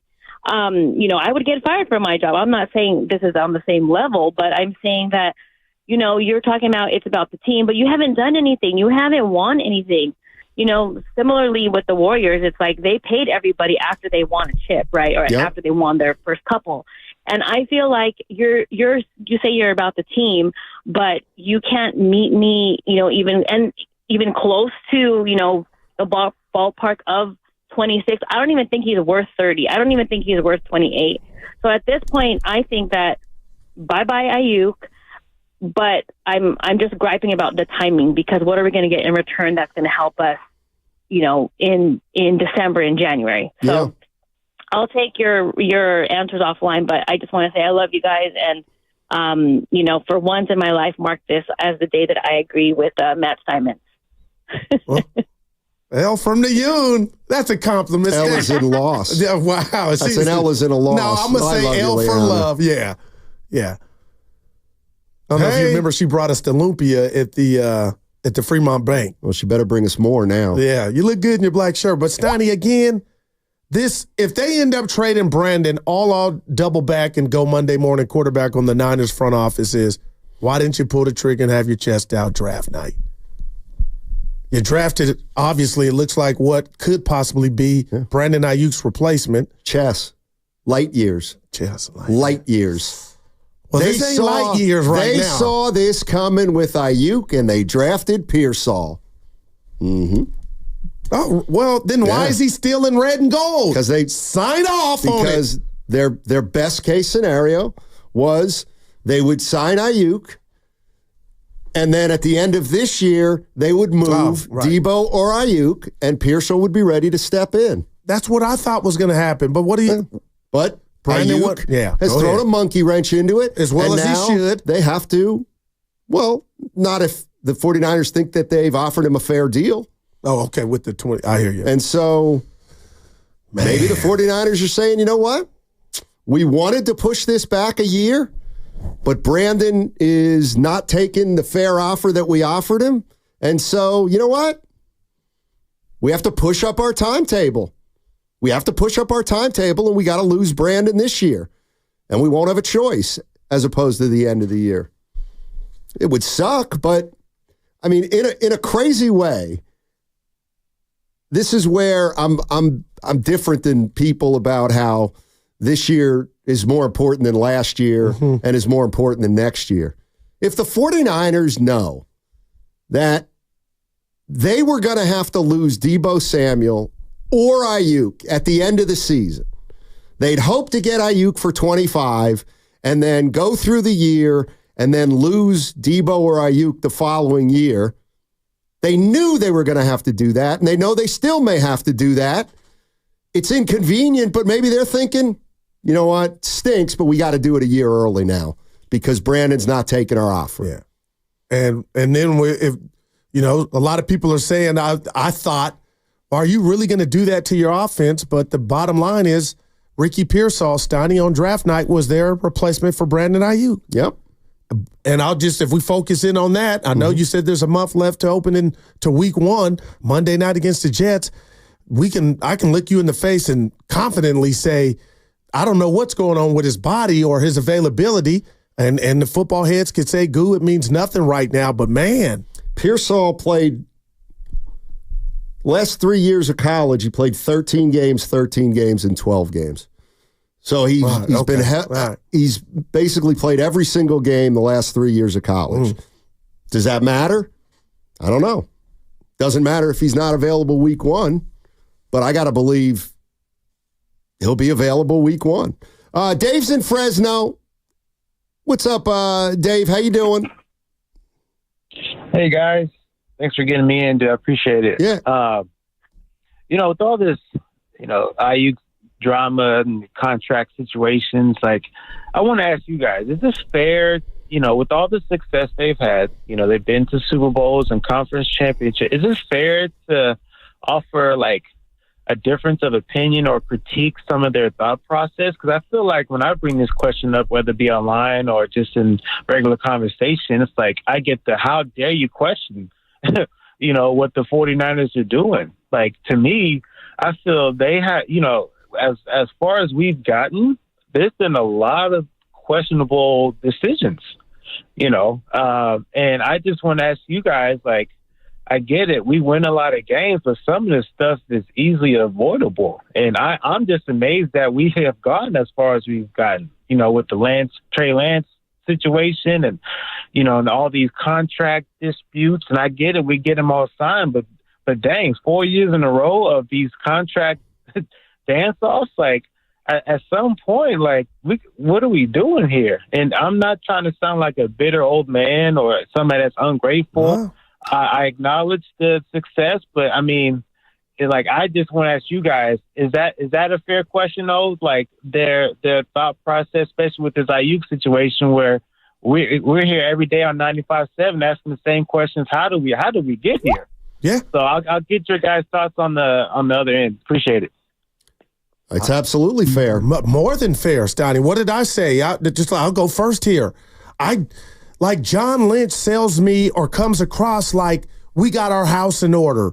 They knew about Trent Williams allegedly back in March. We heard that from Tim Kawakami, Stoney, back in March, and they've got nothing done. So when again, it's not Joey Light years, you're not giving yourself a nickname, but when you come across at every press conference or every signing that, we take care of our own, I do scratch my head as to how are the Niners here and the world watching on the eve of an important season? You got two guys holding out, and now you got trade offers that we don't know if you've turned down. Like, this doesn't match what I thought the Niners front office was about.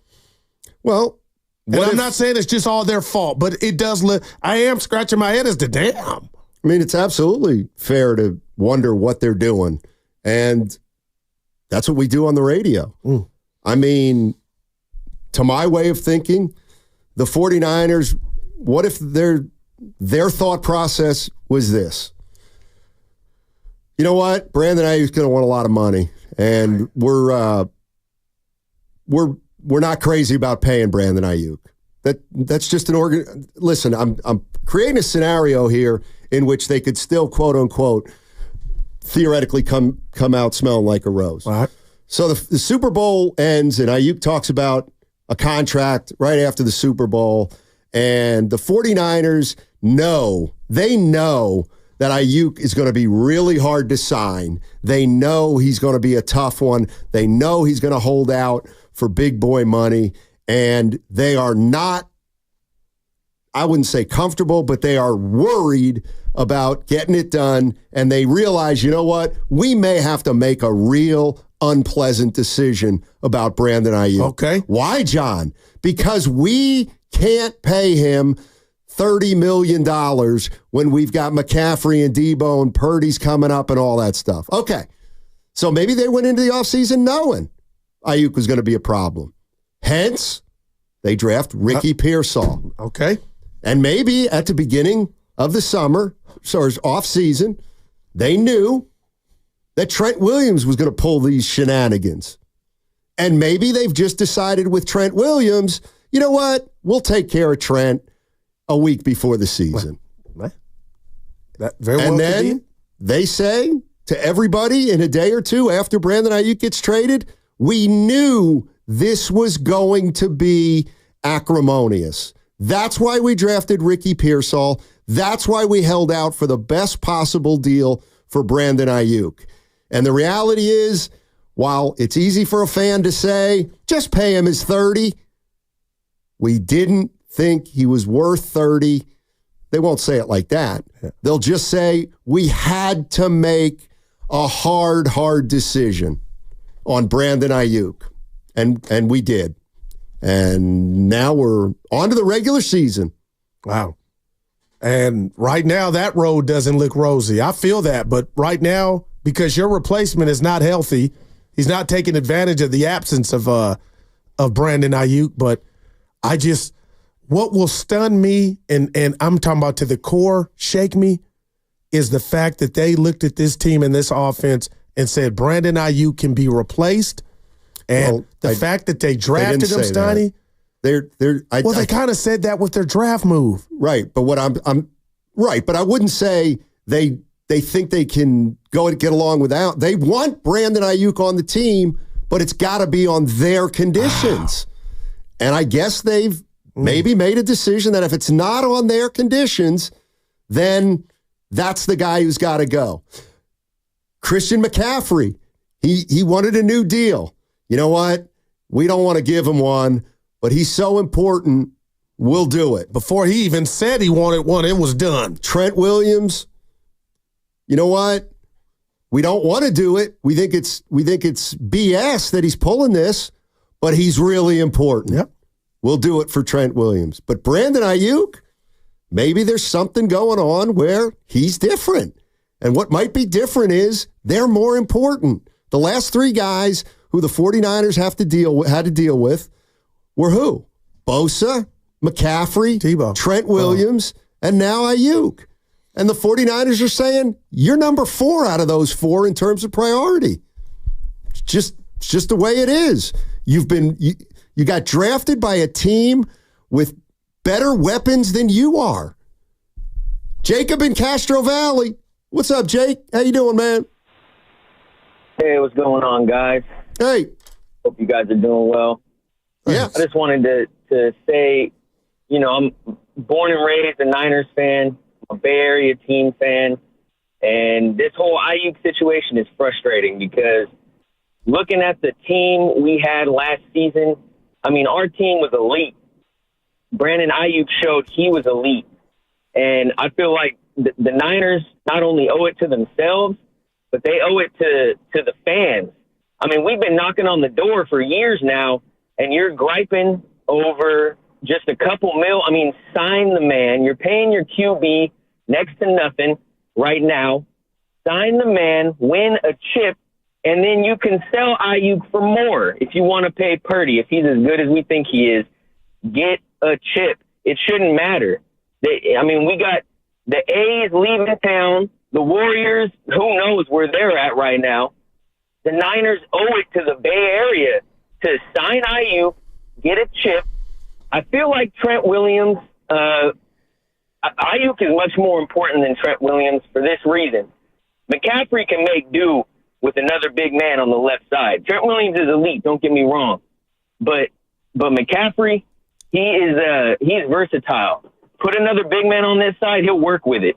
Aiyuk is not replaceable. That man is elite. You got to pay him. And that's what I got to say.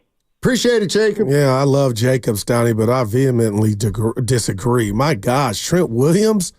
You can't just find those on trees, Jacob. That man is going to the Hall of Fame for a reason, but boy. Yeah, he's gone to the Hall of Fame for his previous 12 years. Since he's been a Niner too, partner. He's been Billy I love how we dismiss Aiyuk's second-rate postseason, but we ignore Trent Williams' second-rate postseason. I'd be more worried about Trent at 36 than Aiyuk at 25 or 26. But how many shows have we came in here and started off, or even when we're talking Niner football, since he's been part of the Niners, talking about Trent was the problem. And I'm damn sure not telling you he's been perfect. Nobody is. But good God, Steiny, he's more of the solution than the problem, and he's more of the reason that you've been playing in big games, even the ones you lose before the Super Bowl. Yeah. He's getting my money if it were up to me, and I know I know that. I know that. Who are you paying? I know that. You want to give a quarterback, it sounds like, all the money in the world. Who? When he's Purdy, when he's about to lose weaponry. Like, if there's no Trent and Aiyuk, like you already got, it sounds like you got that money for Purdy allocated already How next year. do you figure? Because you're saying you got to pay you've been saying you got to pay. Between 35 and 60. Let's see what he's worth. I had you at 60. Like, that was a no-brainer. And that's the one thing I'm not afraid of that everybody else is afraid of. I had you at 60. My bad. You don't understand the logic that I'm using, even though no, I get my logic is, you know what? If Aiyuk walks, he walks. Show me you can still do it. And then see what you can do, Purdy, with the kind of team you're going to quarterback. Because I think the bigger mistake would be you pay Aiyuk, Brock Purdy kills it again, then you pay Purdy crazy money, and now you have to take weapons away from him, and you've never seen him quarterback a team without the amount of weapons that he has now. I'm not afraid of having Brock Purdy quarterback this season on a team that doesn't have Brandon Aiyuk. In fact, you kind of want to see it? I could get a better assessment of my quarterback. It doesn't mean I'm giving myself a better chance to win the Super Bowl as a team. Right, and that's where I'll get a better assessment of Brock Purdy. The other thing that I think's crazy is for everybody who thinks Brock Purdy's a great quarterback. Oh, Brock Purdy's great. He's great. He's great. He's great. Well, then why don't you think this team's going to be damn good for the next 5 years? If Brock Purdy's your quarterback of the future and you believe in him and he's the real deal, guess what? Then you don't have to bend over backwards for Brandon Aiyuk because you'll be good anyway. But what about that 3-game losing streak where Trent and Debo were out and he looked regular? Not saying it was all his fault, Steiny. He looked regular. Well, that's what I'd like to see him play the whole season at, maybe. I mean, I don't hear big time. Not saying you're saying it. I don't hear big time football being played for the Niners at the end of the year. If that's what you're yearning for, Like maybe Jesus couldn't ball out without Trent Williams and Debo in this Niner offense. Do you believe that? Do you believe if they don't have Brandon, forget Trent Williams, he's going to come back, let's say. You think they're not making the playoffs without Brandon? No, okay. But my bar set so high. They're making the playoffs. Okay, and you know what? In the NFL, make the playoffs, you can make a run. Just like every other year. Just like 4 out of the other 5 years that we've looked at. Listen, I'm not saying they should do this. I'm not saying they shouldn't. I'm not saying Aiyuk's at fault. I'm not saying the 49ers are. I'm just saying, to me, there's a bigger risk. Signing Aiyuk and paying Purdy. Yeah. I guess, Donnie, in a crazy world, isn't that what you want, though? What? You've identified Brock Purdy in the draft. He's earned it. Mm-hmm. If he has a good year. You drafted a guy at Arizona State when there were other Ferraris and everybody was Brandon Aiyuk. Then he's popped. He's in that class. Like, I guess I want to reward guys. I'm not always worried about the bottom line, especially if I'm winning. Now, that's the one part of this they haven't done, but they've been winning, just not at all. Like, I'll pay that all day if I'm getting close. How would Purdy look with fewer weapons? Wow, less than what we've seen. Okay, so but you're gonna pay him again, observing him on a team that he will not be able to quarterback moving forward. All right, Mike Yam on the other side, NFL Network. We're gonna get into this latest Niners report from Ian Rappaport. Mike Yam on the other side, and he'll be coming courtesy of the River Islands guest line. Again, I'm not... No, I hear everything you're saying, man. I really do. But again, I feel like we had a goal line analogy last year from somebody in the business. I do feel like there's a deal in place, but the two parties that control the deal getting expedited from a Niner standpoint, I think they love each other and they don't want to part ways. And today's another example of we're close again. Show me, Brandon, you want to lead a bay. I mean, the other thing is knowing that there's no good options, then what do you look at? You got to look at silver linings. And maybe, you know what? Maybe they trade Aiyuk and they win a Super Bowl. Then they find out Brock Purdy is a $60 million quarterback. I mean, it's possible. It's absolutely possible. The one thing that I do feel strongly about is Brock Purdy will not get to quarterback this team and this kind of a team with this many weapons 2 or 3 years down the road. So maybe the silver lining is let's really find out about Purdy before we have to pay him. Maybe that's the silver lining. I don't know. 888-957-9570. Although Mike Yam's coming up on the other side, but we'll line him up after Mike Yam. He works for the NFL Network. A report out there from Ian Rappaport is suggesting, more than suggesting, that the Niners have a deal in place with the Steelers, and now it's just a matter of whether the 49ers will accept this deal, because apparently the Steelers are willing to pay Aiyuk a certain number that he's willing to go for. All right, 888-957-9570. Mike Yam on the other side, NFL Network, more San Francisco 49ers talk. And that segment was brought to you by O'Reilly Auto Parts. O'Reilly Auto Parts Loaner Tool Program offers...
I am ready to go. Now, back to Steiny and Guru on 95.7 The Game.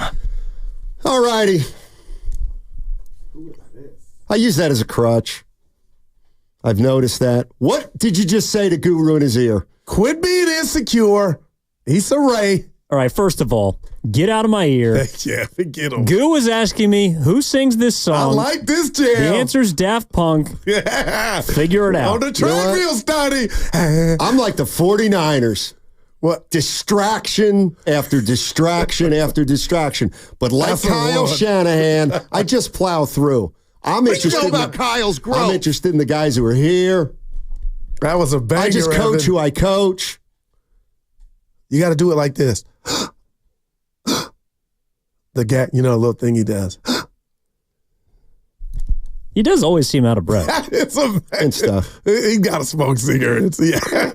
All right, we're waiting on Mike Yam. Big Mike. NFL Network. Friend of the program. In the meantime, what do you say we go to Kev in Pleasanton? Let's go to Kev in Pleasanton. Hey, Kev, what's going on? Okay, guys, listen. Steiny, you made me call. Oh. You made me call. The bomb you dropped on the Bay Area wasn't ready for that. And that bomb was, I want to see what Purdy can do, possibly without Aiyuk. That was a bomb. You are bigger than the Bay, bro. You get an agent. Guru, you better stick with him. Steiny's on one Isn't today. that hustling backwards? is- Why do you want to see that? That's hustling backwards. I thought the same thing, Steiny. But here's the deal. When Aiyuk only got, five catches or 5 targets during the Super Bowl, I think the writing was on the wall. I think Kyle, once again, the smartest guy in the room, thinks he can do a little extra without Aiyuk. But it may come back to bite him because of chemistry. Yep. Steiny, when you were gone and Goo was by himself, it was no chemistry. It was great, but it wasn't the same show. We had a good time, you guys brother. have chemistry. Go ahead, baby. I'm messing with You you. was free. Hey, Goo, you was free. You was free.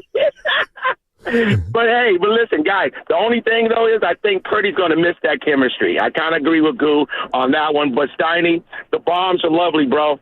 Thank you, Guys, buddy. have a great day. I appreciate it. Call me John Elway. I throw bombs, baby. Oh, boy. Yeah. Yeah. Said our grandpa daddy. The reality of the situation is as follows. I don't like the whole goal is to build a monster. I don't want to find out what Steiny is without Goo if I can prevent that. Well, you can't. You can't prevent that in a year. If you take care of me, I can. I'll be right here with you, bud. No, you can't have Debo and Aiyuk past this season if you're going to pay Purdy. You can't. Well, we still haven't defined what that bag is. That's because they don't want to pay it. Thanks, Kev. I'll let you have your moment whatever. Yeah. Again, it's not the reason that they're doing it, but I'll say it again. I think it's riskier to have Brock Purdy quarterback this team with Aiyuk and McCaffrey and Debo and Kittle. Where are you going? And he gives you a sense of what he is. You pay him an exorbitant amount of money, but you still have to see him quarterback without one of those guys. But aren't you? And what if you pay him? What if you make him the highest paid quarterback in the NFL and it costs you Aiyuk or it costs you Debo Samuel, and then you find out the next year your offense is pedestrian, and now you've got a quarterback making 60. Yeah. Okay, flip That's side of risky that. to The me. B side. Okay, the B side to that. Aren't we spitting in the face of the brilliance of Kyle Shanahan to be able to know what his quarterback is before they actually get to that juncture? Don't you think they already know? I don't think they want to pay him 60. Okay, but forget the 60 for a moment. It's about scouting, Steiny. They don't have to see him without Aiyuk, I don't believe, to be able to know what this dude can do and what he can't. Okay, well then Now, I'm going to don't use get your me wrong, argument it'll against be you. difficult. I'm going to use your argument against you. What about the 3 games when Debo didn't play? That was bad. Okay. But it's all the more reason if you're going to go to that you need Aiyuk. If that's who Purdy is going to show us more of. All your eggs in one basket, year. And Carter was in my ear saying Trent didn't play either. That's why it was bad. Oh, but it had nothing to do with Debo. No, it was more. Okay, well, it was a combo, you know what? Steiny. He's going to play without Trent Williams in a year or two anyway. Yeah. That's another thing. Right. You're right. He's going to play without Trent Williams. But, like Green Bay wasn't taking a risk by making Jordan Love the highest paid quarterback just after 1 year of starting. Like, there's a risk involved in it all. Why one team does something is irrelevant to why another team might do something. But my point when bringing him up is the Niners have more tape of Brock Purdy than the Packers have of Rodgers. But that doesn't mean that the Packers shouldn't be higher on. Maybe they're higher on Love than Kyle is on Purdy. I'm not saying that you're wrong with that take. I feel like you could have it all, Steiny. And you could trade. You could have it all for 1 year. Debo, his history, and I was watching the Super Bowl again, that he just scares me. When he goes down to the ground, he's fantastic. He's hurt. He's holding something. I don't know how his body's put together. It's better than ours. But my point being, that scares me. And you're going to say Brandon Aiyuk, the young phenom who can get off press coverage, you're going, I'm going away from that? Yeah. We're going away from that. Yeah. Good luck. This is from the give it to me. I will. This is doesn't matter how good your quarterback is if your offensive line isn't functioning. Purdy looked regular while Aiyuk was playing. So what does that say about Aiyuk needing to be there? There's the one that I think I kind of subscribe to, but now I can't find it, of course. No, I've said before. 408. I've said it before. If Aiyuk sits out or we trade him, his production can be made up through Kittle, Deebo Samuel, and bigger roles. All right. Let's go out to the River Islands guest line. Isn't it time for you to discover the islands? River Islands in Lathrop. Mike Yam joining us on 95.7 The Game. He works for NFL Network. Hey, Mike, how you doing, man? What's going on? Doing great. Good timing to pop on with you with some of the stuff regarding Brandon Aiyuk and a potential deal with the Steelers. So it's kind of a crazy time. And candidly, I don't know if you guys feel this way. I'm almost shocked we're at this point. Well, I know Guru is. I'm with you, Doesn't Mike. take a lot to shock him, though, but he is shocked on this one. I'm just going to read this tweet from your colleague, Ian Rappaport, just to bring everybody up to date, and then I'll jump off with you. The Steelers and Niners have a deal on a potential trade, and Pittsburgh is in a good place on an Aiyuk contract. Sources say if San Francisco gives the final sign-off, it's done. San Francisco has an offer out to Aiyuk on a long-term deal for him to stay. He hasn't accepted. That tells me that the 49ers are okay with the compensation they're getting back. And if that's the case, then what? I got to tell you, I think there's a lot of tentacles to this. Number one, and I'll circle back to my initial statement, still surprised. I mean, Brandon is a huge part of this team's offense in a lot of ways, and I get it. I think from a fan perspective, you take this macro view and you see Kittle on the field, you see Debo, and you think, oh, okay, cool. Like, and they obviously drafted Pearsall, maybe he can step up and fill that void.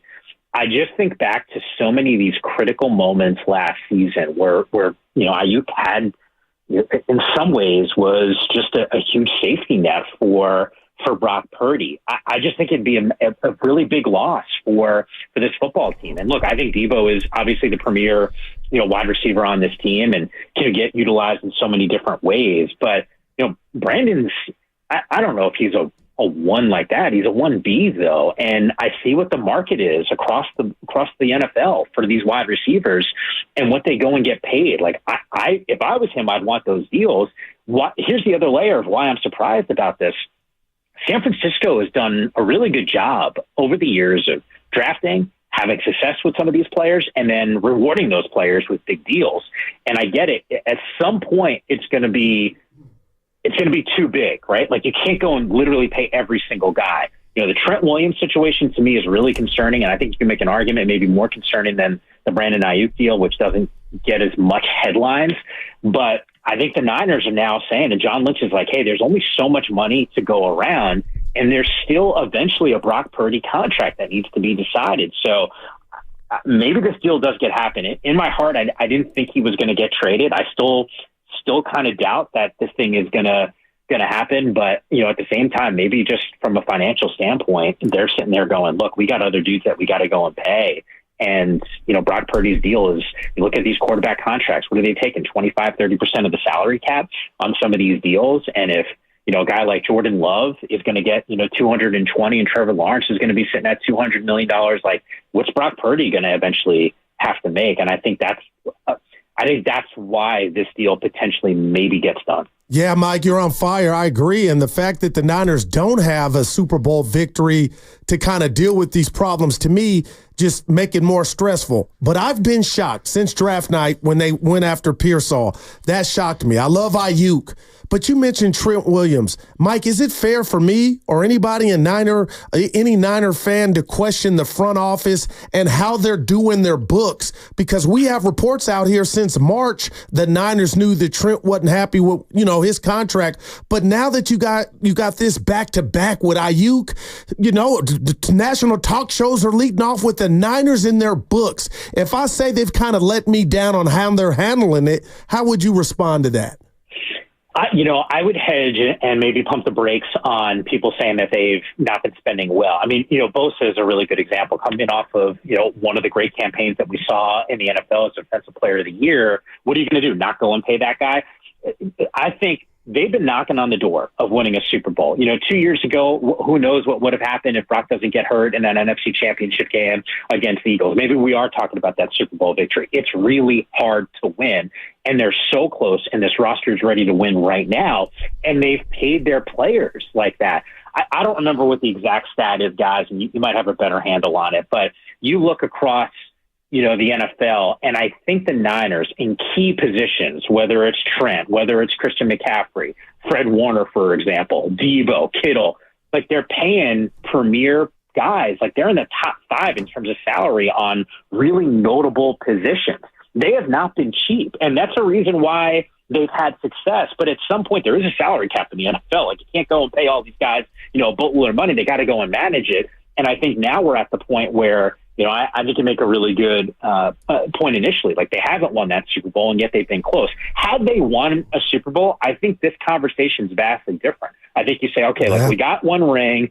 Maybe we're going to have to make some decisions, some tough decisions, and it's just a timing thing for Brandon. Like it just sucks for him because he's performed well enough to go and get a contract that hasn't come. I just thought the Niners, over the last few years or so, you've seen this. Like it just gets closer to the start of the season, but they eventually get the deals done.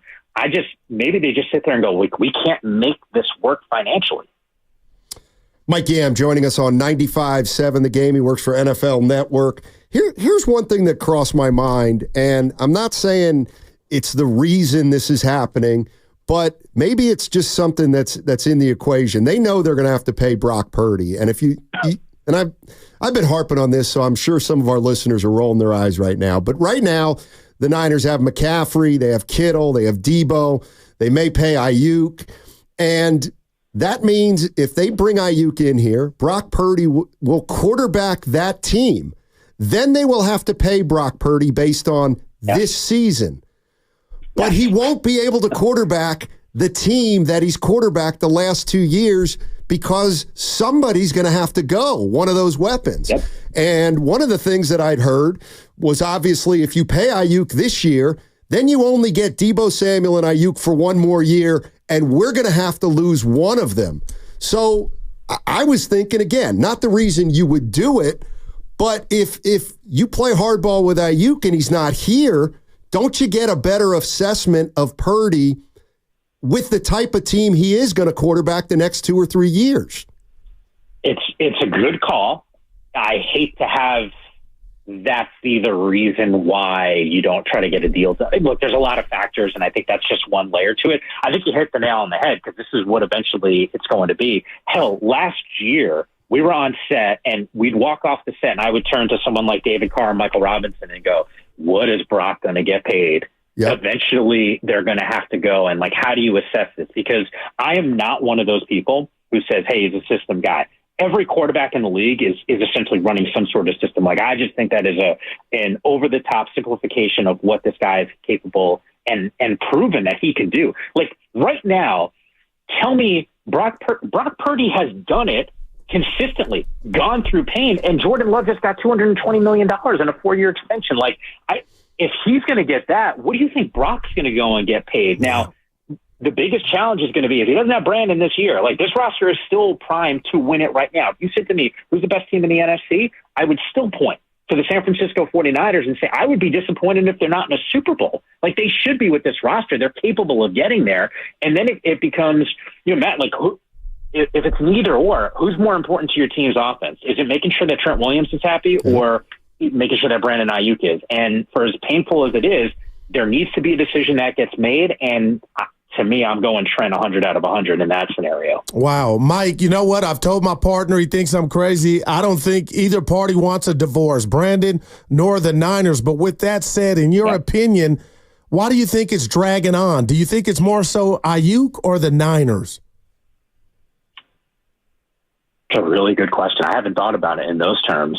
I think maybe it's got to be the Niners, right? Because if you're Brandon Aiyuk, like, you've been asking for this cash and you want to get paid, and if there's a deal that you like, of course you're going to go and just say yes to it. I just think it's a matter of, and look, Ian Rappaport, my colleague at NFL Network, and Matt, you started the segment by reading his tweet and what he put out there. There is an offer. It might just not be financially what Brandon is looking for. And all of these deals, they all go up. Like when we were having this conversation about Lamar Jackson's contract, the other offseason, sitting there going like, why, if you're Baltimore, why don't you just get this done? Because the longer that goes by, the more expensive it's going to be.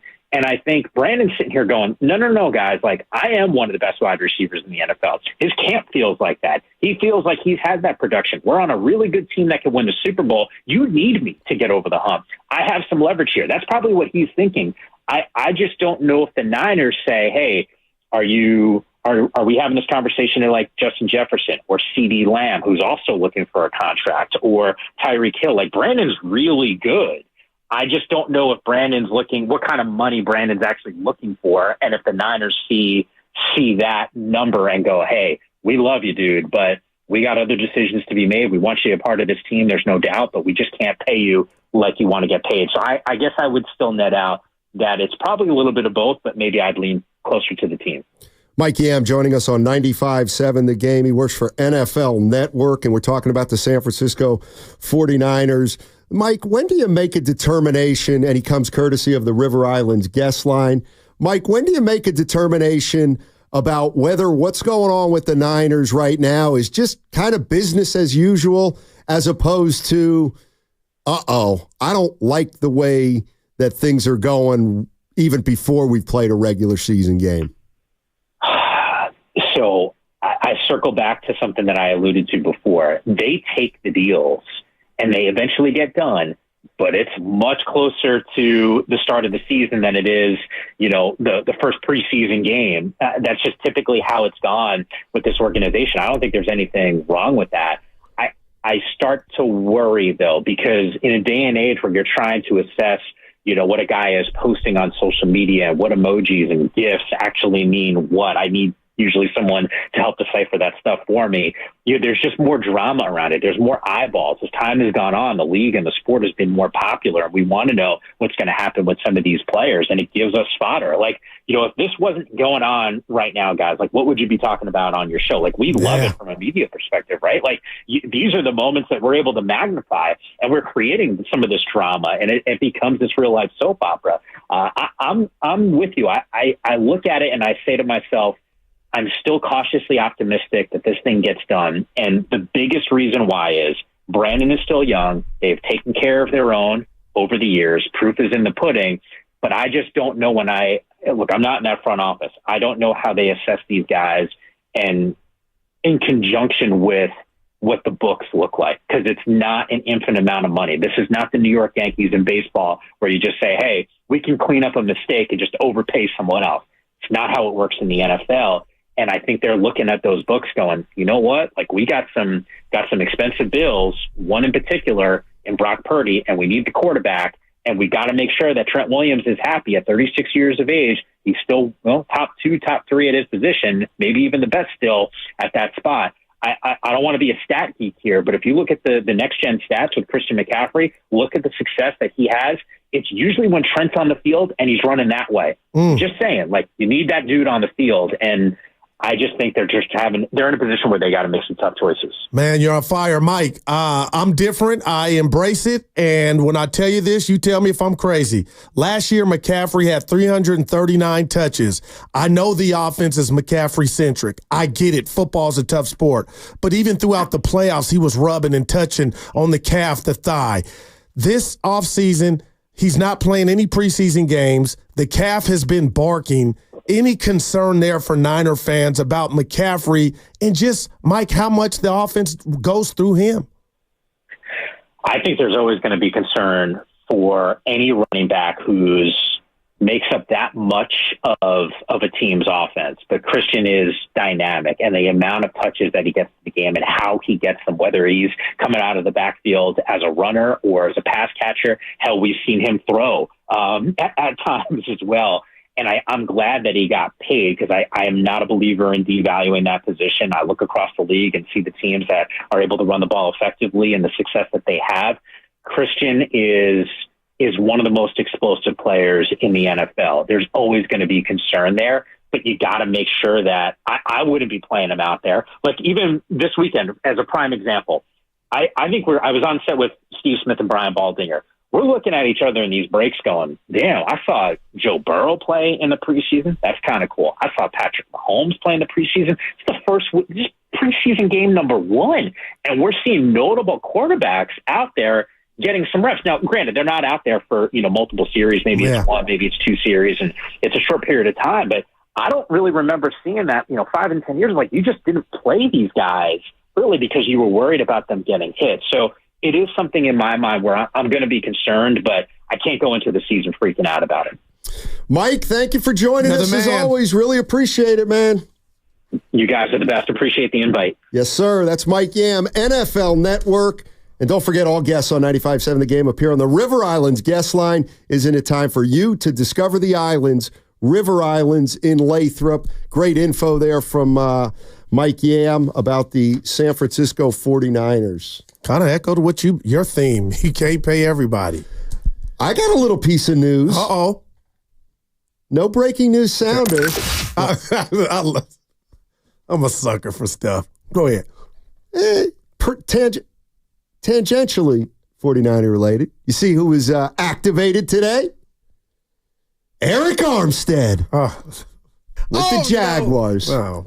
He's off the PUP list. What are you giving me the look for, Evan? I'm looking at Ian Rappaport. The Jaguars have activated defensive end Eric Armstead from the PUP list. We thought you'd hold on to it.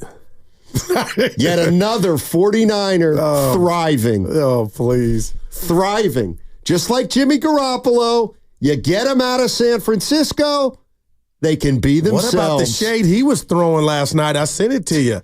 I'm in L.A.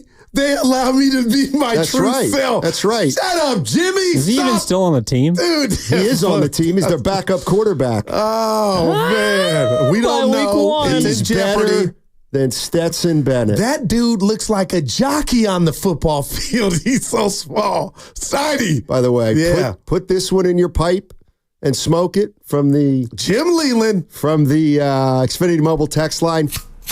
Hey, Guru. Oh, boy. Actually, he didn't put that. This might be Shasky getting back at me. No. I'm putting this on. Hey, Guru. Jordan Love has already shown he can do it with much less talent. Nobody had the Packers making the playoffs last year. That's why he got big money. But it's nuanced. Got big money. What area code is that? 408. Hold on. Oh, good God, Evan. 510. Okay, 510. That's the East Bay. No doubt. it's nuanced. It's bigger than that. It's just the fact that this guy quarterback, Jordan Love, who I love, Stoney, I was late to the party. Yeah. He's the highest paid quarterback. Yeah. It's not his fault. That means the NFL's doing something wrong. And Aiyuk, the buck stops on him when he's watching NASDAQ of receivers get paid. The market go up. The market go up. And then when it's his turn, no. Jordan Love did more with less. That's why he got the bag. Brock Purdy does less with more. But my point is, Patrick Mahomes should be the highest paid quarterback in the game. Well, he was. Yeah. Well, and that's what bothers me, Evan. How maybe he should hold out like Trent Williams. One-year starter Jordan Love. Why doesn't Patrick Mahomes sit out every year? Why doesn't he hold out every year? Well, this is different. Mahomes is not different? 36 at the end. Your boy's at the end. That's all the more reason to hold out. Why you hate because at Trent 36, trying to get a little chicken? Patrick Mahomes is in his prime right now. He's got all the leverage in the world. He could be over the hill. Old man Trent Williams misplaying his hand. They have no replacement for him, bud. Jalen Moore on the phone. 888-957. Danny Moore. Plus, they're getting that guy from the Steelers. 888-957-9570 is the number. Let's go. Come on. Who do you blame? I blame Aiyuk. Take the deal. What's coming up on the game is presented by Fremont Bank, celebrating 60 years of full-service banking with no compromises. What do you got, Goo? It's your boy Guru Stani, and you know I'm excited about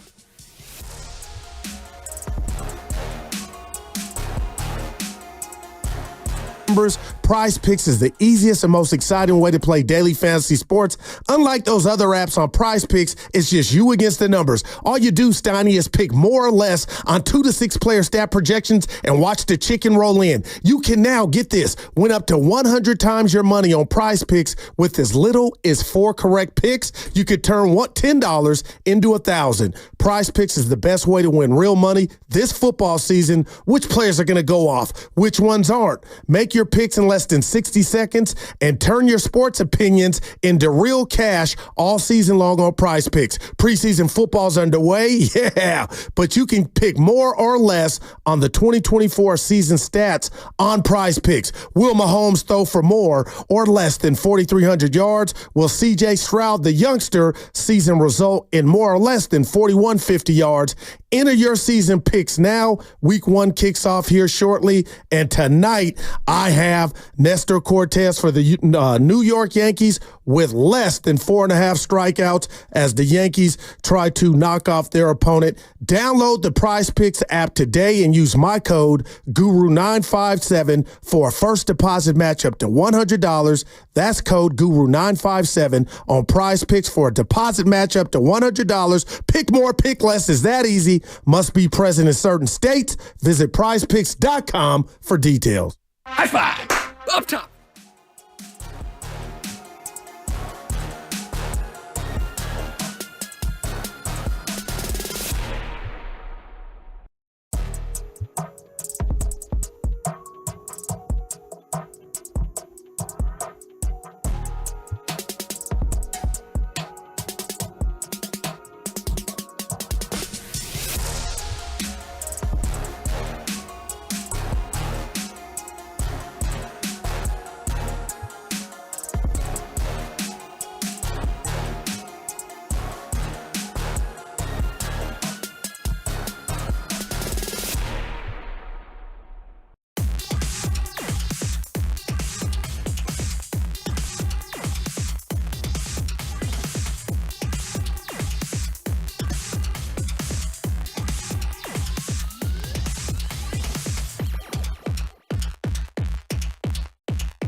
I'm busting wood. Now, back to Steiny and Guru on 95.7 The Game.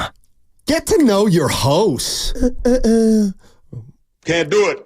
Get to know your hosts, 415. Oh, what happened?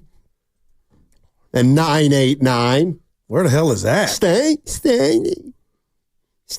Purdy did less with more? I was kidding. Watch the game again then, Steiny. I like her. Call back. She's THE worst. Yes, I was kidding that Purdy did less with more. Wow. But boy, I like Jordan Love. Whew. He's a bad boy. Now that guy can quarterback. Should have beat the Niners in the playoffs. Except more like you don't Jordan wanna, like. That's Evans, boy. Quick three for me. Let's in the not corner. forget he threw 2 balls right to 49ers. After it was Get in over. the game. When Aaron Jones, boy, he's Please. slow. Should have took that. That was a house call. Oh, you're down there. You should have took that to the house. Would have been over. All right. This guy has texted in for the last hour. This guy is such a D. And let me see who it is. 415. We were able to keep Montana and Rice together. Why can't we keep Purdy and Aiyuk together? It's a salary cap. That's pre-internet. Good, what do you got today? Nothing. I was eating Doritos during my break, and then you get the food out your mouth. Like, relax. Anyway, got to go straight home. Why? Daughter. Yeah, I'm going to do yoga with her. Yep, she invited me to yoga. We'll leave this weekend to take her back to North Carolina, so I'm doing it. I'm going to be you next week, so I'm all in. Have you ever done yoga before? No, I have not. Oh! But I have stretched. Before I play, I stretch. This is different. You think, hey, you know what? This could be interesting. Evan, I've only done yoga once. I know Evan has. I know. Yoga's incredible. You're going to feel great afterwards. Of course, Evans. He's one of those. So is anybody going to touch me, or I look at somebody and I mimic what they're doing? Because I don't like massages. I think you'll probably get touched at time, whether they're going to push like your shoulder down to get into that proper it depends pose. on what kind of yoga you're doing. Oh, now I got it. He's not doing Bikram. No. No, you're not. What's that? Also, I doubt you're doing hot yoga. Bikram yoga stretch. Hot yoga is tough. Is that where I see the athletes with those marks on them? No, like those are the circles that look suction like cups. Dude, I'm like, what is that? No, yoga will be fun. You're going with your daughter. You're both going to have a fun time. And I want to hear. I went with my wife. You know, at Walmart, you guys don't know this about me. My Karate Kid time. I love, because I'm a deer hunter and I've been in the woods and you hear the lake and the streams and the birds. They have those little concoctions to where you can put in your room, Steiny, and the water runs. And it's like you're outside by a river. So I'm assuming that'll be part of, I'll get some of that today during yoga. What do you think? You think he's going to like it? I know I'm going to like it. You think Brandon Aiyuk does yoga? Yeah. Back to Aiyuk is what he was saying. Well, you know who was at the forefront of Trent athletes? Williams, I've heard. I'll tell you what. LA Fitness. I'll tell you what. I'd give him a raise right now if he could do a downward dog. The dude's incredible, Steiny. I'm not worried about him. He stinks. Hey, let's test your knowledge. What athlete was at the forefront of yoga? Probably like Steve Largent or something. No. Oh, I know this. What sport? Lynn Swann? Basketball. Loondog? First guy anybody ever heard of who did yoga. Rick Barry. Played a long Kareem Abdul-Jabbar. time. I got it. That's one. Chris Mullin. He didn't do yoga till after his career. All right. Robert Parrish did yoga. They had yoga then? I think Kareem was in the league They before. had Robert Parrish. yoga 700 years ago. But it didn't take off. No, it took off. But if it doesn't take off in the United States, then let me guess, it may as well not exist. Because it's all about the USA. You're ethnocentric, aren't you? Wow. I'm just trying to say people off your ass, Nani, because the doctor, Joe Jolly, my chiropractor, he didn't like your story about you threw shade at the chiropractor industry, so he didn't. I kept him off you. One quack chiropractor. That's it. And Grandy's Pops, it's all good. Grandy's Pops is different. Right. Like, he's got a reputable business, just like Jolly. They're the two best chiropractors in the Bay. Give Jolly another chance. Give him a chance. Come see him. Give Peace a chance. John Lennon. Yeah. Let's go to Brett. Brett's in San Leandro. He wants to pin it all on Kyle. What's up, Brett? What do you know about Kyle's growth? You got to bring me in after all the yoga talk? That's fine. No problem. Okay. So here's why Kyle's never going to win a Super Bowl. It's because it's got to be the Shanahan show. He's got to be the one that gets credited with everything. He doesn't. That's why he didn't bring in Brady in 2019. That's why he went begging for him later. He doesn't want another star on the field taking viewers or eyeballs away from him. He wants to be the star at the end of the day. Mr. Irrelevant is fine. He built up Mr. Irrelevant. He doesn't want big people taking attention away from him. That's why he's never going to win a Super Bowl. Let me tell you this. Go ahead, Stoney. Because I used to believe that. I don't now. Brett, do you mind if I ask you how old you are? 39. Okay, so you remember Don Nelson, former coach of the Warriors? Yeah. He was kind of like that, too. He never really wanted the best team. He was, look at me, Yeah. that type of guy. But I'll say this, Brett, to you. He's not the one that kept crashing down on the quarterback keep plays in the Super Bowl. He didn't overthrow Emmanuel Sanders. He has stuff on his hand, blame. But I used to, he drafted Trey Lance thinking he was going to be the next Donovan McNabb. Mm-hmm. Look how he couldn't escape that blowback. So I'm with you, but I've seen him go big. He said he wants to keep the plays 50% run, 50% pass. I mean, that's a good idea if you're playing video games. But it's not a good idea when you got the best people on the field. And the 2019 Super Bowl, Brett, when they were just gashing the Chiefs at the last possession of the game, they didn't need to throw the ball, and they threw it and gave the Chiefs a chance to knock Jimmy in the side of the head. And you know what? If they had Brady then, those passes would have landed. But then it would have been the Tom Brady Super Bowl, not the Kyle Shanahan Super Bowl. That's why. But then how did he's never going to win because he wants his name. But how do you get this close though? Like Nelly never really got close. You can get close.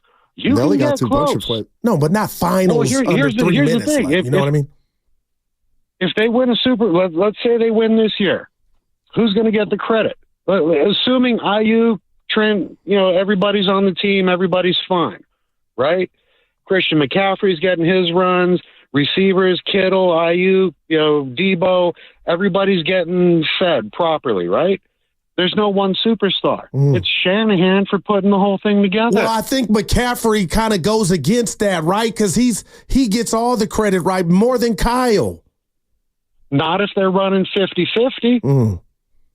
But he had 339 touches last year. He was doing everything, McCaffrey. I get your point, though, Brett. Yeah. As I said, it's not a video game. We're playing with real life now. 50-50 sounds great. In a video game, maybe you can mess with the other side, but there's one of the best NFL coaches on the planet standing across from you. There's only 32 of them. Thanks, Brett. Yeah. My last thing, like we're in court, Daryl Cochran, this is the last piece of evidence I'll present. Your boy is on record as saying, Brock, I'm going to try to get Brady. So I would tell him, he tried to go get Tom. It was too late, but he tried, Stoney. So that goes against. Yeah, just like they tried to trade Jimmy Garafolo. And just like they're trying to trade Brandon Aiyuk. Well, they also sniffed around Justin Jefferson this offseason. Yeah, remember? Those are facts. Mm-hmm. Okay. Yeah, okay. Dude, you are so. I'm sniffing around Beyonce. Oh, boy, it's too late. Yeah. Well, yeah. Put some respect on Don Nelson's name, by the way. No, he was what I used to do when I played Madden. I try to show everybody I knew how to do the trick plays. Look at me, rather than the sound, run the sound plays. 2 conference finals. What? Remember he coached the Bucks. Hello, Sidney Moncrief. I remember. Come on now. Marcus Johnson. You know, it's funny. He's in black and white, right? What's that? Those games. See, I don't like. You know what's funny is like. So let me I'll just throw this at you. You know, because you just flippantly said it. when he said, Kyle wants to take all the credit. It sounded like a little like Don Nelson. And you said, well, he never got to the Super Bowls like Kyle. He's the all-time winningest coach of all time in the NBA, Don Nelson. Right. How many NBA finals? None. No. So Kyle Shanahan's a better coach in your mind than Don Nelson. No, that's not how this conversation popped off. Well, no, you diminished Don Nelson for never going to a Super Bowl. I think that matters. I think, Nelly, that matters. Nelly's a great coach. But when Michael Jordan's never lost a finals, that's good. Now you say, Kyle Shanahan's been to 2 Super Bowls. That's great. And how many conference finals? He hasn't won. Yeah. Hasn't won. But he's taken, and I'm not saying your boy Nelly has it because I like Nelly. He's taken the likes of Jimmy Garoppolo and Mr. Irrelevant to a Super Bowl. Right. And that means he gets some, to that caller's point, he gets a lot of that credit. That's right. Yeah. And that's what he's saying. But he tried to stop it and go get Trey Lance because he thought he was a stud. Right, but Trey Lance still would have been the kind of quarterback. What about McCaffrey, Steiny? Don't you think he's taking all the credit? Let's be honest. No, Brett absolutely has a point, and I definitely agree with part of it, and that is Shanahan absolutely wants to and needs to do it in his own way. I absolutely believe the first time with Tom Brady, he was not going to be equipped to coach Tom Brady. His ego, you mean? Yes. All right. I actually think there's something to that. All right, and I'm not saying there's not, but going to get McCaffrey lets me know maybe he's grown, or because McCaffrey's getting all the kudos, and even last year was McCaffrey this, that. It doesn't mean you don't go out and try to get a great player. Well, then what stopped him from getting Brady years ago then? He didn't want to coach Brady. Oh, right. Because he knew he couldn't coach Tom Brady because he didn't want would say, a guy would say, you really think Kyle Shanahan, who was coaching the Niners for 2 or 3 years at that point, and we know him to be who he's ended up being, he couldn't have coached Tom Brady coming in here with 6 Super Bowl rings. And Tom would probably be like, back off, buddy. That's why he loves Kirk Cousins. Is because Kirk Cousins, he likes his talent level, but Kirk Cousins has never won anything. So if Kirk Cousins would ever come to the Niners and start winning, then Kyle gets to take the credit. But if he wins with Brady, people will dismiss it. Well, we're talking about credit. I think there's something there. There's blame that Kyle's taking too, Stoney. And some could say it's justified or not, warranted or not, but he's taking some blame in these losses. And I heard the morning guys getting after it, and my heart melted. They were talking about just having a pulse for the situation, the non-throwing of the flag when Devontae Smith caught that pass against the Niners in the championship game. Maybe that game's different if he's quick draw McGraw and throws the flag. Oh, my God. So people come for Kyle. Yeah. That call changed the game. That was 31-7. It's not. Yeah, 31-7. But boy, that flag got thrown. It was midway through the first. It was 7-7. Might have been 7-0. Maybe. Yeah. Okay. Take that 7 off the board. That's what I just find that comical. How dare you try to say I'm dissing Nelly? That's one of my favorites. You're not familiar with his credentials. I understand that. He made Manute Bowl. Manute Bowl stunk. Now, don't say that. Manute Bowl stunk. In my Fitz voice. Respect the dead. No doubt. Manute Bowl stunk. I like going to see him. Well, I know you do, because you like gimmicks. You don't like fundamental sports. Nelly, that was one of his best inventions, shooting threes. Damn. He was the first stretch. Manute was tiny. Keep it real. Give Nelly his props. I'll be happy to give Nelly his props. But Duke used to shoot that. But before I give him his props, just familiarize yourself with his career. That's all. That's all I would do. Just do a little homework tonight. He coached Dallas, and they used to have battles with Sacramento and Minnesota in the Western Conference Finals that you speak of. I always liked Nelly. When he had Dirk and Nash, oh, my gosh. Yeah. Nelly is a legend. How'd they do? You tell me. They got beat by the... I know they did. No finals. They got beat. Yeah. 415 says this is a Bay Area market show, right? What were we talking about? Well, I don't know. Tommy says Steiny's a legend. Well, that's a fact. Oh, please. That's a fact. I'm starting to have another big year again. Well, the year's almost over. Dude, Evan, it's just past the halfway point. Dude, we don't want to do this. We'll wait for dibs. Familiarize yourself with a calendar, Evan. A Gregorian. We can't even think of one for you this year, bud. What are you talking about? Yeah. The math is still there. That's coming back to bite you. Oh, yeah. I'm just saying. This is vintage guru. Taking a victory lap for something that hasn't happened. Okay. Yeah. I wonder where he learned it from. Yeah, exactly. Guy sitting across from.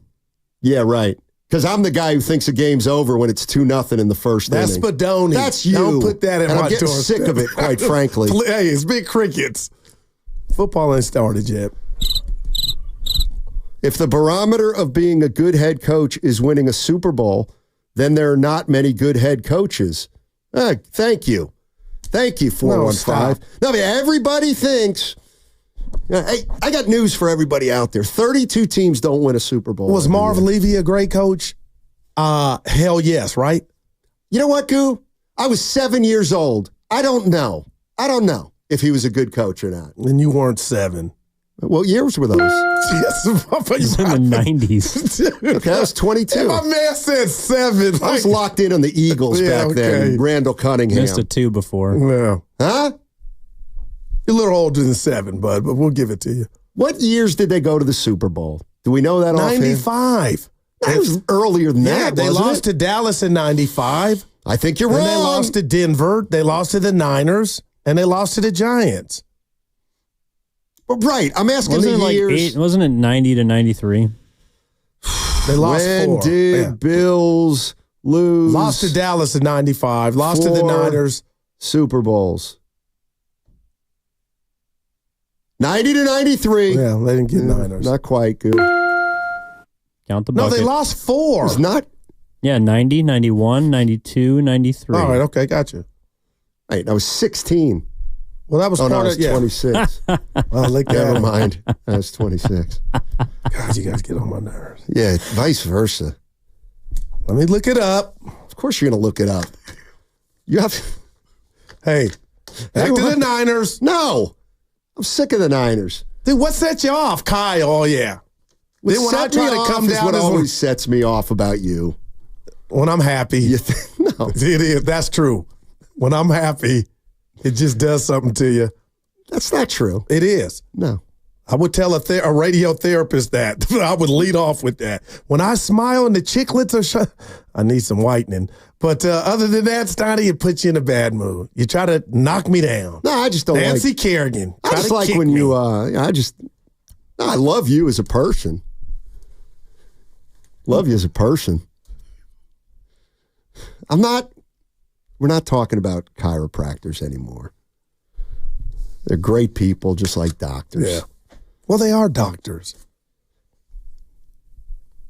Let you or Dibs tell it, though. Hey, join 95.7 The Game at Harding Park Friday, September 6th for the Pettinelli Financial Partners Golf Tournament.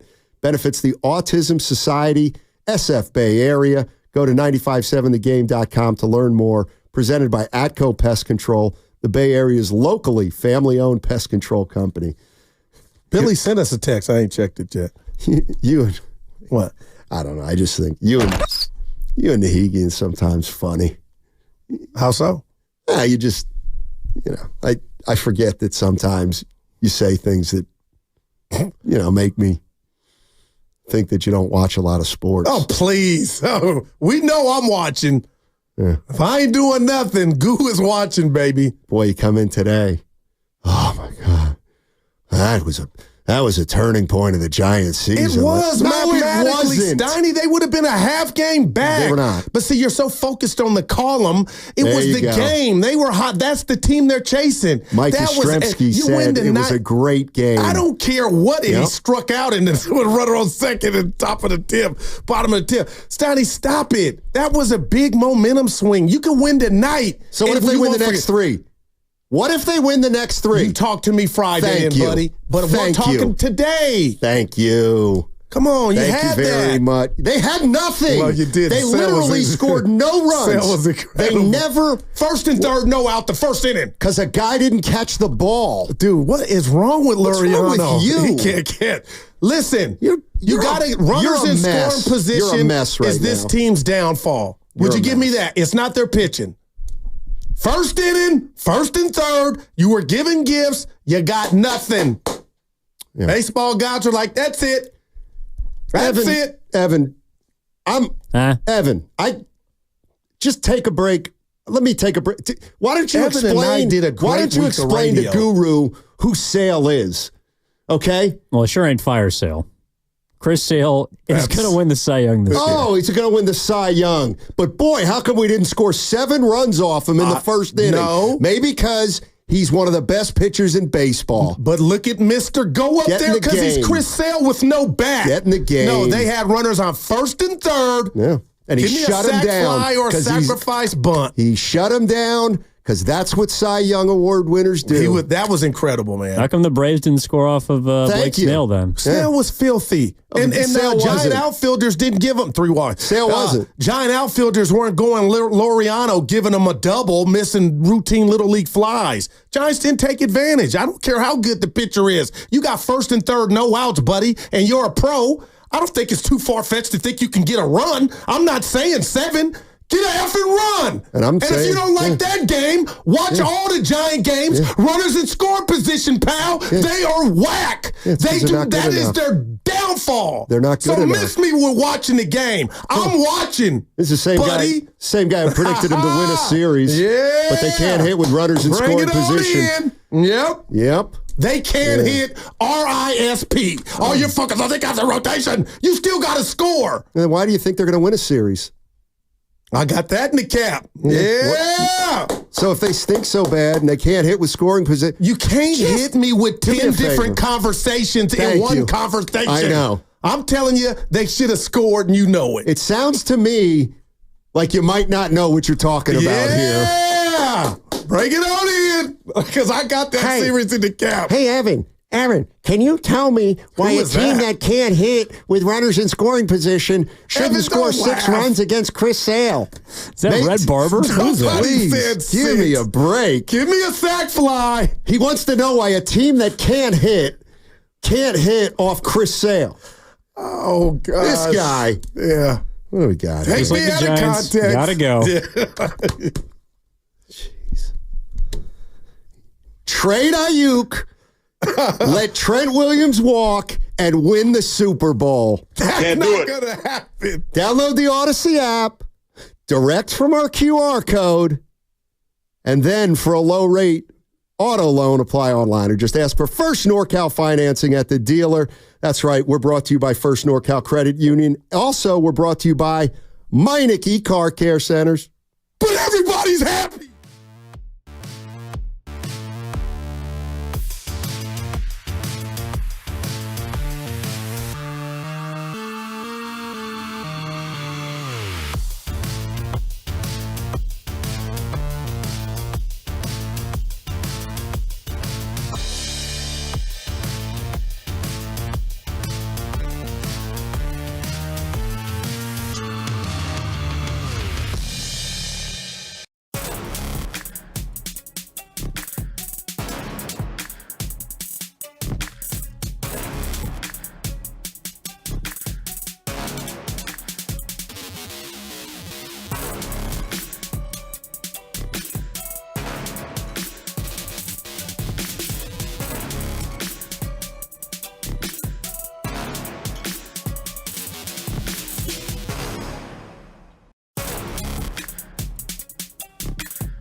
Can you tell me why a is team that? that can't hit with runners in scoring position shouldn't Evan, score don't 6 laugh. runs against Chris Sale? Now, back to Steiny and Guru on 95.7 The Game. That really bothers me, man. Nobody said 6 runs. Evan, wow, man, I'm a little hurt. Hey, Evan, can you tell me? What voice is that? I have no idea. Oh, boy. Oh, Sound like, man. Yeah, everything's something else. fine. Yep. Yeah, everything's fine, Goo. Well, let me read a Bonte text. He said, lost column, Goo, lost column, 4 back of the Braves in the lost column. And Bonte, appreciate it, buddy, but hate to see it. Yeah, I just appreciate it, that was. Bonte. I didn't say the season's over, but that was hey, Sale was incredible. The whole point was that loss. This is like, what if you lose the next 3? Oh, well, then you're done. Well, you're still technically not. But Okay, no, the math will still work. And the lazy tank.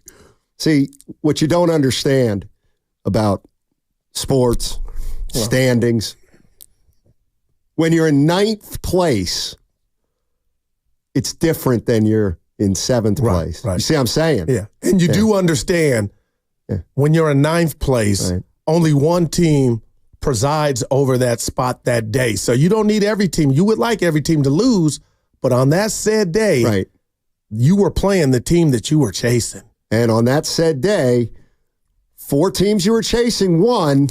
And if you haven't noticed, the Cubs are now on your back. Well, but yeah. Oh, but the what? But the Oh, yeah, Braves and the Braves and the Mets are just stinking it up. I'll tell you what. Oh, really? Yep. Braves think it up last night. No, that's why I said go ahead. You know what? Let's get somebody in here that knows baseball. John Sally. Let's go to Richie in Queens. Our guy, Hey, Richie. Richie. He'll be hurt about last night. Get Guru off me. Yeah. Hey, guys. Hey, Richie. Hey, how are you? Look, it was an old-fashioned pitching duel. Yep. We did it again, 1st and 3rd, nobody out, 1st inning. Man. You know, I know it's only 1 run, but get up because it's not going to be anything more than 2-1, 3-2. They're pretty atrocious. Ramos is up and away, cannot touch the ball. The big key, the big hit, Patrick Bailey at this point is borderline being sent down to the minors. He is 2 for his last 40. He gives you nothing. You know, I love Yaz playing every day. Yeah. And then even when they're down 1-0 in the bottom of the 10th, I felt like, Yaz is up. I know he's been pitching well, Iglesias. He's not throwing 100 miles an hour. Could you just move the runner over? That's all, Richie. Just move him over. Anything but a K. Yeah, and that's what they've been doing. I mean, they've had their moments. Look, they're 2 over. Or 2 at the over. They were 7 under at one point. So they played 9 over their last 30-something games or 25 games. But if they lose another 2 out of 3 and they leave there down 5 in the loss column, and you guys just brought it up, the Mets, we're 3 games behind the Mets. We can't go 5 in the loss column with 34 games to go. Man. They have got to find a way to win 2 out of 3. Harrison, I'm worried about him. Have their, But they're gonna Harrison has not been overpowering, obviously. We're going to get Webb, or even Ray at the left, but they're hitting at times.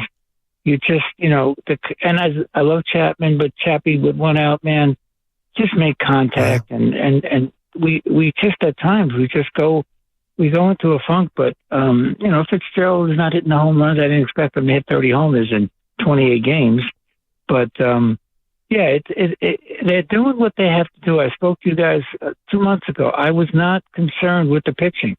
Right. I felt the pitching was going to be good. I liked the bullpen. I love Walker, by the way. We did not lose anything putting Walker in as a closer at this point. Not yet. Let me leave you with this, Not Richie. yet. Thanks, Richie. Can I talk to Richie? Yeah, go ahead. Richie, you there? Yeah, he's in New York. Oh, he's gone. Yeah. But he listens. No, so I was just going to tell him, had I told you at the beginning of this season that Doval would be optioned to AAA, would you have told me I need a straitjacket? Like, Steiny, that's crazy. No. But he earned it. Don't get me wrong. But all I'm trying to tell you is the theme of this team this year for the Giants is runners in scoring position. Too many times, even when they win games, Steiny, hey, they won 3-1, but you could have had 6. And I'm that's not the being sign of a team nitpicky. that's not that good. But they strike. They have the same at bat with guys on base, like Yaz last night. Anything but a strikeout. Does Melvin get fired? No. Apparently his approach He's not a. Well, your boy Pat the Bat. I'm just. What's he doing? The hitting coach. Exactly. I know what he's doing. He's out in the marina. Stop. You can't say that without. I just did. Well, he may really be out in the marina if they don't start improving with ducks on the pond. I was like, man, Yaz, don't strike out. He struck out, Steiny. Well, and it's Ramos, baseball. He's the last on my list. So how come they're going to win a series? You're an all-star, but you're coming. Baseball will humble you. Yeah. And then Fitzgerald, incredible. Yeah. I can't but I just see too many of the same at bats. That's all. So then, why do you think they're going to win a playoff series? Because the Braves are going the other way. The Mets are going the other way. They're almost trying to give away that third wild card spot. Pirates lost 8 in a row. They were sniffing around to the Padres. How do the Padres get rid of the great Juan Soto and then have a better season? The same way the Niners are going to lose Brandon Aiyuk and win a Super Bowl. Well, who's taking his place?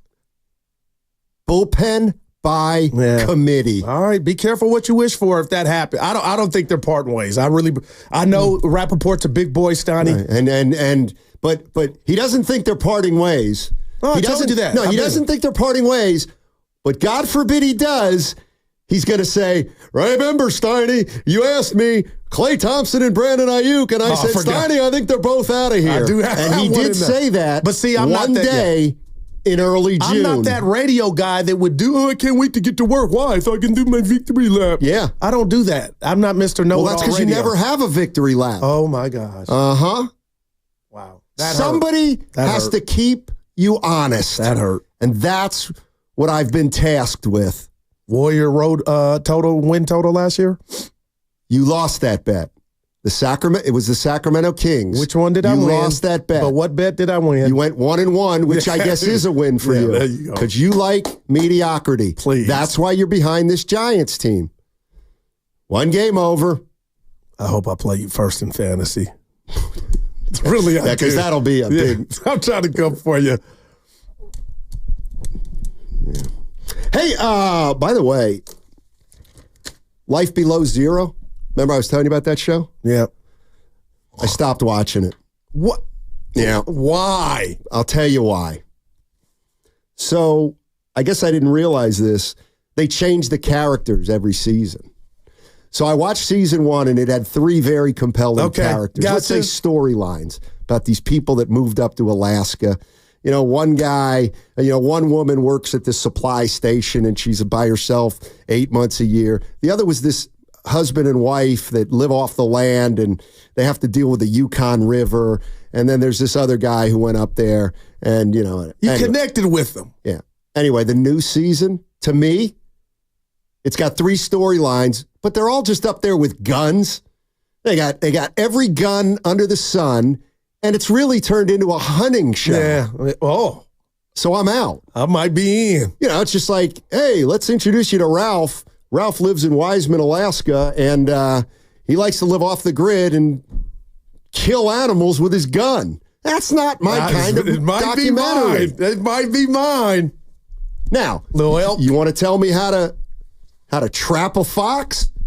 I'm on board. But how tough is it to move to Alaska with 17 guns and say, well, I'm really pioneering up here? So do you feel like an ass that you jumped the gun and you told everybody, go watch this? No, watch season 1. Yeah, watch season 1. But not 2. Now, I have developed an affinity for another show called Alone Frozen. You are weird, It's kind of like Naked and Afraid, but it's better because they've put this group on the Labrador coast, and it is just below the Arctic Circle. Yeah, I'll pass. Yeah, I know you would. Mayor of Kingstown is what I'm watching. Yeah, that's not what we're talking about now. We're talking about who's going to be able to spend 50 days in the subarctic. Yeah. They started with 6. It also sounds like there might be some flip-flopping going on in your show, which Diana Rossini earlier of The Athletic actually talked about with Brandon Aiyuk. From what I was told, the player hasn't really been easy to work with in terms of what he wants, which I don't think is breaking news there, right? Because he seems to be a little bit all over the place. I want to be in San Francisco. I really want to play here, but no, I actually want to play for Mike Tomlin in Pittsburgh. Flip-flopping. Wow. Who? Brandon Aiyuk. Oh. Oh, like I said, he doesn't want to leave, Stoney. He don't like his pay. He has no pull. Well, it sounds like it's up to him to pull this trigger if he wants to go to Pittsburgh and get paid. Don't you see what happened there? Yeah. You don't think for a minute that Nahigian... That was back to the Niners. I've been around the block. Yeah, but I think that's just a matter of if Evan did it on his own or if Nahigian came in and lowered the boom. Can I hear it again, please, Evan, though, seriously? From what I was told, the player hasn't really been easy to work with in terms of what he wants, which I don't think is breaking news there, right? Because he seems to be a little bit all over the place. I want to be in San Francisco. I really want to play here, but no, I actually want to play for Mike Tomlin in Pittsburgh. I don't like her energy with that one, though. But because she's a woman? No, not at all. The bottom line is what we talked about, painting Brandon Aiyuk into this corner of being this malcontent, disrupting everything. But the Niners are just as much at fault as Brandon Aiyuk. And I just hate this picture I have in my mind, Steiny, of Rappaport's report is it's up to the Niners. It's up to them to decide. At Filippone, right or wrong, it's up to Aiyuk. Like, all right, make a decision already. But again, I'll die on the hill that they don't want to part ways. I mean, Brandon, you had $32 million. I would have said, send me to Beirut. I don't care. If I'm getting 32 M's and it's about my money and I'm going to tell my brother and my girl I got 32 mil, more than Jefferson, where do I sign? Didn't leave. Dude, what kind of, if you were a player, what kind of athlete would you be when it comes to negotiating Michael contracts? Irvin. That's who I would be. What did he do? He's the same way off the field as he was on it. Okay, so if you were Brandon Aiyuk, what would you have done?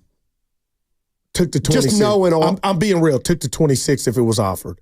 If I loved what system I'm in, I would have taken the 26 M's. Yeah. I wonder. And if you're trying to get Justin, and I've been consistent with this, if you're trying to get 30, then you're listening to the wrong people. I'm not saying shoot for the moon, Steiny, but he's shooting himself in the foot. And I don't believe he wants to go play in Pittsburgh. Yeah, and I don't believe the 49ers want him at 25 plus million. Do you think that there's a chance that this could get to a Klay Thompson point where the number is just irrelevant? Like it doesn't matter what the offer is from the Niners, that Brandon Aiyuk is just going to want. That's a great question, Evan. I was under the impression that we might have been there. But to hear this report that the Niners have a long-term deal in place for him, Steiny, lets us know 26 is still out there. Yeah, I mean, I think the 49ers are trying to have their cake and eat it too. They say they're trying to trade Aiyuk, but they're not really trying to trade Aiyuk. So where are we at? Every day coming in here doing radio with, I won't say erroneous because it's not that, Steiny, with reports of just where this deal is at. By the way, if Brandon Aiyuk ends up in Pittsburgh, Filippone is right. Filippone then got it right. Right, but do you think I don't care? It took a week. Okay, doesn't matter. That's what I was coming with. Doesn't matter because I don't think he reported what he reported. It ain't like he was trying to. Hey, this is what I'm doing for a living. And he had some guts. I kind of hope he's right. I like the way he came on that day. So you wouldn't miss Aiyuk in a Niner uniform? I wouldn't miss any local athlete. Well, I don't have a relationship with them. I'm talking about I don't know them. They're not offense. They're not my family. I don't live with those persons. But you know what I mean? That offense is different without them. Yeah. Be careful what you wish for, Kyle and John. That's all I'll say. And I'm sure they're not wishing for this. I'm sure they wish it was going in a different direction. Well, with that mindset, then you should be able to sit down at the table and come up with a number. Well, they're not as... They apparently have some principles, and they don't want to stray from them. Ask me the one good thing that'll come out of a Brandon Aiyuk trade, Steiny. Nah. I'm going to tell you anyway. I'll find out what number will suffice for Brandon. If he goes somewhere and it's only 28, you really are going to hurt your offense and your quarterback in year 3 for $6 million? Just like Husmanzada said. He's basically telling you what Brandon's thinking. Maybe it's not $6 million. Maybe it's his $6 million. And McCaffrey's $9 million. And Trent Williams, $8 million. And they're drawing the line. Wow. And it starts with Brandon because he's not as important as Trent Williams and Christian McCaffrey. Push apparently came to shove, and the 49ers aren't willing to give Aiyuk what he wants. And what this does, too, I think, because we've had a lot of conversations about Brandon Aiyuk, and you talk catch radius, and you take precision and down-field blocking. Yeah, first down. Why don't you acknowledge now? Okay, I was right, and that you and your assessment of Aiyuk was way off base. Okay, that he was a great receiver. He made All-Pro, and you're the only man on the earth that'll say that means nothing. Doesn't mean a thing. No, it does. It's media. Doesn't mean anything. Yeah, it don't matter. The media, they watch the games. Your boy was a badass. He kept your season alive, the Niners season alive, on a couple junctures in the playoffs. I don't know what he has to prove to guys like you or anybody that's doubting him. He has to prove that if he wants top 5 money, he's a top 5 receiver, and he ain't. Well, Pittsburgh is calling for him. That's Pittsburgh. The Browns are calling for him, and it sounds like the Patriots. My question is, why are the Niners not calling, like, ready to meet that number? If it's not 30 mil. Because they've watched him for 4 years and seen him practice for 4 years, and they've made an evaluation. He ain't worth it. Wow. Now, come out and say what you want to say, which is Kyle Shanahan can't evaluate. No, that's fair. No, stop. That would be fair. Fred Warner on line 1. Oh. No, quarterbacks is another thing. But, man, I don't, this is crazy. It's not crazy. It is. It's completely understandable. Every day you and I and Evan think something's going to, it's imminent. You do. No, we had a guy on our show. We talked to him, Andrew Filipponi. He's the sister station in Pittsburgh. Nothing happened. Yeah, I don't think anything's imminent. Why would you? Why would you think something's imminent? Because Rappaport said now, what did he say today? We got new information. Actually, what Rappaport reported today is no different than what Filipponi said last week. I agree with that. By the way, I gave Evan a task. I'm not his boss, but he's our producer, and sometimes we try to work together. Yeah, he's a friend of mine. Even though he bucks me a lot. Yeah. Giannis. Mm-hmm. I said to Evan, hey, can you give me a sense of how many guys around the league are holding out or holding in or doing some version of that? Because, I mean, we got Aiyuk, Trent Williams, Jamar Chase, CeeDee Lamb. We got my new favorite player, Judon, in New England. Oh, yeah. He's not there. Reddick's holding out. I guess and there are countless others, I'm sure. Those are the big names. Right, but I'm sure there's others. Sure. Yeah, so why are you surprised?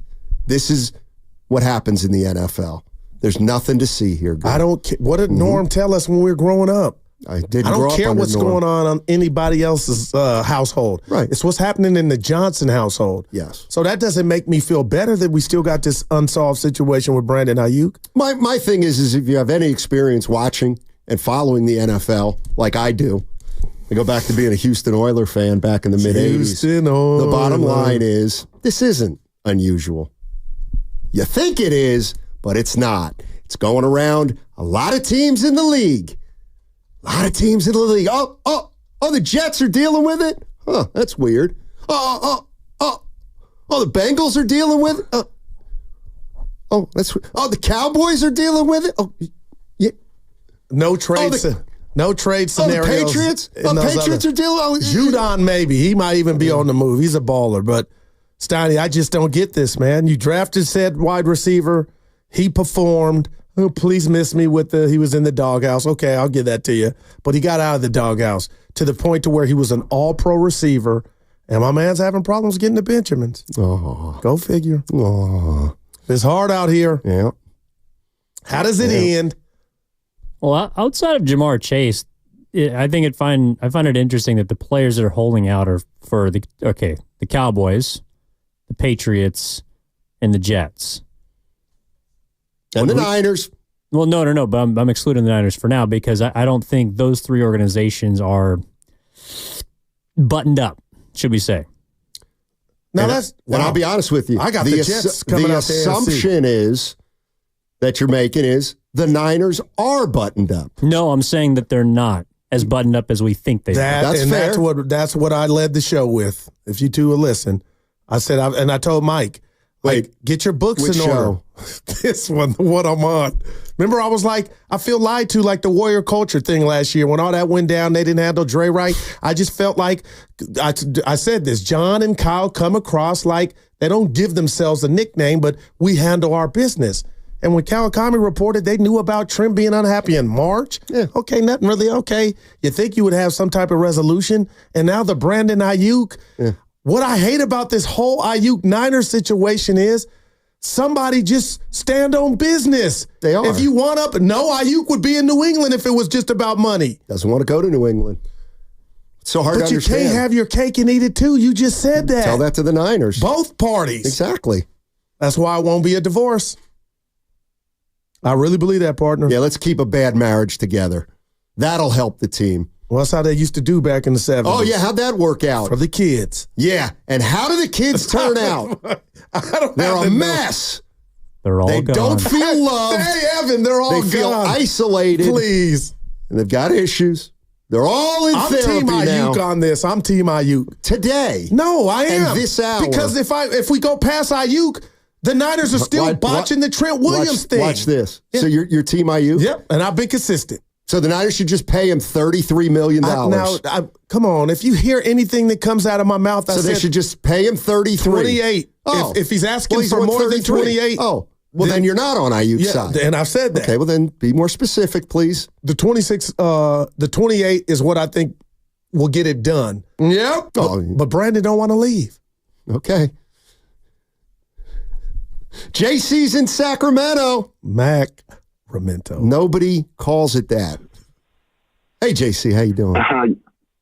What's going on, fellas? I just got a couple quick things here. As far as Kyle Shanahan's ability to evaluate talent, that's up in question. Because ever since Homeboy went to Miami, look at the picks he's gotten on offense. Like, it's been real spotty. Like, it's been real spotty.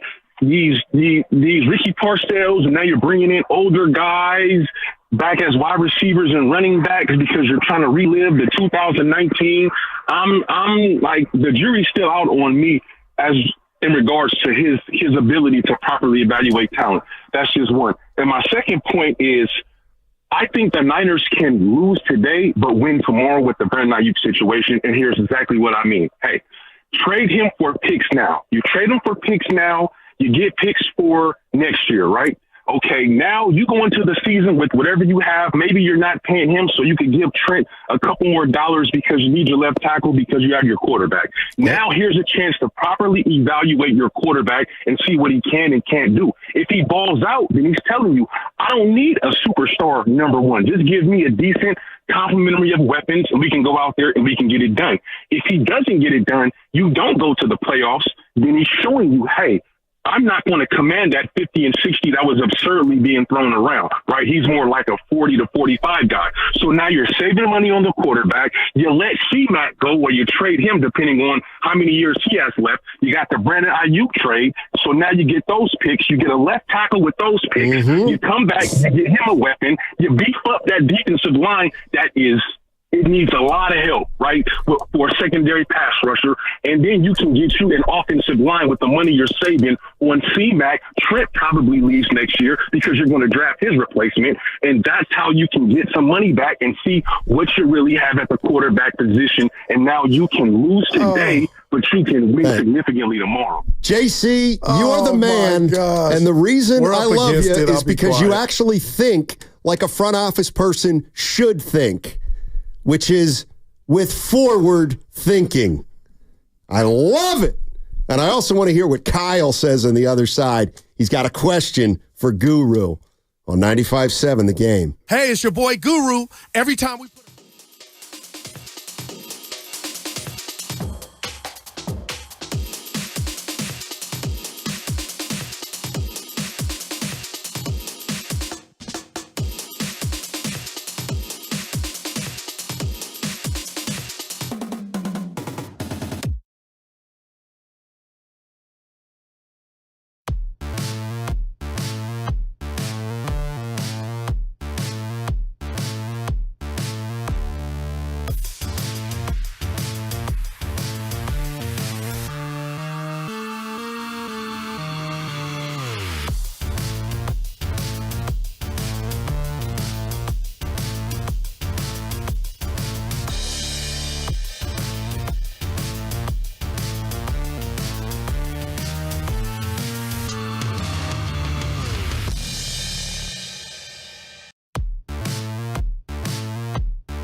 I root for Africa.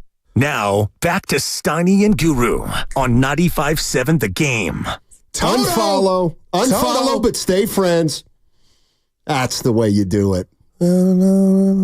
Just a bad day for me. I can't wait till I'm out of here.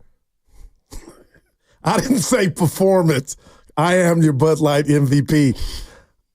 Just getting accused of doing stuff from the morning. I'm a roaster. It's one of my favorite shows. Willard and Dibs too. And just to be accused of sending a text that I didn't send, and they had fun with it, but then to come in here and have you just be you. It's just hard. It's hard out here for your boy. Tough life. Yeah. I'm going yoga though. Yeah. Hey, wear shorts. How do you just like I'm hooping? To what? To yoga. Oh, yeah. Okay. Yeah. Or nice loose sweats. All right. Yeah, I would think so. Kyle is on 85. Yeah. One of my favorite roads.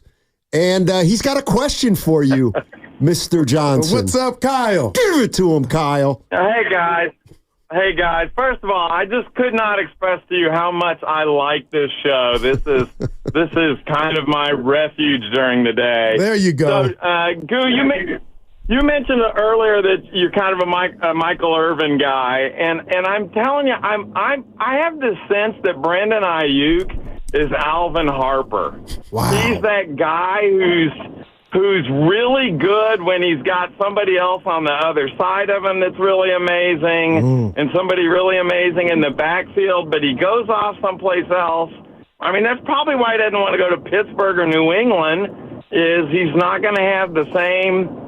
The defenses will be focused much more on him, and it just feels to me like that's who Brandon Aiyuk is. And I realize Debo didn't have that great a year last year, but I still feel like between him and Kittle and McCaffrey and even Juszczyk, that's a lot of people to guard for a pass situation, and I'm not all in on Aiyuk. I'll take the rest of this off the air. Thanks for the call, man. Thanks, Kyle. And your Appreciate family. I'll say this to that. That hit me. Like, he said what he meant. I understand it. I disagree. But can we stop saying when Brandon Aiyuk acrobatically catches a ball or shakes his man at the line of scrimmage, that's because who his teammates are? You watch the wide receiver position. Now watch these games over, Steiny. We got to start giving BA credit for doing BA things. I get the whole teammate thing, but damn, if he's catching the ball and doing something with it, if he's catching the ball on 3rd and long and they're first downs and the ball hits off a Detroit Lions helmet in the playoffs and I got enough concentration to still catch it, my point is I think he's taking too many strays of you're only doing stuff on what's around you. And listen, I will end it with this. Do I like how Brandon's gone on this offseason with the Pivot podcast and all the I don't share my chicken on IG? No. But, son, if you had a contract offer for 32 M's, which I don't think you're worth, and you turned it down, and now Pittsburgh's come calling and you don't want to leave the Bay, you did not stand on business, Steiny. And that's where I'm at with Brandon Aiyuk. I still think he's a stud. But if you really wanted out of here, your ass would be gone. And the Niners, I don't think, want you gone because it doesn't make football sense. That's all. Here's what I'm hearing from you. And Alvin Harper, wow. Here's what I'm hearing from you, and it's par for the course. He caught a ball off a dude's helmet, pay him $30 million. Never. That's what I'm hearing. Then you're the 1,400 yards he had, the 7 touchdowns meant nothing to you. Let's say he's asking for 30. That's my question to you. Okay. You got to go then. Let's say he's asking for 28. Now, why should Brandon Aiyuk be the highest paid player on the 49ers? 90. I love that. 90% of that would be, okay, forget the other positions. Let's just focus and hone in on the wide receiver market. No. Where would that's where I would never do that to say. What do you mean you wouldn't? To me, Steiny, I got to pay you for what the market is saying. No. I'm paying you for what I'm saying. And if Kyle Shanahan but John Lynch might be, we're not. This guy wants to be the highest paid player on the team. And the way we assess this team, he's the 6th most important player. That's the way it it may be going. You going to pay Aiyuk more than Purdy, Debo, Kittle, Bosa? Do you give credence to, and Willard said it first, I can't steal from him, do you give credence to the fact that you think both parties don't want to break up? Because it's getting to the point now, Steiny, Stephen A. Smith can report a trade is imminent. I'm not going to, until I see it. Okay. Do you believe that both parties still want to be together? Not really, no. I don't. You know why? I don't believe the 49ers ever really wanted Aiyuk at the kind of number that he was going to want. Even the 26 they offered? No, they don't want to do that, I don't think. And I'm not convinced that's there either at this point. Who knows? I know that they drafted a kid on draft night. A wide receiver. Wow. And I guarantee you, now looking back, one of the reasons they drafted Pearsall was because they knew this was going to be hard with Brandon Aiyuk. Maybe not that it wouldn't be done, but that it wouldn't be easy. This has been the biggest story of the football offseason. And I don't think that's good for continuity. But why is it the biggest? Like, why is it bigger than CeeDee Lamb? CeeDee Lamb's a better player. Because he hasn't requested a trade. Okay. And CeeDee Lamb, I believe in public realm, Steiny is a better receiver than Brandon Aiyuk. Well, he is. And they're going to pay him. Okay. We'll see. And their owner just backtracked, his comments. Did he? Did he? Oh, Steiny, he totally did. And then he said there's still no urgency. No. We miss you. There's still no urgency. Well, that for him to play preseason games. Okay. Aiyuk is so different than Trent because you're trying to get the girl to tell you she loves you when she doesn't. I've been in that situation. That's the hardest thing to do is when you try to get somebody to tell you they love you and they don't. But I thought they wanted to be together. You just said they both want to be together like friends. On the Niners' terms, though, at 26 or 28, they don't even want it at 28. Tell me you love me. You can go buy me every gift. I'm not. And that's what I feel like's happening here. Brandon wants the Niners to tell him they love him, and they don't. They love him at 26, but not 28 and 30, bud. So Husmanzada can do all that. Now he was riding. I love TJ. If you're listening, I love what you did. That's like Relaford talking about me, my one of my best friends. That's what you do for Dana, but it ain't budging the team. They're like, okay.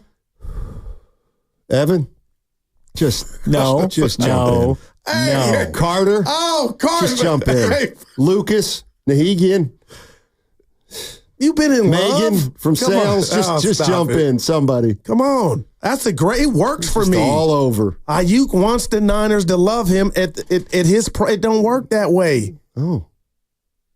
And then, by the way, who was the last caller that said before a break? So let's do everything. So you got a 5-star restaurant, but you want to close it and tear it down because you need new paint.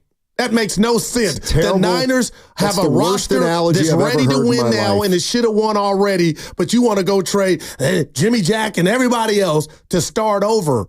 No, you enhance what you have. See, like when he gets on a roll like this, he loses sight of the things he's even saying. He just said the 49ers want to start over. I'm not. That's how that guy was talking. What you go said. find you a new. Dude, Trent Williams don't grow on trees. Oh, okay. All right. Yeah. Brandon Aiyuk, they don't grow on trees. Oh, but they grow more on trees than Trent Williams, and that's why they're telling him to hit the pike. He's allegedly a mediocre receiver, which I've been telling you for the last 4 years, but no. You heard somebody on TV talk about his catch radius and talk about his precision route running and talk about his downfield blocking, and you got suckered into it. That's so unfair. I watched the dude. You watched nothing. Yeah, dude is special, man. Yeah, he's not. That's what the 49ers are telling you. He kept the Niners season alive. I'm going to choose to side with Kyle Shanahan's knowledge. Well, we don't know what you assume to be. Because we could be hours and minutes Kyle away. Shanahan and Dibs says, could break it. Grandy and Dibs. If Kyle Shanahan says he's not worth 26, that's good enough for me. Because last time I saw, Kyle Shanahan's been to 4 out of 5 NFC championship games. None of y'all out there have. You got the goal, my brother. Thank you.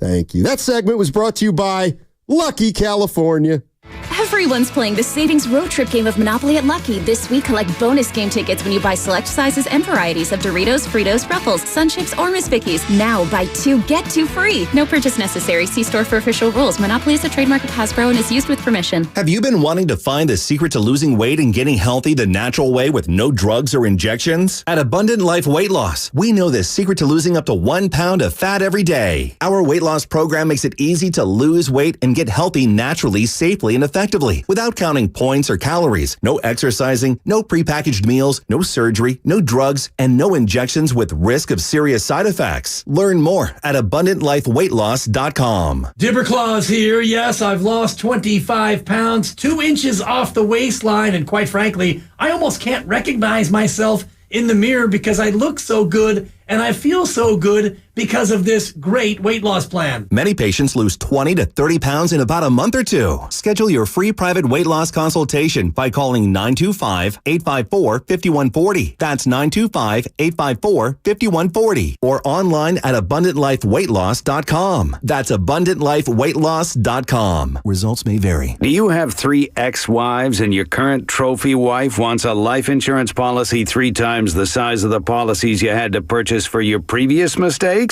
If so, you need to call Big Lou at Term Provider, 800-444-9336. Big Lou is intimately familiar with your problems, and if you're 50 or 60 years old and in reasonably good health, a $1 million policy should only cost about $100 to $200 per month. Big Lou may have a solution for your previous policies as well. You may even save enough money to lighten the load on your new $1 million policy. Remember, call Big Lou. He's like you, except he's only on number 2. Call Term Provider at 800-444-9336. That's 800-444-9336. For $1 million in term life insurance that you can live with, call Big Lou at 800-444-9336. PXG East Bay has a treat for all you golfers out there. If you've been wanting to swing PXG's incredible golf clubs, now's the time. Come in, try our sticks, and we'll give you a dozen golf balls free just for doing it. PXG's extreme premium golf balls deliver big distance, snappy green grabbing control,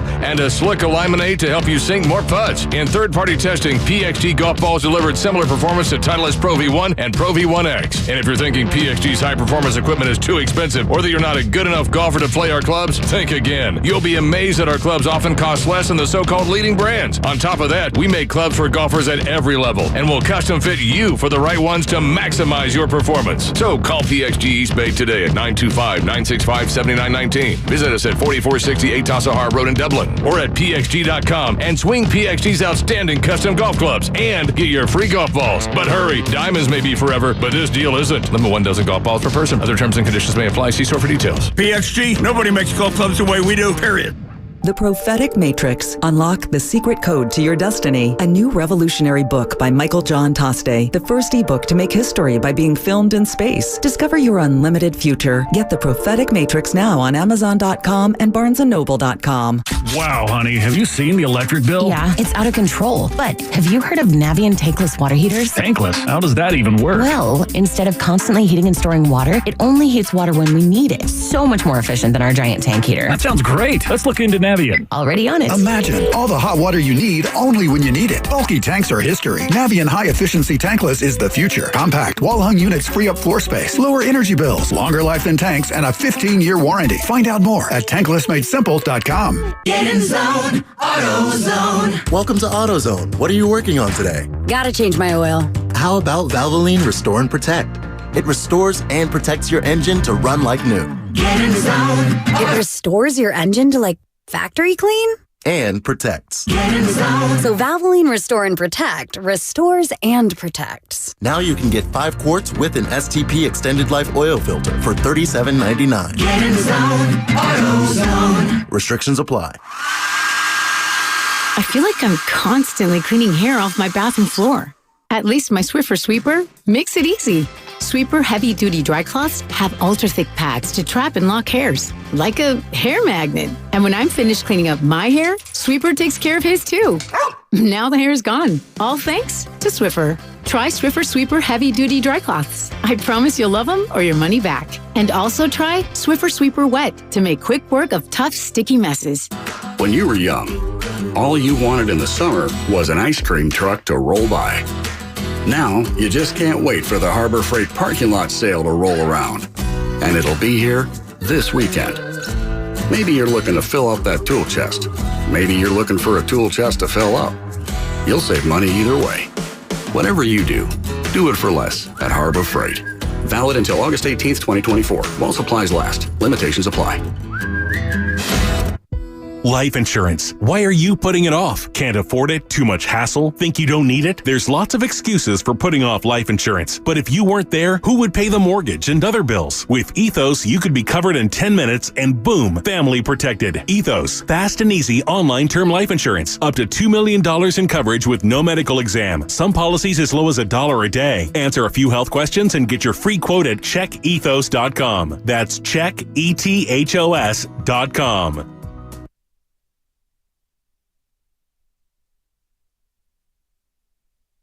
Hey, Evan, can you tell me why a team that can't hit with runners in scoring position shouldn't score 6 runs against Chris Sale? Now, back to Steiny and Guru on 95.7 The Game. Grandy and Dibs, crossover. My guys, my friends. I love it. Was that Steiny doing a Guru? I don't know who that was. We need to bottle that up. But this dude, we're so different, Evan. Evan. Grandy. That's Grandy. Yeah, they live together. I got you. Oh, so we all look alike now. Yeah, I get it. me. I get it. But if you love baseball and you know that you're facing a stud like Chris Sale is, try not to strike first out. and third, because Laureano acts like he's in they Pony gifted League. you first they and gifted third. you first and third. He thinks I'm missing the fact that it's tough to score off of Chris Sale. But when you get Laureano going Little League, first and third, your whole season hitting-wise is marred by runners in scoring position. You failed. Even when you win games, you feel like you left for like 3 or 4. Hey, but it's okay. But not to get any runs in the first, sack fly, it's a shame. maybe a squeeze, because I know Melvin were struggling. And he thinks in his computer, I'm saying they should have scored 6 runs on Sale. No. All you needed was one. That That's was how a good great Snell pitch and was. duel last night. It was, but, Steiny's not wrong about the first inning. Like, at least scratch out one because, they're not going to try to squeeze you knowing that 0-0 is going to be the way this goes. So just get one. It's hard. Hit a sack fly or maybe, find a hole with a ground ball. Do what you need to do, and then you get all the way into the 10th, and at that point, Jazz's at-bat has been the at-bat that Chapman's had. They all had. Conforto, you do anything but a strikeout. Right. Well, sounds good. No, it was the reliever who was throwing at the time. But come on. You do not need to get a hit to get a run in when he's on second and nobody out. 2 productive outs. That's all I you don't think need. the Braves got a hit, did they? In the They had 10th? one hit to get the runner to third with nobody out. Oh, that's right. It was base hit and then the How many hits did they end up with? Like 3? The Braves? Both teams have 3 or 4? Yeah, 7 total between the 4 two. to 3. Yeah, something like that. Great pitching matchup, man. An awesome pitching matchup. Yeah, and we expected that, and so now tonight's not a must-win, but as I was saying on our thread, that you got to win. You got to win 2 of the next 3. Because you lose ground a whole game if you lose one of these. You next lose 2 3 games. Yeah. If you go 1-3 and they go 3-1, that's 2 games. Okay, all right, gotcha, my friend. Right. So if you split it, then you split it. It's like splitting the baby, which is one of the worst expressions ever, by the way. Because I've never liked it. Have you ever split the baby? And the other one is throwing out the baby with the bathwater. First of all, you don't throw out the bathwater; you drain the tub. And believe me, I'm a guy who gives a bath to a baby 7 nights a week, and somehow I'm on bath duty. Rush home, gobble your dinner, and then go give the bath. But that's neither here nor there. And let me just add a little more information Steiny. and context to the baseball thing, because it's easy to say, if they win 2 out of 3, 3 out of 4. The math is still there, Steiny. The reality of the situation is the reason you want to win 2 out of the next 3 is because then you get a split, and then you have the tiebreaker over the Atlanta Braves. Because you won that series in Atlanta earlier this season. Yeah. Mm-hmm. Look at my man.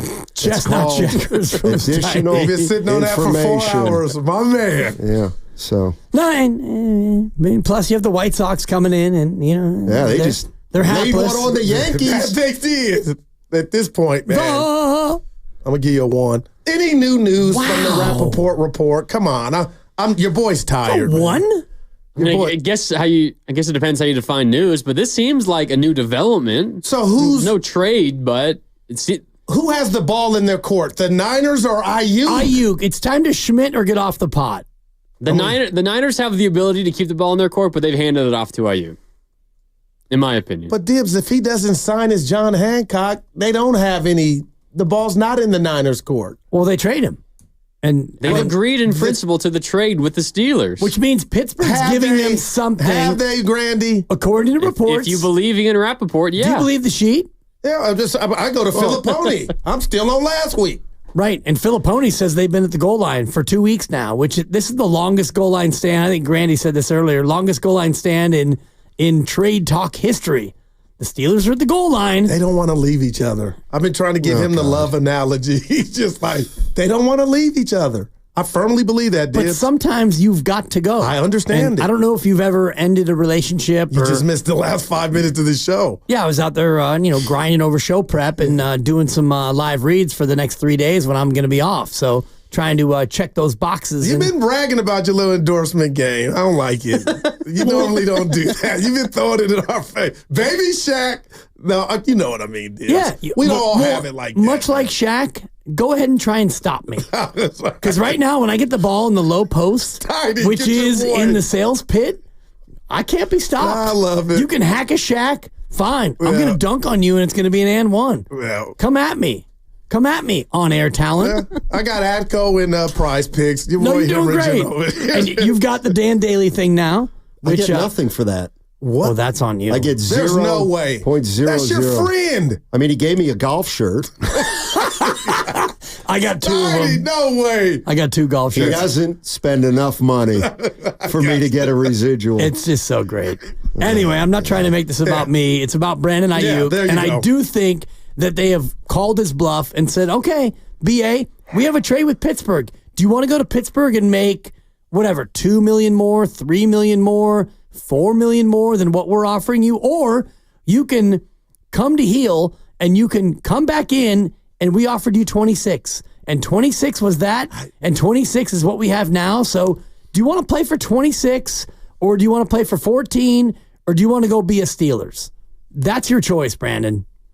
It's time. And if everything we've heard leading up to this was true, why hasn't the deal happened yet? Because Aiyuk apparently loves Mike Tomlin and wants to be a Pittsburgh Steeler. If that's the case, the Niners have agreed in principle to the deal with the Steelers, and the Steelers are in good standing with Aiyuk in terms of an extension. What's holding up the trade from going down? Let me help you out, young fella. I would tell you your intel is not correct. It appears that he loves Mike Tomlin. He's talking that talk like he wants to be out of the Bay. He doesn't want to. That's my point. So it's up to Aiyuk. The Niners are leaving the ball in Aiyuk's court. Aiyuk is deciding if he wants to take a slight raise and go play for a much worse team or stay where he has a chance to win. They made the playoffs last year, Steelers did. I got Russell Wilson. Who's their quarter? Yeah, Russell Wilson. Jeez. But I do wonder if a trade is in place, and the Niners have always said that they kind of want a player from Pittsburgh. Who would that player be? Thank you. And that, for me, is the part of it, Steiny, that I'm so fascinated by. Is it a receiver? Is it an interior lineman? Is it a linebacker? Is it a guy in the secondary? Wouldn't that have leaked out, though? Wouldn't the name have leaked out? Well, if Kyle wants it out. I mean, maybe Pittsburgh doesn't want it out. I don't know why it wouldn't be out because, right now I think that Kyle and the Niners want this out, which is, look, Brandon, you requested a trade and we had one with New England. You said no. We tried with Cleveland and it didn't work out. And Pittsburgh seemed to be your number one destination. And you know what, Brandon? We've got it done with Pittsburgh. Now what are you going to do? Now what do you want? So for me, this feels like a Niner power play that this got out to let everybody know this is on Brandon. Either Brandon wants to be a Niner for 26 or he wants to go be a Steeler for 28 grand he was throwing out. Maybe it's 29, whatever it is. It's not 33 with New England or 32 plus. And if we were in the streets, I'm Team Aiyuk, and I have been. But I am disappointed that he talked that talk. I want to fight. I want to do this. Meet me here after lunchtime. Oh, yeah. And you don't show up. Why? What's taking so long? You either want to get out of here, you feel disrespected, but there's some gnawing at me that he can't make that move. He don't want to leave. Well, maybe he doesn't want to meet at the bike rack at 3:15 because that's what it was at Oak Manor Elementary in Fairfax. Shout out Fairfax. You would call someone out. It would be like at recess, Grandy. I call you out. and then the other person would say, I accept. And then the follow-up would be $3.15 at the bike rack.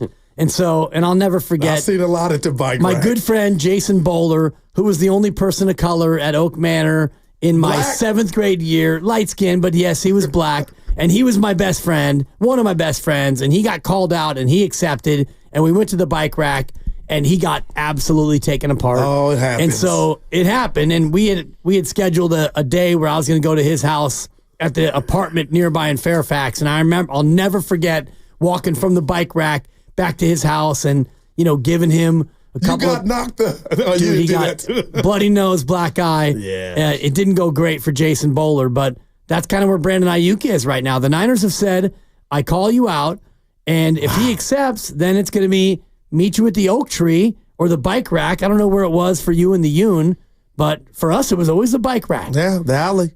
You're listening to 95.7 The Game, KGMZ FM and HD1 San Francisco. Always live on the free Odyssey app, Twitch and YouTube, powered by First NorCal Credit Union. The part that I'm not convinced about is this.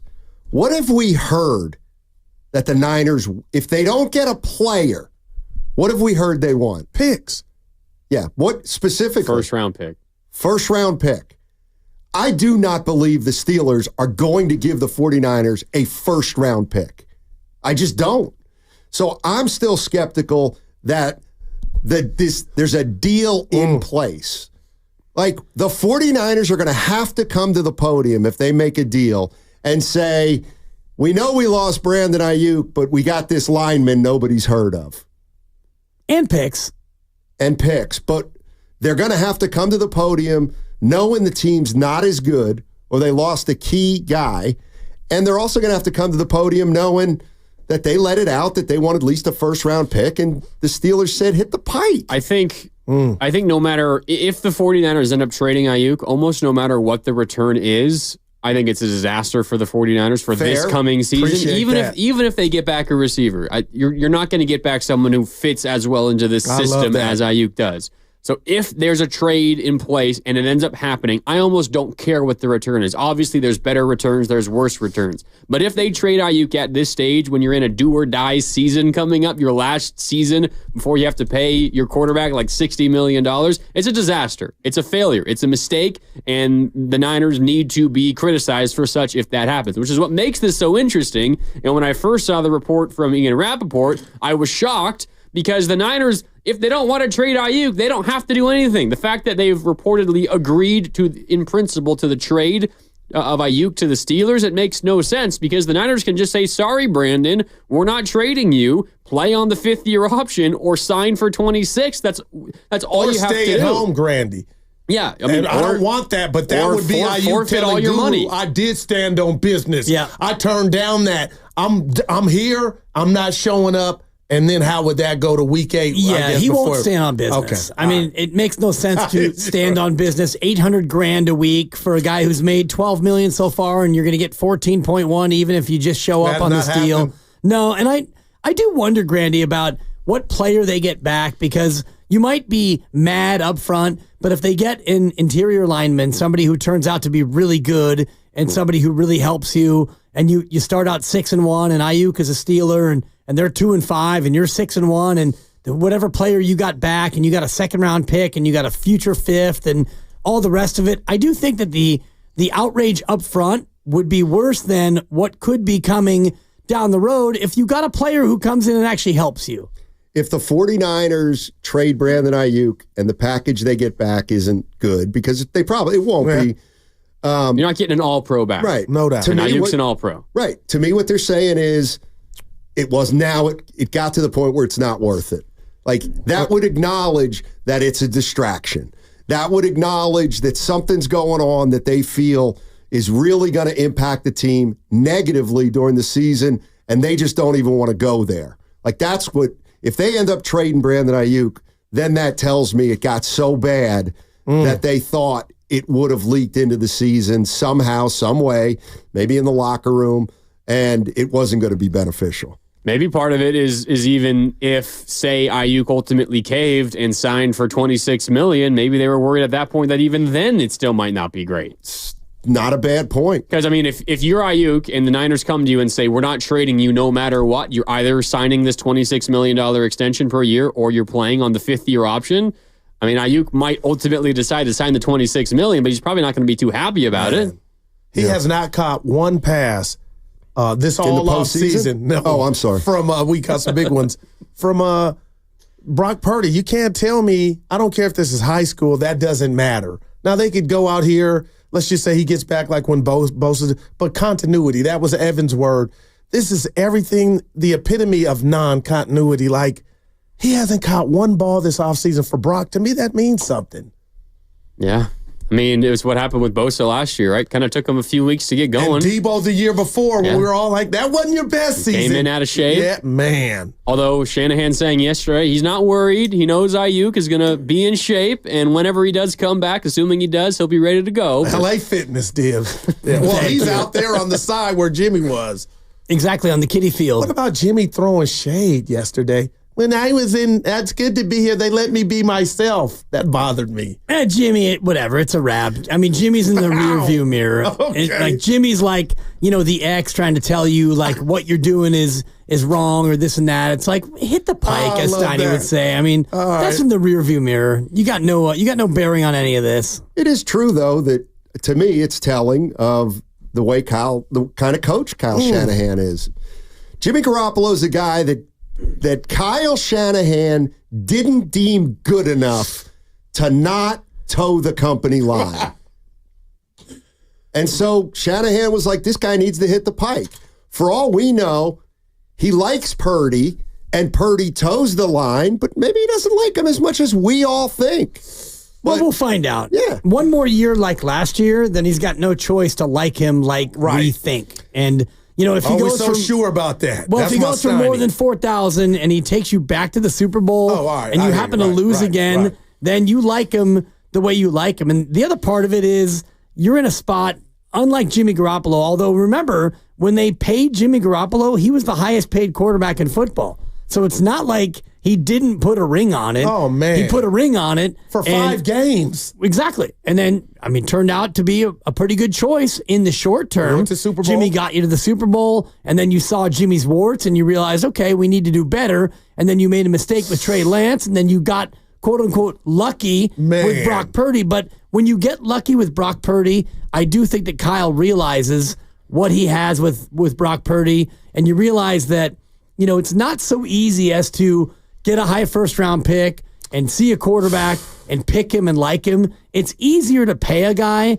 and then deal with whatever you have around him, I think. The one thing, and Grandy used this term, and this is where I think maybe they differ. You said, this is a do-or-die season. I don't think they look at it like that. I think they look at last year was an important season. Next year is going to be an important season.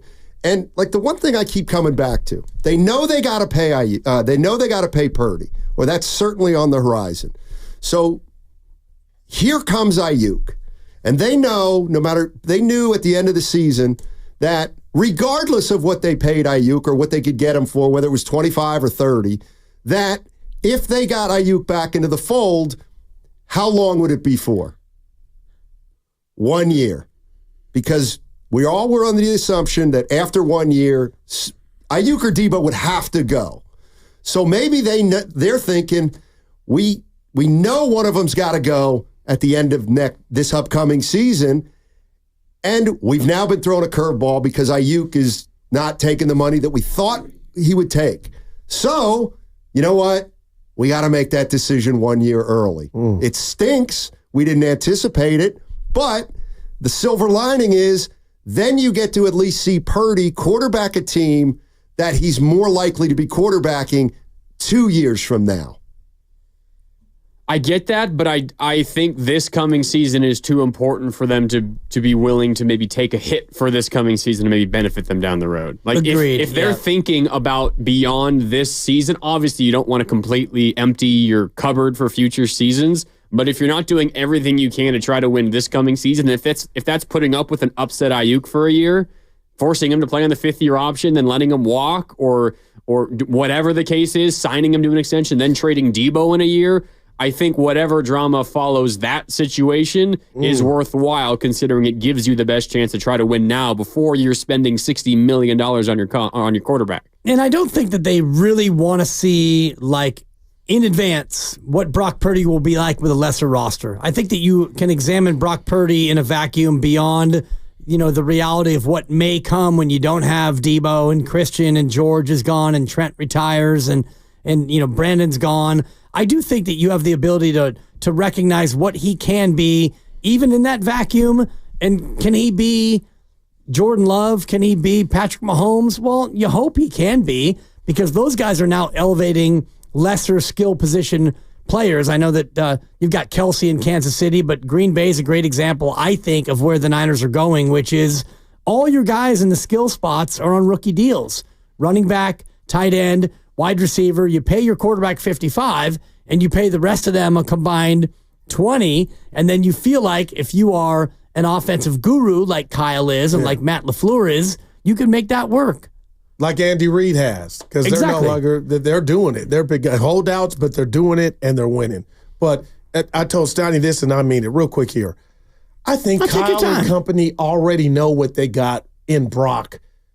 These 17 games in the playoffs, do they matter? Hell yes. But you don't think they got a pretty good indication of just his pluses and minuses? Like, this season means a lot. But come on, guys. They got 2 years worth in playoff games in the Super Bowl to look at Brock Purdy. So when Stoney says we get a better gauge of him, without Aiyuk, I almost feel like they already know that. They know what?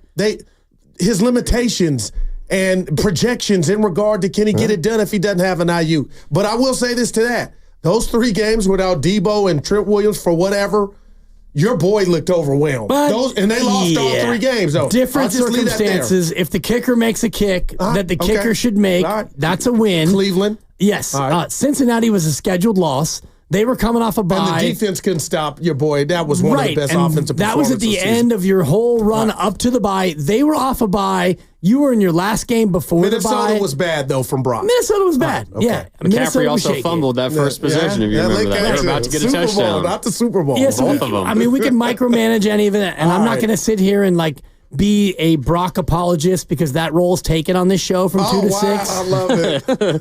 Shots fired. He's not here today, don't worry. Yeah, he's on his way back from Tahoe, and I know he's listening. Mark, I love you. We were exchanging texts earlier this morning. I sent him a picture because it was bagel time this morning. If you want to know about Mark, go to IG. You'll find what he's doing. Yeah, beautiful trip in Tahoe, no doubt. Yeah, no doubt. But I think that they already know about Brock Purdy, and they're going to pay Brock Purdy. This whole idea of maybe they won't. Maybe they won't. Well, if he fell on his face, Dibs, then the 60 was that. That ain't happening. How big of a fall on his face does it have to be? If he just has a so-so season, they still don't have any choice but to pay him what he wants. 23 touchdowns and 15 interceptions.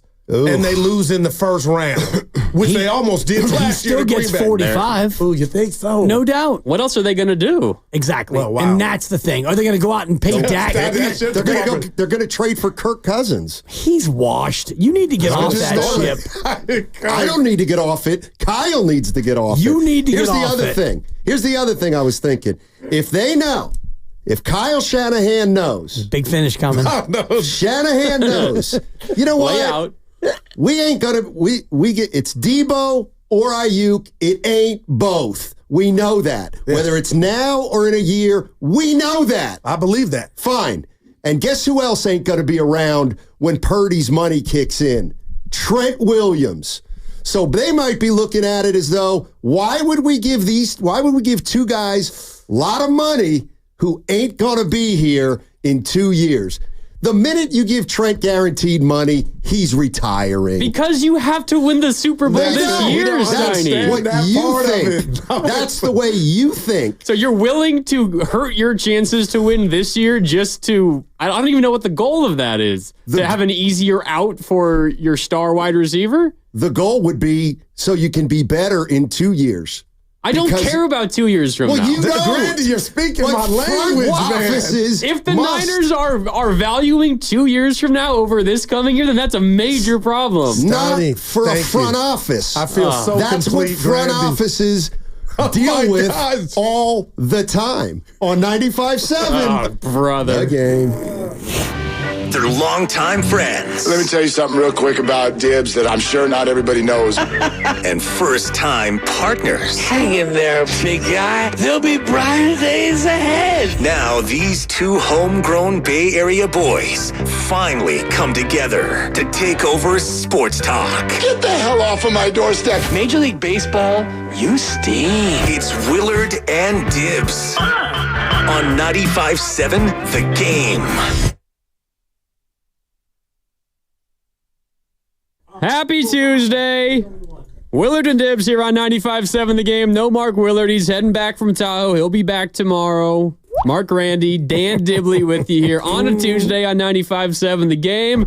Ho Dibs, we got some new Aiyuk stuff to get into today. Oh, I love it. I love it, Grandy. It's the story that never ends. No. And there's no end in sight just yet, but new developments today. Well, it feels like the end is in sight. It feels like it's one of two things. Either he takes what they've offered, or he decides that he wants to go to Pittsburgh, and then he takes what they have to offer, and then it's finally done. It finally does feel like we are at the goal line, and I know Andrew Filipponi from Pittsburgh Radio, our sister station, has been saying Pittsburgh's been at the goal line for 2 or 3 weeks. It does kind of finally feel like we are at that point where the Niners aren't going to negotiate with Aiyuk anymore. Here's our offer. Here it is. You take it or you leave it. And if you leave it, then you're getting dealt to Pittsburgh, and we're going to get whatever Pittsburgh has to offer. This, according to Ian Rappaport, that they've agreed in principle to a trade.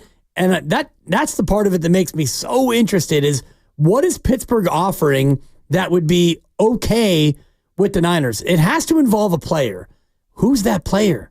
Like, who do the Niners want as you go through and they're not having joint practices with New Orleans because they have so many injured guys, and you start to look at the Niner roster and you think about where are they weak? And yes, we'd love to have Minka Fitzpatrick, and we'd love to have TJ Watt, and you'd love to have Pickens. Great. Those guys are probably not on the table, but who would it be that Pittsburgh would be willing to give up? It's a good question. Yeah, that is. I mean, if the trade ends up happening, that is the question. I am of the belief, Dibs, and you might agree that this trade isn't going to happen, and I think it's going to be because of what Brandon Aiyuk thinks. If you missed it, this all came from an Ian Rappaport tweet earlier this morning. On Twitter, Ian Rappaport wrote, quote, "The Steelers and 49ers have a deal on a potential trade, and Pittsburgh is in a good place on an Aiyuk contract. Sources say if SF gives the final sign-off, it's done. San Francisco has an offer out to Aiyuk on a long-term deal for him to stay. He hasn't accepted." I would just amend Ian Rappaport's tweet by adding one word there at the end. Instead of he hasn't accepted, I would say he hasn't accepted yet. Right. Because the offer is still on the table, according to Ian Rappaport, and that makes total sense. It makes absolutely no sense that the 49ers would be willing to trade Brandon Aiyuk. And Dibs, considering that, according to Ian Rappaport, who is very, very plugged in, the 49ers and Steelers have agreed in principle on a trade that would send Aiyuk to Pittsburgh. The Niners are comfortable, at least according to reports, with the potential return to San Francisco from Pittsburgh, and Pittsburgh reportedly is in a good place on a contract extension with Aiyuk that he would seem to prefer to the contract extension on the table from the 49ers. So if all of those boxes are checked, Dibs, why aren't we talking today on this Tuesday, the 13th of August at 2:16 p.m. as if Aiyuk is a Steeler? If all those boxes are checked, it feels like it's only awaiting one thing, which is Brandon Aiyuk saying, yep, good to go, let's do it. Yeah, and I wonder if it is the contract that he's potentially being offered, if it's not exactly what he wants, or if it's close and he has to figure out if that's really what he wants to do. And if you look at the arc of all this is, Aiyuk has requested to be traded. And all we've heard is, from TJ Hushmanzada, his personal coach, that BA just wants to be paid. He wants to be a Niner, but he wants to be paid. So which one does he want more? Does he want to be paid more, or does he want to be a Niner more? Well, we kind of found that out when New England was going to offer him a reported $32 million plus a year. That's him being paid, and he reportedly nixed that deal. So then you think, okay, he wants to be a Niner more than he wants to be paid. And here we go, a week later or a week and a half since that deal got nixed, and now we have this latest report. So what's the Pittsburgh money? Is the Pittsburgh money so much greater than $26 million that the Niners are reportedly offering? Is it 30? And so now he's debating it. It feels to me like it's probably like you were saying, maybe in the green room, where if Pittsburgh's offering $28 million a year, well, now you have to decide, like, is $2 million a year enough to where I want to leave the Niners, where I'm comfortable, where I've done well, we're going to be a Super Bowl contending team? Is $2 million a year enough to want to go to a new environment? Yeah. So it's a good question. I think the general consensus is the Niners offer, which is still currently on the table, is around $28 million a year. The Steelers offer $26 million. Sorry, 26 is what I meant. The Steelers is the one probably around 28, and then everybody else is higher than that. But those are teams that Aiyuk isn't interested in going to, or the Niners aren't able to get compensation back in return to their liking. So those deals are essentially off the table. All that's left is most likely the $28 million offer from the Steelers and the $26 million offer from the 49ers. Also important to note, these are just the per year AAV, the average annual value, which is a very, very minor part of these contract extensions. A big important number is the guarantee, and we do not know anything about that. But the AAV also matters, and generally speaking, players would like more on average than less. So it seems to make sense that Brandon Aiyuk would prefer the Pittsburgh Steelers contract. And when you compare that with the fact that everything we've heard is that Brandon Aiyuk would want to be a Pittsburgh Steeler, that he loves Mike Tomlin, that Mike Tomlin is his twin, and that he wants to be in Pittsburgh, you're kind of left confused. That was my first reaction to seeing Ian Rappaport's tweet this morning, was confusion. This makes no sense. The 49ers have all the leverage in this situation. They can approach Aiyuk and just say, I know you really want to be a Steeler, Brandon, but sorry, even if they were getting something in return that they valued, you could still just say, if you're the 49ers, sorry, Brandon, you're under contract with us. We're not trading you by any means necessary, except the 26, or play on the 5th-year option, or sit out and don't get paid at all. It's up to you. The choice is yours. The fact that the Niners, Dibs, are willing to essentially hand the racket over to Brandon Aiyuk when the ball is on their side of the court, it means to me that the San Francisco 49ers are calling Brandon Aiyuk's bluff. For whatever reason, they feel confident that Aiyuk doesn't actually want to go to the Steelers, and they're saying, all right, Brandon, put your money where your mouth is. You want to be a Steeler? Just sign off, and we'll get this done right now. But nothing has happened yet. He's still a 49er. It's only been 4 hours since that report, so, maybe if you're Brandon Aiyuk, you're trying to, weigh it all out, and what would it mean, and, how would you fit into that offense, and, do you really want to still be a 49er? That's the thing that I can't help but wonder about, because, if it's $26 million or $28 million, that doesn't feel like a lot, but maybe it comes down to just his own feeling about the ego of, making $26 million a year average annual value, and where that would put you on the ranking list, as opposed to making $28 million with Pittsburgh, and that puts you a little bit higher up with Jalen Waddle and, short of Amon-Ra St. Brown, but you're at least in the top 7 at that point. And if you settle for 26, that puts you down maybe at the bottom of the top 10 and even further outside of that. And so perhaps the ego part of that is what's weighing into his decision. It always was interesting to me, this whole conversation leading up to this moment, because we had, the Browns are interested, and the Patriots are interested, and the Steelers are interested, and Aiyuk is interested in the Commanders, but the Commanders not really interested in Aiyuk. And for all of these teams, it kind of felt like the consensus just across the country, football fans' consensus was, well, of course you'd want to be a Steeler over everybody else. And yeah, I guess I get wanting to be a Steeler maybe over a Patriot. Patriots are not in as good of a position as the Steelers. That's saying more about the Patriots than the Steelers. But during this whole saga, Dibs, when Pittsburgh was a legitimate option to acquire the talents of Brandon Aiyuk, the one question I kept asking myself over and over and over again was, what is so damn interesting about the Steelers?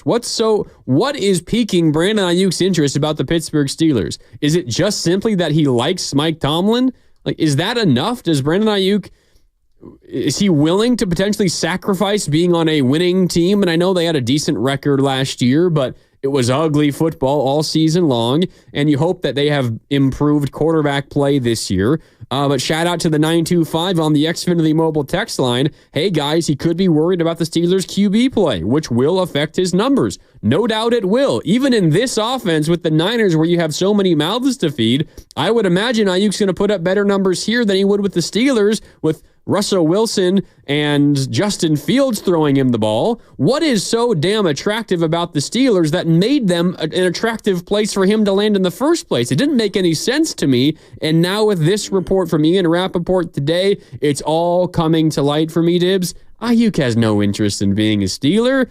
He's just trying to use them to get the Niners to offer them 28 instead of the 26 they're currently sitting on. I don't buy that because the Niners have not moved off the 26 in months. And, negotiations broke down back in May. And he reportedly, and this is nothing that I'm actually reporting on, but it seems like he went back and asked for more than what he initially was going to settle for based on the way that the market moved. And it feels like that the team and Aiyuk have been at odds ever since because all those other contracts came in over the top, and then Aiyuk went to his agent and said, whoa, the market's changed. We want more. And the team was basically saying, no, we were here at 26 and we were close to an agreement at 26, and now you don't want to do 26?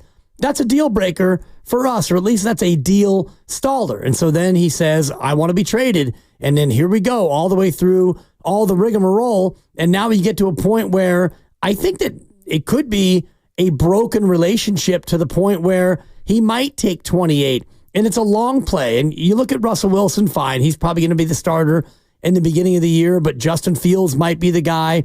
And I think that the one piece of this that makes me think that this deal might actually get done is Mike Tomlin, because it seems like he has a better relationship with Mike Tomlin than he does with Kyle Shanahan. And this is me from the outside looking in. I have no knowledge about, Brandon and Kyle. We know that Kyle reportedly had him in his doghouse a couple of years ago, although Kyle has refuted that.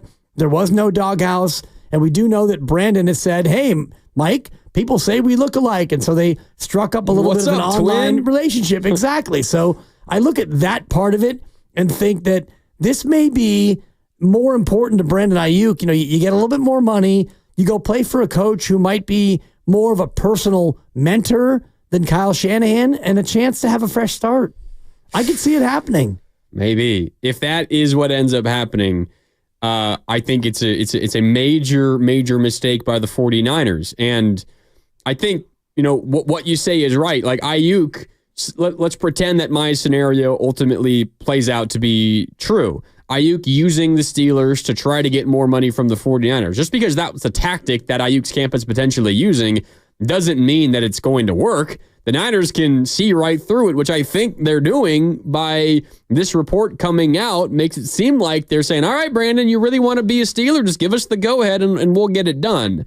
This could be Aiyuk's last gasp effort to try to get a couple extra $1 million, because I think ultimately, deep down, you might be right. Maybe he does desperately want to be a Pittsburgh Steeler, but everything we've heard, it was TJ Houshmandzadeh on with you and Mark Willard last week. You guys point blank asked him, if the money's the same, where would he want to be? And Houshmandzadeh said, the Niners. No doubt. The Niners. But the money's not the same. And that, I don't think that the money's the same. And it feels like that the Niners offer has not changed over the course of the last 3 months, maybe even longer. My only point is, it's not like he's so done with the Niners relationship that he'd be spurning them to go elsewhere for the same amount of money. There's at least, it's not as if his relationship with Kyle Shanahan is so broken beyond repair that he'd be willing to go anywhere at the first opportunity. Like there's still a good enough relationship. He would have done that to New England, right? Exactly. He would have taken the 32.5 or whatever that number was. He would have just run away to go to New England. But I do think that there's something about Pittsburgh that is attractive to him. And, maybe it's Mike Tomlin and the team. There's something about Pittsburgh that makes this feel more real to me than just him trying a last-ditch effort for leverage. We'll get into that coming up on the other side as we continue here on Willard and Dibs. It's Mark Randy in for Mark Willard alongside Dan Dibley here on 95.7 The Game. Willard will be back tomorrow, but until then, we've got you covered until 6 o'clock today here on 95.7 The Game. We're sponsored by Meineke Car Care Centers. I see the phone calls streaming in. Give us a call, 888-957-9570. More Willard and Dibs coming up next here on 95.7 The Game. Brought to you by Meineke, your one-stop shop for total car care. With over 50 years of experience and financing options that let you fix now and pay over time, you can trust your keys with Meineke. Engines, brakes, tires, oil. Meineke, doing car.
action on Twitch and YouTube. And make sure to hit that thumbs up button on YouTube if you like the show. It's all powered by First NorCal Credit Union, and you can download the free Odyssey app by scanning the QR code in the bottom right corner of our Twitch and YouTube streams with your smartphone. Everything we do can be found on Twitch and YouTube. Again, twitch.tv/957thegame and youtube.com/957thegame. Dibs, we're talking through the latest development in the Brandon Aiyuk saga. And I think saga is the appropriate word because this literally began like 2 days after the Super Bowl when the 49ers were conducting their end-of-season pressers and their end-of-season interviews, their exit interviews, and Brandon Aiyuk was caught by members of the media outside his locker inside of Niners HQ in Santa Clara, essentially kind of emotional, not quite in tears, but clearly frustrated, asking if he would like to be a Niner in the future. And he said, if that's the right choice, then yeah. And then members of his camp take to social media and say this might be the last time they ever step foot in Santa Clara and in Levi Stadium ever again. And the situation has devolved from there. And here we are, August 13th, still answering the same question. Is Aiyuk going to be a 49er or not? It's been about a 6-month drama story since then. Right. It's been unnecessary, too. I mean, they could have just signed him back in March for $26 million and been done with it. But he didn't want that. And whatever happened back in March never bore fruit and it never got done. And so from then, it was other contracts that came in and his price probably changed and the team didn't move and he requested a trade and all the rest of it. Everything that we know has gone on. And yet here we are at the final step on the ladder. It's either you take what we offered or you give us the okay and we trade you to Pittsburgh. It feels like we've finally reached the last step on the journey where it's either, you know, it's like I said earlier on the crossover, it's Schmidt or get off the pot. Either you want to be a Niner and you take what we offered because we're done negotiating. We're done with the back and forth. You want, you know, I had 32 from New England. We're offering you 26 or 28, 26. No, it's 26. If that's the number, here's our offer. It's on the table. It's printed. We've signed it. You can either sign it or not sign it. And if you don't sign it, then you're getting traded. And that's it. Because we finally have a trade offer, a trade partner that we are okay with. And if Aiyuk is okay with their compensation, and it seems like according to the Ian Rappaport report, he is okay with that part of it, then make a decision. It's up to you, kid. Yeah. 888-957-9570. The 49ers have reportedly come to an agreement with the Steelers on what their compensation would be from Pittsburgh in a Brandon Aiyuk deal. And the Steelers are, quote, in a good place on an Aiyuk contract, sources tell Ian Rappaport. But no deal has been consummated just yet. Why? Why is that? And where do you think this goes from here? 888-957-9570. We will go out to the phones in just a second. Mike, I see you. Hang on for 1 minute. Before we do begin here, just want to run past you exactly what Ian Rappaport did say. And instead of me reading, let's hear from Mr. Rappaport himself. Rap Sheet on his own personal YouTube page, by the way, summed up his report from earlier today. Here's Ian Rappaport. Here's where it all stands, as things have gotten a little bit spicy. Sources say the Steelers and the 49ers have agreed to terms on a trade. They have agreed to compensation, and the Steelers are in a good place on Brandon Aiyuk's contract. That does not mean the trade is done. Does not mean the trade is done. It simply means if the 49ers say yes, then it is done. That part has not happened yet, but the deal is in place. Meanwhile, the 49ers have made an offer for Brandon Aiyuk to keep him there on a long-term extension. He has not accepted that yet. The fact that he has not accepted that yet means it is simply not enough, and the 49ers are not there yet. So there are now dual paths for the 49ers. There's the potential trade with the Steelers, then there's the potential contract extension with Brandon Aiyuk. Neither thing is done. That is why we are in absolute limbo for Brandon Aiyuk. So that's Ian Rappaport. Essentially, if the 49ers give the final confirmation to the Pittsburgh Steelers, the trade is done and Brandon Aiyuk is a Pittsburgh Steeler, and he would then most likely sign around a $28 million per year extension, multi-year extension, to be a Pittsburgh Steeler for the foreseeable future. My question then, Dibs, is, well, if the Niners have agreed to the trade, Why haven't they said yes yet? They've agreed to the parameters of the trade, but they haven't finalized it yet. What are they waiting on? They're waiting on Brandon Aiyuk to go to Pittsburgh and say, yes, I will sign that contract extension. Whatever that number is, maybe they're going to Pittsburgh and trying to negotiate for a little bit more guaranteed or a little bit more guaranteed at signing, or maybe Brandon Aiyuk really doesn't want to go out and be a Pittsburgh Steeler. And, that's kind of what you're saying is, you make these demands and you do all these things trying to get the Niners to budge. And then when they don't budge, then ultimately you have to come home. And it reminds me a little bit of my sister. Shout out Hurricane Gale. And the year was 1978. And my sister would, and I love my sister, but she would run away from home. And she would say, that's it. I'm running away from home. And she'd run away from home. And the first time she ran away from home, it was like, oh my God. And I remember being in my room and crying my eyes out like, Gail's gone. My sister's gone. She's run away from home. And then dinner time comes and Gail comes back and we have dinner and it's like, okay, wow. And then, 2 weeks later, I'm running away from home. I'm running away from home. And she runs away from home and I cried, but a little bit less. And then dinner time comes and she comes back home. And then the third time and the fourth time and the fifth time. And I don't even remember how many times, but when she would run away from home, it became almost family comedy because, yes, you're going to see you in a couple hours. Exactly. Yeah. See you soon and all the rest of it. And that's kind of where Brandon Aiyuk is where, I want to be traded. Okay. We have a trade to New England. No. We're shopping you to Cleveland. No. We have a deal done with Pittsburgh. Okay. Maybe. Okay. Maybe. And if you say no to this one, then you know what? You come home like my sister, the great Hurricane Gale. She didn't sign for $26 million. She got, meatballs and rice, which is probably on the table that night. And that's it. And you go to bed and that's what you get. And that's kind of where Brandon is, where if you come home now after one last chance, we tried to give you what you want. And if you say no to Pittsburgh, I'm not going to sign. Well, then you either play for 14.1 or you take the 26 allegedly that we have on the table and we move forward. And that's what happened with my sister.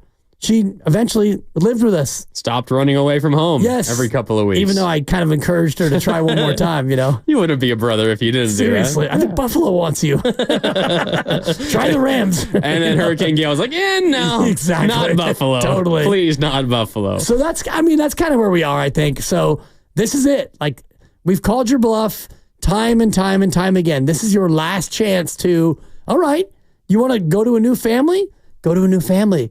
We found you a bed, and you can go there, and you can be a part of Pittsburgh. This is the third bed we found you. Right, And in your estimation, the best bed. Yes, the one you wanted the most. And if you say no to this bed, then we know you don't want to be anywhere but right here. Exactly. So at least, I think the 49ers' motivation, I think pretty clearly they don't want to trade Aiyuk, but maybe above that, Dibs, they just want a resolution one way or the other. Right. And I think that's why we got to this point now on this day, because you've got another game coming up with New Orleans and then the Raider game's right after that. And then after the Raider game, it's like, okay, football, real football, regular season football. Who is our X receiver? Is it Brandon Aiyuk? Well, we want it to be, but if you don't want to be here, then it'll be Pearsall, Conley, Jennings, Taylor. What are we doing? We're going to have to figure out. Robbie Chosen. Right. Somebody's going to live in Gail's room. If Gail moves out, we're going to have somebody fill that room because, we've got an extra bedroom, and that's kind of where we are. Yep. All right. 888-957-9570. What's your read on this Aiyuk situation? Do you think he actually wants to be traded to Pittsburgh, or is this all just a big game on his side to try to get the Niners to potentially up their offer? It seems like the Niners have called what they think is Aiyuk's bluff, but is it actually a bluff? We're going to find out soon enough. What do you guys think? 888-957-9570. Up next is Mike in Hayward. Mike, what's up? You're on Willard and Dibs. It's Grandy in for Willard, so Dibs and Grandy with you. Mike, how you doing? I'm doing fine. How you guys doing? We're doing all right, Mike. What do you got?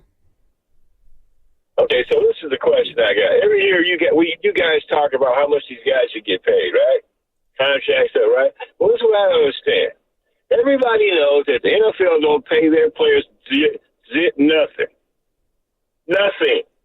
According to the NBA, they don't get paid at all. Those owners don't pay anybody any money. They've been getting away with murder for years, making tons of money. So a guy wants some more money, And everybody's telling me, well, take it or go somewhere else. Oh, really? Well, you got to go somewhere else. But the issue is, why don't you guys talk about how these guys are not getting paid? They don't pay them. It's never discussed. It's almost like, are you guys working for the team? Or you guys are what's going on? Nobody defends that. Even the NFL Association players don't defend it. They just take what they get. Running backs don't get paid nearly nothing. Quarterbacks certain people get money. Who they face to get the money. It's not evenly distributed, and they don't make any money. So $26 million ain't nothing. Yeah. I mean, appreciate the call, Mike. Yeah, I mean, Mike, it would be almost 100% raise on what he's already contracted to make this year from 14.1 to 26 if he had to play for 26. So, yes, it's more than not nothing. I know what you're saying, Mike, and I appreciate your point, and you're right relative to baseball where Blake Snell's getting $32 million and he's got a player option for next year that he can just pick up and he can come out and he could show up to camp again late and he could be terrible in April, May, and June again. And he's probably only going to make like 20 starts this year. Right. And you could go to the NBA where you've got Andrew Wiggins making 23 or 25 and he doesn't have to even try. He doesn't have to be very good and he still gets paid. So, Mike, your point is well taken, but I won't ever come on the radio and say these guys aren't making money. And yes, Brandon Aiyuk deserves to make more than what he's making, and he deserves to get a good long-term deal. And I do think that the Niners are offering him a long-term deal that may not be as much as he wants or maybe not as much as he, quote, deserves, but it's not like the team is completely freezing him out and saying, oh, no, you're going to play on your fifth-year option. I think they've tried in good faith to give him an extension. Yeah, and it's one thing, like, the team is worth what, like $6 billion? Like, it. From one angle, you can totally understand the athletes, and I think it's very specific to football, considering it's by far the most violent sport, at least of basketball, baseball, and football. And it's the sport where contracts, generally speaking, are not guaranteed. A big portion of these deals are not guaranteed.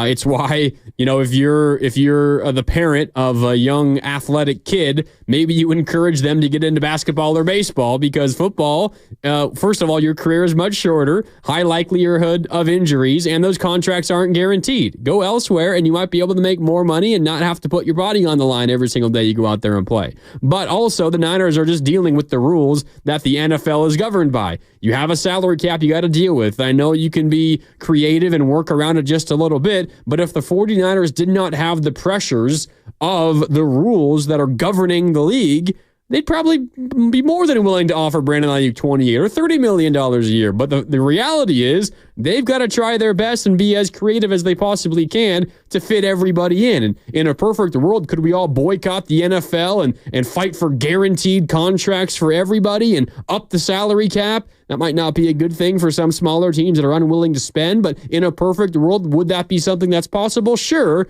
but we're dealing in reality, not in a perfect world, and this is the reality the Niners are currently dealing with. Yes, and it's salary capped, and you've got a quarterback who's going to make 50, 55, 60, whatever he's going to make based on what he does this year, and so you don't really have a ton of money to give to everyone, and ultimately you have an offense that doesn't pass the ball as much as other offenses. You threw it 32nd most in the NFL last year, which is dead last. And I do think that that's partially by design.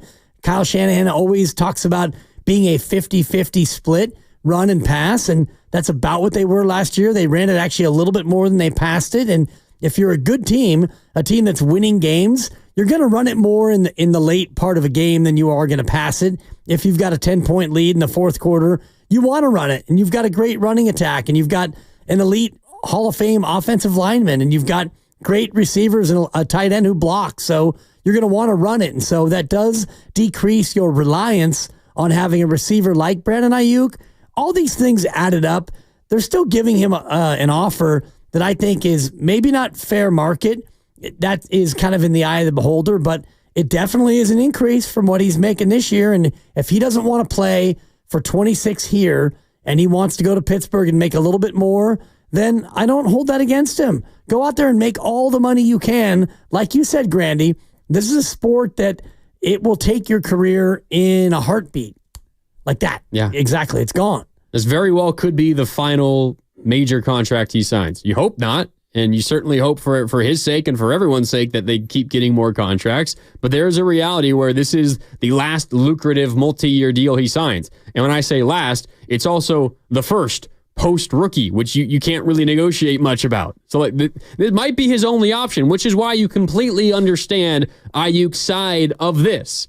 And you encourage him. And if you don't encourage him to try to fight for everything that he can possibly get, then I think maybe you got to check your priorities. But you encourage him to try to get everything that he possibly can. But at the same time, that doesn't just mean the 49ers should bend to whatever Brandon Aiyuk's will is, because you have so many other factors to try to consider. Now the ball is simply in Aiyuk's court, and he has to decide, Dibs, what is most valuable to him. Is going to Pittsburgh potentially for an extra $2 million a year, right? $28 million versus $26 million.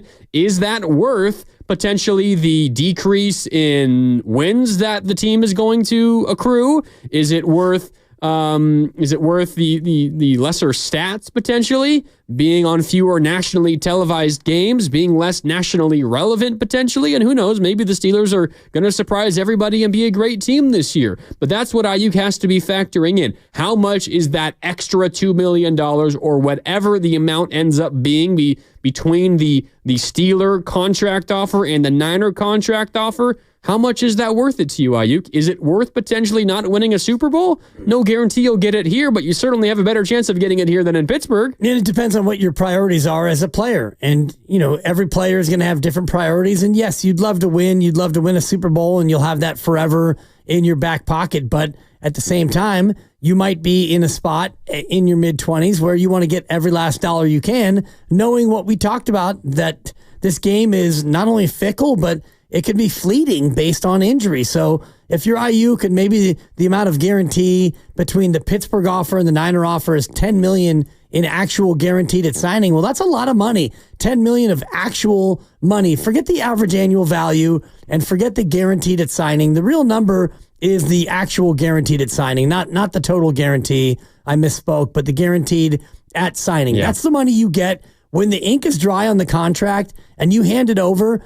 You get that money, whether it's $30 million, Amon-Ra St. Brown, or what Justin Jefferson got, which was, I think, $88 million guaranteed at signing. That is what you get when you sign the contract. So if I'm in Brandon Aiyuk's spot, that's the number that I'm most worried about. And yes, if I'm more worried about money than I am about winning, then that becomes a bigger issue to me than it would have been for other players. It just depends on what you prioritize, because if you're a Niner or a Steeler, obviously you have a better chance to win the Super Bowl this year with the Niners. Mm-hmm. And you have a better quarterback, and you've got a better everything. You've got a better play caller and all the rest of it. And maybe your relationship with Mike Tomlin's better than Kyle Shanahan. I don't know that. But money aside, if your number one priority is winning, well, then it's an easy choice. And then this would have been signed a long time ago. Yeah. I think. But it hasn't been signed. I mean, I think ultimately what's going to happen, Dibs, and we can lock in our predictions now if you want. I think ultimately what's going to happen is Brandon Aiyuk will return to the 49ers and he will sign whatever their offer is, around $26 million per year, because I think everything that he's done this offseason, everything, and I mean from going on TikTok and posting his video conversation with Jaden Daniels, the new quarterback of the Commanders, to officially requesting a trade, to having TJ Houshmandzadeh come on with you and Mark Willard last week and fight for his side of this negotiation. Everything that the Aiyuk camp has done this offseason has been with one thing in mind. And that one thing has just been squeeze as much money as you possibly can out of the 49ers, because nowhere in my right mind would I ever want to leave here. This is a footballer's dream. So in my opinion, lock it in. Brandon Aiyuk is going to sign a major contract extension with the 49ers. Everything else has just been his camp's effort to try to get a couple $1 million extra out of the Niners, so he feels like he didn't leave any money on the table. Yeah, that would be, I guess, surprising to me, because I've said all along that I thought he'd be traded, and might have been yesterday or even last week where I basically capitulated. It was a capitulation sensation where I all but said that, I was wrong. Looks like he's not going to get traded. Looks like he'll be here after all. Cha-ching! I got it, Carter. Don't worry about that. Thank you. Appreciate that. But maybe turns out I'll be right if he does get traded, because this report today, it caught me by surprise. The idea that the Niners have made their last best offer, and they've also kept working. And if you take the report as fact, they've kept working to try to trade him, and they actually have come to terms with Pittsburgh on a trade that would work with the 49ers. And so now it's up to Aiyuk to either take Pittsburgh's money or take our money. And our money, it's probably the same contract we offered you months ago. This is kind of teetering on the edge of being kind of disastrous for the 49ers, though. Let's pretend here for a second that the 49ers think Aiyuk is bluffing, and by doing what they're doing, agreeing in principle to a trade with the Steelers, and then handing the racket over to Brandon Aiyuk for his approval and for him to make a decision, you're essentially calling his bluff. If Aiyuk then turns over pocket kings, and the 49ers are left realizing, he actually did want to go to Pittsburgh, and then you're left getting back a second-round pick, a fifth-round pick, and a reserved offensive lineman, then if you're the 49ers, you are looking at a team that suddenly doesn't have as good of a chance to win the Super Bowl this coming year. 49ers in shambles. The 49ers are in shambles. Shout out Matt Steinmetz. If that is what happens, then I think the 49ers, rightly so, deserve to be criticized heavily for the way this offseason has played off, but they're in the middle of pushing all their chips in the middle of the table, making a big call in the World Series of Poker. If they get it right, they're going to be champions. If they get it wrong, they're off the table entirely. It depends on who they get back. And I threw out the name Isaac Seumalo, who's a guard for Pittsburgh. If he's a guy who comes back, he's making $8 million a year. He's a guy you could immediately put in your starting lineup, and your O-line would get better. Your receiver spot maybe gets worse, but that's going to be the case no matter what.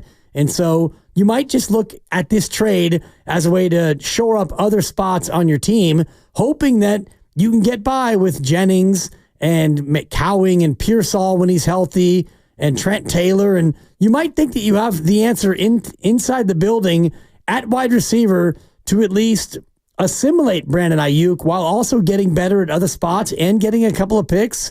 It's a tough sell, but if it works, then all of you are going to have to go back and apologize to Kyle Shanahan and John Lynch. Mm-hmm. You're playing with fire, though. I mean, half your receiving core is injured, and some of those injured guys that are supposedly going to be making up for Aiyuk's absence are also rookies, and you don't know what the hell you got with those guys. And you're looking at a season where you have a legitimate, really good shot to win the Super Bowl. You're probably going to be Super Bowl favorites if Aiyuk is on this roster again going into this 2024 season. And you're staring down the barrel of the gun on a potentially $60 million contract per year contract for your quarterback kicking in not this season but next. And you're willing to play this risky with your all-pro wide receiver. And if he ultimately calling his bluff and he goes to Pittsburgh and you're left with a reserve lineman and a couple of picks, that's a disaster. And the Niners might not be able to recover from that. And I know Steiny is thinking, a couple of years down the road. I could not care less about a couple of years down the road. It's almost like the Warriors conversation, Dibs. I don't care about 3 years from now. I care about this coming season because we've got a great player on this roster right now. The Niners have 5, 6, 7 great players on this roster right now. Who knows what the team is going to look like 2, 3, 4 years from now? Right, but maybe you can withstand the loss of one of those great players if you feel like you have a replacement in-house, whether he was one who was drafted or somebody else you already have, and you can plug them in and you can have the step back not be a full step, but maybe a half step, and you get better in another spot.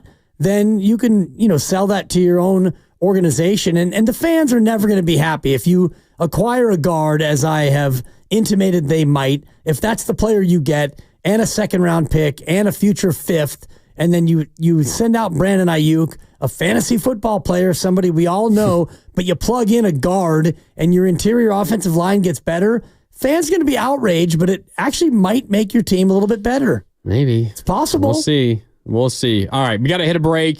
888-957-9570. You're also going to want to stick around because you got to hear what Diana Rossini reported earlier today. Diana Rossini of The Athletic. I think this is a major part of how this negotiation is working out behind the scenes. What does Aiyuk really want? Diana Rossini has a hint. So stick around for that as Willard and Dibs continues. It's Dan Dibley, Mark Randy with you in for Mark Willard. We got more coming up on the other side. We're presented by Fremont Bank, celebrating 60 years of full-service banking with no compromises. More coming up next on 95.7 The Game.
Now, back to Willard and Dibbs. It's a great question. Wow, that's a great question. That's a great question. That's a great question. And that's a great question. On 95.7 The Game. I think the great question counter yesterday and today is 1-0 for you, right? Let's go, yeah. You're kind of on a bit of a roll, even against Mark Willard, too. 3 of the last 4 went to the There Denver. you go. Yeah. And the good Dr. Brian Feely coming up here in an hour. Oh. Which, I got to start thinking of questions to make sure I get a great question and not you. Yeah. And that's, they're on the payroll, so to speak, so I don't know if those actually count. Willard always tries to discount them when they go my way. Of course. And when he gets one, it's a complete exultation sensation is what that is, so... We'll keep it rolling. Yeah, we'll keep it rolling.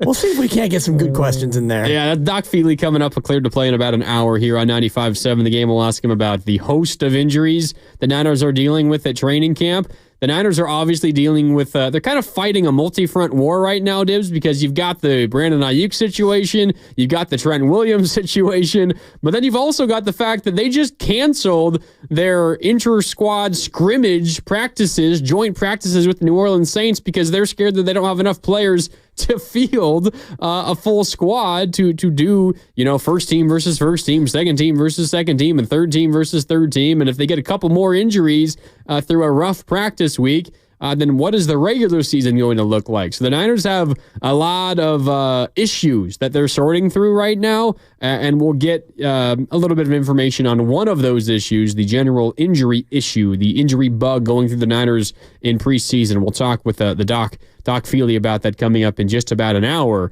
But we're focused on this Aiyuk situation because the news of the day, according to Ian Rappaport, is the Steelers and 49ers have a deal on a potential trade, and Pittsburgh is in a good place on an Aiyuk contract. Sources say if San Francisco gives the final sign-off, it's done. San Francisco has an offer out to Aiyuk on a long-term deal for him to stay, but he hasn't yet accepted. We have both interpreted this, Dibbs, in slightly different ways. One of the reasons I believe that Brandon Aiyuk is just bluffing and he has no interest in going to the Pittsburgh Steelers and ultimately will sign that offer sheet with the 49ers is because of what Diana Rossini had to say earlier today on her podcast, Scoop City, the Scoop City podcast with Chase Daniel via The Athletic. She had this to say about Brandon Aiyuk's offseason and his wishes, which haven't always been consistent. Here's Diana Rossini.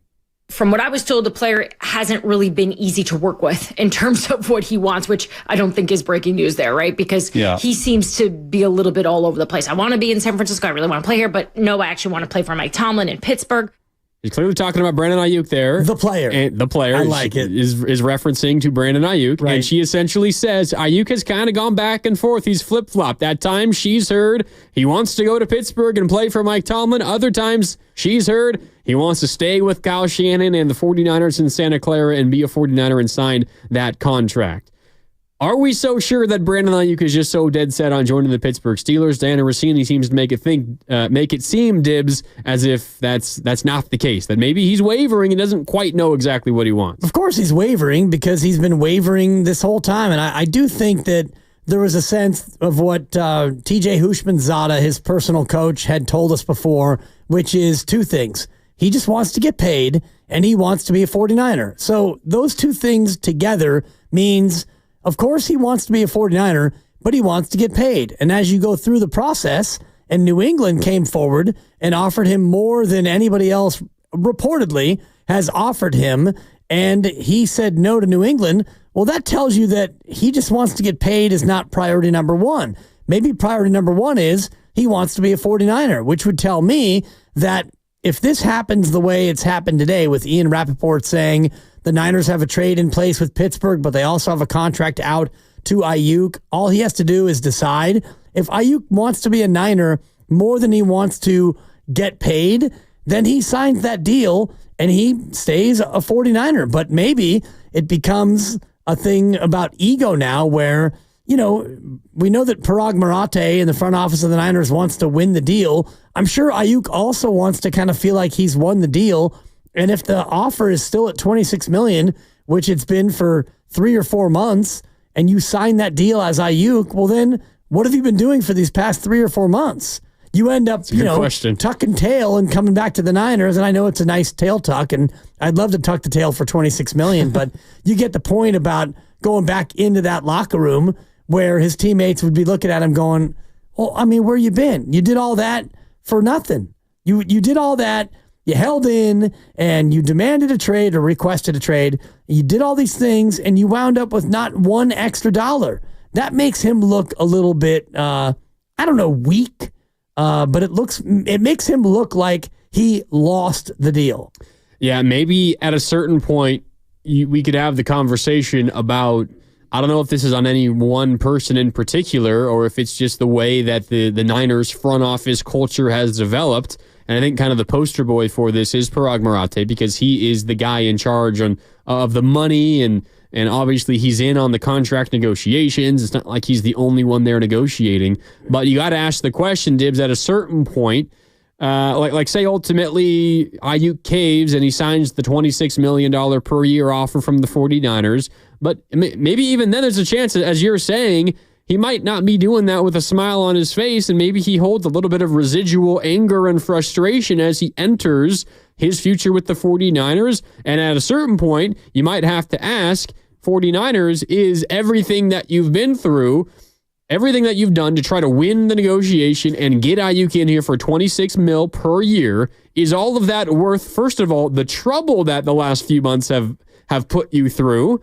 And is it also worth maybe any future frustration that it might cause? And is it worth, the league-wide perception of how the Niners do business? Is all of that worth it for saving a couple of $1 million a year? It doesn't seem like it, and especially if it ends up affecting the way you go about doing things with other free agents, and they look at how you treated Brandon Aiyuk, and if you drag him through all this, and if you're another free agent and you see Brandon Aiyuk, a homegrown player who wanted to be here, and eventually he has to settle for $26 million, and he's not happy about it. I don't know if the optics of that are good for your future courting of other free agents. If the word out there is that you kind of grinded Brandon Aiyuk over $2 million a year, and he's not happy about it, and that word gets out, that might affect you in the future. Yeah. Yeah, we do have a poll that we put up on our Twitter page. Shout out to our director of sports, Lucas Alexander, at 957 The Game on Twitter if you want to check it out. Who do you blame for Brandon Aiyuk not being in camp, as we are less than 4 weeks away from the 49ers' first game? We're approaching 250 total votes. It is essentially split 50-50, Dibs. 51% blame Brandon Aiyuk, 49% blame the 49ers. Nearly 250 votes in, and is split basically right down the middle. And in fact, the first reply to the tweet is, we need another option for both. Right. And I think that would be taking the cake if that was an option. There's certainly blame to go around on both sides. But then generally, when that's the case, Dibs, I think this might be the point you're getting to. Maybe that calls for a simple compromise. Aiyuk wants 28. The Niners want 26. Maybe Niners, you beef up your offer just a little tiny bit. Don't quite get up to where Aiyuk is sitting, but maybe you make a concession just a little bit so that Aiyuk can maybe sign that contract offer with a little bit of a smile on his face and make him feel like his efforts at least were rewarded by an extra $1 million or so per year. Right, but if you're Parag Marathe in the front office for the 49ers, it's not what you do. You have a number that you are willing to settle for, and that's what you do. And if you offered 26 back in March, and I don't know this to be the case, but it feels like by reading the tea leaves that there was an offer in place back in March, and Aiyuk and the team were both close to agreeing on it. He reportedly had his suit pressed and ready. He said that as much on the Pivot podcast. Right, so he's going to show up here, and we're going to do this back in March, and this is not going to be a thing that drags all summer long. And then that number changed because all those other offers came in, all those other deals got done, Devontae Smith and Waddle and all the rest of them. And so now Brandon Aiyuk is thinking, man, 26 that's not enough. I'm worth 28.5 or 29 or maybe even more. And New England, turns out, they were willing to give him a reported 32 if he would accept a trade to them. So Brandon's now thinking, I can't possibly do 26. And so here we are on August 13th, and we've gotten to a point where it's ultimatum time. And the Niners are saying, sign or, we're going to trade you. And that's where now he has a choice to make because it doesn't feel like the Niners are willing to do, all right, Brandon, let's just meet at 27 after all. I could be wrong, but it feels like this news today from Ian Rappaport is the Niners are saying, this is our last best offer. This is it. This is the offer. August 13th. We're getting ready for New Orleans coming here on Sunday, and then we got a trip to Vegas, and then it's the regular year. Let's go time. Enough of this. No more of this. Either you take our 26 or we trade you to Pittsburgh and we move on. Yeah, it feels like the time for negotiation is past. Yeah, and it's something that Rappaport said. There's dual paths. There's a couple of different paths here. I think for the 49ers side, you kind of have dual motivation. First of all, you want Aiyuk here. You want Aiyuk here at your number. And obviously, we don't know exactly what the ramifications would be. But if they just sign Aiyuk to $28 million a year instead of the 26 that they're reportedly offering, maybe that means you can't re-sign Diamador Lenore in the future. Maybe it means that you're going to have to say goodbye to Mooney Ward. Maybe you're saying goodbye to Mooney Ward anyway. Who knows? That's certainly possible. We don't know exactly what the ramifications are. I would imagine because the 49ers are being so steadfast in their negotiation, or really lack thereof, that there are very, very real reasons why they are controlling this negotiation the way that they are. They're not doing it to try to spite Brandon Aiyuk. They're doing it because they think it's what's best for the organization. You might disagree with what's best for the organization, but I guarantee you that is their motivation. I also think what comes into play here, Dibs, is the way the Nick Bosa situation worked out last year. Nick Bosa won that negotiation. Absolutely. And by all accounts, he's really the only Niner player of this era to have won the negotiation. It maybe feels similar from the outside, and maybe you think that Brandon Aiyuk is winning this negotiation, but if the 49ers, Dibs, haven't yet upped their offer to match what Brandon Aiyuk is asking for at this point, and considering how much of this has been negotiated out in public, I find it hard to believe they will ever go up to 28. They would sooner trade him. Maybe that's a mistake, but it seems like that is the reality. I think that this negotiation coming on the heels of last year's negotiation where Bosa took the Niners to the woodshed and beat them, that might be having an impact on this as well, because it limits the 49ers' flexibility on this one, and you also don't want to set the precedent where your players just play hardball under contract and they can get whatever they want. Good point about precedent. I do think that that's part of it where, if you cave on this one, well, now you have a situation where a year from now will do the same thing. Right. Other players are going to want to come at you and say, well, you did it for Aiyuk. And, Bosa is totally separate, much like Justin Jefferson in the wide receiver market. Yeah. Nick Bosa is not a negotiation, I think, that you can look at as a comp because he is the best in football, or one of the 2 or 3 best in football at his position. And his position is maybe the second most important in football behind quarterback. We could argue left tackle, but outside certainly of that, more than wide receiver. Absolutely more than wide receiver, no doubt. And, Brandon Aiyuk might be your second most important wide receiver, and they just drafted your possible replacement. So all those things lead into this.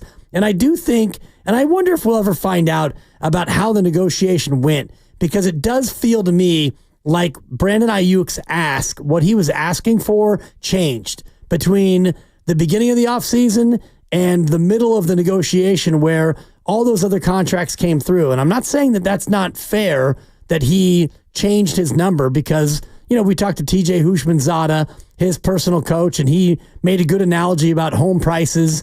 If you go to buy a house in March and it's 1.3 and you say, oh, well, we're not sure, and you go back in June and that same house is now 1.6, well, the house is worth 1.6 now. And that's just the way that goes. That's the cost of doing business, and that's the way the market forces go. And it's kind of the same thing with wide receiver, and I get that. But if you're the Niners brass and you felt like you were really close to a deal back in March, and then you get to April and May, and now you're not so close because his number has changed, I could see where they'd be pissed off.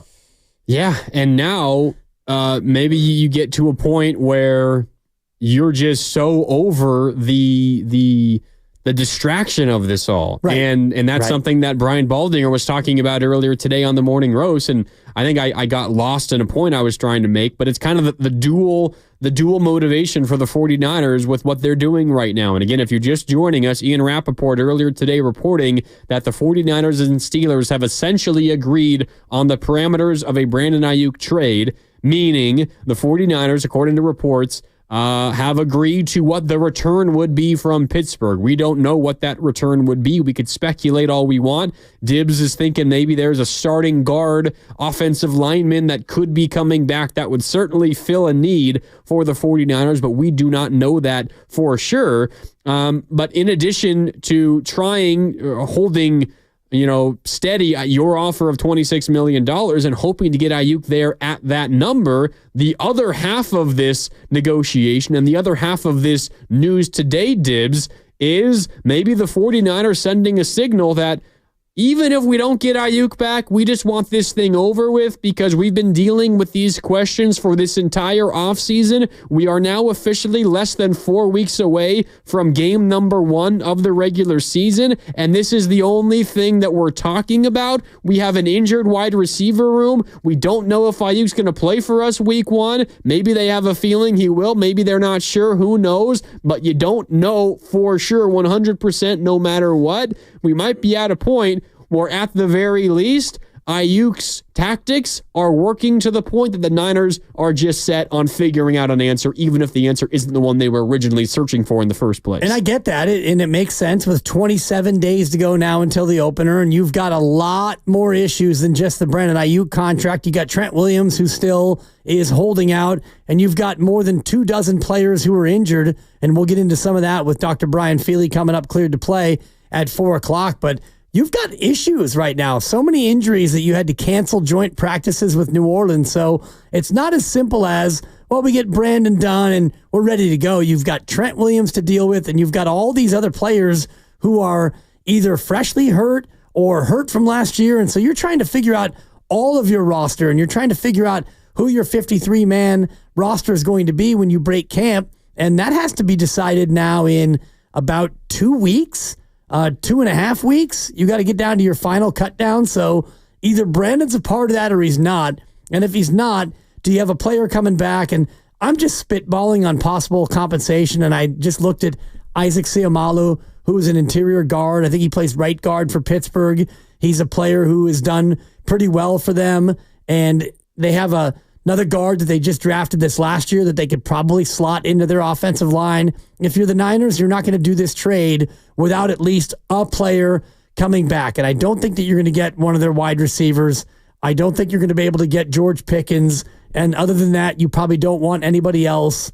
Van Jefferson, he won't start for you. And the rest of their receiving core is probably not good enough to acquire. Ideally, if you're going to trade with Pittsburgh, you'd get TJ Watt. You're not getting him. You'd get Minka Fitzpatrick. You're not getting him. So if you want to think about what you actually might be able to get, I looked at James Daniels, who's the right guard, and I looked at Seumalo, who's the left guard. And those to me feel like spots where the Niners could get an upgrade, get another body in. They've got injuries in their interior offensive line already. So that for me feels like a player you might get back. Not sexy. Don't get me wrong. I'm not saying that, fans are going to run out and get a 73 Seumalo jersey, but he's at least a player you could grab and put into your lineup, and maybe you could offset some losses you already have. The Pittsburgh Steelers, their current fullback, the only fullback on the roster, Jack Coletto, who was a 49er practice squad player last year, undrafted out of Oregon State, played like every position on offense you possibly could at Oregon State. Niners really liked him, but he got picked off their practice squad by the Pittsburgh Steelers. Just throwing out a name, not that would be the basis of a return for Aiyuk, right? But it is a name that I recognize as a former 49er and as a player the 49ers did like. I think the other thing that is interesting, and I was kind of sorting through there's so many twists and turns this Aiyuk conversation has taken over the course of the last 6 months, but even specifically recently. You remember what happened last Friday. Last Friday, it was Tom Pelissero and Mike Garafolo, both of the NFL Network, both who are very plugged in and have been all over this story, although I think they've kind of been misled a little bit at times. But on Friday, they both reported the 49ers have made a renewed effort in recent days to strike a long-term deal with wide receiver Brandon Aiyuk. The situation is fluid, and other teams, including Pittsburgh, are still in the mix, but a return to San Francisco appears increasingly possible. That was last Friday, Tom Pelissero and Mike Garafolo. And then if you remember, after we were all,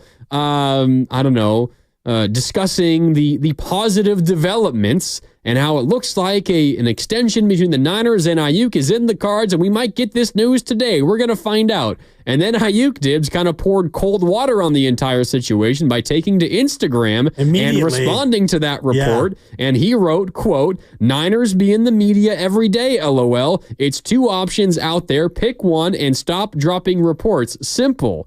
It seems like the Niners Dibs have responded to Brandon Aiyuk by saying, "It's not us making the choice, Brandon. It's you. The ball is in your court. You have two choices. 28 with Pittsburgh, 26 with us. We're waiting on you, big guy. Make a choice." The Niners have seemingly responded to Aiyuk's response to them, and they've handed him the Uno reverse card. No, not so fast. Totally. This is up to you. It's great. Maybe even a draw two, which is second only to the draw four. I hate the draw four. It's pretty funny that you mentioned that because my daughter, who's almost 2, has a children's book in which some of the characters are playing Uno. And so I've tried to explain to her that this is Uno, and she's not ready for card games, but it is the reverse card that they've played because he said, yeah, you got one of two choices. And they said, okay, here's your choice. It's Pittsburgh. And so they've done the work to get the Pittsburgh thing.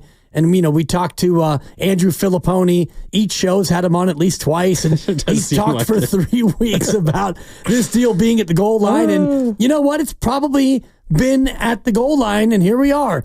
Either Brandon Aiyuk is going to go QB sneak and get in, or he's just going to take a knee and say, no, I want to be a Niner. But it does feel like they played the reverse card and the ball is in his court. If they have a deal in place with Pittsburgh and Brandon Aiyuk has the opportunity to get a deal done with Pittsburgh, and I believe that that's also been done, or at least that's been close to being a done deal, what are you going to do, Brandon?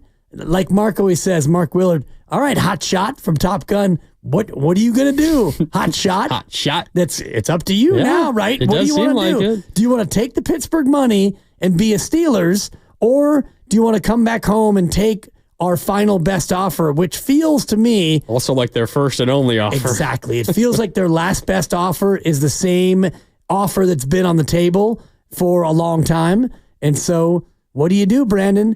Because it feels like if I'm Brandon, thinking only about ego, if I come back to the Niners and take that offer, that's an L.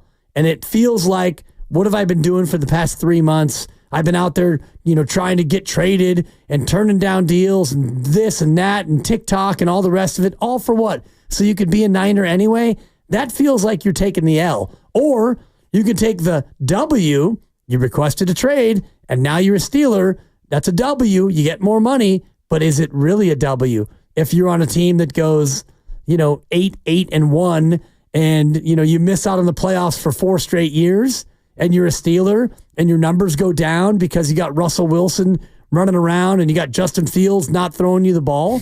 So it might be a W on signing, but eventually it might be an L. Yeah, and I think the Niners are calling Aiyuk's bluff that Aiyuk feels like going to Pittsburgh would actually be an L and not a W. I think that's what the Niners believe. We'll see ultimately what Aiyuk believes. I firmly believe that the ball is in Aiyuk's court, and he's got to make a decision one way or another. And the Niners, at this point, they've washed their hands of the situation. Whatever Aiyuk decides, they're going to go with. It does feel like we're at that point. All right, time for a break here on Willard and Dibs. When we come back, we'll get into this more. Also, a couple of things that Brian Baldinger said earlier today on the Morning Roast. You're not going to want to miss that. Maybe it gives us some insight into the 49ers position and why they are okay washing their hands of this situation. That's coming up on the other side as Willard and Dibs continues. We're sponsored by Lucky California. More on the other side next.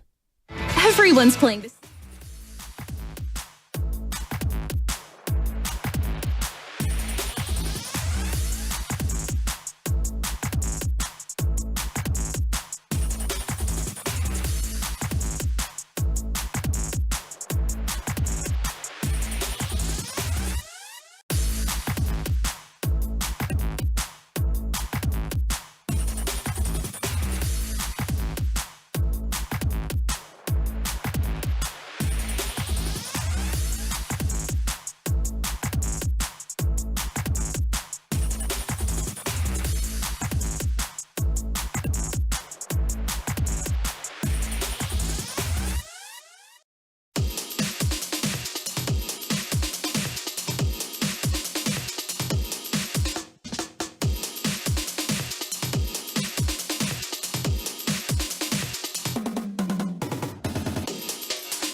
Now, back to Willard and Dibs on 95.7 The Game.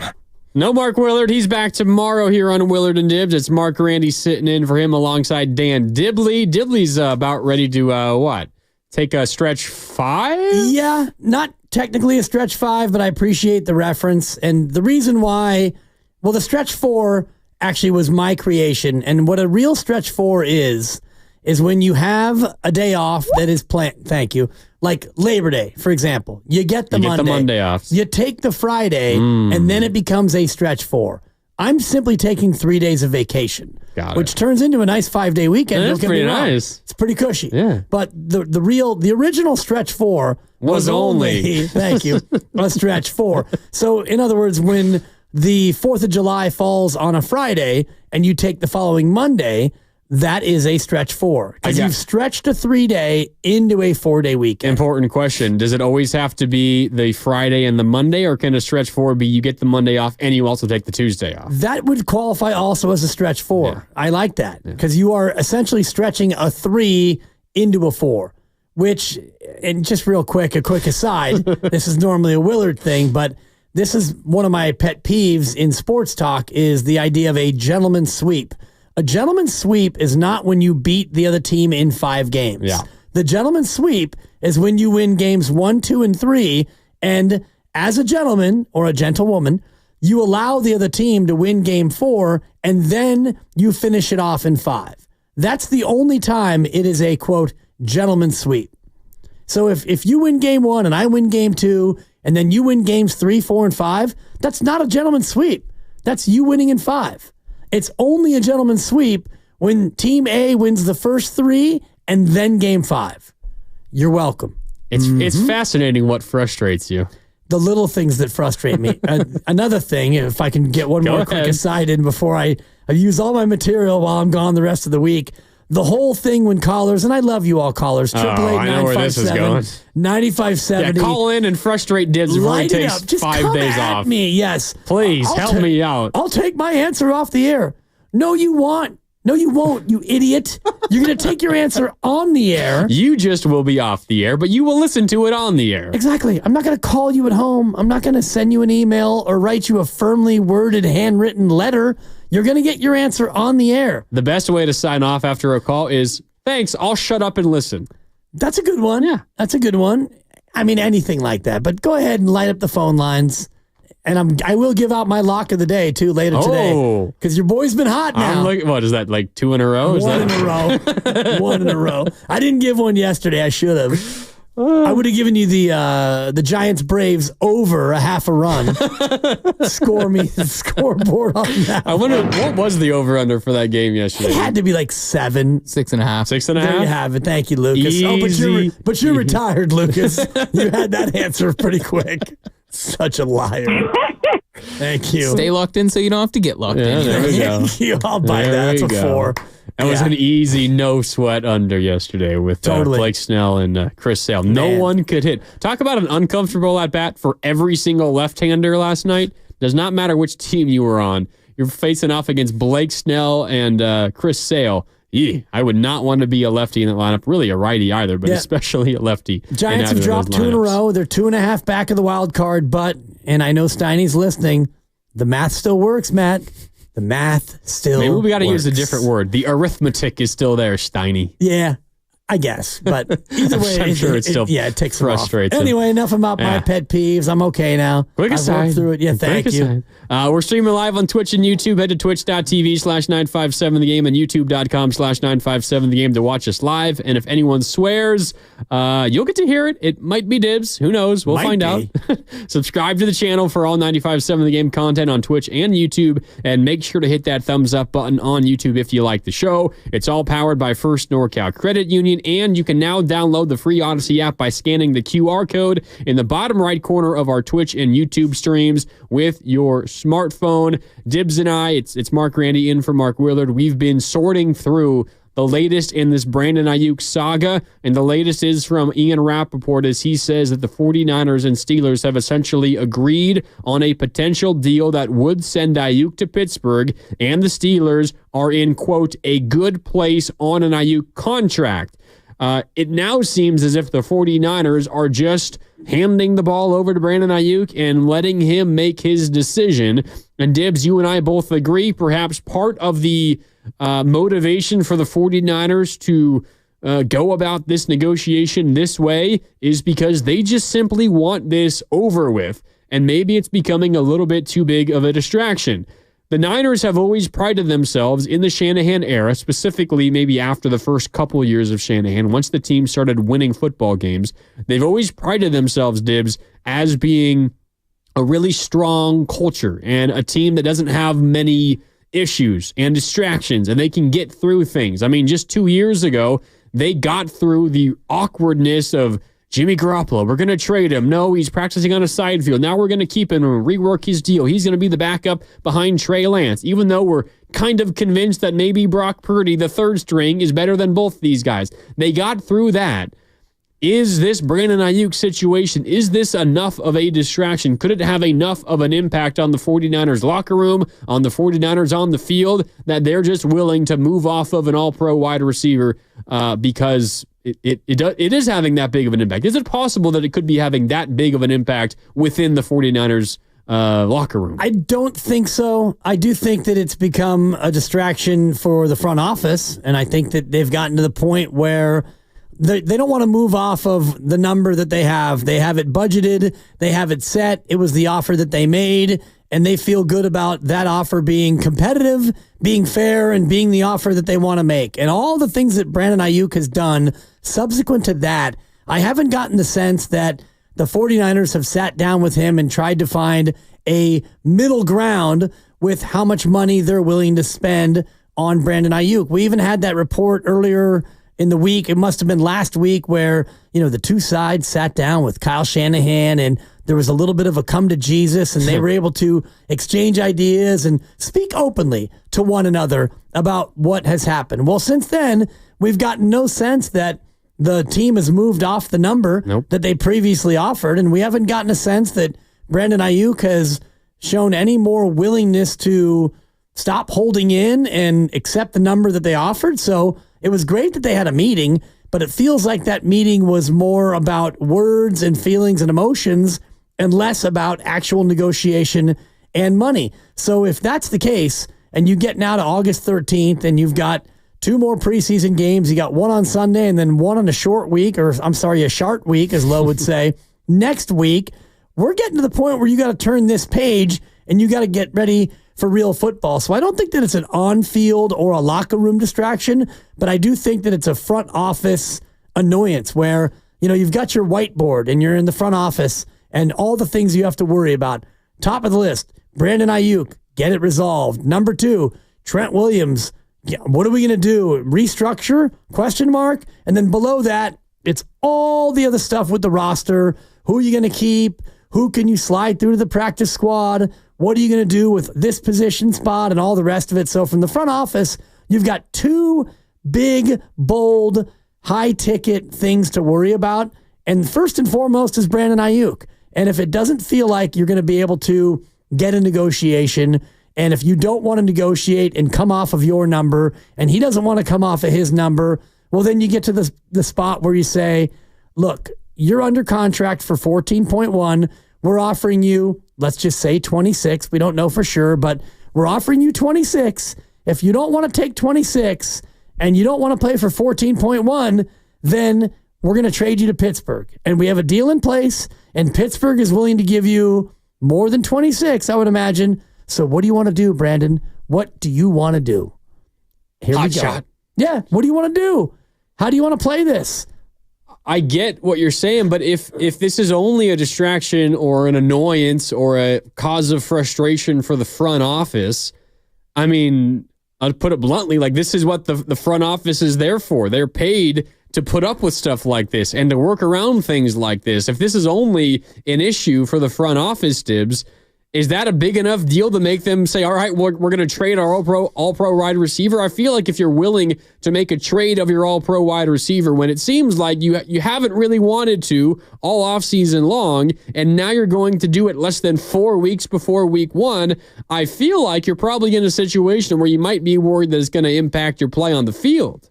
in some. I mean, if it's just going to impact the front office, like Parag, Jed, Kyle, and John, deal with it. Sorry, like it's kind of what you got to do as members of the front office of an NFL team. I think maybe what would push them across to being willing to trade someone is if, maybe there's a little bit of rumbling in the locker room that not everyone's cool with how this thing is going down. Or the other piece of it for me, because I don't think in the locker room, and I've heard this from every pro athlete I've ever interviewed or talked to or, talked about, is they don't count each other's pockets. So if Brandon Aiyuk is in this spot and he feels like he needs this money or he needs whatever he needs, I don't think any player in there is feeling any kind of way about what he's trying to do because they've been in that spot or they will be in that spot. And so you don't want to judge another man trying to go out there and get the money that he thinks he has coming to him. The other piece of it, though, is maybe they feel internally like Brandon Aiyuk won't play on the fifth-year option. So maybe he's willing to continue holding in, which means, I'm going to show up. I'm going to be there. I'm going to be in meetings, but, when it comes time to practice, I'm not going to practice. And when it comes time to play me, I know you're not going to play me because I don't practice, but I'm still going to get my money. And I know Mark Willard's been adamant about that being disastrous for Brandon Aiyuk's career, and it is. I don't think that that's a positive for his future ability to get money, but there's got to be some sense inside the building that Brandon Aiyuk will not do what they want him to do if they say, look, no deal. Either you sign for 26 or you come in and play for 14.1. And if he doesn't want to do that, there has to be some feeling like he's going to either not make life miserable, but it's going to continue to be a problem for them if he tries to do that. Okay, that's interesting that you brought that up because I did pick out this piece of sound from your guys' conversation, you and Mark Willard, with TJ Houshmandzadeh from last week. And it was, first of all, it was kind of interesting the way that TJ laid this out because you guys did a great job asking him all the pertinent questions, but he never really identified the just accepting the $26 million offer that's on the table from the Niners reportedly. He never really identified that as an option. For TJ, it was either trade me, and this is TJ speaking for Aiyuk. It was either trade Aiyuk, it was up your offer and sign him for about $28 million a year, or it was force him to play on the fifth-year option. TJ did not have in his mind the $26 million offer as an option, and maybe that was just simply Aiyuk's side of things trying to get that offer increased to 28, and that's well within their right. But you guys then asked, okay, TJ, what if Aiyuk doesn't get traded? Niners refuse to trade him, and they also refuse to give him an extension. What would Aiyuk do? Would he play on the fifth-year option? How would that play out? And here's what TJ Houshmandzadeh, Aiyuk's personal wide receiver coach and friend, and is clearly up to date in this situation. Here's what he had to say last Thursday about Aiyuk potentially playing on the fifth-year option.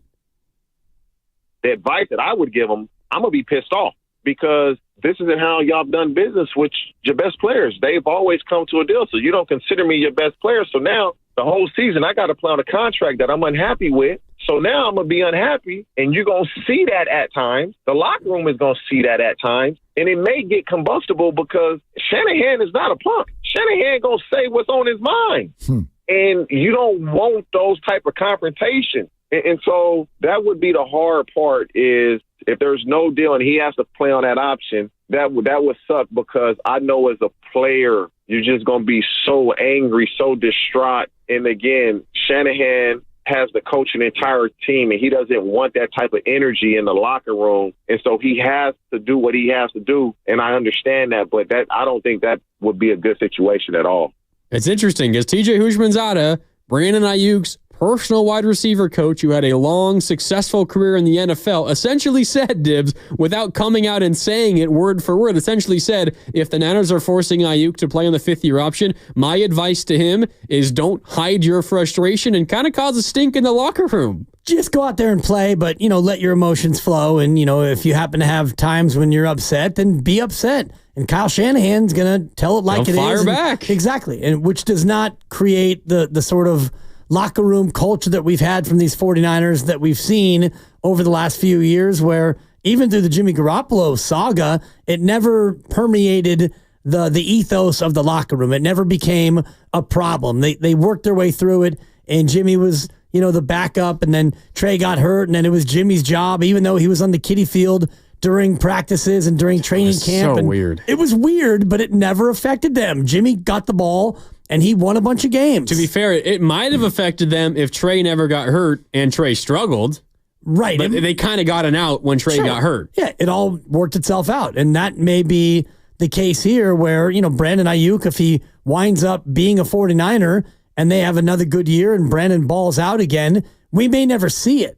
Like the old David West line from the Warriors dynasty. All y'all never saw what happened. Just wait till you find out exactly what we went through. Exactly, which we never found out what they went through. Which was what? That was like the 16-1 postseason? Yeah, exactly. When they dominated. And the first thing he says after they win was, we went through a lot of you-know-what all season long. And you had no idea, which, good teams can keep that stuff in-house, and the 49ers might have that ability if Brandon has to come back and do all that.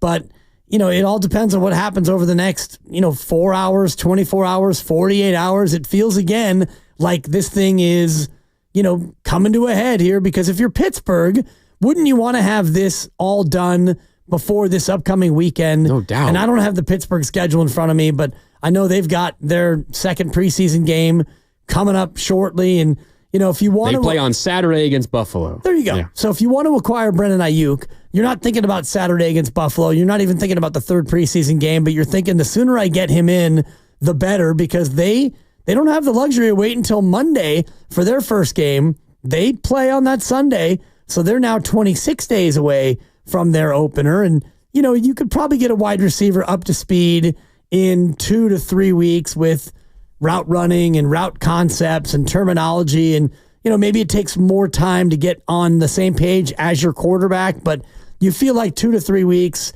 you could make that work, but you're starting to run up against that deadline if you're acquiring a player that you're going to count on. Which is why I, again, asked the question, why hasn't anything happened just yet? If what Ian Rappaport is reporting is true, and I guess, we could just throw a wet blanket on top of everything, and we could say, well, what he's reporting just simply isn't true, and then this whole conversation is moot. But Ian Rappaport is very plugged in, and there's no reason to not believe what he's reporting. And if what he's reporting is indeed true, everything is in place except for the final sign-offs.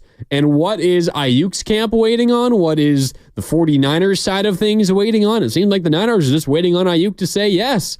Ultimately, the Niners don't really need Aiyuk to say yes. I guess they do need Aiyuk to be able to sign the extension with the Steelers, but that seems to be part of this deal that's been done for 2 weeks. The Aiyuk Steeler extension seems to be something that has been agreed upon for a really long time, and the holdup on this deal was what was coming back from the 49ers. But if you're asking what changed today, what was the news today? Oh my God, you guys are talking about this again. What changed? What changed is the Niners and Steelers have agreed on the compensation to go back to the 49ers, and still nothing has happened. So what is the holdup now? If the holdup was the compensation going back to San Francisco, and now it's still being held up after the compensation is agreed upon, the only possible thing I can think of that's holding it up is Aiyuk. And maybe he's not actually willing to go there, and maybe that's contributing to the 49ers' decision to try to just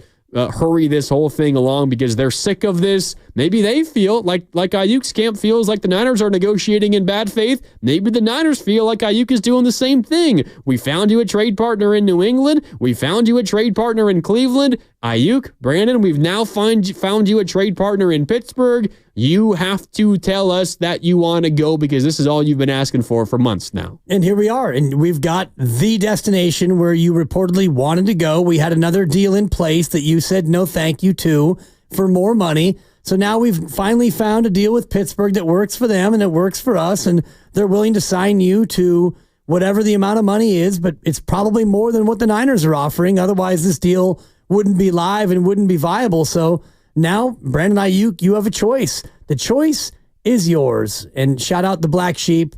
You can take it this or you can do it that. And that was the old song from the 90s. And that's where they are. So you can choose Pittsburgh. You can choose us. more money with Pittsburgh, better team here. You know the system. You know this quarterback. Our quarterback's better. You might like their coach better. We don't know. The choice is yours, Brandon Aiyuk. You can get with this or you can get with that. Exactly. And so we'll that's find out. Right. Yeah. 888-957-9570. Let's go back out to the phone lines here on Willard and Dibs. It's Grandy in for Willard. Willard will be back tomorrow. Up next is Rich in Fremont. Rich, what's up? You're on a Willard and Dibs. How you doing, Rich? Doing great, Grandy. Dibs, what's up, man? What's up, Rich? Hey, man. I was going to tell you, man, enjoy that vacation because you know when you come back, we're going to give you that chest citation sensation. Oh, there you have it. Come at me. Okay. So I'm guessing what's going on here is that along with what Grandy was saying, I think it's Aiyuk. I think he's the problem. I think that's what's holding the deal up. I don't think he wants to leave San Francisco. I think he wants to stay there and he wants his money. And I don't think he's going to get both. The Niners are looking at this thinking, you know what? We put this deal through. Hey, that money we're paying Aiyuk, we ain't got to pay him no more. And you know what? We can give that money to Trent. Because, hey, from San Francisco office, everybody knows Trent's more important than Brandon Aiyuk. All right? And I think that's what's holding it up. It's Aiyuk because he doesn't want to go to Pittsburgh. Thanks, guys. Thanks, Rich. Appreciate the call. I agree with Rich. I think the Niners are just calling Brandon Aiyuk's bluff that he doesn't actually want to go to Pittsburgh. And ultimately, the way this thing is going to play out is Aiyuk is going to agree to the offer sheet the Niners have had in front of him since March. Well, that would be something. I'd be surprised. And that would be, for me, that would make me think not a little bit less of Brandon Aiyuk, but it would make me wonder what his motivation was through all of this. Was he really trying to use this as a leverage play for the 49ers? And if he was, well, it didn't work. And all it did was turn off a number of 49er faithful against Brandon Aiyuk because we put up a poll on, who do you blame for this ongoing saga between Brandon Aiyuk and the 49ers? Which side do you blame? And it was running about 50-50 early on, but the more the votes have come in, it feels like more of the blame, quote unquote, is going to Brandon Aiyuk. So if Aiyuk does eventually come back in, tail between his legs, and sign the Niners deal for $26 million a year, which is less than he could have gotten with New England and less than he probably could have gotten from Pittsburgh, and he put all the Niner fans through this roller coaster of a journey, he'll be forgiven for now. But if Brandon Aiyuk goes out there and has a soft tissue injury or drops a couple of footballs or fumbles in the red zone, the fan patience is going to be a lot lower, a lot less than it would have been had he not gone through this. I hope that doesn't happen, but I guess only time will tell. That's human nature, I think. Yeah, it is. All right, we got to hit a quick break. Coming up on the other side is Cleared to Play with Dr. Brian Feely. That's coming up next as Willard and Dibs continues. It's Mark Grandy in for Mark Willard. Dibs and Grandy with you. We're presented by Fremont Bank, celebrating 60 years of full-service banking with no compromises. More next on Willard and Dibs. And Grandy, I got to ask you, why do professional builders and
Now, back to Dillard and Wibbs on 95.7 The Game.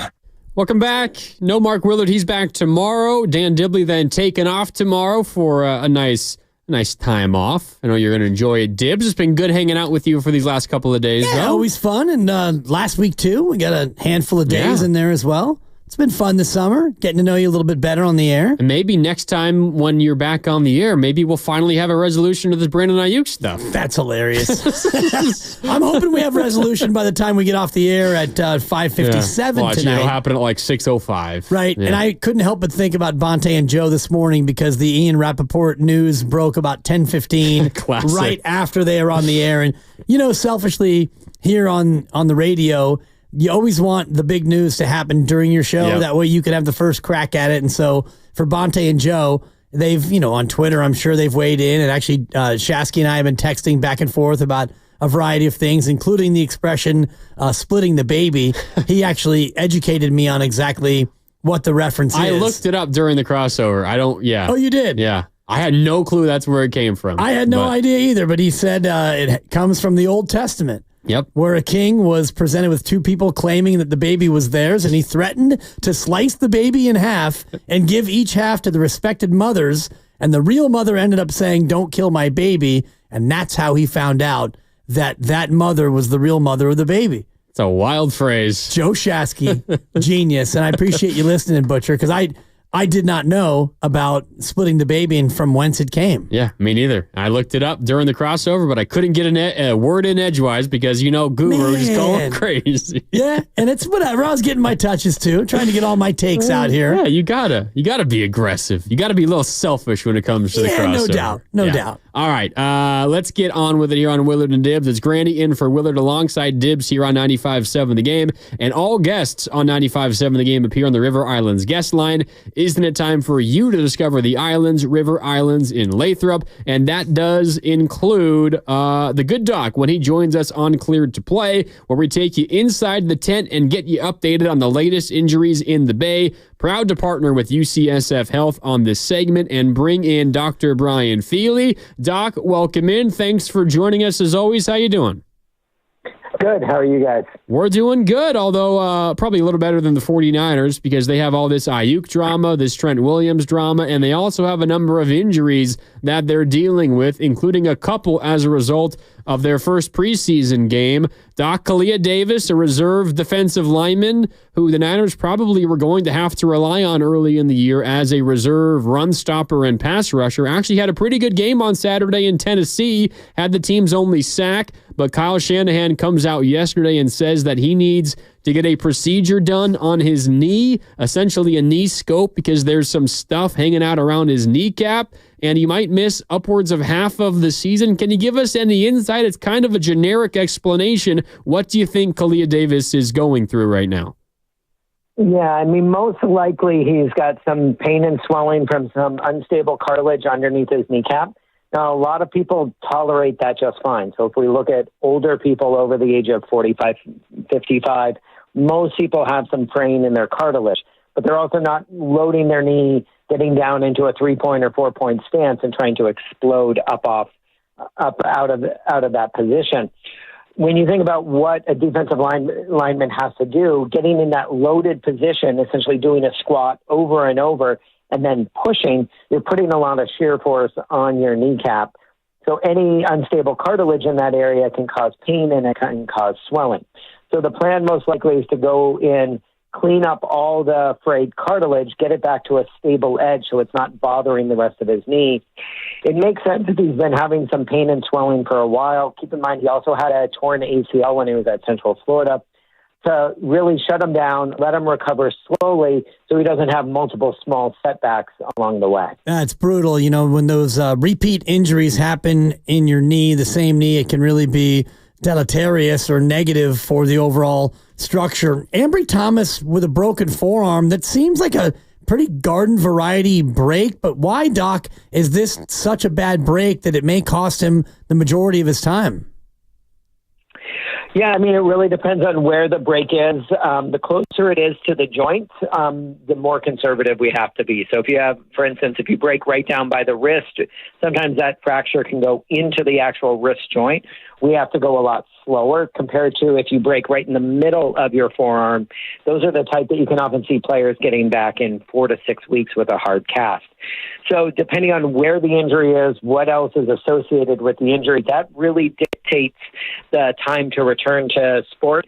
Bones themselves heal pretty quick. Once we plate them, it takes about 6 weeks to heal.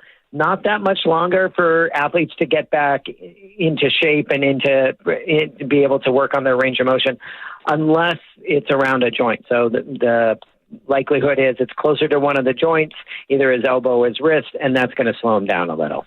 Looking for a little bit of good news when it relates to the 49ers, Doc, and that is Talanoa Hufanga, who, of course, has been out for a long time, suffered a torn ACL midway through last season and has been rehabbing it all offseason. Kyle Shanahan said yesterday that he's going in for another checkup on Thursday of this week, so in a couple of days. Where should Hufanga be at this point of his rehab, and when might Niner fans expect him to be back out there on the field and contributing to the team again?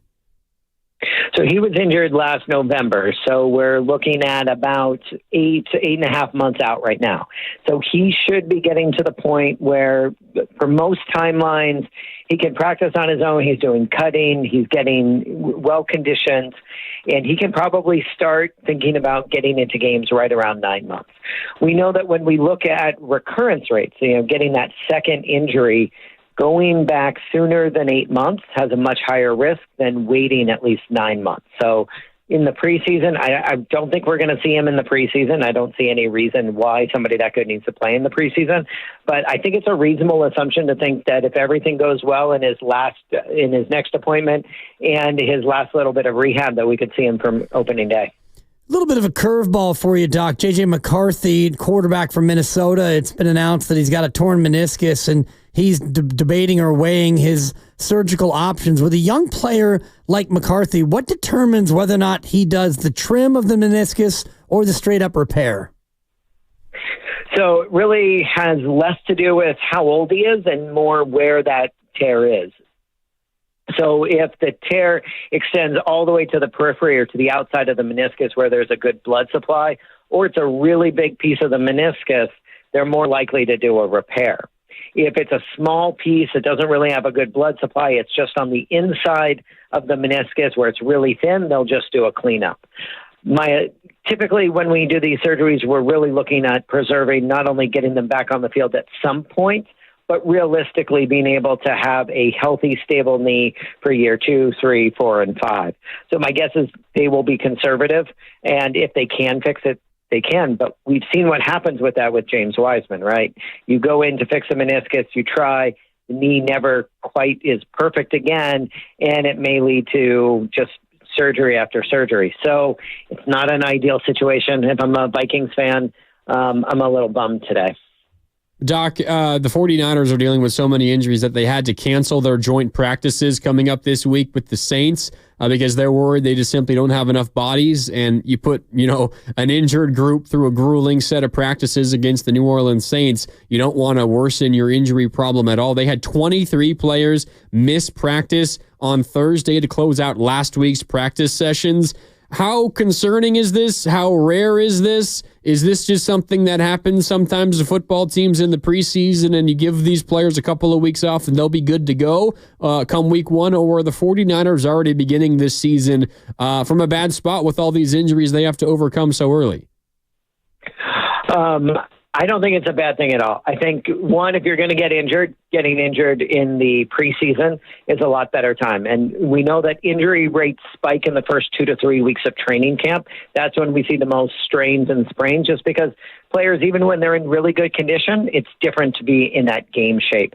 I think also when you think about how we report injuries, we're much more conservative and holding players out, really treating preseason like it's a scrimmage more than anything else, and really focusing on the regular season. So it may be 10 years ago, 13 of those players would have played. But now we're listing everybody. We're making sure that anybody who has any ailment is going to sit out. we're going to be extra conservative, which I think is great for the game. I think it's great for the players, but it does lead to these surprising numbers that a quarter of the team is on the injured list. I don't think it's that much of a cause for concern. Gotcha. Well, I appreciate the optimistic viewpoint, Doc. We appreciate your time as always, and we'll catch up with you next time. All right. Take care, guys. Thanks, Doc. Thanks, Doc. The proceeding was sponsored by UCSF Health. That, of course, Dr. Brian Feely on Cleared to Play. A little bit of positive there about Talanoa Hufanga, and then also the Niners' overall injury situation. Could be worse, I suppose. Right. But still not a great situation. Yeah, what's the number? 23 guys have missed practice as of last Thursday. Last Thursday, yeah. Right. So it's a little bit alarming when you're not even through August and you've got a situation when you're in a Super Bowl window and two of your best players aren't playing, not due to injury, but some of your other key guys have had to miss time. And Talanoa Hufanga, somebody you're hoping to get back. And he's right as far as practice goes. You probably don't need to see him a lot at practice, but you do want to get him up to speed at least a little bit, not in a preseason game, but get him out on the field and see what he's got. You feel like with Malik Mustafa, you do have a guy who might be a pretty good replacement, but let's not forget how nasty Hufanga was when he was out there last time we saw him. He was an all-pro 2 years ago. Exactly. He was incredible. And you don't have Hufanga, who was an all-pro. You don't have Dre Greenlaw, who I don't know if he was close to an all-pro. He was a pro bowler at the very least. I don't think he was ever an all-pro. You don't have Brandon Aiyuk, who we know was an all-pro, second-team all-pro, and you don't have Trent Williams, who is everyone wants to say is a first-ballot Hall of Famer. So you do look at your roster a little bit differently right now in mid-August than you probably would have hoped a month ago. Yeah, no doubt. I think the number is up to closer to 26 Niners that are out of practice. The Niners had a day off today, so no practice today. But yesterday they had practice, and you add in a couple of the guys that got hurt during the preseason game, Ambry Thomas, and now Kalia Davis, and you've got some other guys dealing with minor things, and you've got, Juszczyk taking veteran days off and all this. You don't have a lot of guys in practice right now, so we'll see how it does work when the 49ers do move forward, but they are going to miss out on their joint practices with the Saints, which is kind of a big deal because Shanahan has not been shy when discussing how important those practice days are. The Niners are going to have to be without that this offseason. All right, 888-957-9570 as we continue on Willard and Dibbs. It's Mark Randy in for Mark Willard alongside Dan Dibley, spending today talking through every angle of the latest Brandon Aiyuk reporting, and this comes from Ian Rappaport earlier today. He says, quote, the Steelers and Niners have a deal on a potential trade, and Pittsburgh is in a good place on an Aiyuk contract. If San Francisco gives the final sign-off, it's done. San Francisco has an offer out to Aiyuk on a long-term deal for him to stay. He hasn't yet accepted. That comes from Ian Rappaport earlier today. And we've been talking, of course, about this from the San Francisco perspective, Dibbs. But we got a caller on the line right now from Pittsburgh who's going to give us the Steelers' view of the Aiyuk situation, because I would imagine the Pittsburgh Steelers, Dibbs, are kind of in just a holding pattern, and they've been that way for a really long time now. And as you're talking about the timeline of this, we might get to a point where the Steelers suddenly just say, all right, we're going to have to move on at some point because we got to get ready for our own season. And they, of course, want to acquire an all-pro player themselves. But you're getting close to the beginning of the season, maybe where Pittsburgh says, you know what, this isn't worth the trouble anymore. We're going to have to move on. You never know. Yeah, I don't think we're quite there. And, you can always integrate a receiver, I think, much more quickly than you can a lot of other positions, because just learning the play calls and learning the terminology, ultimately a 10-yard dig route is a 10-yard dig route. And when you want to run the 9 route, that's the same route. And most of the routes that you're going to run are the same no matter where you go. It's, what's the terminology in the playbook? What is the formation and the pre-snap motions and all that? And going from the Shanahan offense to any other offense, I would imagine you could probably pick it up more quickly than if you had to do it the other way around with all of the, the pre-snap motions and everything that you have to do and you have to know in the Shanahan offense, especially when you're dealing with a lot of 21 personnel where you're one of 2 wide receivers. You go to Pittsburgh and they run a lot of 11, which is 3 wide receivers. And, most teams do that more often, although Pittsburgh does have a fullback, so they will run some 2 running back, and they also have some 2 tight end formation. So maybe that move, if he makes it, is a lot more comfortable and more of a similar move going to Pittsburgh. Yeah, maybe. We'll see. They do have a new offensive scheme in there now, although it's maybe not one that brings you a ton of excitement because the offensive scheme comes from the Falcons. Falcons head coach now moved on to be the offensive coordinator of the Pittsburgh Steelers. And of course, that was a Falcons offense that was just notorious the last couple of years for not getting the ball into their weapons' hands.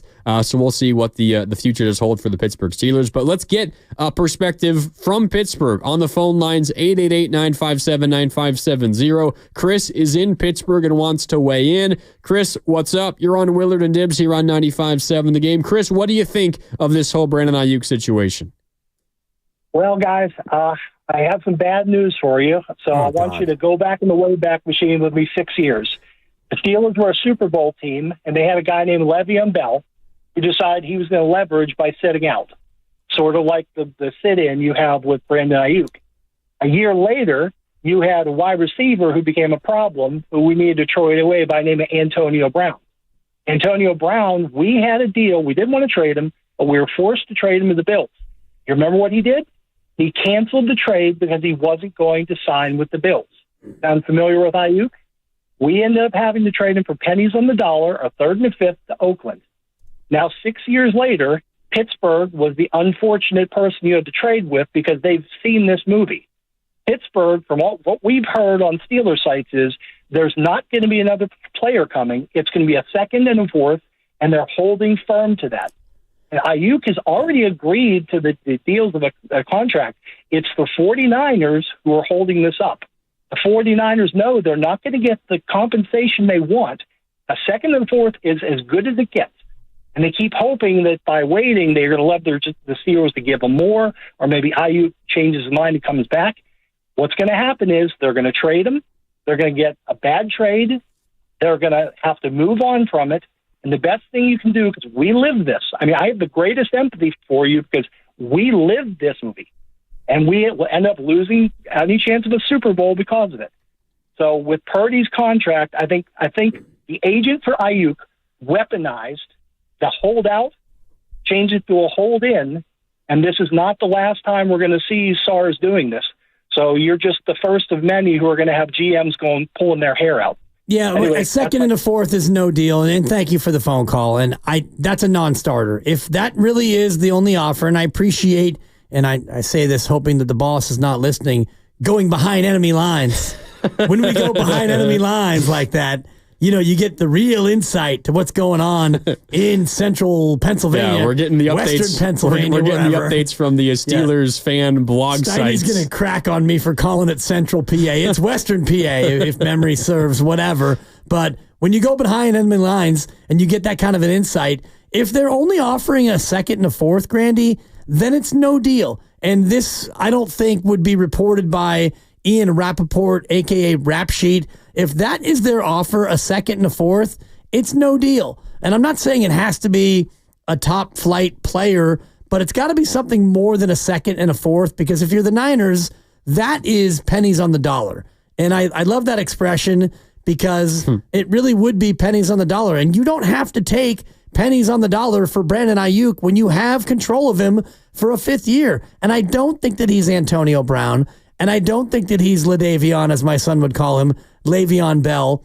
I don't think that this is the same situation. Le'Veon Bell wanted more money because they ran him into the ground. He had more than 400 touches in consecutive years. The guy was borderline abused by Pittsburgh, and so I don't begrudge him for wanting more. And Antonio Brown was a player who I think that he, had other challenges on and off the field that led him to be, a player who ultimately kind of forced his way out of multiple places. Yeah, comparing Aiyuk to Antonio Brown is not a fair comparison. Obviously, Antonio Brown, at the peak of his powers, was a much better receiver. I mean, he was the best receiver in the league when he was. He should be a Hall of Famer, but he won't be. Yeah, because of the way his career ended. Yes. But if you look at just his numbers. Oh, absolutely incredible. I mean, he's got Hall of Fame numbers right now. I mean, one of the best, it must a 6-year stretch.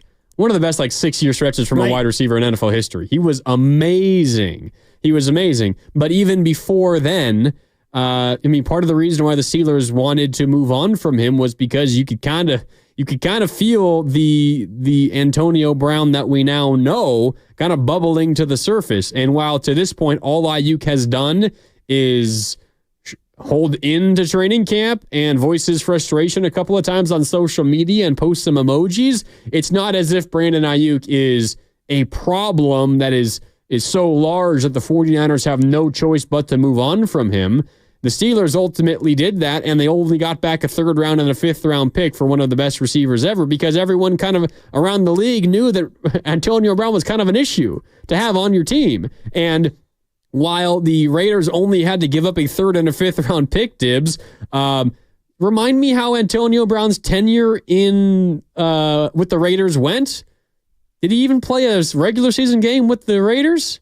No. Remember, he froze his foot? He froze his foot. I thought he burned his feet. Well, he froze it so bad that it ultimately results in like a burn or whatever it is. Freezer burn, which is second only to brain freeze as far as like cold-related issues.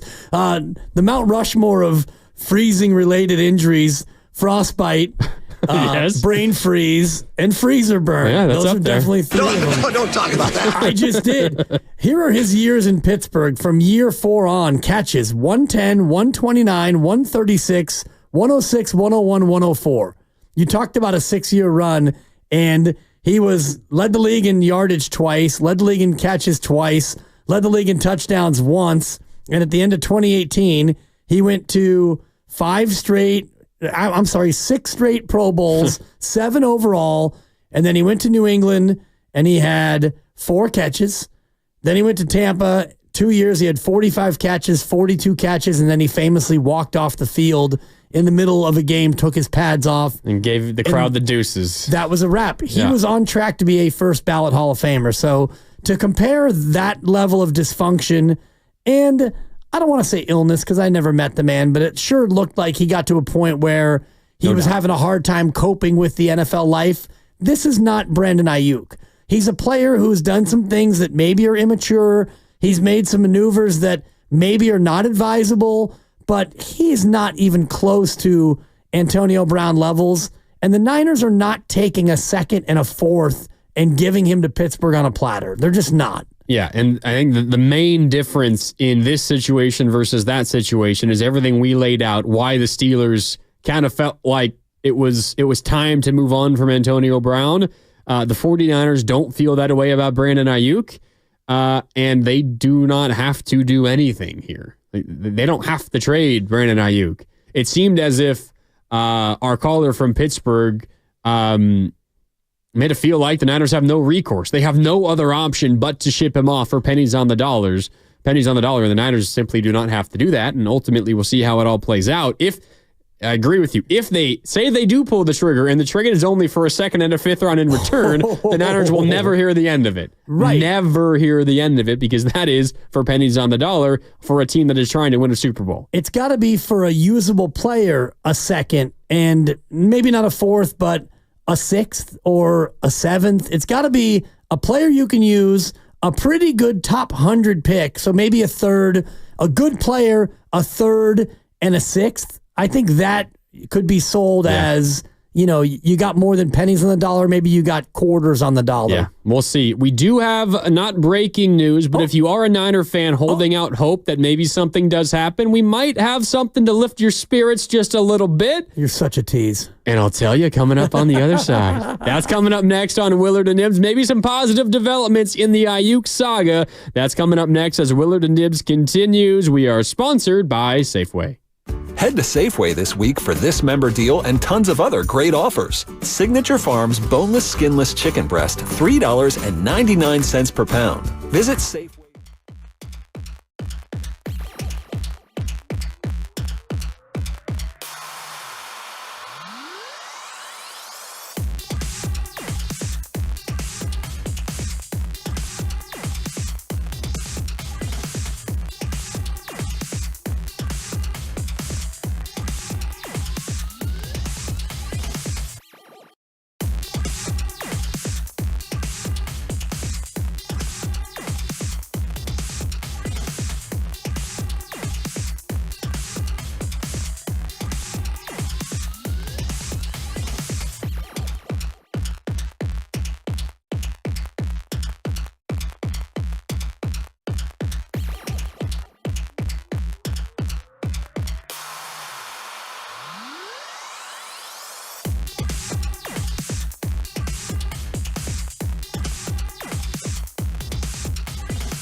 Now, back to Willard and Dibs. Oh, just determined to get me aggregated, huh? Yep. Yep.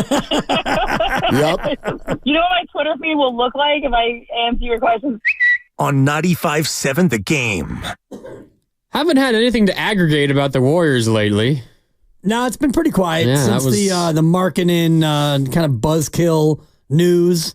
The only Warrior stuff has been Draymond cracking on Kerr's Olympic rotation and then the chef becoming him, globally him. We knew, and the NBA knew, but the world now knows he is him. Him. He is him. Yes. I mean, it's crazy what 4 3-pointers will do for a guy's career. And I was talking to one of our great sales associates, Gabe Shapiro, earlier, and the first thing he asked me when I walked in is Steph Curry now top 5 all time?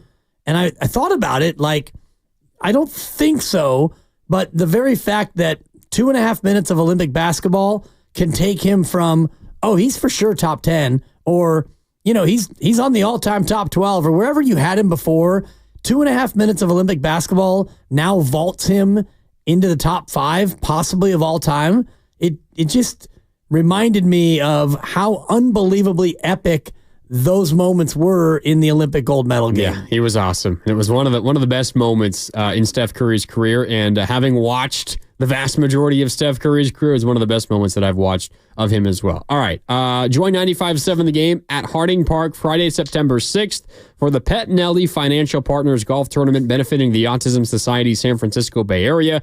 Go to 957thegame.com to learn more. Presented by Atco Pest Control, the Bay Area's locally family-owned pest control company. And Dibs, I teased a positive development in the Brandon Aiyuk saga just before we went to break. Before we get to that, just want to remind you what did happen earlier today. According to Ian Rappaport of NFL Network, he reported that the Steelers and 49ers have a deal on a potential trade, and Pittsburgh is in a good place on an Aiyuk contract, sources say.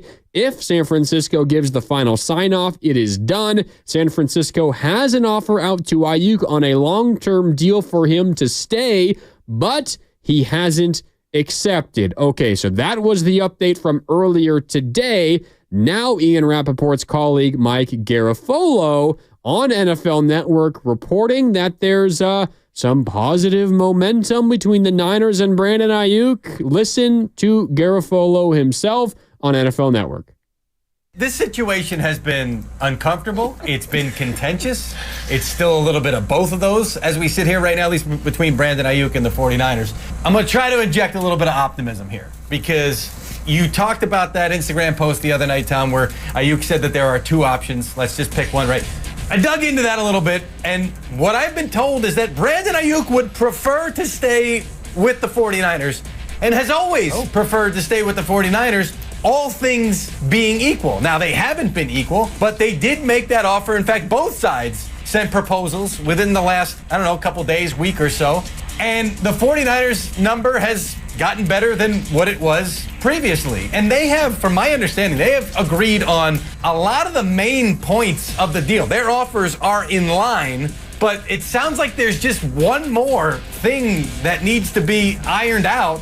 And if that thing gets ironed out, Brandon Aiyuk signs the deal. He stays with the 49ers. He drops the trade request. And finally, we can put this situation behind him, and the Niners can put it behind him. Look, they did the fourth quarter comeback with Deebo Samuel before when he had the trade request. This would be like Montana to John Taylor, that kind of last-second type comeback. But it can happen. It has happened before. Thank you. Trying to keep the theme going. Look, as we've talked about leverage. The ball's in whose court. As far as Aiyuk is concerned, it sounds like the ball's in the 49ers court, and he's hoping that they can just make the final adjustment and get this thing done and stay with the Niners. We'll see. So there's Mike Garafolo of NFL Network trying, as he said, to inject a little bit of optimism into the situation for the Niners and Brandon Aiyuk. And it sounds like it might be down to just one final detail, I think is what he said in there, and maybe it's the guaranteed at signing number. If the average annual is going to be whatever it's going to be, it ultimately comes down to what's the guaranteed money. I think for all these players, we get fixated in the media and as fans at the average annual value, and very rarely does a player recoup all of that money. It comes down to the guaranteed at signing number, and if that's where the detail lies, then you hope that these two teams these two sides would be able to iron out that small detail. And if you take Mike Garafolo at his word, and I do, all these reporters, they're out there talking to the people close to the deal. If Brandon Aiyuk wants to be a 49er first and foremost, if that's his priority, then this thing should get done. And the longer this goes on, from the Ian Rappaport report, which was this morning at about 10:15, that the Niners and Steelers do have a deal in place that Aiyuk just has to sign off on. Well, that's now been 6 hours. So during that time, nothing has happened. And the longer that goes, the more it feels like Aiyuk and the Niners have time to hammer out something and have him stay. Yeah, no doubt. So Mike Garafolo, NFL Network, a couple of things there. First of all, he said very matter-of-factly that Brandon Aiyuk prefers to stay with the 49ers and has always preferred to stay with the 49ers. He did add on there at the end, all things being equal. And then he said that up to this point, things haven't been equal, although they're becoming a little bit more equal, because he also reported that the 49ers and Brandon Aiyuk and his camp have kind of put some offers on the table to each other within the last couple of days, maybe the last week total. We had the report late last week that there was some renewed optimism and that the two sides were sitting down with each other. So maybe that was the starting point of this. And he's saying that in Aiyuk's eyes, the Niners' offers have been improving, and he's just waiting, Aiyuk is, for one little box to check. And as soon as that box gets checked, he'll sign it and he'll be a Niner for years to come.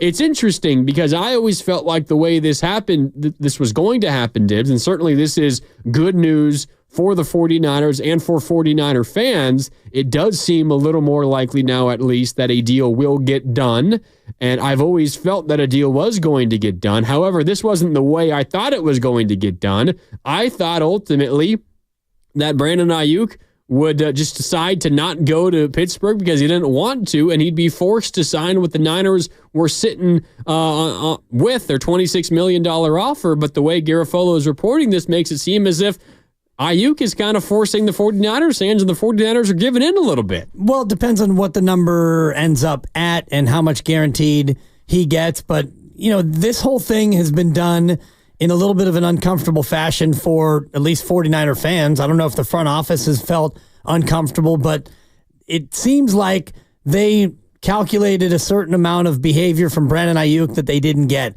And whether or not the hold in is what threw them a curveball, and they realized that, Brandon Aiyuk is willing to just show up and get paid and not be a part of the proceedings and just, show up and do that. And maybe that very presence was more annoying to Kyle Shanahan than they thought that it would be. Whatever has happened, I do think that there's been a little bit of a miscalculation by the 49ers. Again, it all depends on where the number ends up being. Yeah, true. If they offered him 26 months ago and they wind up paying him 27, well, is that a loss for Parag Marate? I guess, but not really, because New England was willing to pay him more than 32. So there will be ways, if he signs with the 49ers, there will be ways for all sides to spin this their way. And ultimately, the 49ers spin will be, we like the player, we drafted the player, we signed the player. This is what we were going to do all along. Yes, he wanted to be traded, or he requested a trade, and so we did right by Brandon,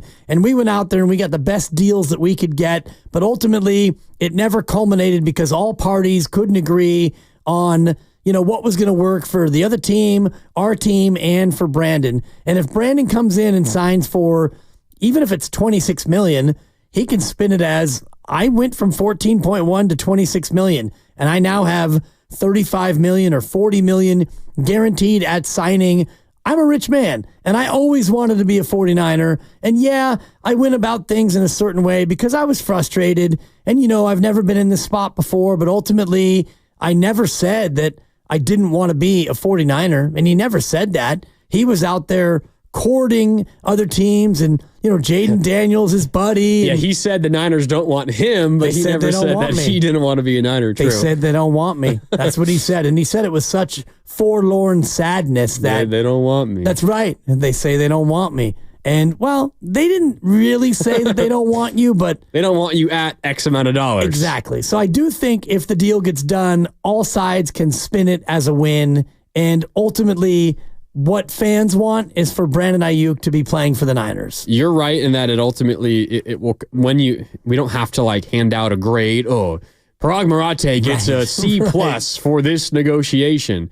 But we won't know really who won the negotiation, who lost the negotiation until, of course, we see all the details of the contract. But say the Niners ultimately end up offering what the Steelers were offering, and we get confirmation of that. My first reaction to that would be, okay, then what was all the drama of the last few months for? Like, you got to this point, and maybe it was just the 49ers betting on themselves 3-4 months ago, all the way back in April and March when they reportedly first offered a deal 5 months ago, that it wouldn't get to this point and that Aiyuk would cave and take less. But that would have been a miscalculation by the 49ers at that point.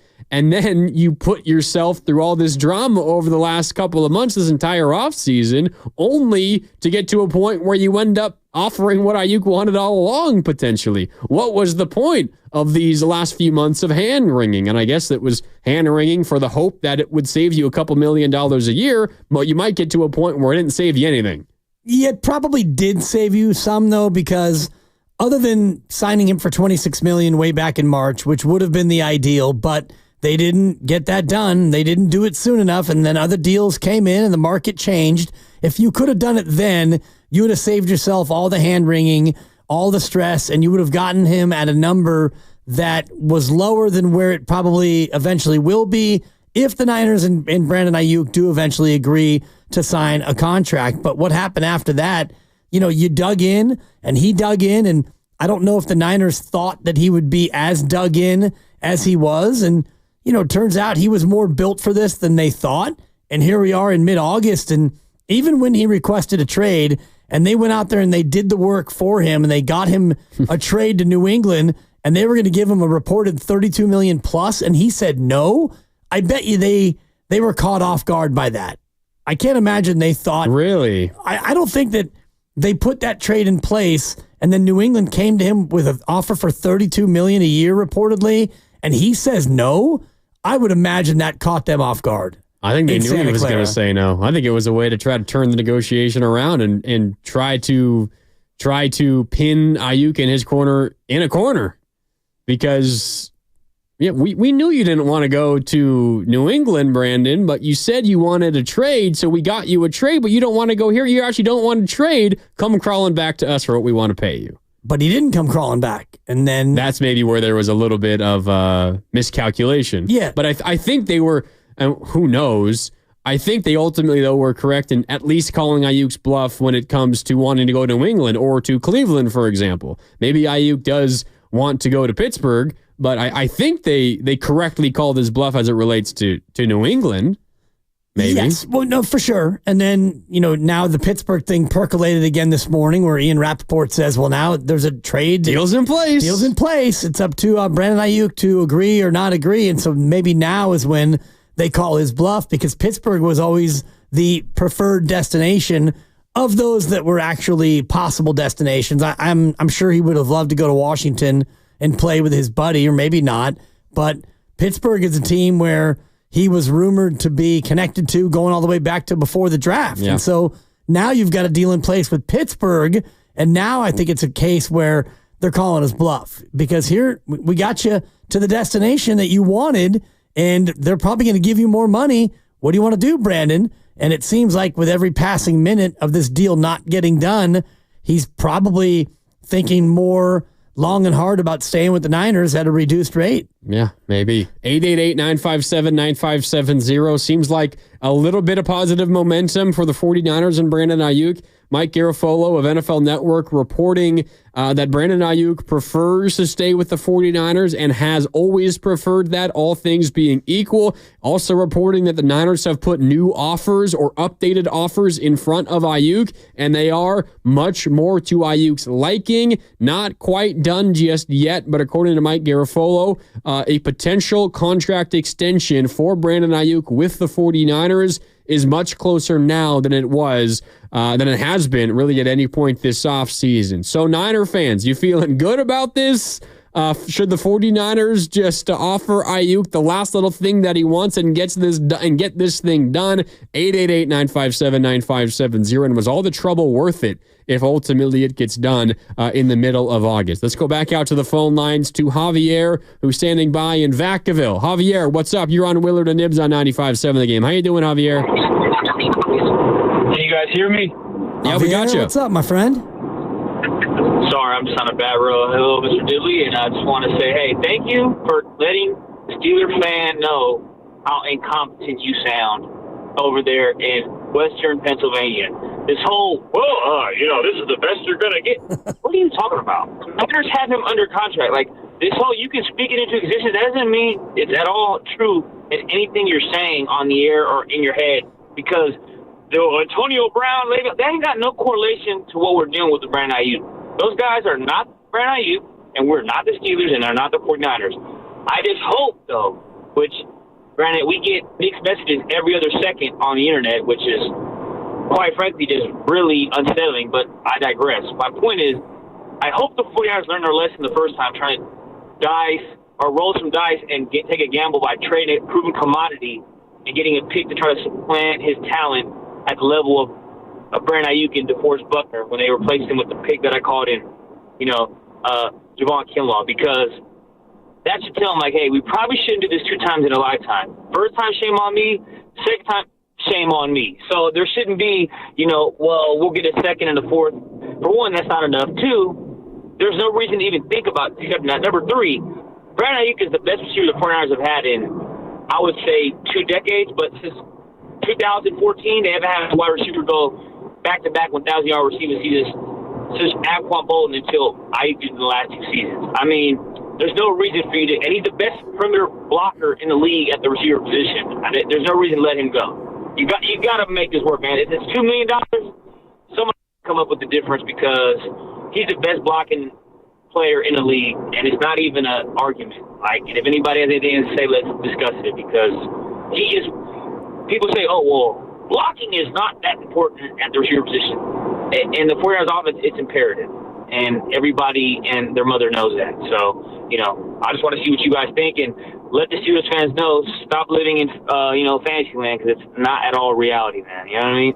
Yep. Yeah, Thanks, appreciate Javier. the go, Javier. Appreciate the praise. I mean, that was an easy one to refute, because a second and a fourth is going to be a no from them, dog. It just it has to be a no. And all the reporting has been that the Niners want a player back from Pittsburgh, and Pittsburgh doesn't want to offer a player. So when the Ian Rappaport report from this morning comes out and they have a deal in place, all I could think about is who's the player, because I really don't think the Niners would trade Brandon Aiyuk without a player coming back from Pittsburgh. And everybody has talked on the YouTube feed, brought to you by First NorCal Credit Union, about, 3-team trade and Devontae Adams. And that's all mostly fantasy land. And I mentioned on the chat that, 3-team trades never happened, and they came up with 2 times where they have happened. So, yeah, it's not a never happened, but it's very, very rare in the NFL where you get a 3-team trade. And I wonder if Devontae Adams would be a guy who would spring free at this late date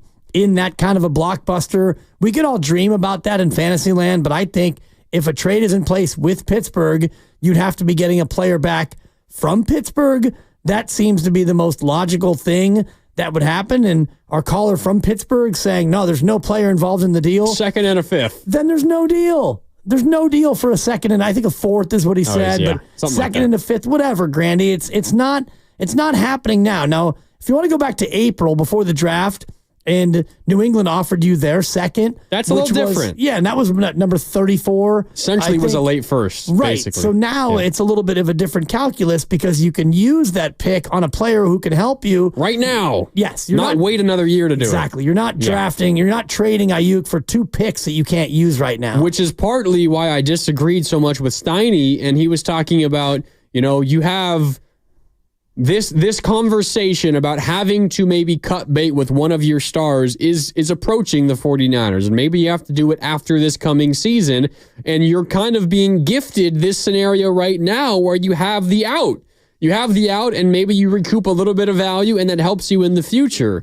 But exactly what you're saying, Dibs, if the 49ers get rid of Brandon Aiyuk, and at the very least, don't get something back to help the team this season. Almost no matter what, no matter who you get back, you're going to be worse. At the very least, a little bit worse for this coming season, I would imagine. Say you even get back a starting caliber offensive lineman.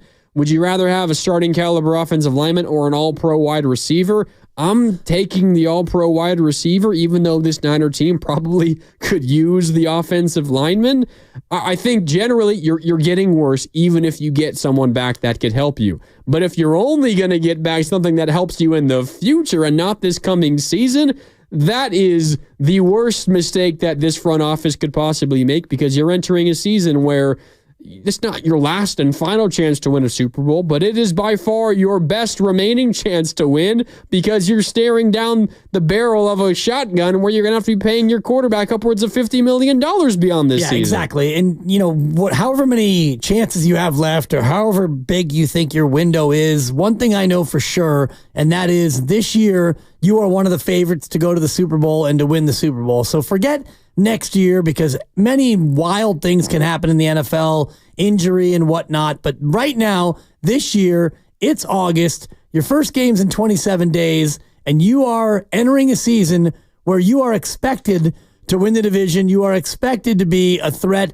to win the Super Bowl. So all those things together should motivate you as far as roster construction. And you don't want to get rid of, like you said, Mark, one of your all-pro players in exchange for a starting caliber interior lineman. That's great, but you don't want to lessen your roster in August going into a season. Yeah, no doubt. I agree with you 100%. All right, we got to take a quick break. If you missed it, a little bit of optimism on the Brandon Aiyuk 49er front. We'll let you know exactly what Mike Garafolo said coming up on the other side. Niner fans, you might have reason to believe the saga is coming to an end, and it might be a happy ending for 49er fans. We'll let you hear that coming up next. We're presented by Fremont Bank, celebrating 60 years of full-service banking with no compromises. More Willard and Dibs coming up next. Love to hear you talk about Fremont Bank, Randy, because it's my bank, it's my family-owned bank, and it's got that family-owned feel. It's Dan Dibley here.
Now, back to Willard and Dibs. I walked over here, supposedly this tough guy. He just told a story. He just told a story that just said, Ronnie, have you done that? On 95.7 The Game. That was Ronnie Lott talking about Alex Smith with you guys down at Dwight Clark's event a couple of months ago. That was an awesome moment. It was a pretty sweet moment. You know, you do these things, and I've been doing it for darn near a quarter century, and you do these interviews, and, you know, when Ronnie Lott comes over, it's always special. And Ronnie is phenomenal. And, you know, he's talking about his pinky, how he cut off his pinky because it was so badly mangled and he wanted to keep playing. And he's talking about Alex Smith and what he went through with like 27 surgeries and almost losing his leg. And you talk to these guys and it's like, you know, you don't really realize what they go through. And then you talk to Alex Smith about everything he went through. And then Steve Young sat down and you just remember all the concussions that he went through and suffered through. And, you know, guys not huge out there playing with these gigantic men. And it just kind of humbles you and reminds you of just everything that these players go through just to be out there, and reminds you about Brandon Aiyuk. And, you know, he's fighting for every dollar. And I don't blame him for that because this game is so violent. And, you know, Alex Smith not only almost lost his leg, he could have died from that injury. That's not an exaggeration. Right. The infections were so bad that not only did it look like he was going to lose his leg, but, you know, he could have lost his life playing a game. Which, you're right, puts kind of into perspective what Brandon Aiyuk is fighting for with everything that has happened this offseason. I think it's so easy for us and for fans, and it's also natural when you understand why fans and why we do it. It's so easy to just write it off and say, 26 versus 28. Like, what difference is $2 million a year when you're making that much? But considering what these guys go through on a relatively regular basis, like just watching the receiver doc was wild. And you see every single week, just about every single week, even when Deebo Samuel is playing, Dibs, every single week, it's not just him getting treatment at the facility before and after practice, but he's got, whether it was, you know, a team doctor or a team massage therapist or a team chiropractor or a team whatever, or if it's, you know, Deebo's personal massage therapist at his home while he's just like hanging out on the couch watching highlights, watching Sports Center to wind down for the evening, and he's got someone working on his body 24/7 just so he can have the ability to play another game on Sunday and then do it all over again the next week. And you keep doing that, you keep doing that, you keep doing that all the way until the Super Bowl, and then you suffer a heartbreaking defeat, and then you gear up and you try to do it all over again. So if that doesn't put it into perspective a little bit for what these players go through and why someone like Aiyuk is fighting for everything that he possibly can, I'm not sure that anything could. But then you look at it from the team's perspective, and you can also understand what they're going through. And despite those two challenges, Dibs, it does feel like we have a little bit of a positive momentum between these two sides. And as someone on the YouTube chat put it a second ago, Andres, courtesy of First NorCal Credit Union, saying it. So it kind of sounds like now the Niners are at the goal line. The running joke has been the Steelers have been at the goal line. Maybe now there's increased momentum for the Niners, and now they're approaching the goal line, and they're bringing out the jumbo package to try to punch it into the end zone. Well, they're the ones ultimately who have had the ball this entire time because they have Brandon Aiyuk under team control for a fifth-year option, or they have the ability to extend him. And they also have the ability to trade him. So they really are the ones who have controlled this whole thing in all ways, because Brandon Aiyuk can't be traded without them trading him. He can't sign with another team unless they trade him and allow him to go sign with another team. And Brandon Aiyuk can't get an extension unless the 49ers offer him an extension. So they've been the ones with the ball this entire time. And even though, you know, our friend from Pittsburgh radio, Andrew Filipponi, saying that Pittsburgh's at the goal line, it looks like this is done. And yeah, he's getting that from the Pittsburgh side, and he could be right in many ways, but unless the 49ers decide to allow Pittsburgh to punch it in and get across the goal line, then all of this has just been nonsense. Andrew Filipponi has not tweeted in the last 5 hours. Yeah. Well, and I get that. He's probably tired of being the guy, the face of the Steelers are going to land him. Because it was a couple of weeks ago, I think, when he was saying, Brandon Aiyuk is on his way to being a Pittsburgh Steeler. It's all but done. And yeah, it turns out it's not all but done. And it's a lot more than all but done. And it's been kind of an ongoing, it's been a saga, really. And it's carried us through the latter part of July and the early part of August. And, even the news today with Ian Rappaport saying Pittsburgh's got a deal. And then you get Mike Garafolo coming in and saying, well, the Niners look like might be inching close to keeping him. So just in one day, we've had both ends of the story with legitimate reporting going on of close to being traded, close to being re-signed. Yeah. I don't even know what to believe anymore. Yeah. So let's let the audience hear both of those, actually. If you're just joining us, the Aiyuk updates for the day. First, it came earlier this morning from Ian Rappaport of NFL Network. Here's what he had to say about Aiyuk, the 49ers, and the Steelers. Here's where it all stands, as things have gotten a little bit spicy. Sources say the Steelers and the 49ers have agreed to terms on a trade. They have agreed to compensation, and the Steelers are in a good place on Brandon Aiyuk's contract.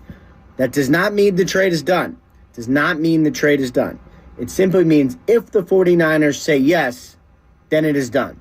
That part has not happened yet, but the deal is in place. Meanwhile, the 49ers have made an offer for Brandon Aiyuk to keep him there on a long-term extension. He has not accepted that yet. The fact that he has not accepted that yet means it is simply not enough, and the 49ers are not there yet. So there are now dual paths for the 49ers. There's the potential trade with the Steelers, then there's the potential contract extension with Brandon Aiyuk. Neither thing is done. That is why we are in absolute limbo for Brandon Aiyuk. Okay, so that's Ian Rappaport of NFL Network. That was his report from earlier this morning. He then posted on his YouTube channel that clip of him breaking it all down, making it seem like potentially a trade to the Steelers was imminent, although hasn't happened yet, despite the fact that all angles of the trade had potentially been agreed upon. And then we got this update from Ian Rappaport's fellow NFL Network reporter, Mike Garafolo, who had this to say, spinning a little bit more positive note in favor of the 49ers. This situation has been uncomfortable. It's been contentious. It's still a little bit of both of those as we sit here right now, at least between Brandon Aiyuk and the 49ers. I'm going to try to inject a little bit of optimism here because you talked about that Instagram post the other night, Tom, where Aiyuk said that there are two options. Let's just pick one, right? I dug into that a little bit, and what I've been told is that Brandon Aiyuk would prefer to stay with the 49ers and has always preferred to stay with the 49ers, all things being equal. Now, they haven't been equal, but they did make that offer. In fact, both sides sent proposals within the last, couple days, week or so. And the 49ers number has gotten better than what it was previously. And they have, from my understanding, they have agreed on a lot of the main points of the deal. Their offers are in line, but it sounds like there's just one more thing that needs to be ironed out. And if that thing gets ironed out, Brandon Aiyuk signs the deal. He stays with the 49ers. He drops the trade request. And finally, we can put this situation behind him, and the Niners can put it behind him. Look, they did the fourth quarter comeback with Deebo Samuel before when he had the trade request. This would be like Montana to John Taylor, that kind of last-second type comeback. But it can happen. It has happened before. Thank you. Trying to keep the theme going. Look, as we've talked about leverage. The ball's in whose court. As far as Aiyuk is concerned, it sounds like the ball's in the 49ers court, and he's hoping that they can just make the final adjustment and get this thing done and stay with the Niners. We'll see.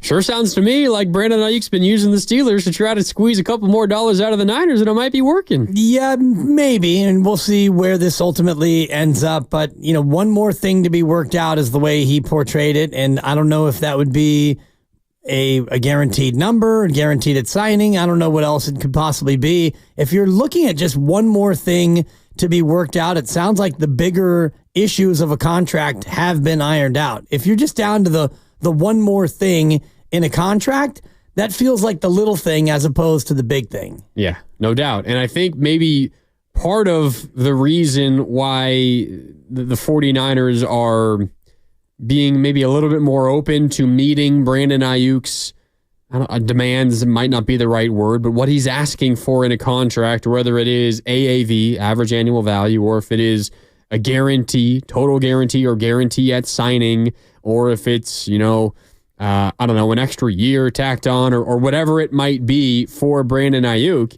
Part of the reason why the Niners might be willing to do this is because you are getting to a point, Dibs, where it is a little bit of a distraction. And Brian Baldinger was on earlier this morning with Bonte and Shasky on the Morning Roast, and he was talking both about Aiyuk and Trent Williams, but I think this is more so about Aiyuk. He was explaining how this is a major distraction and can impact a football team getting ready for a season. Here's Baldy with Bonte and Shasky. For anybody to say this isn't a distraction is crazy. It is. It's all everybody's talking about with this team right now is those two players not there. And they're great players. And the 49ers have rewarded great players. They just have, under the John Lynch, Kyle Shanahan regime, they've rewarded every great player.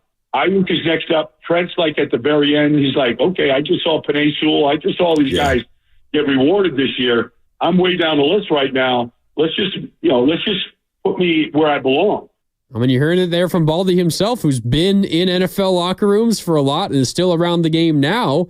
No doubt that this is a major distraction, and maybe that's part of the reason why the 49ers, after all this drama, are finally willing to go back to the negotiating table and offer Brandon Aiyuk a little bit more. Maybe not everything that he wanted, but be a little bit more open to potentially finding a common ground with Aiyuk. Could be, and I wonder where the number ultimately lies if this actually does get done, what the average annual value is and what the guaranteed at signing number will be, and if that is ultimately what Brandon Aiyuk is looking for, because it feels like his ask back in March is different than what he was asking for now, although you've gotten a lot of reports that say they're just a couple of million a year apart in what Brandon wants and what the 49ers want to pay. Unfortunately, a couple $1 million could be a player, or it could be two players as you look into the future. And forget the Brock Purdy, because Brock's going to get whatever the market dictates that one of the top quarterbacks is going to get. And when he's up for an extension next year,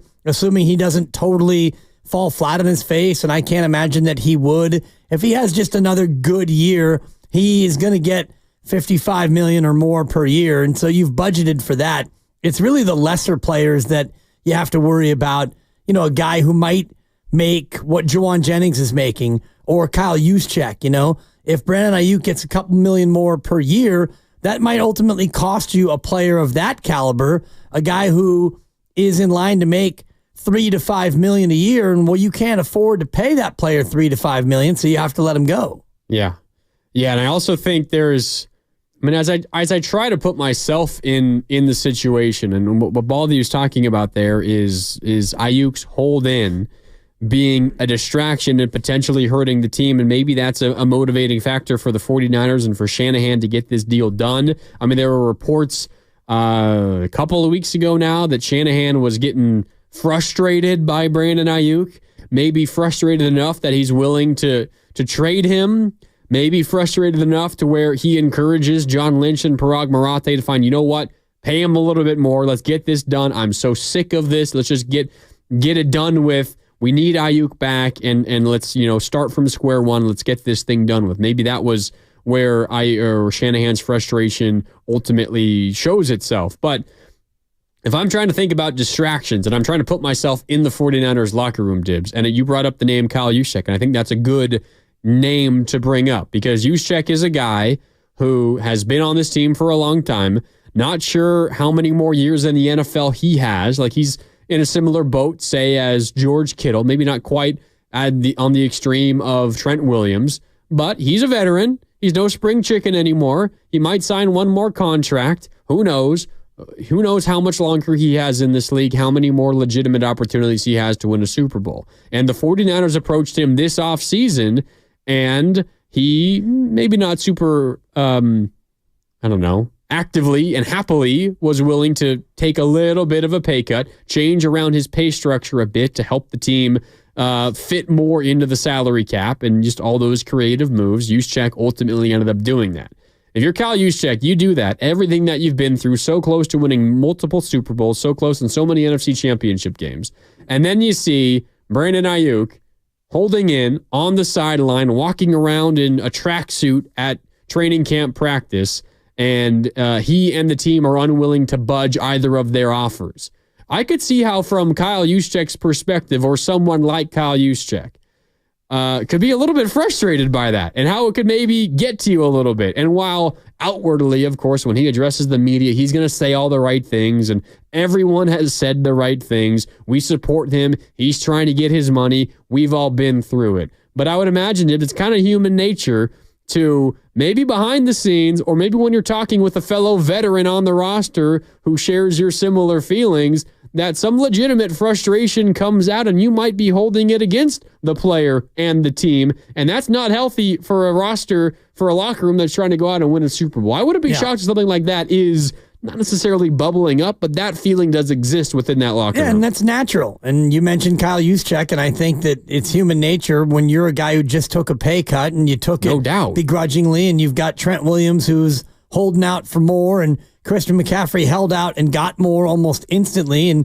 now Brandon Aiyuk is holding in, and you're out there busting your hump at practice and through camp and doing everything that you're supposed to do to get ready. And you know that Brandon Aiyuk is a critical piece for your team as you look to go out and do big things, and you go out and look to be the same team that you were last year, and you look to be even a little bit better than the team you were last year, and you want to win the Super Bowl, and you know that he gives you the best chance to be a Super Bowl team again, and yet he's holding in for more, and you took less. I'm sure there is some feeling deep down of maybe resentment's too strong, but you just want everybody on board, and you want everybody to be sold out to go out there and give you the best chance to win. Like, I try to liken it to experiences that like you and I have had in our lives, or any of the listeners have had. Like you're at a job, right? You're at work, and not necessarily your current job, but you're working a number of jobs in your life, and you're busting your tail, right? Like you're giving it everything that you got. And then you look over to your left and you see Joe Schmo, who's kind of slacking off on the job, not holding up their end of the bargain. And you're kind of being lumped in. Well, the job's not getting done, and your boss is a little upset at you, and not everyone's buying in. But you look at yourself and, well, I'm being totally bought in. I'm doing everything that I possibly can. It's this other guy, Joe Schmo, who's not getting the work done. You kind of naturally develop a little bit of animosity towards that person because they're not holding up their end of the bargain. But I'm doing everything that I possibly can. As you said, it's natural. It's human to feel like that. And so I personally would be a little bit surprised if there wasn't a feeling like that bubbling up in the 49ers locker room. And if that was something that was happening and Kyle Shanahan was aware of it, that might be enough to make the 49ers willing to offer just a little bit more. And maybe it also is enough for Aiyuk to be a little bit more lenient with his ask, because it's not just upset at the company or the boss or whoever your leader is, but it's also potentially enough to be frustrated at whichever person isn't maybe holding up their end of the bargain, and maybe there's a little bit of equal pressure on both sides from people in that locker room to make sure that they get something done. Yes, but at the same time, you don't ever want to count someone else's pockets, so that's part of it, and you want to make sure that you're not worried about Brandon Aiyuk's money. You want Brandon Aiyuk in camp, and you want him ready to go for the start of the season, but at the same time, you are respectful of the fact that this is how negotiations go sometimes, and he's got to go out there and try to get every dollar he can, and that's what every player does on their own. So it's a little bit of mixed emotions because you want him in camp, yet you understand why he's not, but you want him to hurry up and resolve this so he can get in, but you also understand that sometimes these things drag out. Last year, Nick Bosa didn't sign until week 1 of the regular year, so you probably just try to put your head down and worry about getting yourself ready for the opener in, 27 days from now? Yep. That's the focus. But Monday night at the same time, you do have an eye toward what else is going on around you. Yeah. And you also have an eye on how good can the team be without Brandon Aiyuk? Because that's what you're staring down. You're figuring out, is Aiyuk worth the extra couple $1 million a year and the extra however many guaranteed total over the life of the contract? Is he worth that? Or can I survive without him? I think you and I are both in agreement that the 49ers Super Bowl chances take a major hit if Aiyuk isn't on this roster, almost no matter who they get back. And Brian Baldinger was on the morning roast earlier today, and he agrees. Baldy, how replaceable is Brandon Aiyuk? You lose Brandon Aiyuk, okay, you're going to put Danny Gray out there? Like, what are you putting out? Juwan Jennings? What are you putting out there? Nobody. there's nobody they're going to get that can run a route like Brandon Aiyuk. There's probably nobody they're going to get that blocks like he does. They don't beat Detroit without that catch down the middle of the field. They simply don't make that comeback. That triggered the whole thing. That catch off the safety in that play. There's a reason why he's holding out. He thinks he's a pure number one, and he is. He's a real number one wide receiver. And they love to attack the middle of the field. That's their offense. That's where the ball wants to go. And if you're going to attack the middle of the field, you better have some fearless players. Not everybody is as fearless as Debo and Aiyuk going across the middle. Baldy asked a very simple question. If Aiyuk's gone, who's replacing him on this roster right now? Ronnie Bell? I mean, that's what he said, but you would hope it's Ricky Danny Pearsall. Gray, too? Yeah, Danny Gray is what I think he said. Danny Gray and Ronnie Bell might not even make the team. Right. Maybe not. You get into Conley and Jennings and Trent Taylor, and these are all players who can help you further down the depth chart, but none of them are Brandon Aiyuk. And Baldy even said it. He is a number one receiver, and he is probably your number one receiver, although your offense does not revolve around just one weapon. This is not CeeDee Lamb in Dallas. This is not Justin Jefferson in Minnesota. And if you look at the targets last year, they almost were equally distributed between the big four: Christian McCaffrey, George Kittle, Deebo Samuel, and Brandon Aiyuk. So you don't really have a true one in this offense, but Baldy's right. This team loves to run over the middle of the field, crossing routes, over routes, balls down the seam. Kittle can do it. Deebo to an extent, although he's much better on the perimeter of your offense. McCaffrey out of the backfield, he'll get down the middle sometimes, but it's Brandon Aiyuk. You run, he beats man coverage off the line of scrimmage. He gets inside, boom, and he is able to get that in man-to-man. And against zone defenses, he has a knack, as we were playing the Greg Cosell sound from last week, his ability to decipher zones and know where to go and sit down and get open in the middle of the field is second to none in this offense. I think you're right. I mean, he can do both. I think where Aiyuk's value is maybe most important to the 49ers, it is what you said earlier, that he can beat man defense. And the 49ers, for as good as their offense is, they don't have a ton of just straight up man beaters. Like they don't. Like, you have Brandon Aiyuk who can run a route and get open against man-to-man defense. Everyone else is kind of, that's not their strong suit. Deebo Samuel is able to find those spots between zones, and once you get the ball in his hands, then he's very dangerous. But if you man up Deebo, he's not the best route runner, and he's not going to be able to get open as much that way. Brandon Aiyuk, on the other hand, consistently beats man coverage and can get open that way. And if you are a Niners offense suddenly that is without that attribute, that threat of beating man defense, I don't care how good of a play caller Kyle Shanahan is, you don't have a single guy out there that can consistently beat man defense. It makes it a lot easier for defenses to defend you. And again, I don't care how good of a play caller Kyle Shanahan is. That's a really big challenge to figure that out when you don't have just simple, my guy's better than your guy, let's go out and get the job done. That's what Aiyuk gives this offense. Yeah. And without him, I think the offense would take a relatively large hit. Doesn't mean they're going to be a bad offense. They were the best offense in the league last year, or one of them.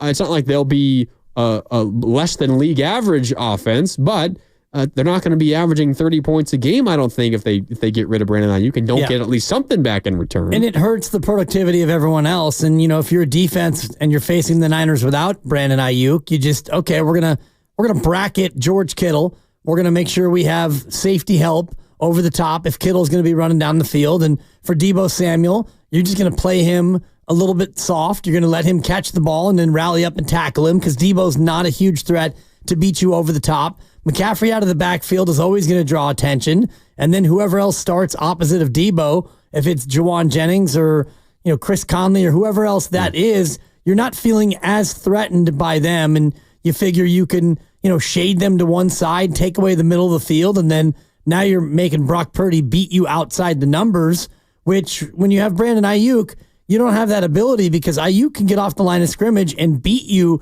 to the inside in man coverage, and he can get down into the middle of the field, which is threatening to a defense. I think the other thing that popped into my mind, and it was when Steiny was talking about it, Steiny talking about how maybe the Niners would be open to moving off of Aiyuk now because it gives them more information about Brock Purdy before they have to pay him, which I totally disagree with, because you'd want to put the best team out there as you possibly could this season, which is a hugely important season. But he kind of got my mind running, and part of me wonders if every individual's thought about how this Aiyuk thing plays out factors into your belief in Brock Purdy. And it's easy to come out and say, I believe in Brock. He was an MVP finalist.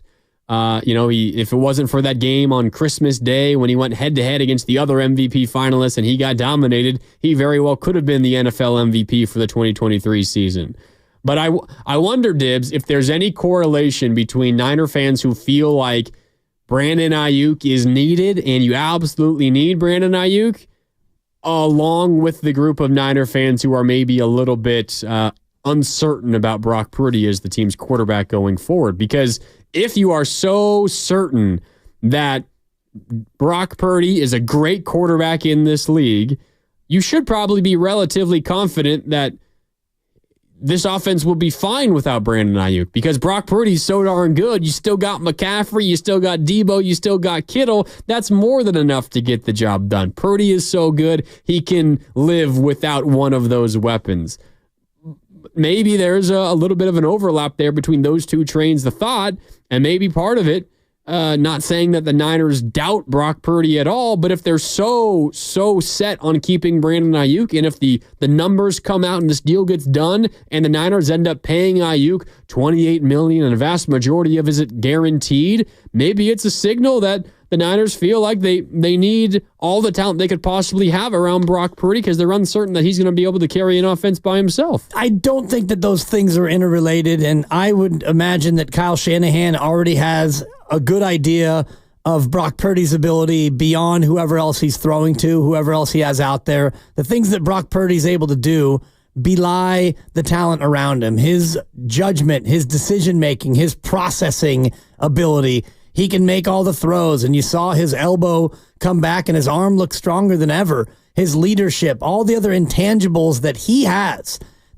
has outside of who he's throwing to. I think those things are more important to Kyle Shanahan than the surrounding cast. So I look at Brock Purdy last year in particular, and I see that he had a very talented team around him.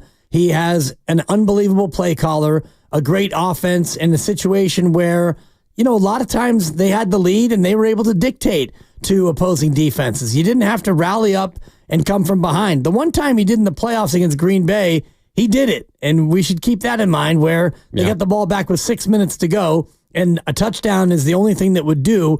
And he led him on a touchdown. And yes, he has talented people around him, and that's always going to be held against him until he doesn't.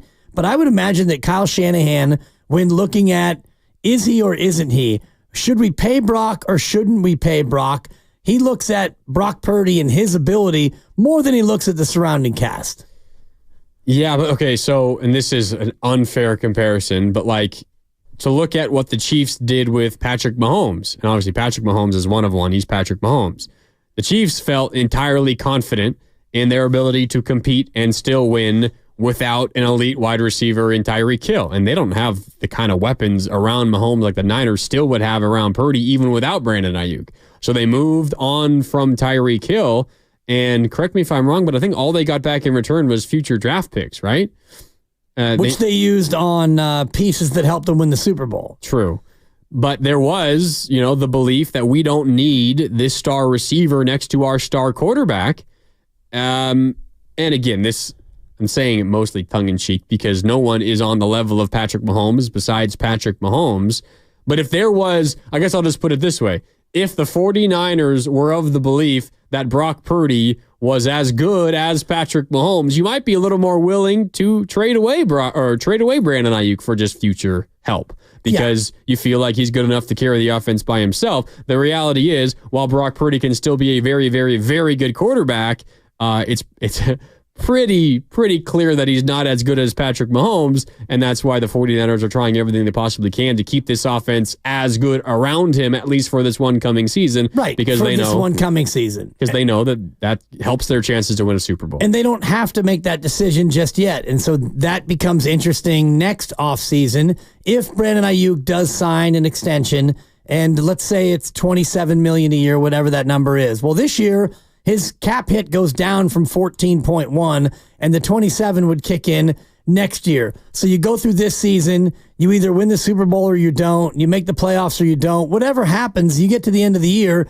you've had another year of information on Brock Purdy and Deebo Samuel and everybody else on your team. And you get to the end of next year, and then you've got some decisions to make. You can cut Deebo Samuel at the end of the year, and the cap hit's about $14 million. I think I may have the numbers slightly wrong, but there is a dead cap hit that you could absorb if you don't want to pay 2 wide receivers that kind of big money. Maybe you go through this year with an extended Aiyuk, which hasn't kicked in yet, and Deebo making more than 25, and you win the Super Bowl. And then you've got a different decision to make, because then you want to reward your guys and keep your guys together and all the rest of it. But I look at what Green Bay has done in particular, and you mentioned Kansas City, and they traded Mahomes, and they got back traded Tyreek. I'm sorry, they traded Tyreek. I appreciate that. Trent McDuffie with the number 21 pick, and he has been phenomenal. Sky Moore, he's been good. He hasn't been stupendous. Good enough. He won a Super Bowl.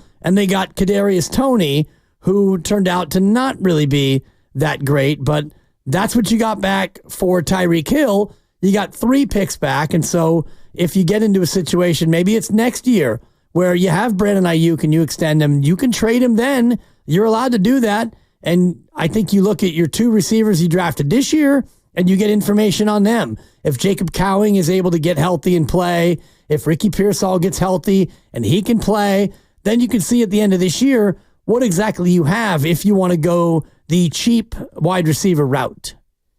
Yeah. You can then do that. But I think for a year, it makes less sense to do that now, because your quarterback is still on the rookie deal. You don't have to do that now. You're not under any financial pressure right now to make a decision on Deebo or on Brandon Aiyuk. And that's a very good point, and it's why throughout this entire process, even when it seemed so clear that a deal was about to be made between the Niners and the Steelers, and there was that portion, was it 2 weeks ago now? Was it early last week, when every single national reporter out there was saying that, the deal is as close to being done as possible. It's basically going to happen, just waiting on the final details.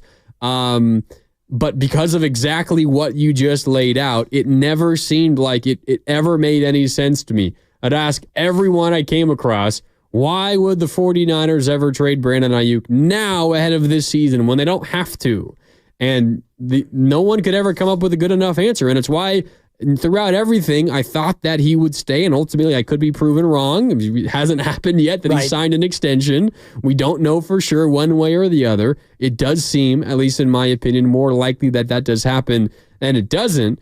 But you're right. The ultimate decision will come, like 8 months from now, when the 49ers enter another offseason. When they enter the offseason where they have to pay Brock Purdy, they enter the offseason where maybe they have to decide between Deebo Samuel and Brandon Aiyuk, and maybe they enter the offseason where they have to decide to keep Mooney Ward and or keep Diamador Lenore. There'll be a number of decisions coming up, but none of those decisions have to be made just yet. And even the Brock Purdy extension won't kick in. And that's something that we all forget a lot of times, because at the end of this next year, they have a chance to extend him, but that money doesn't kick in until after his 4th year. He's got a 4-year contract, so they sign him for $60 million a year. Well, next year, in that 4th year, his number goes up a little bit, but it doesn't go up that much to where you can't still keep Aiyuk and Deebo if you want. The question roster-wise comes down to guys like Mooney Ward and Dre Greenlaw, if he comes back healthy. I think his contract is up, and Diamador Lenore and other pieces of your team. If your team is good again, we know how it went this year. You were good, and people had their hand out, and Trent wants more, and Christian wants more, and so many players want to get their piece of the pie, and that's where it will become a bit more of a crunch with Deebo and Aiyuk if they're both making north of 25. Yeah. Mooney Ward has already said multiple times this offseason, I'm trying to get another bag. Exactly. And Diamador Lenore is entering his Brandon Aiyuk year, where he's entering the final year of his rookie deal. And the Niners, I'm sure they want to keep him around. He's been really good. And Mooney Ward's been amazing. Mooney Ward, their best defensive back, bar none, for a couple of years now. So Diamador Lenore, probably their second best defensive back. I mean, you could throw in Hufanga, second best corner for sure. Yep. Well, and Hufanga missed, the majority of the year last year, and now you've got a guy who might be primed to be his replacement or at least play alongside of him, depending on how Hufanga comes back from his injury. So the better your roster, the more you have these roster crunches with money, but that is so much better than the alternative, which is the roster that Kyle Shanahan inherited when he took the team over 7 years ago. You go back and look at that roster. Oh my God! And tell me you'd rather have this problem than that problem. The worst in the NFL. Yeah, it's pretty bad by a mile. Yep. Inherited that mess from Chip Kelly and company. Yeah, 2-14. Oh the Chipper God. with his smoothies, serving smoothies to the fellas. And they were bad. The roster was bad, and the team was bad, and so he had a lot of work to do to make this one of the best rosters, if not the best roster in football. I think, did they win the first game that year? First year of Chip Kelly. That sounds about the right. The only year of Chip Kelly. I'm pretty sure they won like the opening game. Let me double check this. 2016 San Francisco 49ers. Yeah, they won week 1 against the Rams, 28-0. Big. And then they lost. Oh no. Then they lost 1, 2, 3, 4, 5, 6, 7, 8, 9, 10, 11, 12, 13 games in a row. Didn't they beat the Rams twice that year? You're right, they did. Okay, that's the part of it that sticks out. 2-0 against the Rams. 0-14 against the rest, everybody else. Man. My God.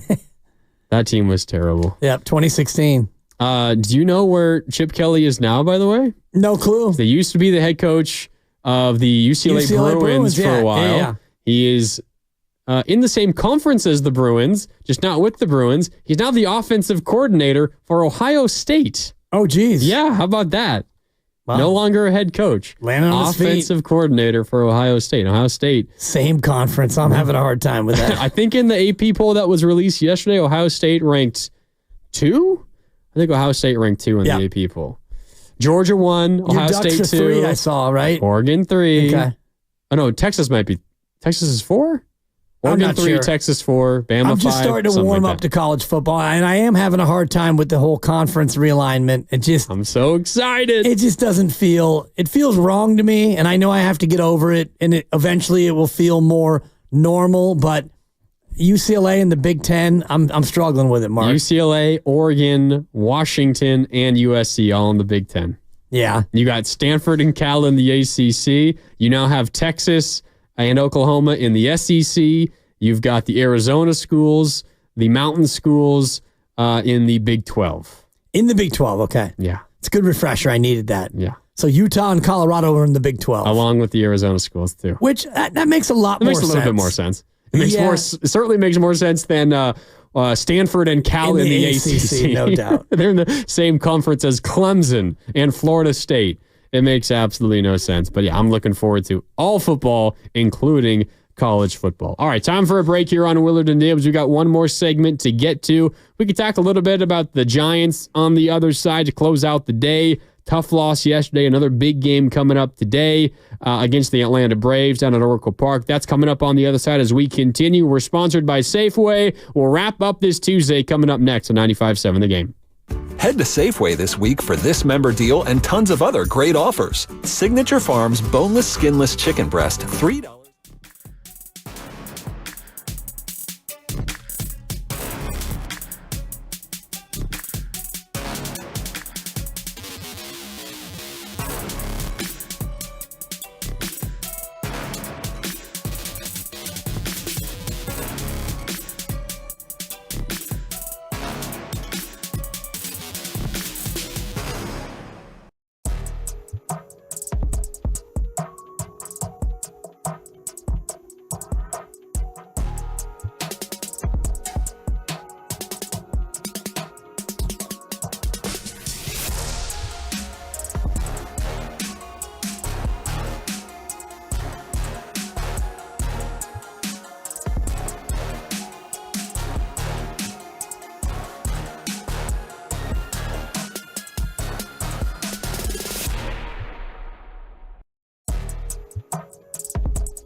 Now, back to Willard and Dibs. What is your favorite or the best play on words using your last name that you've heard? That ball got Schmidt on.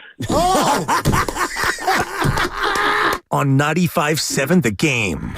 Well, there were 0 baseballs that got Schmidt on last night, Dibs. Good call, yeah. 1-0 in 10 innings was the final score in favor of the Atlanta Braves over the San Francisco Giants. The pitching matchup of Chris Sale versus Blake Snell, it was much better than expected. Giants couldn't push across a run. They'll try to even up the series today. Kyle Harrison on the bump, maybe the biggest start of his young career.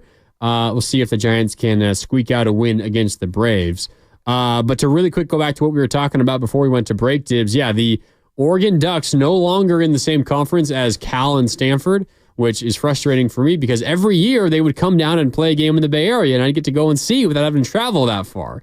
But I got to keep going to an Oregon game at least once a year, so I've decided to take advantage and just go all out. I'll be in the big house come November to watch Oregon and Michigan. Good for you. In Michigan. Have you been to Ann Arbor? I have not been to Ann Arbor. You're going to love it. Wonderful, wonderful college town. Sitting about 45 minutes outside of Detroit. Yeah, I'm going to fly into Detroit. Yep. And then it's about work my way over. About 45 minutes. And, you go downtown and it feels, I don't know if you've been to Davis. Yes. But it's kind of like a double Davis or, the Davis part of the downtown that's not by the campus. Yeah. It's just Ann Arbor itself, neat downtown, lovely shops and bars, a ton of college kids. And then I never went to a game in the big house, but I went when it was open. And it's just kind of an awe-inspiring deal where you look up and it's like 120 rows with no suites in the middle, no sections really. It's just like a giant bowl with benches. Bowl. Yeah. Yep. Old school bowl. Pretty fun. Yeah. November 4th, I think the first weekend of November. Oregon just looking and at Michigan. It right here. In Ann Arbor. November 2nd. Time TBD. And man. Might be a game day. Might be a game day game. Who knows? Maybe game day is going to be right now there. It's number 3 versus number 9.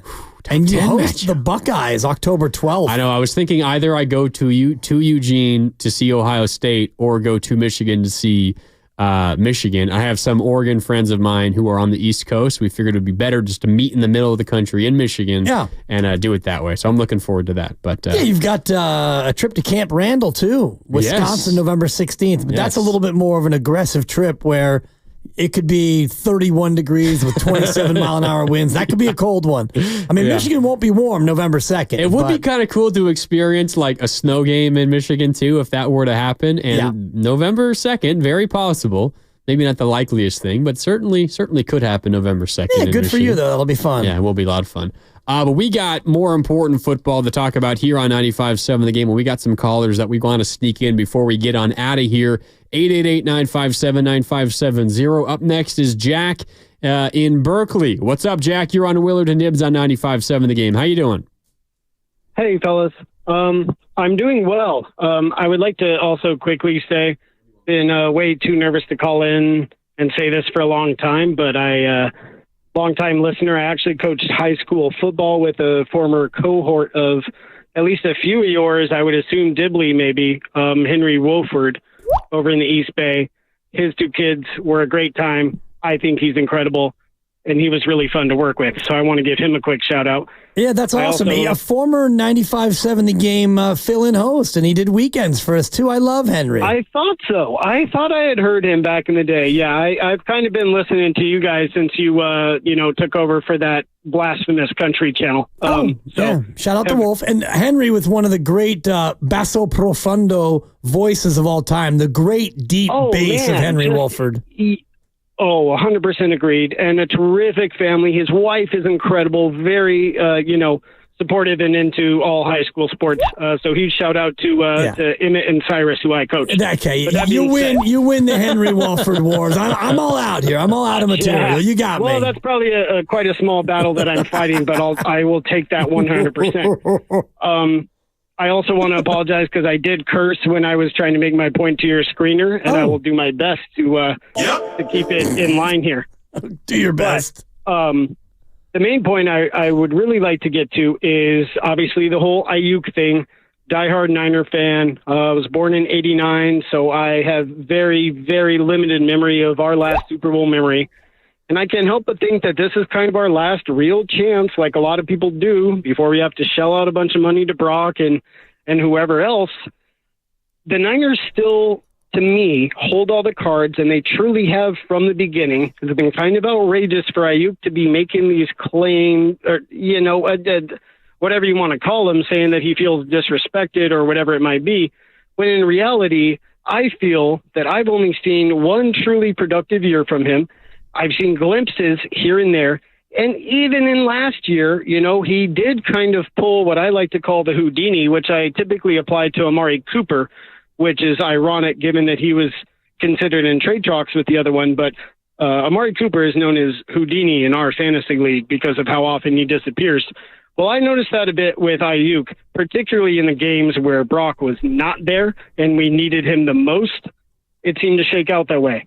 My take on the Niners offense and how everything is structured and how everything could go is that Shanahan can probably make most of these, typically average guys or guys that we see in our mind as being average, really top-notch players. For instance, Raheem Mostert and other guys that are just kind of bench warmers. Juwan Jennings played an incredible Super Bowl, but he should not be a starting receiver on most teams.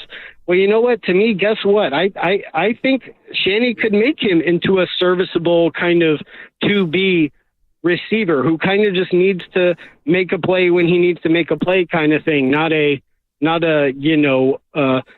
play-by-play game-changing player. And I think he could do that with almost anybody we bring in, which to me takes all the leverage away from Aiyuk, no matter how much the Niners seem to be giving him, which is also really upsetting me. Thank you for the call. I hate to cut you off, but we are up against it. And that is an idea that many have had, Grandy, that he can turn X player into a great receiver. That is risky. Because, dangerous, yeah. Brandon Aiyuk is a first-round pick who's played like a first-round talent, and it's not only because he's in Shanahan's offense. And I push back on the one good year. Look at his last 3 years. They've been very consistent, and he's been very solid over 3 years. Yeah, maybe you could point to like a game here and a game there throughout the course of a season. But unless you're Justin Jefferson, I guess even Justin Jefferson's had some not great games, but Tyreek Hill was incredibly consistent this year.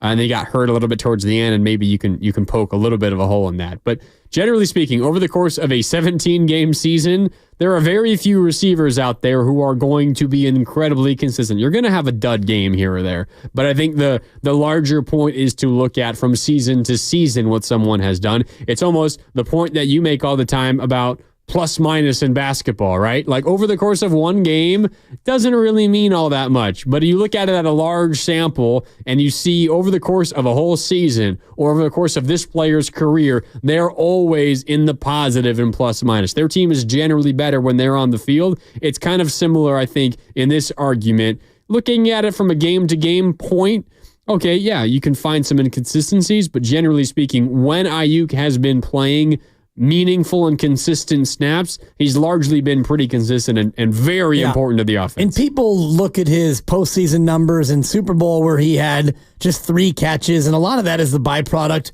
of your offense, and in this case, of the quarterback. And there were a couple of times in the Super Bowl where he was open and the protection broke down, and so Brock Purdy didn't have a chance to get him the football, and you can't use that as a knock against Aiyuk when he wins against his defender and the ball doesn't go his way because the right guard goes the wrong way on a protection, which probably would have won you the Super Bowl. If anything, it's a plus for Aiyuk. He did his job. He got open. Just because the ball doesn't find him has nothing to do with Aiyuk. The fact that it didn't find him is more to do with Purdy and the offensive line. Exactly. Than Aiyuk. And that's where, you look at targets and catches. And, I was saying this to TJ Hushmanzada. If I'm the Niners, I would look at, 32nd or 33rd in receptions. And he said, look at yards per catch or yards per target. And he was number 2 in football in both. And that's where you see a player's real impact when he does get his number called and the ball goes his way. What does he do with those opportunities? And BA is among the best in the league at that. Yeah, and I think back to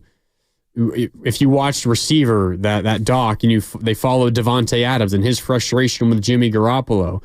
And Devontae is good enough that even through a season where he was playing with a bad quarterback, he still put up really good numbers. But think about what Devontae Adams' numbers would have been if he had a little bit more capable quarterback getting him the ball. So much of it is outside of the control of the receiver themselves. Devontae Adams gets open, and Jimmy Garoppolo overthrows him. That's a win for Devontae Adams. He did his job. He got open. So much of that is the same for Brandon Aiyuk. And that's why I think his impact on the Niners, or his ability to impact games, might be lessened just a little bit because of the team that he does play on, because they have so many weapons to spread the ball around. And they also don't throw it as often as other teams. They threw it the 32nd most last year in football. Yeah. Kyle prefers a balance, and also when you tend to have the lead, and they led in most of the games that they played, when you lead, you're going to run it, especially when you have the best running back in football. So that's going to limit your chances as a receiver to get maximum targets. Yeah.